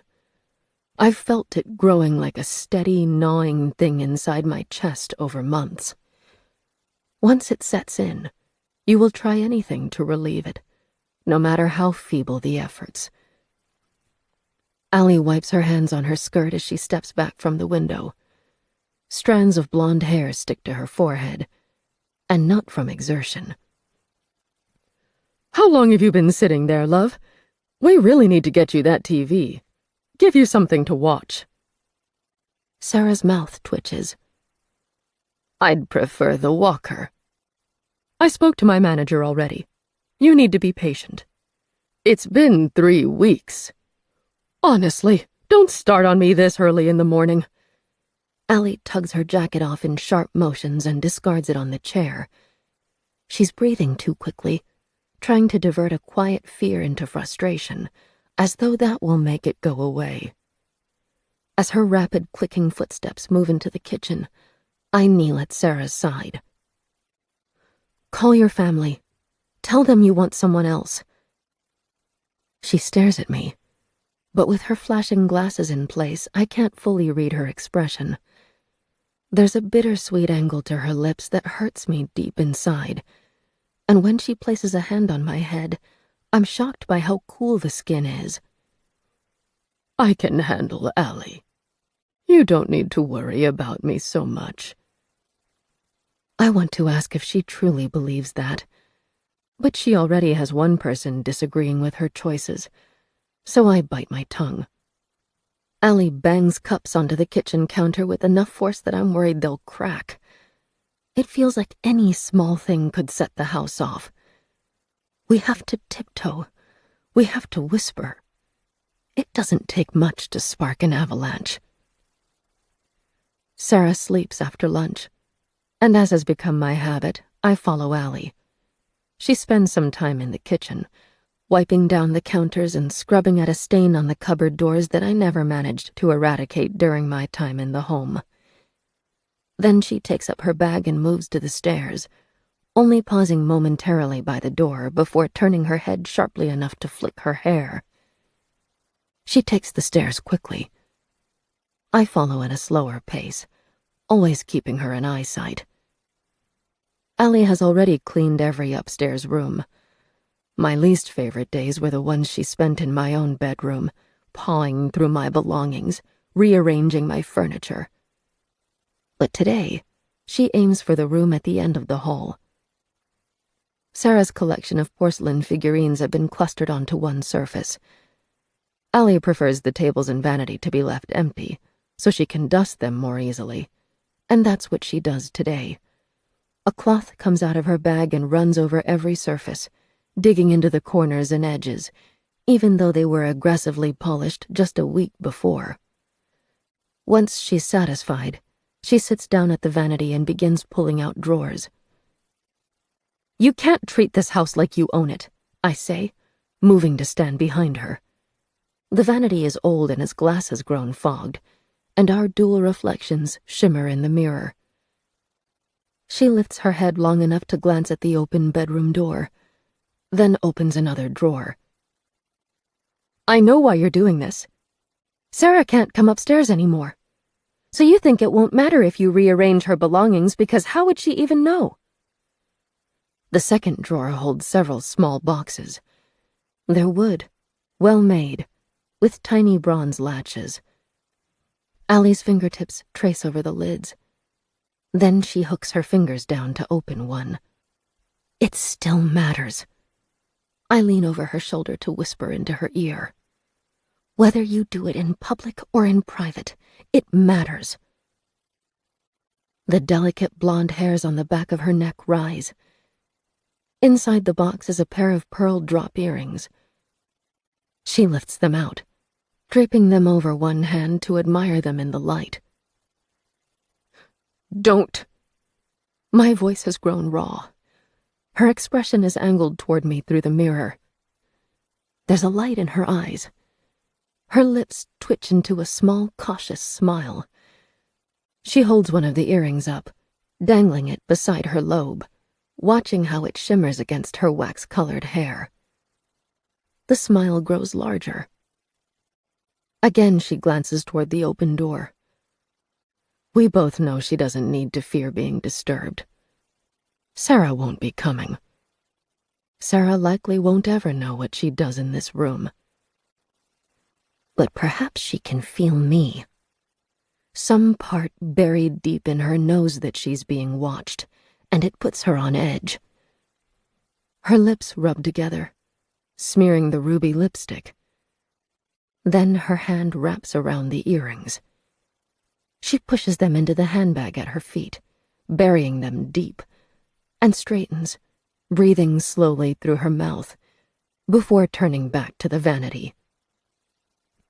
My anger is not hot this time.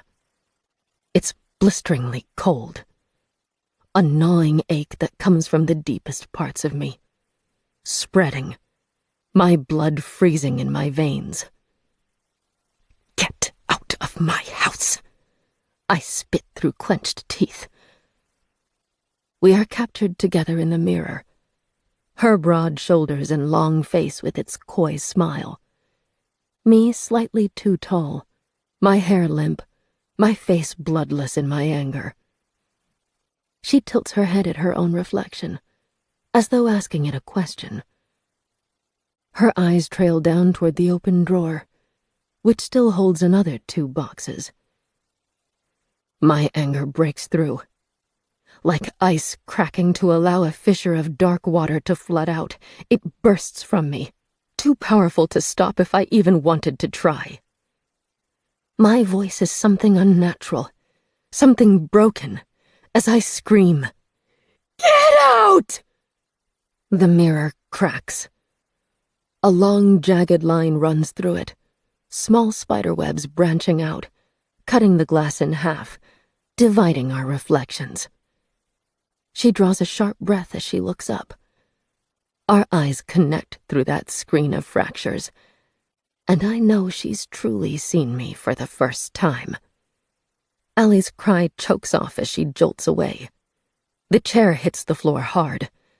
She presses against the wall opposite me, one hand against her chest, the other to her mouth. Wild eyes switch from the mirror to the room, darting across the shadowed recesses between the furniture. Although we're facing each other, her gaze passes through me. The color has bled from her face, and her skin strikes me as dangerously fragile. Like paper. My anger flowed out of me when the mirror cracked, leaving me cold and numb. I lower myself onto the end of Sarah's bed, my breathing labored, my head throbbing. I'm on the verge of fading. But not yet. Not until she leaves the room. Allie stands beside the dresser, held in place by locked muscles. One hand grips her blouse. The other presses so tightly across her mouth that it will carry a smear of lipstick when she takes it away. Light glitters across beads of sweat as she bends, stiff and awkward, to look into the mirror a final time. I have a clear view of her through the jagged cracks, but her eyes stare through me as she scans the room. She draws a carefully controlled breath as she lowers her hands, then circles the desk to catch up her handbag. She refuses to look back, but holds the bag to her chest as she leaves the room in long, stilted paces. A week, escapes me as I droop, forearms braced on my knees.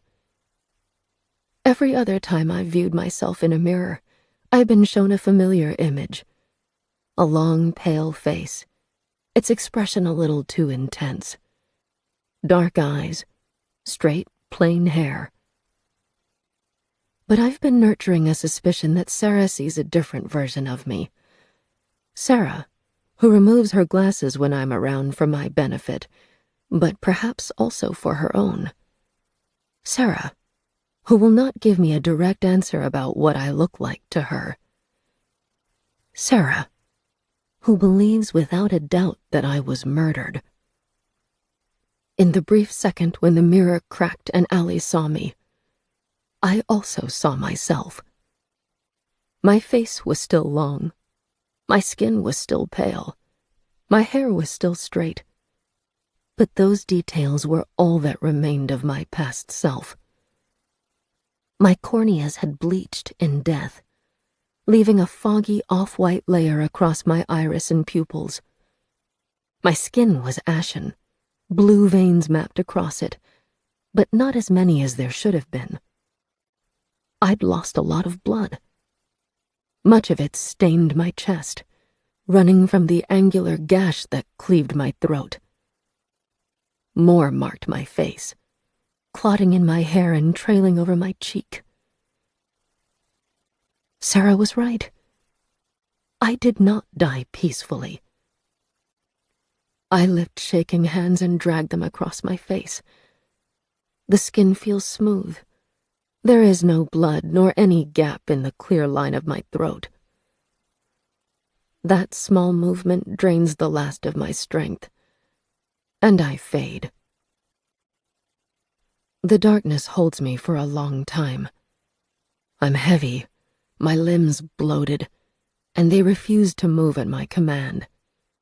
Even fitting air through my swollen throat is an impossible challenge. I lie in the dark, my body contorted, gurgling with each failed breath. Part of me wonders if I will be trapped here forever. And yet I don't even have the energy to feel proper dread. It just is. I broke my body with the anger. As it flowed out of me, it tore me apart. And now I must endure the consequences. Gradually, I begin to realize that I can feel the house. Not any one specific part, but the building as a whole. It presses on me from every side, above and below, against my tongue, against my fingertips. I feel footsteps move across the floors as clearly as if they stepped on my bloated, stiff body. Voices reverberate around me. The doors slam and I feel it in my bones. I'm a seed planted inside my home, and I have grown through it. The pipes are my veins. The walls are my skin. I spread through the building as thoroughly as the mold. Perhaps I am the rot, the thing that poisons my home, the thing that chokes and kills all other life. Over time, I shrink again, pulling back to only myself. My senses end at my fingertips. My tongue cannot taste anything more than my own mouth, tangy with blood. I breathe, and I no longer choke on it. As my eyes open, they twitch against the sudden light. Weeks of darkness have made me blind. Shapes blur across my vision, and slowly, in fractions, resolve themselves. My house stands ahead of me, tall, steady, a tomb disguised among this quiet suburban street. I'm at its gate. My hands rest on the crusted, aged metal. Cool air snatches at my dress, whipping it out behind me. For a moment I can't tell whether it's dawn or dusk. Then I realize it's neither. The late afternoon sun has been corrupted by brewing rain clouds. The air tastes dusty and dry, but the sky is poised to break open. The gate's hinges struggle when I push it open. My feet feel unsteady, so I place them carefully, crunching over the stone path I have walked thousands of times before. Toward my house. I feel energy in the air as I near the door, though it doesn't come from the storm, but from the building itself. It has been growing worse. Far, far worse. I hesitate before opening the door, knowing that whatever this building is holding at bay must be released soon, and that it is something to be feared. But no matter what, it is my destiny to be here. I cannot escape this home, for better or worse. I turn the handle. The energy buzzes around my head like a swarm of flies, and then it passes and I step over the threshold. Voices come from near the kitchen. One I recognize, Sarah's. She pauses and is answered by a man I don't know. As I shut the front door behind myself, I sway. Stepping into this home is like stepping onto a ship on rocky seas. The floor tilts, then turns in the other direction. I wait until the sensation fades, then press forward, toward the rear of my house. My path is blocked by a tall, thin man, silhouetted by the light. I flatten myself against the wall as he sweeps past me and catch just an impression of curls and pale skin. Then he's gone, jogging up the stairs.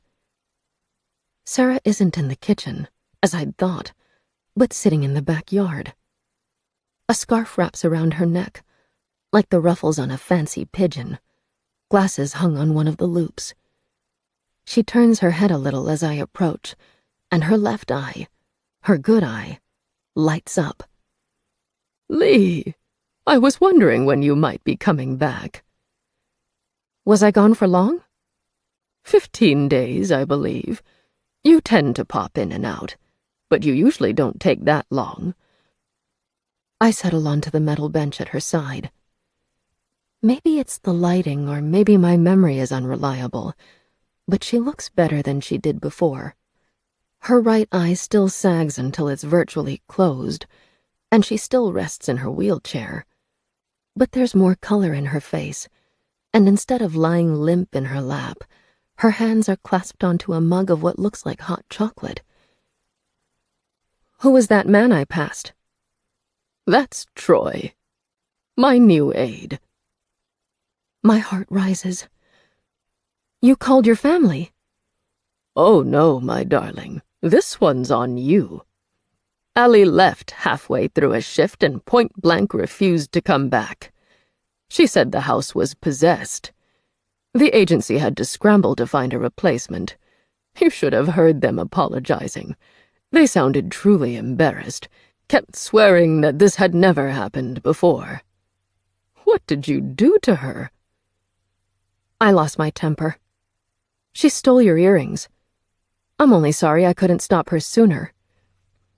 Sarah exhales a cackling laugh. "You mean the ones in the box in my vanity? Oh, what a poor prize.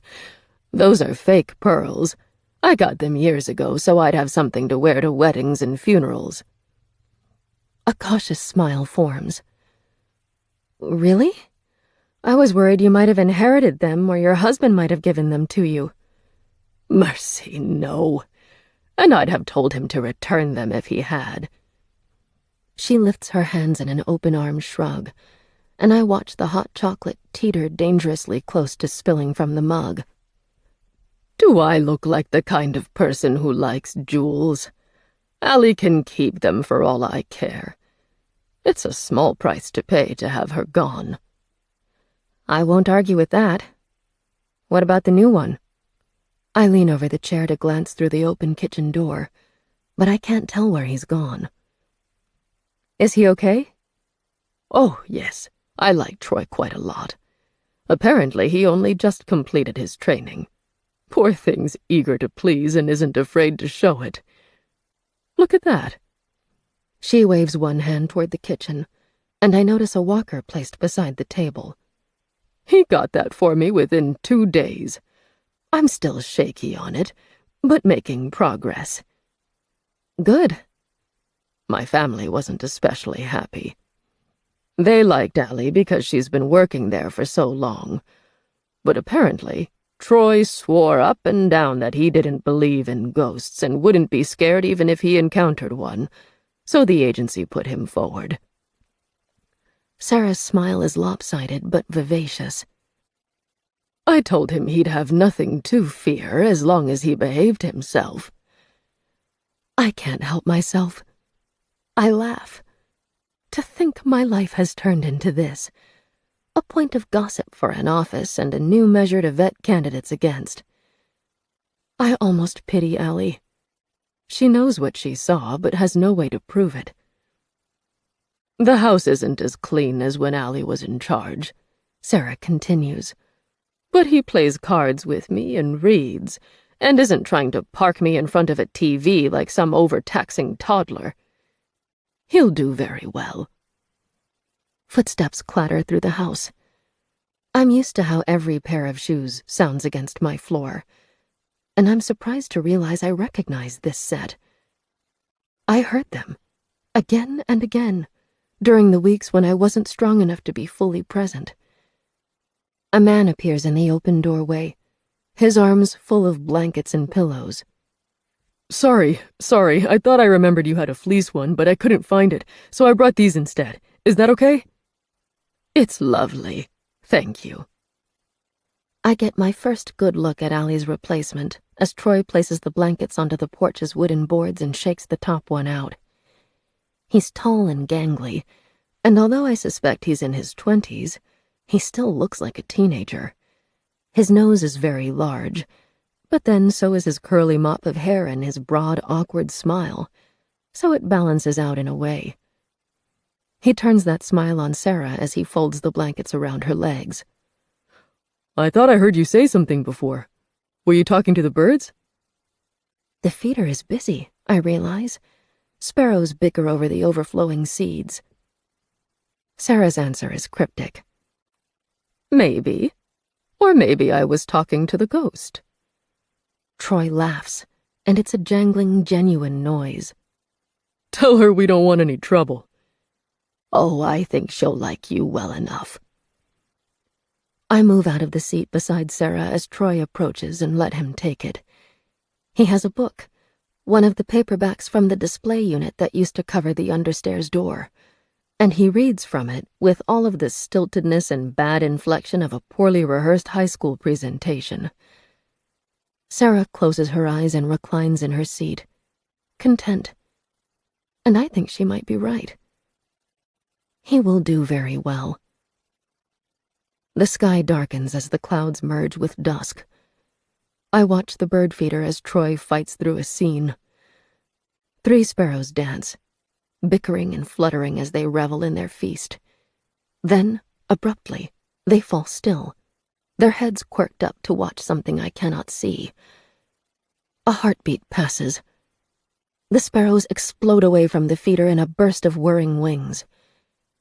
It's not the focused flight of a bird aiming for a new perch, but the terror-pierced flurry of a prey animal that has realized jaws are poised to snap around them. There's nothing to disturb them, though. I frown, tilting my head back. 2 of the old oak tree's branches are lit up. Yellow light bathes them, catching all of the whorls and creases marring the bark. I've seen the branches like that before, but never from this angle.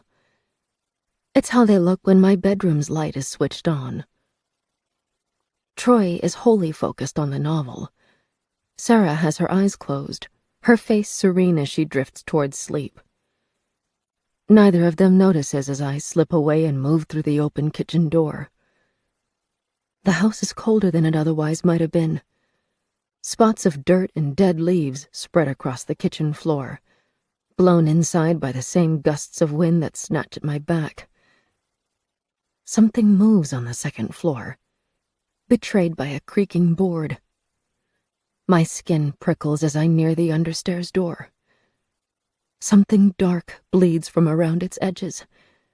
Spots of black, little circles, spreading across the wooden floorboards and wooden walls. It's clearest on the ceiling, where it's contrasted against the white paint. Mold. I reach toward it, but stop myself from touching it. The discoloration has only bled outward by a few inches, but I know it won't stop there. But what will stop it? I'd be a fool to believe that bleach or soap could cure this. My hand finds the doorknob.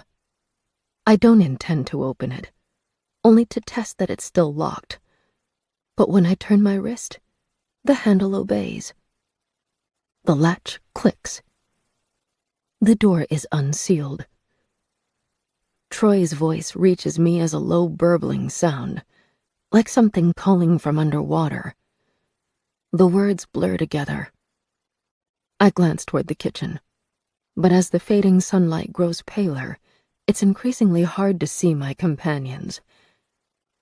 The door presents a horrible choice. Open it, regardless of the consequences, or step away and never know. My hand moves almost against my own will, tugging on the door, dragging it open. The storage room has been corrupted. Its tidy white shelves, its plain white walls, its boxes and its trinkets, they have been taken over by the mold. Dark and dense, it blurs all edges. A thick, mottled undercoat, not unlike the lichen on my gate, crusts the surfaces, but it is smothered in plumes of a steel-gray downy substance. Each tiny thread shivers as the cupboard's still air is disturbed. I throw my forearm across my mouth and nose, but the spores are already inside me. They scratch at my throat until I have to cough, which only sends them deeper into my lungs. The fur-like growths are thicker in the corners. They run in rivers over the shelves' edges, hanging like icicles.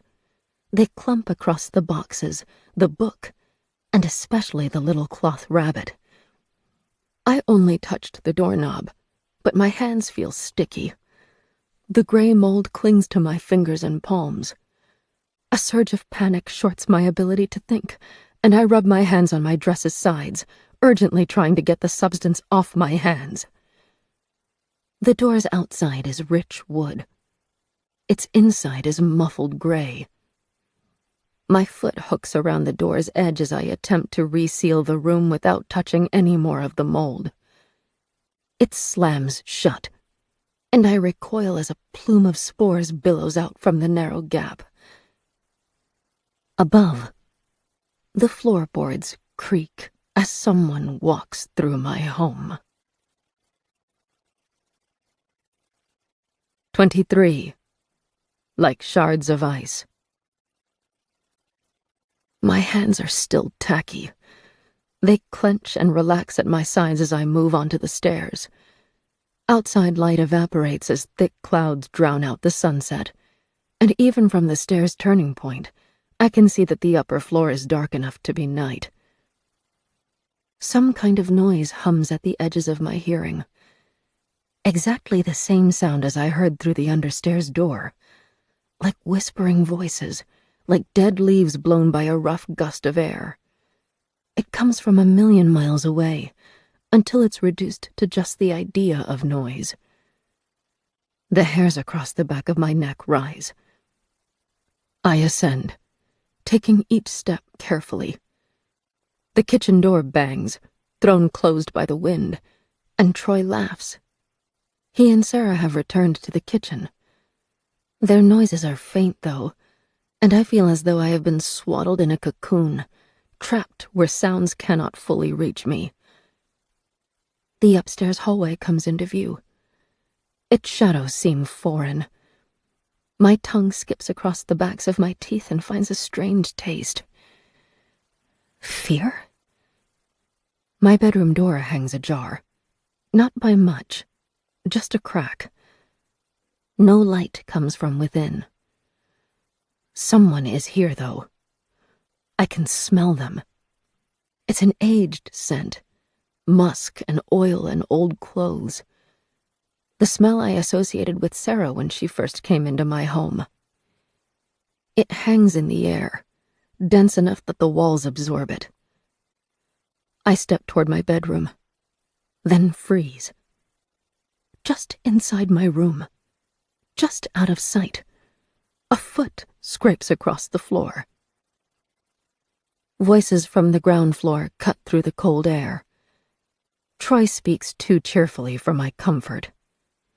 Anything else for tonight? I'm fine, thank you, love. You head home.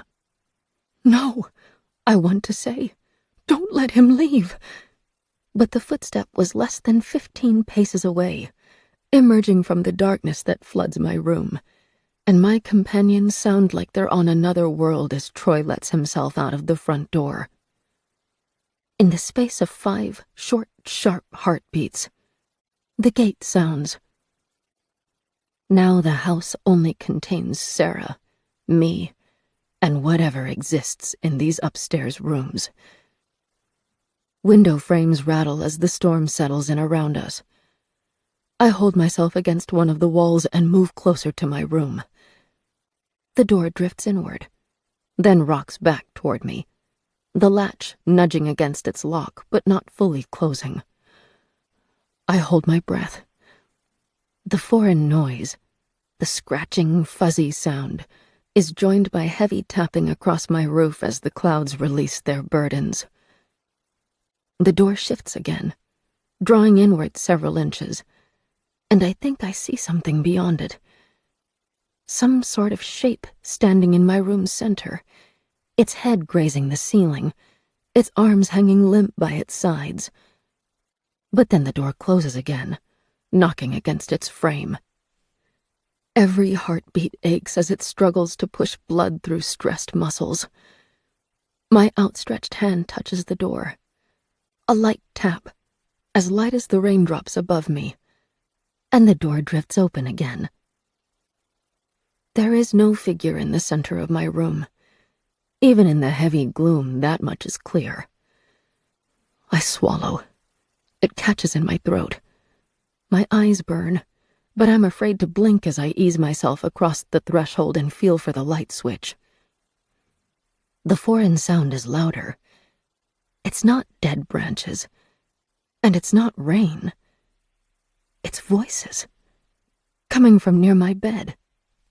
A small red light flashes there, standing out among the shadowed shapes. The radio is switched on, and it emits something from my nightmares. Voices, speaking over one another, all monotone. Their whispers sound as though they were dragged through raw throats. The words are sharp, sometimes harsh, but contain no modulation as they form a constant flow of syllables jutting over each other. Scrambled. My numb fingers find the plastic light switch. I turn it. The bulb above me doesn't respond. It's the rot. It started under the stairs and killed that light. And now it's spreading. The radio's sound is hypnotic. No part of me wants to go any closer, but I still cannot resist stepping fully inside my room. My senses are on high as I approach the bedside table. Something sticks to the underside of my shoes, and I crouch, fingertips exploring the rug, and finding it is no longer damp, but drenched. The liquid is tacky when I rub it between my fingertips, and the smell is unmistakable. Metallic. On the edge of being sweet in the most abhorrent way. Blood. The sounds spat out by my radio are growing louder as their urgency increases. I reach for the small black box. Its electricity prickles my skin as we make contact, but I don't let myself recoil. I lift it to my ear. It only contains one voice. A man's. But that voice is speaking several times at once, not even pausing for breath, as it holds 3 separate currents of words. It's near impossible to tell the threads apart, let alone isolate the words. Didn't want. Too far. Fault. Rot. Icy fingers graze my back. Long and cold, they run from my neck down to my waist. I convulse, my whole body shuddering, the radio falling from my grasp. It hits the floor hard, bouncing, before coming to rest half buried under the bed. There is nothing behind me. The touch was real, though. My skin still burns from the 5 lines of contact. I put my back against the nearest wall, my heart in my throat, my eyes wide and wild. The oak tree branches scrape against my window as the storm thickens. No light comes from the window, nor does any light float in through the hallway. The house is fully dark. Sarah has gone to bed. In this pit of black, my eyes strain to pick out any irregularities. I can scarcely see the edge of my bed. To my left is the desk under the window. Opposite and to my right is the open bedroom door. Something shifts in the darkness. As it falls still, it blends back into the shadows, perfectly hidden.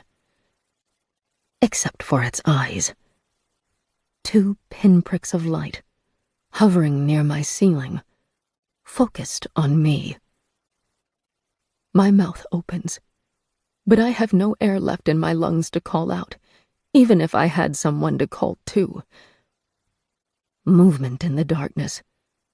Many shapes, long and thin. Its fingers flexing at its sides, fanning out, contracting again. The pinpricks of light seem closer than they did before.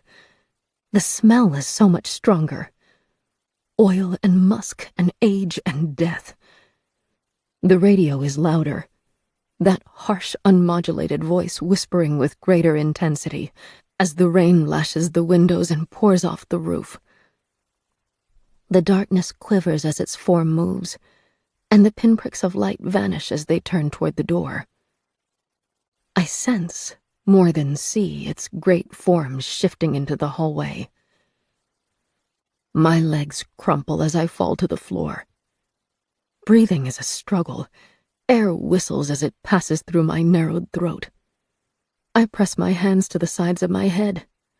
Dirty hands, sticky with spores and blood and dust, but I do not care, and rock gently against the wall. I've never felt fear like this before. I need to cry, but nothing can escape me. Every muscle in my body is pulled tight with incredible tension, until I feel that I am on the verge of snapping like a rubber band. The presence was familiar. I couldn't see it, not shrouded in darkness like we were, but I still recognized it and recoiled from it, with every fiber of my being. That was my death. My fingertips dig into the sides of my head. My teeth chatter uncontrollably. I try to move, but the muscles cramp, unwilling to even shift me to the side. The stairs creak as the presence descends toward the ground floor. Good. The further away it goes, the better. No. Sarah is down there. It killed me. I am certain, deep in my heart and in my soul, that it took Ruth. And now it is coming for the home's newest occupant. My heart seizes, then thumps. That is enough to break the trance. I move, muscles stiff but finally working together, to scramble to my desk. The radio spits vile, angry words at me. I tune them out as I pull desk drawers open, still on my knees, and drag my hands through the contents. I own a small penlight, useful for seeing inside narrow spaces, and find it inside the second drawer. It's no larger than my finger, and the light is narrow and pale, but it's the only source of illumination I can think of on the second floor. It turns on at my command. The beam filters across the rug, catching on the gloss of red liquid sticking to every fiber. Part of the light slips under my bed. The darkness there has a fuzzy quality. It takes a second to recognize it. Fungus, thick and cloistering, spreads out of the underside of my mattress and through the floorboards. I use the desk to pull myself up. My legs don't want to work. I need a moment to brace myself, coaxing my lower half to take my weight. Each breath feels like a knife slicing through my throat. My legs twitch, and I push away from the desk, staggering to the bedroom door. Lightning floods through the window and splashes across the opposite walls.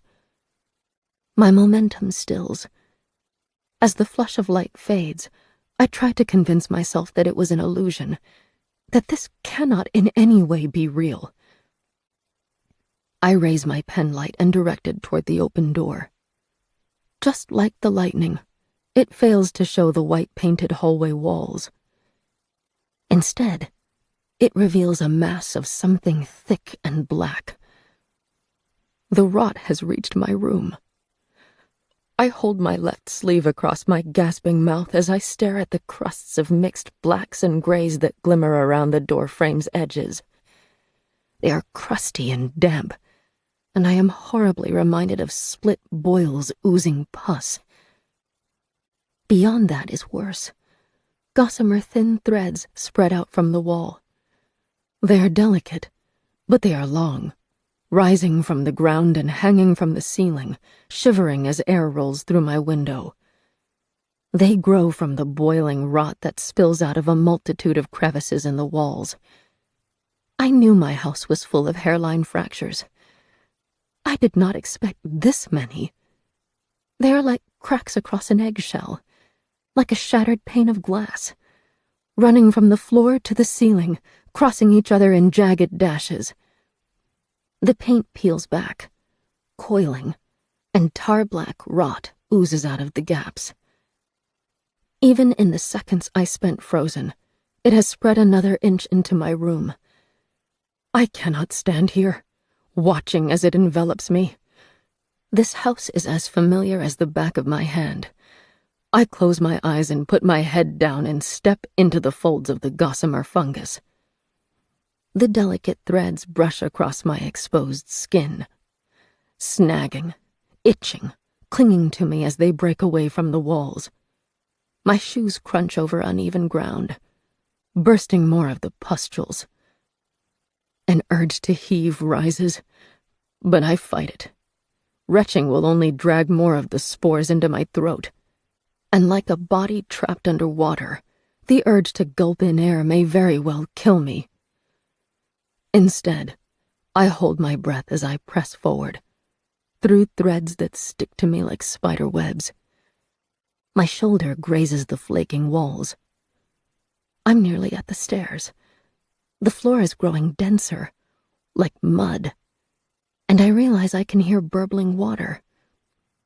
The bathroom tap runs, and the rot has filled the pipes, causing it to overflow. It floods across the floor, feeding the spores and trickling down the stairwell. I reach the stairs. Normally, I would run one hand across the wall to help guide my steps. Now the idea is repulsive. I trust in my instincts instead. I know my home. As distorted and broken and wretched as it is, I can still follow the stairs, even when blind. I find the first step. The floorboards are uneven and slimy. I press down, testing the edge of the step, planting each foot carefully before extending the next. My lungs burn. I take the smallest breaths I can manage until my head is swimming. But that will have to be enough. Something damp and cold touches my face. Ropes, hanging from the ceiling, covered in rot, sliding over me like cruel snakes. Irrepressible shudders run through me, and I lose my footing. I slide over the edge of the step and am forced to grasp at the walls. My fingers dig into the filaments, thick as a snowdrift, soft and unpleasantly cool. I gag and taste the fungus. My stomach turns. I crouch over, sitting on the steps, eyes watering and lungs convulsing as I fight to keep my mouth closed. The sensation ebbs but doesn't fully abate. I pull my hand out of the wall and continue down the stairs. The floor's texture changes as I follow the stairwell's turn. It becomes harder, crunchier. The water from the upstairs tap has flowed into the cracks, allowing this space to dry out. The filaments brushing across my skin become sparser, and I finally dare to open my eyes. The penlight dances across flaking walls. Strands of white mold hang from the ceiling, low enough to graze my head. The floorboards have split, some jutting up like shards of ice, allowing the rot to seep out of them like dark gray foam.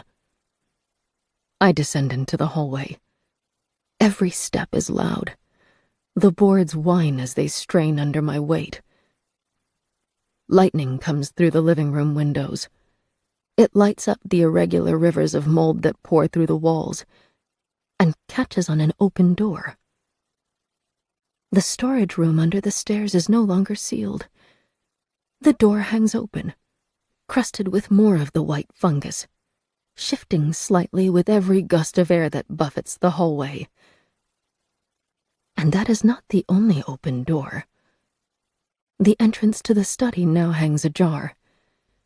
I turn my penlight toward it, and even though the narrow circle of illumination lights up either side of the doorway, it fails to reach inside. My legs continue to shake and threaten to falter as I press forward. That strange humming noise, the sound from the radio, now comes from the dark study. And another sound. Thick, choked, gasping. The same sounds Sarah made the night of the stroke as she tried to call for help. I'm rooted to the floor, terror pressing on my shoulders like a concrete weight, and I cannot move, breathe, think. Another gasp comes from the dark room, sounding weaker. A thud as a hand hits the wall. She's dying. A cry drags through my throat, stuttered and broken, as I push myself forward. The fear is so great that I can barely see. Just glimpses, cast in the erratic shots of my light. My shoulder grazes the doorframe as I crash through the opening. Then I'm there. The shape, the man, stands over Sarah's bed. He's a shadow, enormous, head grazing the ceiling, darkness spilling out of him like smoke. It pools over the bed, over Sarah, smothering her. Her eyes are wide and blind in the dark. One hand grasps at the shape over her, trying to push it off. The other reaches toward the bedside table. The bedside lamp's switch is an inch beyond her finger's reach.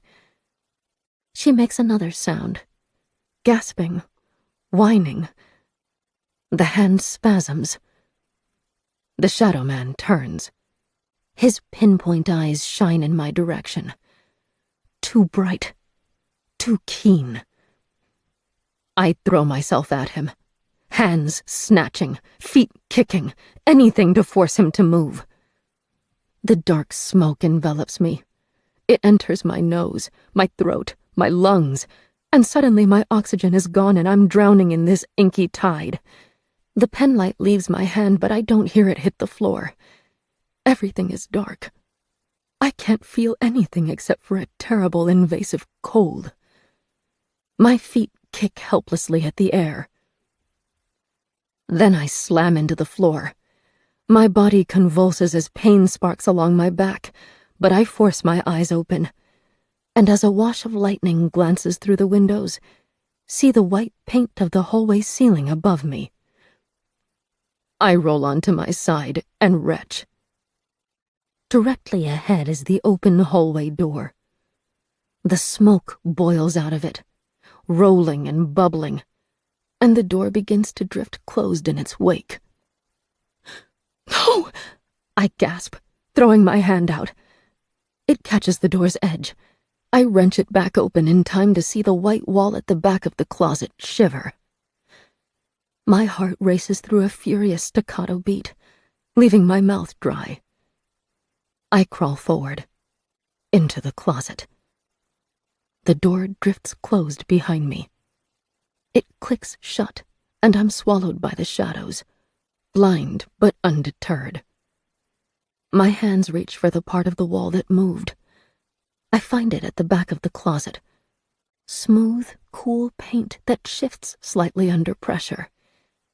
Hairline cracks mark its edges, so faint that I never noticed them until my fingertips brushed across the borders.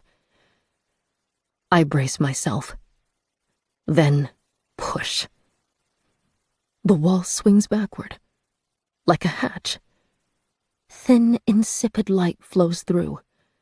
It catches over my hands and the strands of hair that have fallen across my face, quivering in my unsteady breaths. The space between the lowest shelf and the floor is just wide enough for me to crawl underneath. I lower my head and squirm closer, and see a ladder's rungs appearing at the edge of a cliff. 24. 16 months earlier. Something lingered outside my room. I woke slowly, like a body drifting through layers of freezing water to reach the surface. It was a cold night, and a dark one, with wind-torn clouds obscuring a sliver of moon. My quilt formed a weak barrier between my body and the chilled air. Decorated with the denizens of Aesop's fables, it took on a darker, less welcoming visage at night. Animals appeared to scream at the stars. Clawed paws reached toward the ceiling, as though twisted in fear or pain. As my senses returned, I lay still, watching the wall, uncertain what had woken me. A bad dream? Foreboding lingered over me, as though warning me that a monster from my nightmare might have slipped into reality. But if it had been a dream, I couldn't remember any trace of it. My shoulders were sore from the angle I'd slept at. I rolled them back, stretching the muscles, and exhaled a deep sigh as I turned over. The bedroom door was open. Not by much, just a few inches. I frowned. My door always stayed closed at night. Otherwise the wind would tug at it and disturb me with its knocking. Something watched me through the gap. I could barely see it, but its silhouette blocked out the white wall beyond. It was tall. Ragged strands of hair hung around what must have been its head. My body fell still, my mind stunned into silence. For a moment we held our positions. I watched it, and I was sure that it watched me. I didn't dare breathe, didn't dare move. My heart was a furious rhythm, loud in my ears, so loud that I was afraid it would hear. The silhouette outside my door shifted, drifting out of view. I heard footsteps, heavy, moving toward the stairwell. My tongue darted out to taste my lips, dry and cracked. I kept my eyes fixed on the doorway as I shifted my legs toward the bed's edge. The blankets rustled, betraying me, and I silently cursed them. The phone, that rotary monstrosity I purchased from the second-hand store, was not far out of reach. Patchy moonlight, smothered by the clouds and bisected by the old oak tree's branches, glinted across the rotary dial. My feet found the rug, and my toes curled into the crisp fibers. Each breath came shallow and desperate. My head faced the door, but my body was turned toward the phone as I rose, moving slowly so the bed wouldn't creak. I could no longer hear it. Perhaps it had descended the stairs, or perhaps it had come to a halt in the hallway, no more than 5 paces away, just out of sight. I tasted my lips again, but this time my tongue was too dry to wet them. Shivers traveled through me as the cold night air wormed inside my nightgown. It had to be after midnight, but dawn was still a long way off. My feet moved from the rug to the floorboards, and my soles stuck to them, tacky with sweat. The phone's receiver clinked as I lifted it from the base, and I clenched my teeth. One hand pressed the handset to my head while the other sought out the dial. My index finger burrowed into one of the holes, selecting a number, and began dragging it around. I had to look away from the door to see what I was dialing. Maybe that was my mistake. Or maybe the footsteps, rapidly coming closer, really were my first warning. The receiver hit the floor with a sharp noise as I swung to face the door. The intruder was 2 steps away. Then 1. In the jagged shards of light, I caught a glimpse of something pale and long. My arm rose to block it, but I was a fraction of a second too late as the synthetic rope pressed across my throat. His breathing was loud and sticky and filled with the same frantic energy that thrummed in my chest. My open palm slapped into his face, and I felt stubble and creases and aged, dried skin. I pushed, but the loop was already cast around my neck. We were tethered together. My mouth opened to scream, but it had become disconnected from my lungs. I staggered into the table, pain shooting through my hip as his weight pressed me against it. My hands were still free. I clawed at his face, his throat, anywhere I thought might be vulnerable to my nails. His sharp, stuttering breath and the sensation of hot blood across my fingertips told me it was working. But my oxygen was running out. It raced through my veins, forced to horrific speeds by an overstrained heart, and there was nothing new coming into my lungs to replenish it. We staggered again. That was my best glimpse of him, when we were poised in the room's center, both fighting for purchase on the rug. His bulging gray-green eyes, surrounded by folds of sun-popped skin. Yellow teeth bared behind thin lips. The muscles in his arms were strained to their limits as he pulled the rope taut. Sparks of light appeared at the edges of my vision and rapidly spread inward.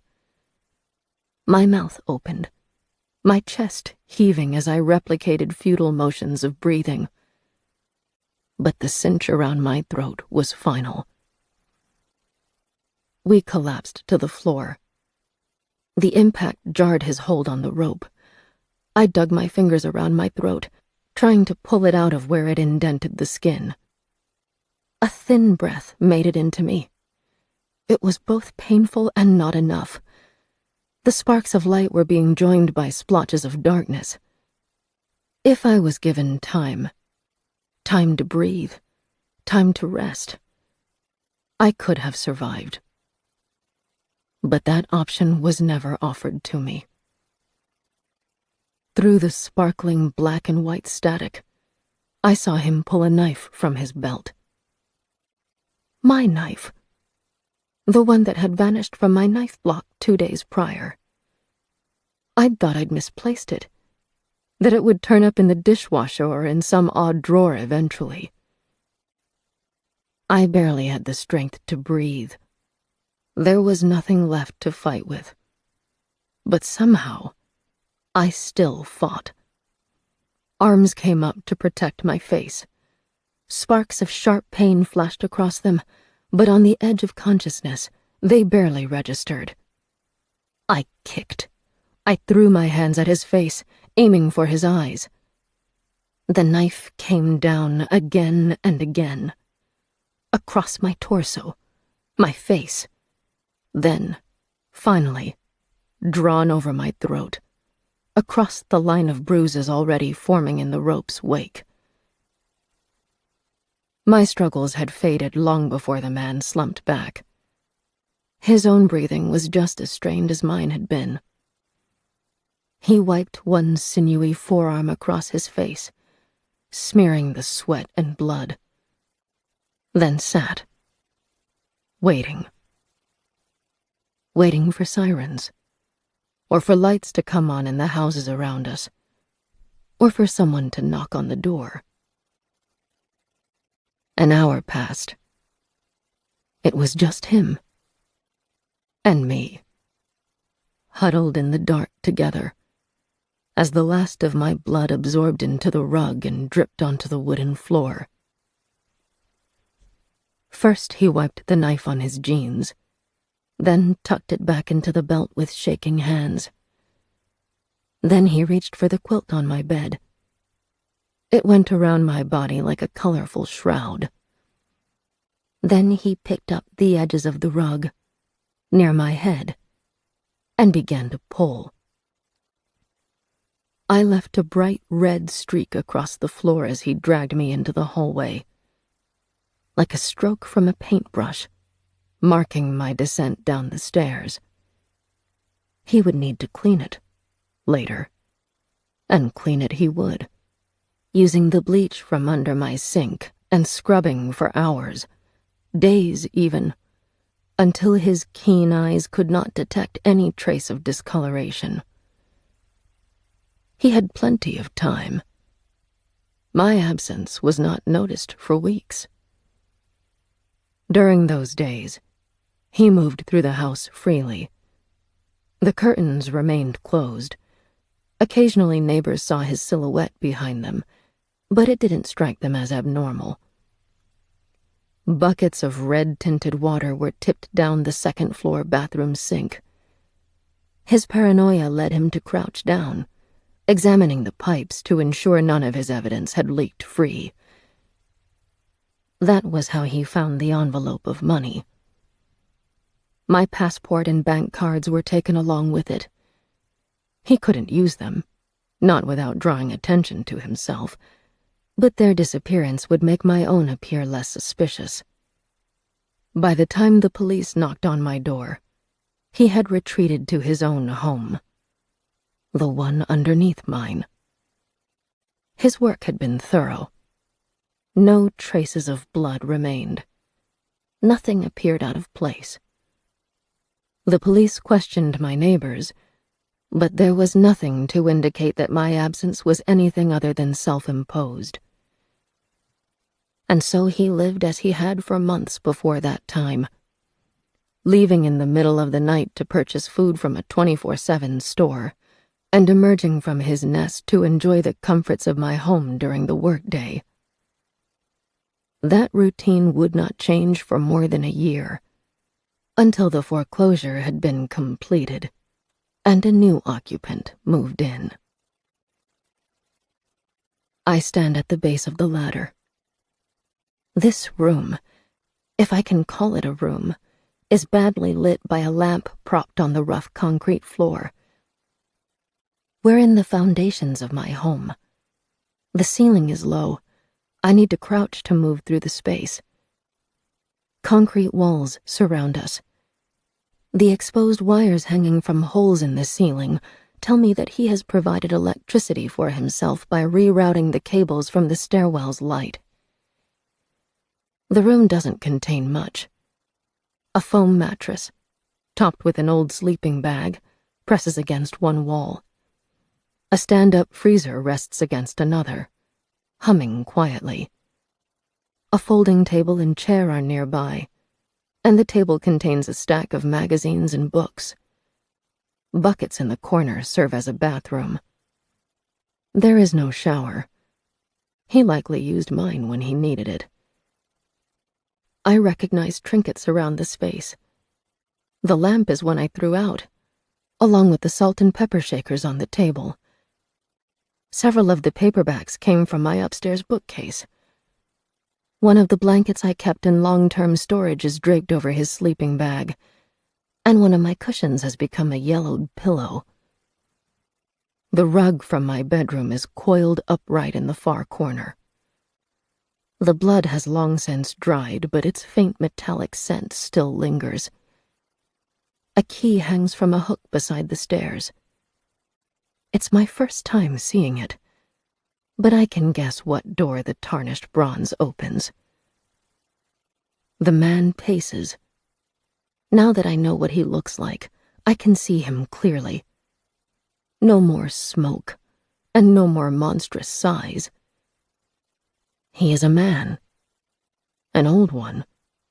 Heavily wrinkled skin covers bands of sinew on his exposed arms.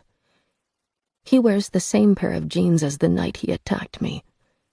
They've been scrubbed, but he couldn't completely remove the red mark along one leg. Shaggy, thin hair covers most of his face. He's hunched, fingers digging into his scalp as wheezing breaths scrape through his lungs. I'm surprised by how little I feel. Looking at him now, at the way he lives, robs him of any terror. Nor is there anger or grief. Just a strange kind of acceptance. My bare feet crunch over the dusty floor. strewn with chips of concrete, as I approach the opposite wall. The standing freezer's hum is quiet, like a distant fly that will never be silent. I plant one hand on the lid's edge, and already knowing what I will find inside. Lift. Icy air plumes out of the box. My own face looks back at me. The eyes are pale and blind, bleached by the ice.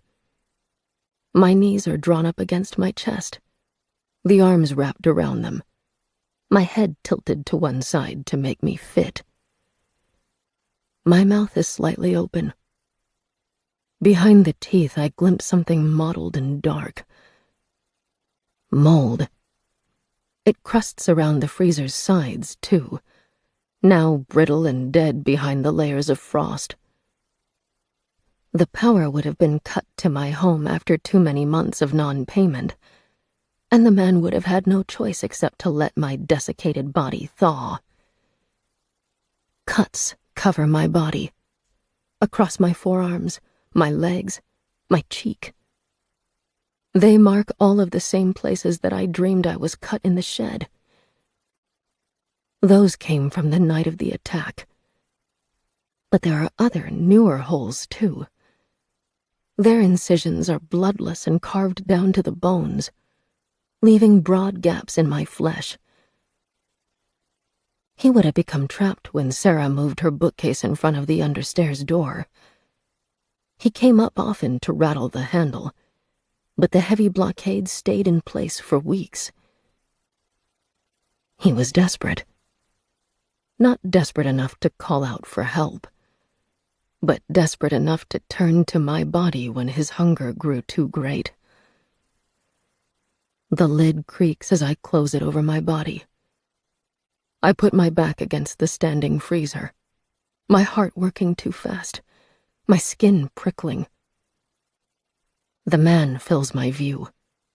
He stands immediately ahead of me, bloodshot gaze boring into me. No, not me. The freezer unit. He's staring at it, just like I did, both drawn to and repulsed by its contents, as though staring into my bleached eyes for long enough will give him the answers he seeks. He turns abruptly and resumes pacing, speaking to himself as he crosses the room in erratic, loping strides. The words come rasping and thin, a voice that has whispered to itself day and night for years, until the words lose all meaning and become nothing more than a loop of sound. Once more. His lip is twitching as a nerve misfires. He stoops over the small dining table, hands braced on its edge, his body swaying as he fixates on something. I don't want to be any closer, but I move near enough to hear his thundering heart, to see the scars from my fingernails marking his cheeks and throat, so that I can look over his shoulder. The knife, the missing kitchen knife, the blade that cut my own throat, is hidden behind the salt and pepper shakers. Once more. His tongue darts out to coat those twitching lips. Once more. I tilt closer as I examine him. Watery green-gray eyes, sunk deep in their skull. Skin, old and paper-thin, has molded against his wiry, bony form for decades. There's something strikingly familiar about his features. I take a slow, careful breath. The air is rancid, laced with dust and mold and the something else I first detected on the night I encountered Sarah. You're Peter, aren't you? The eldest brother. The one who left the family and disappeared. It seems too improbable, too much like something out of fables I stitched into my quilt. But I know I am right. Once more. I was the second life taken by his hands in this house. The first was Ruth. The truth falls together in horrible clarity. He'd told everyone he was out hunting tadpoles on the day Ruth vanished, but he'd stayed home instead. He was only 13 at the time. It would have happened quickly. A spat leading to a blow to the head or a shove at just the wrong moment. The sort of childish fighting he might have engaged in hundreds of times before. But Ruth wasn't yet 5, and Peter was 13, growing fast and not yet aware of his developing strength. 13. Old enough to know what you'd done was unforgivable. Old enough to know how to hide her. He must have found this underhouse space while playing one day. No one else knew about it. At least Sarah didn't. It's possible Ruth did. She might have died in this dim, claustrophobic hole. Or perhaps he only dragged her body into it, where she remained hidden until the lingering fear of discovery grew overwhelming and Peter moved her bones into the forest. He was 2 years older than Sarah. That would make him nearly 90. His strength held up remarkably for a man who had no permanent home for most of his life. But even his tolerance of the elements must have been waning in the past few years. That was why he'd sought my house out. It had been his childhood home. He knew of the secret lower level, a place he could stay, out of the rain, with easy access to food. And it worked. For most of a year. Until Christmas break. I always had 3 weeks off over Christmas, but he hadn't been expecting that. Suddenly, I never left home, and he had no opportunity to slip outside to find food or to even raid my pantry. Once more. His eyes, glassy, flicker as he reaches for the knife. The blade looked as though it had been scrubbed 100 times, but dark patches still discolor the joint around the handle. A thick and inescapable dread wraps around me. Sarah is upstairs. The phone is in the kitchen. Her emergency bracelet is discarded in a dark corner of the bedroom. How long will it take her to reach one of them? How long for help to respond? She knows Peter is in the house now. Only one of them can stay after tonight. Only one can survive. Whether they realize it or not, they're trapped in a race where the winner takes all. Stop! My words are useless, but I hold to his side as he moves toward the ladder. The knife presses against his thigh, held by knuckles that glow white in the weak lamplight. She's your sister! He may not realize. They last saw each other half a century ago. Would he have guessed his sibling might feel the pull to return to their childhood home just like he did? At this point, would he even care? The knife goes between his teeth to free his hands. A bead of red blooms at its edge, drawn from his still-moving tongue as he whispers to himself. I grasp at his arm and pull. My touch means nothing to him. He plants one shoe on the lower rung of the ladder. The knife clatters between shivering jaws as he begins to climb. My panic rises, ironclad bands tightening around my chest. Am I doomed to be a spectator in this bitter theater? If I cannot influence events, what else is there to do? I picture myself holding Sarah and whispering what little comfort I can as her life fades, trying to ease her passing in any way possible, and feel as though I am about to be sick. No. The pen moved at my command. I am not gone yet. It was only a pen, true, but then I only cared about it a pen's worth. This is Sarah. She is my everything. She can have my everything. He's 3 rungs up. I throw my arms around his waist, fingers digging into the fabric that's dusty and crinkled. My face presses into his back. The smell is overpowering in its intimacy. It's the scent that laced my dying breaths more than a year ago. But I don't shy away. I let the repulsion and hatred and fear ground me, rooting my feet to the rough concrete floor, making my arms strong, every muscle growing taut. Then I pull back ferociously, dragging us both down to the earth. My arms pass through him. I'm falling alone, my vision blurring from the spent energy as he lifts a foot to rise up one more rung. No, I can't fade. Not now. My sight goes black as my shoulder blades hit the concrete. I reach for the expected pain, hoping to use it, to wield it like a shield against my body's dragging desire to evaporate. But the pain never arrives. Instead, cold air touches my face. I'm not lying on my back in the dim basement, but standing in a dark expanse. Rain rushes over me. My mouth is open, anticipating a gasp as I hit the no longer there concrete, and water takes advantage to wash around my teeth and coat my tongue. Harsh white light floods the world. Lightning, gashes of it, cutting across the sky as thoroughly as my oak tree splits the moon. It paints my pale skin and wet dress in polarizing shades.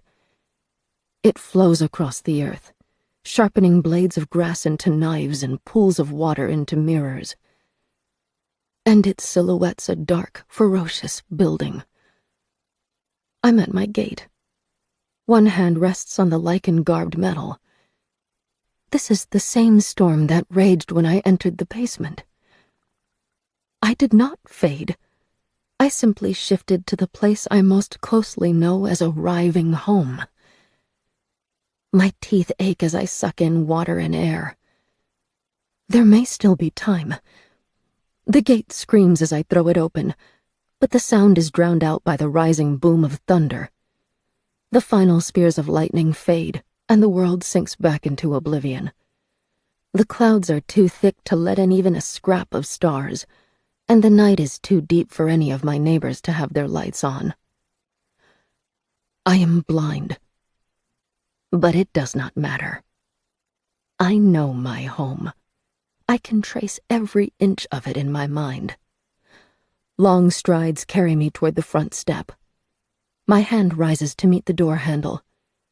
Sarah would have locked it before bed, but the door knows me too well to deny me entrance. It hits the hallway wall hard enough to rattle the hooks where I once hung my bag. Sarah's bedroom is to the right. I only make it a step closer before catching myself.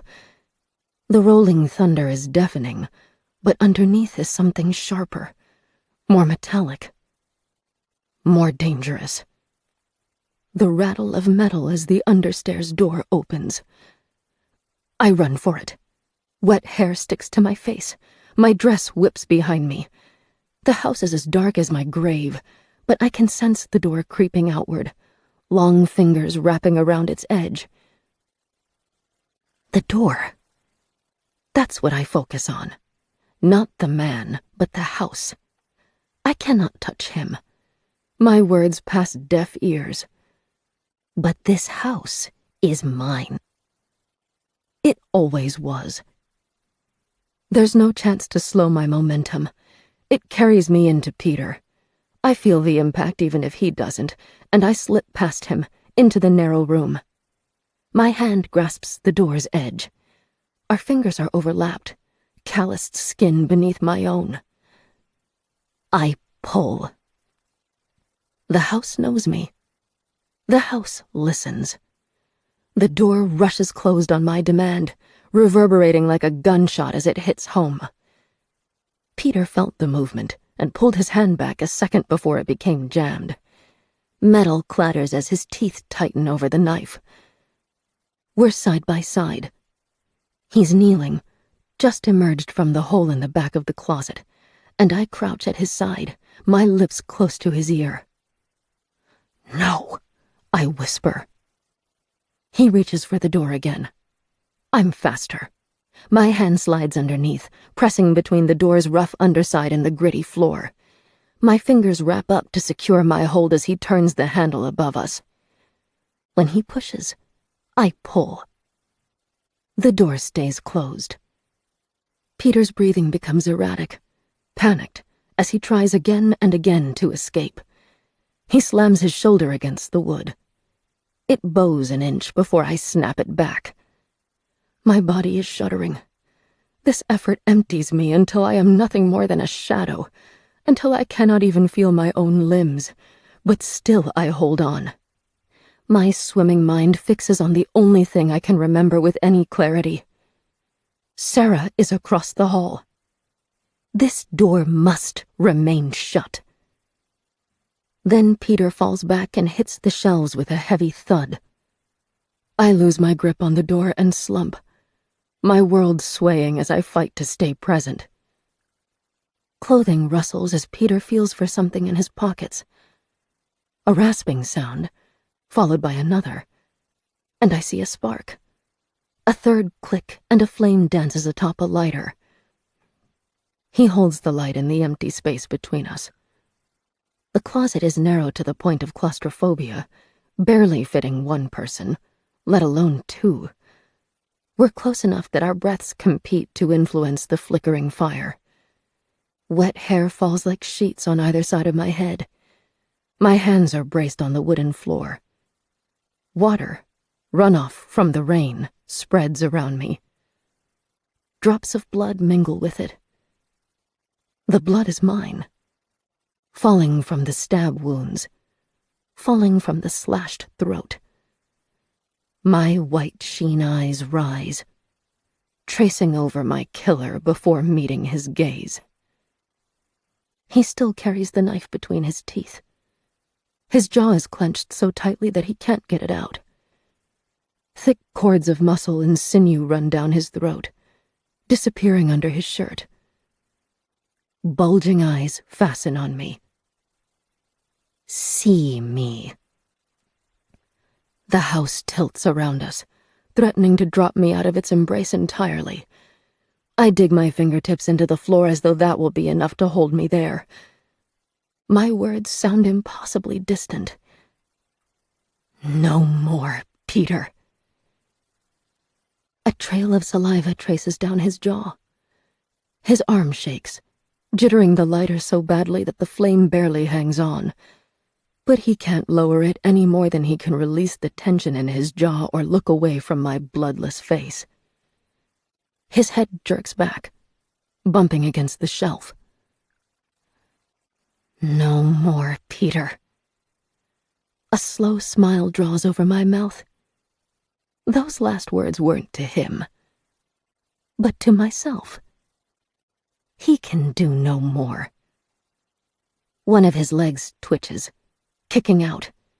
His eyes are still fixed on me, but they've lost their focus. I can't hear his breathing any longer. A horrible, strangled cry reverberates somewhere in his throat as he convulses again. The spasm lasts and lasts, veins straining, then abruptly loosens as he sags. The lighter hits the floor first, the knife a second later, its sharpened edge making a dent in the wood. A string of saliva hangs from his mouth, and then it too breaks free, falling between his limp legs. My eyes close as the last stutters of energy flow out of me. My conscience is bleeding away, and through my fingertips, I feel the house. Immense, terrible, wonderful. My home. I hang on just long enough to hear the sirens converge on my street. And then I fade. 25. Patchwork. An eternity later, and somehow all at once, I'm kneeling in my bedroom, in the place where my rug once existed. in the place that I died. The afternoon sun paints shades of gold over the walls. The air tastes crisp and clean. I rise slowly, allowing myself time to catch up to my new environment. The gate creaks. From my room I can barely hear the crunching of shoes across the stone path, but I still close my eyes and try to trace the steps. The door opens. There are voices. Sarah's, and someone else's. A sound very familiar and very distant all at once. The upstairs floor is growing dusty, and my bare feet gather those traces of neglect as I make my path toward the stairs. The stairwell is dim, as always, relying on windows from the ground and second floor to show the edges of the steps. The voices become clearer as I turn the stairs corner, but I stop there, still concealed by the shadows, as I watch the two figures before the understairs door. Sarah's hands drape over the edges of the wheelchair's armrests. Her hair is plaited, and the plait tied up into a bun at the back of her head. Bruises mar her throat. Her face is attentive, though, and the liveliness compensates for the way one side droops. My sister, Meg, stands next to her, a handbag clutched to her chest, as though she won't know what to do with her hands if she doesn't have something to hold. Her eyes are shiny, the lids tinged red to contrast against the shadows under them. "This is where it happened?" Meg asks, tilting her head toward the open doorway and exposed storage closet. The police must have only finished their work recently. They left behind traces of fingerprint dust. Meg's jaw twitches. "I can't believe she was here the whole time. It's so horrible." "You're having trouble sleeping," Sarah guesses. "Of course." Her fingers dig into the bag's leather.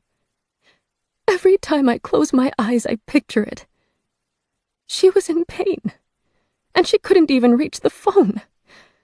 She must have been so frightened." "I wasn't," I say. Sarah's head tilts toward me, and a slow, languid smile develops.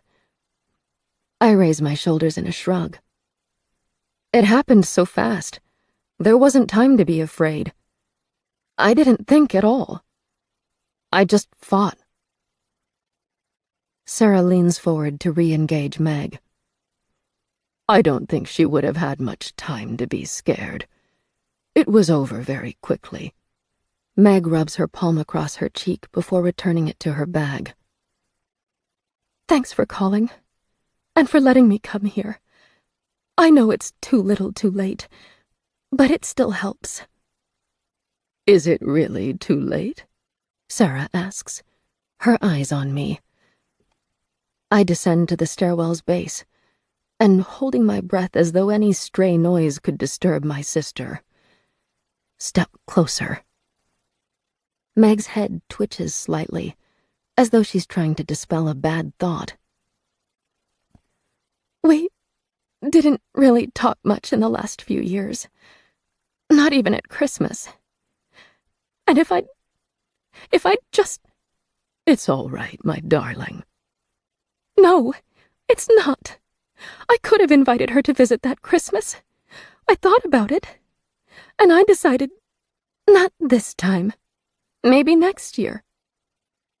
And that was it.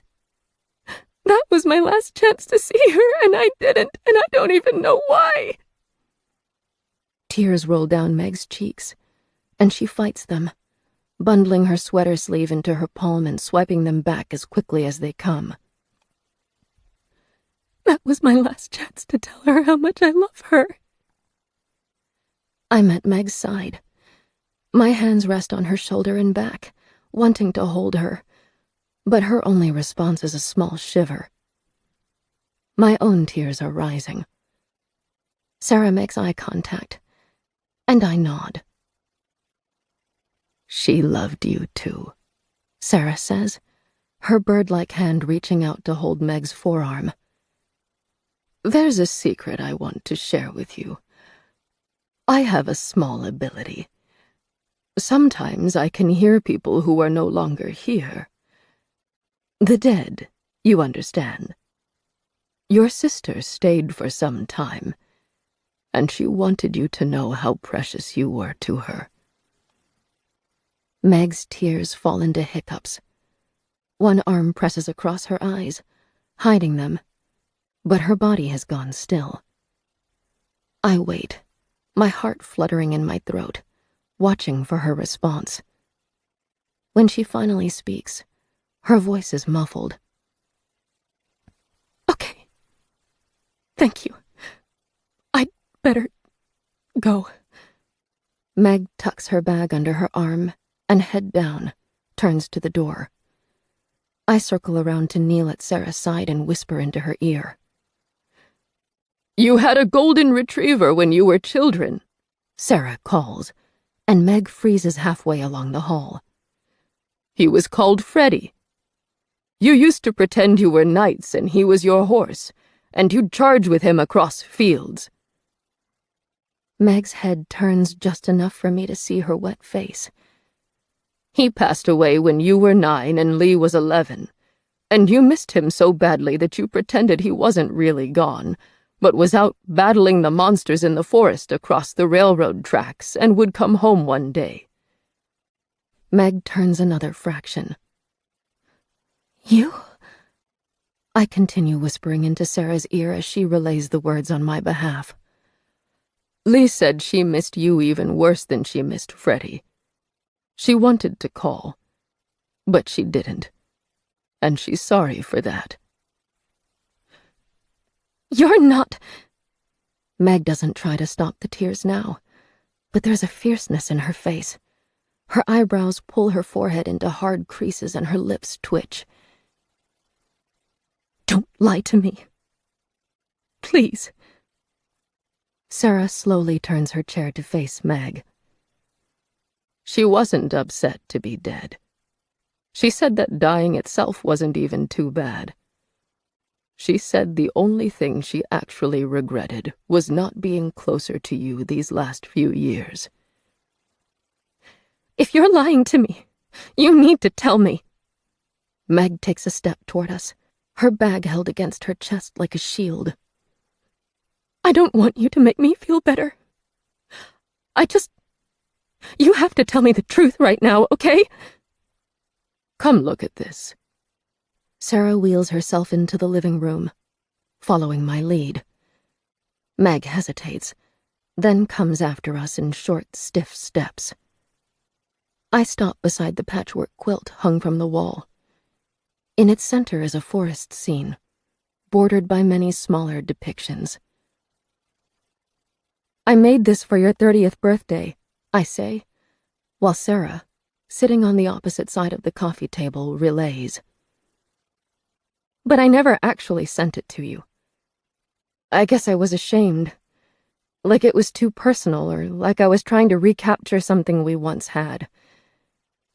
But this is the fort we used to play in, the one we found on the other side of the train tracks and never told our parents about it.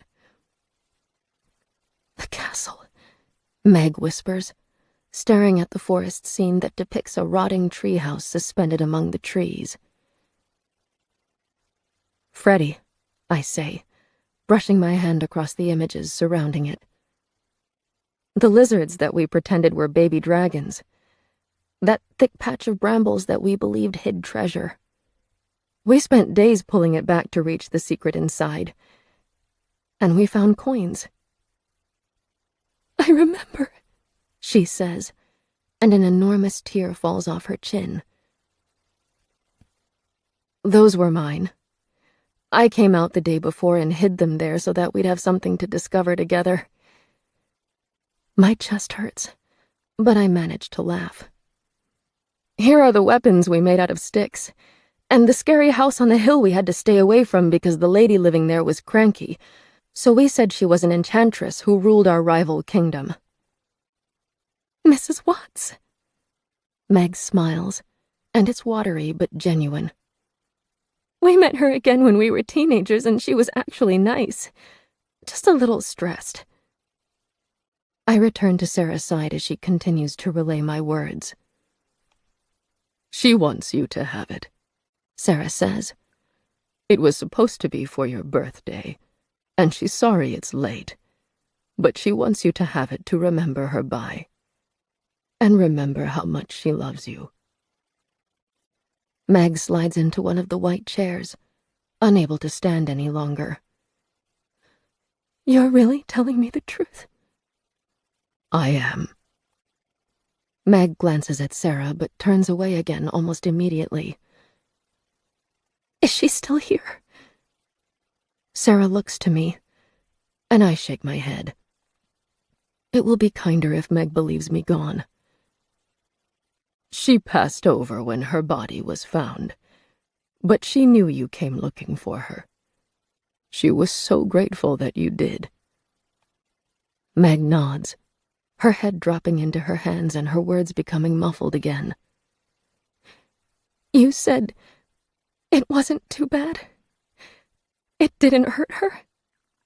Only for a minute, and then she moved into a world where there is no more pain. Good. She deserves a good ending. Meg chokes on her laughter. You know the reason I stopped calling her? No, she never said. Because I hated how small she made me feel. My hand tightens on Sarah's shoulder. What? She had this amazing career, and this beautiful home, and her life figured out. And I was always lagging 5 steps behind. You have a family, I say, but this time Sarah waits in silence, not translating. You're surrounded by people who love you. I had nothing. Meg brushes stray hair away from her damp face. But now I'm proud that she was my sister. I wish I could have gotten my ego out of the way sooner and told her how cool I thought she was. Because she was really the coolest person I knew. I'm not sure whether to laugh or cry. I have never in my life felt cool. But hearing it from Meg, that goes a long way to making it true. She was proud of you, Sarah says, relaying my feelings even when my words fail. She never thought you were less than her. She wouldn't have given you up for anything. Meg leaves sometime later, once her eyes have dried enough for her to drive safely. She carries the quilt, folded carefully and clutched to her chest, where the bag had once been. At the open car door, she stops and waves at the house one final time. Sarah, in the open door, and I, standing by Sarah's shoulder, both raise our hands in farewell. We don't return inside until Meg's car has left the street, and the quiet rumble of the engine is no more. Footfalls pound through the house. Children's voices swell, chattering over each other, one rising into a scream over some perceived unfairness. I press my back to the hallway wall as they tumble past me, racing onto the stairs to reach the 2nd floor. A girl on the cusp of her teenage years has a unicorn-shaped cookie in her mouth, half devoured. She's closely followed by a younger girl, and a boy around 10 who's trying to grab the bead bracelet off her wrist, and another girl, this one closer to 15, with glitter spray in her hair, who yells at them both to hurry up. As they disappear into the upstairs rooms, I turn toward the kitchen. There's a moment of silence, followed by a woman's sigh. It's all that sugar. That's the perks of being a grandmother. I get to load them up on sweets and send them home when I'm tired. All of the aftermath falls to you. As I reach the kitchen's entryway, I stop, resting one shoulder against the wall, watching the arrangement. Sunlight is warm, sparkling off a freshly cleaned sink. A bunch of flowers dominate the counter, poised in a vase, a riot of color. Sarah sits at the table's head.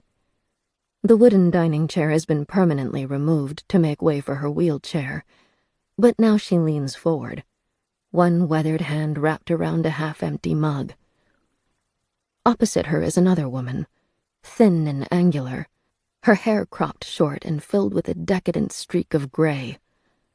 When her head is at the right angle, the resemblance is so vivid that I imagine I'm looking at a younger version of Sarah. Filling out the group is a man with sloped shoulders and comfortable clothing.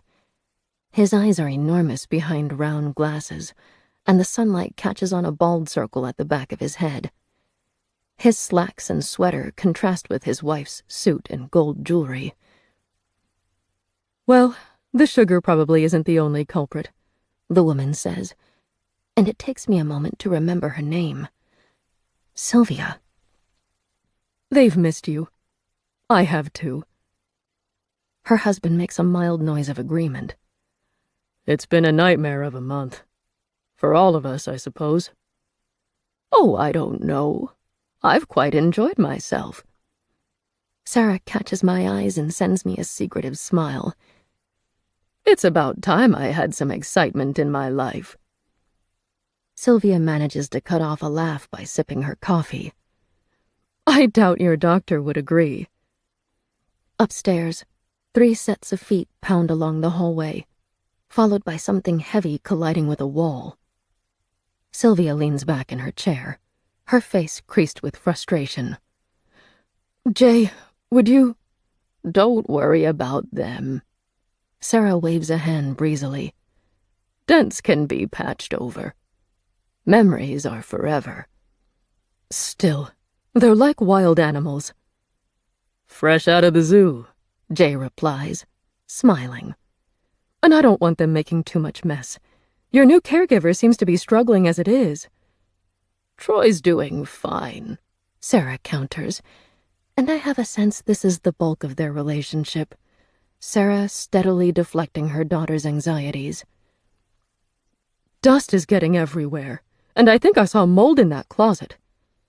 "He's not the best at cleaning, but he makes up for it elsewhere. And, best of all," Sarah raises her mug an inch, tilted toward me, "the ghost doesn't bother him." I smile and approach the table while Sylvia makes a derisive noise. "Ghosts, honestly," she mutters. "I could see it being possible," Jay says. "My sister swears her old house has a presence in it, and she's one of the most rational people I know." "I'd need to see something for myself to even consider it," Sylvia says as I take the chair between her and Sarah. "And even then—" Something heavy bangs upstairs. I fold my arms on the table, unperturbed. After seeing my beloved home enveloped in dripping mold, a little damage to the drywall seems starkly trivial. "Well, whether you believe it or not, I guess you'll be leaving this ghost behind," Jay says. Sarah's eyebrows rise, crinkling her forehead. "Why would I?" "Why?" Sylvia almost chokes on the word, and shocked laughter ripples out of her. "Mom, after they found Peter under the house." "But he's gone now, isn't he?" Her lopsided smile moves from Jay to Sylvia. "I see it as a lightning striking twice kind of scenario. Someone broke into my house once, so the odds of it happening a second time would have to be much lower now. Wouldn't you agree?"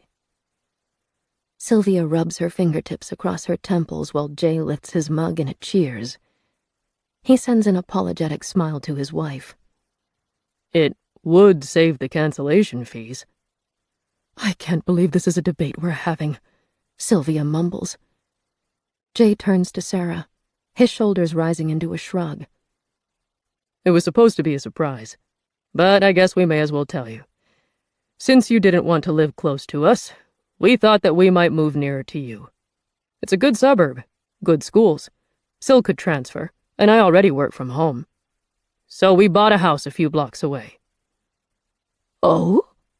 Sarah lights up, unperturbed even by Sylvia's glum expression. Jay shrugs again. But then, well, last week happened, and we thought you wouldn't want to live here any longer.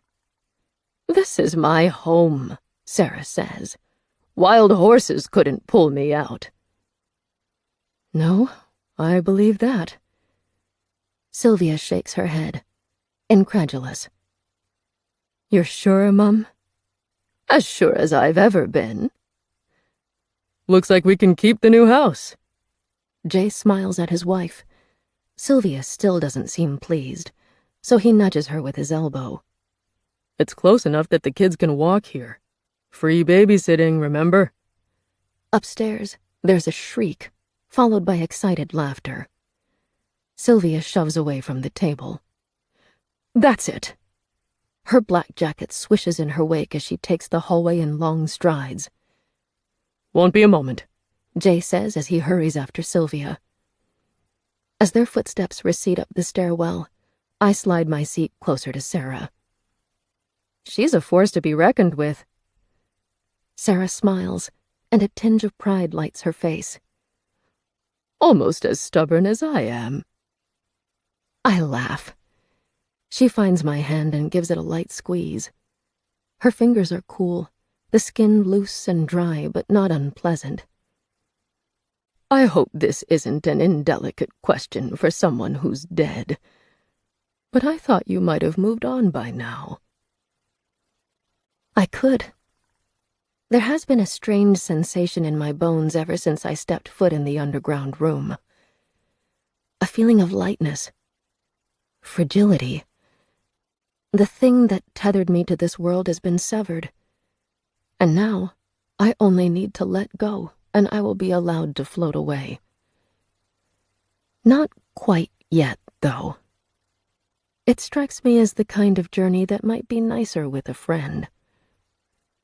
Footsteps thunder down the stairs, and 3 children race along the hallway, jostling each other for the lead, and yelling, "Hey!" and "Hello!" as they pass the kitchen table. Gleeful smiles light their faces as they flee their parents and disappear through the open door and into the backyard. In the lull of silence that follows, I place my other hand on top of Sarah's. I thought I'd stay a while longer. Her smile fills her eyes. Well, I wouldn't mind that at all. This has been The Haunting of Lee Harker, written by Darcy Coates, narrated by Emily Wu Zeller, copyright 2021 by Darcy Coates, production copyright by Darcy Coates.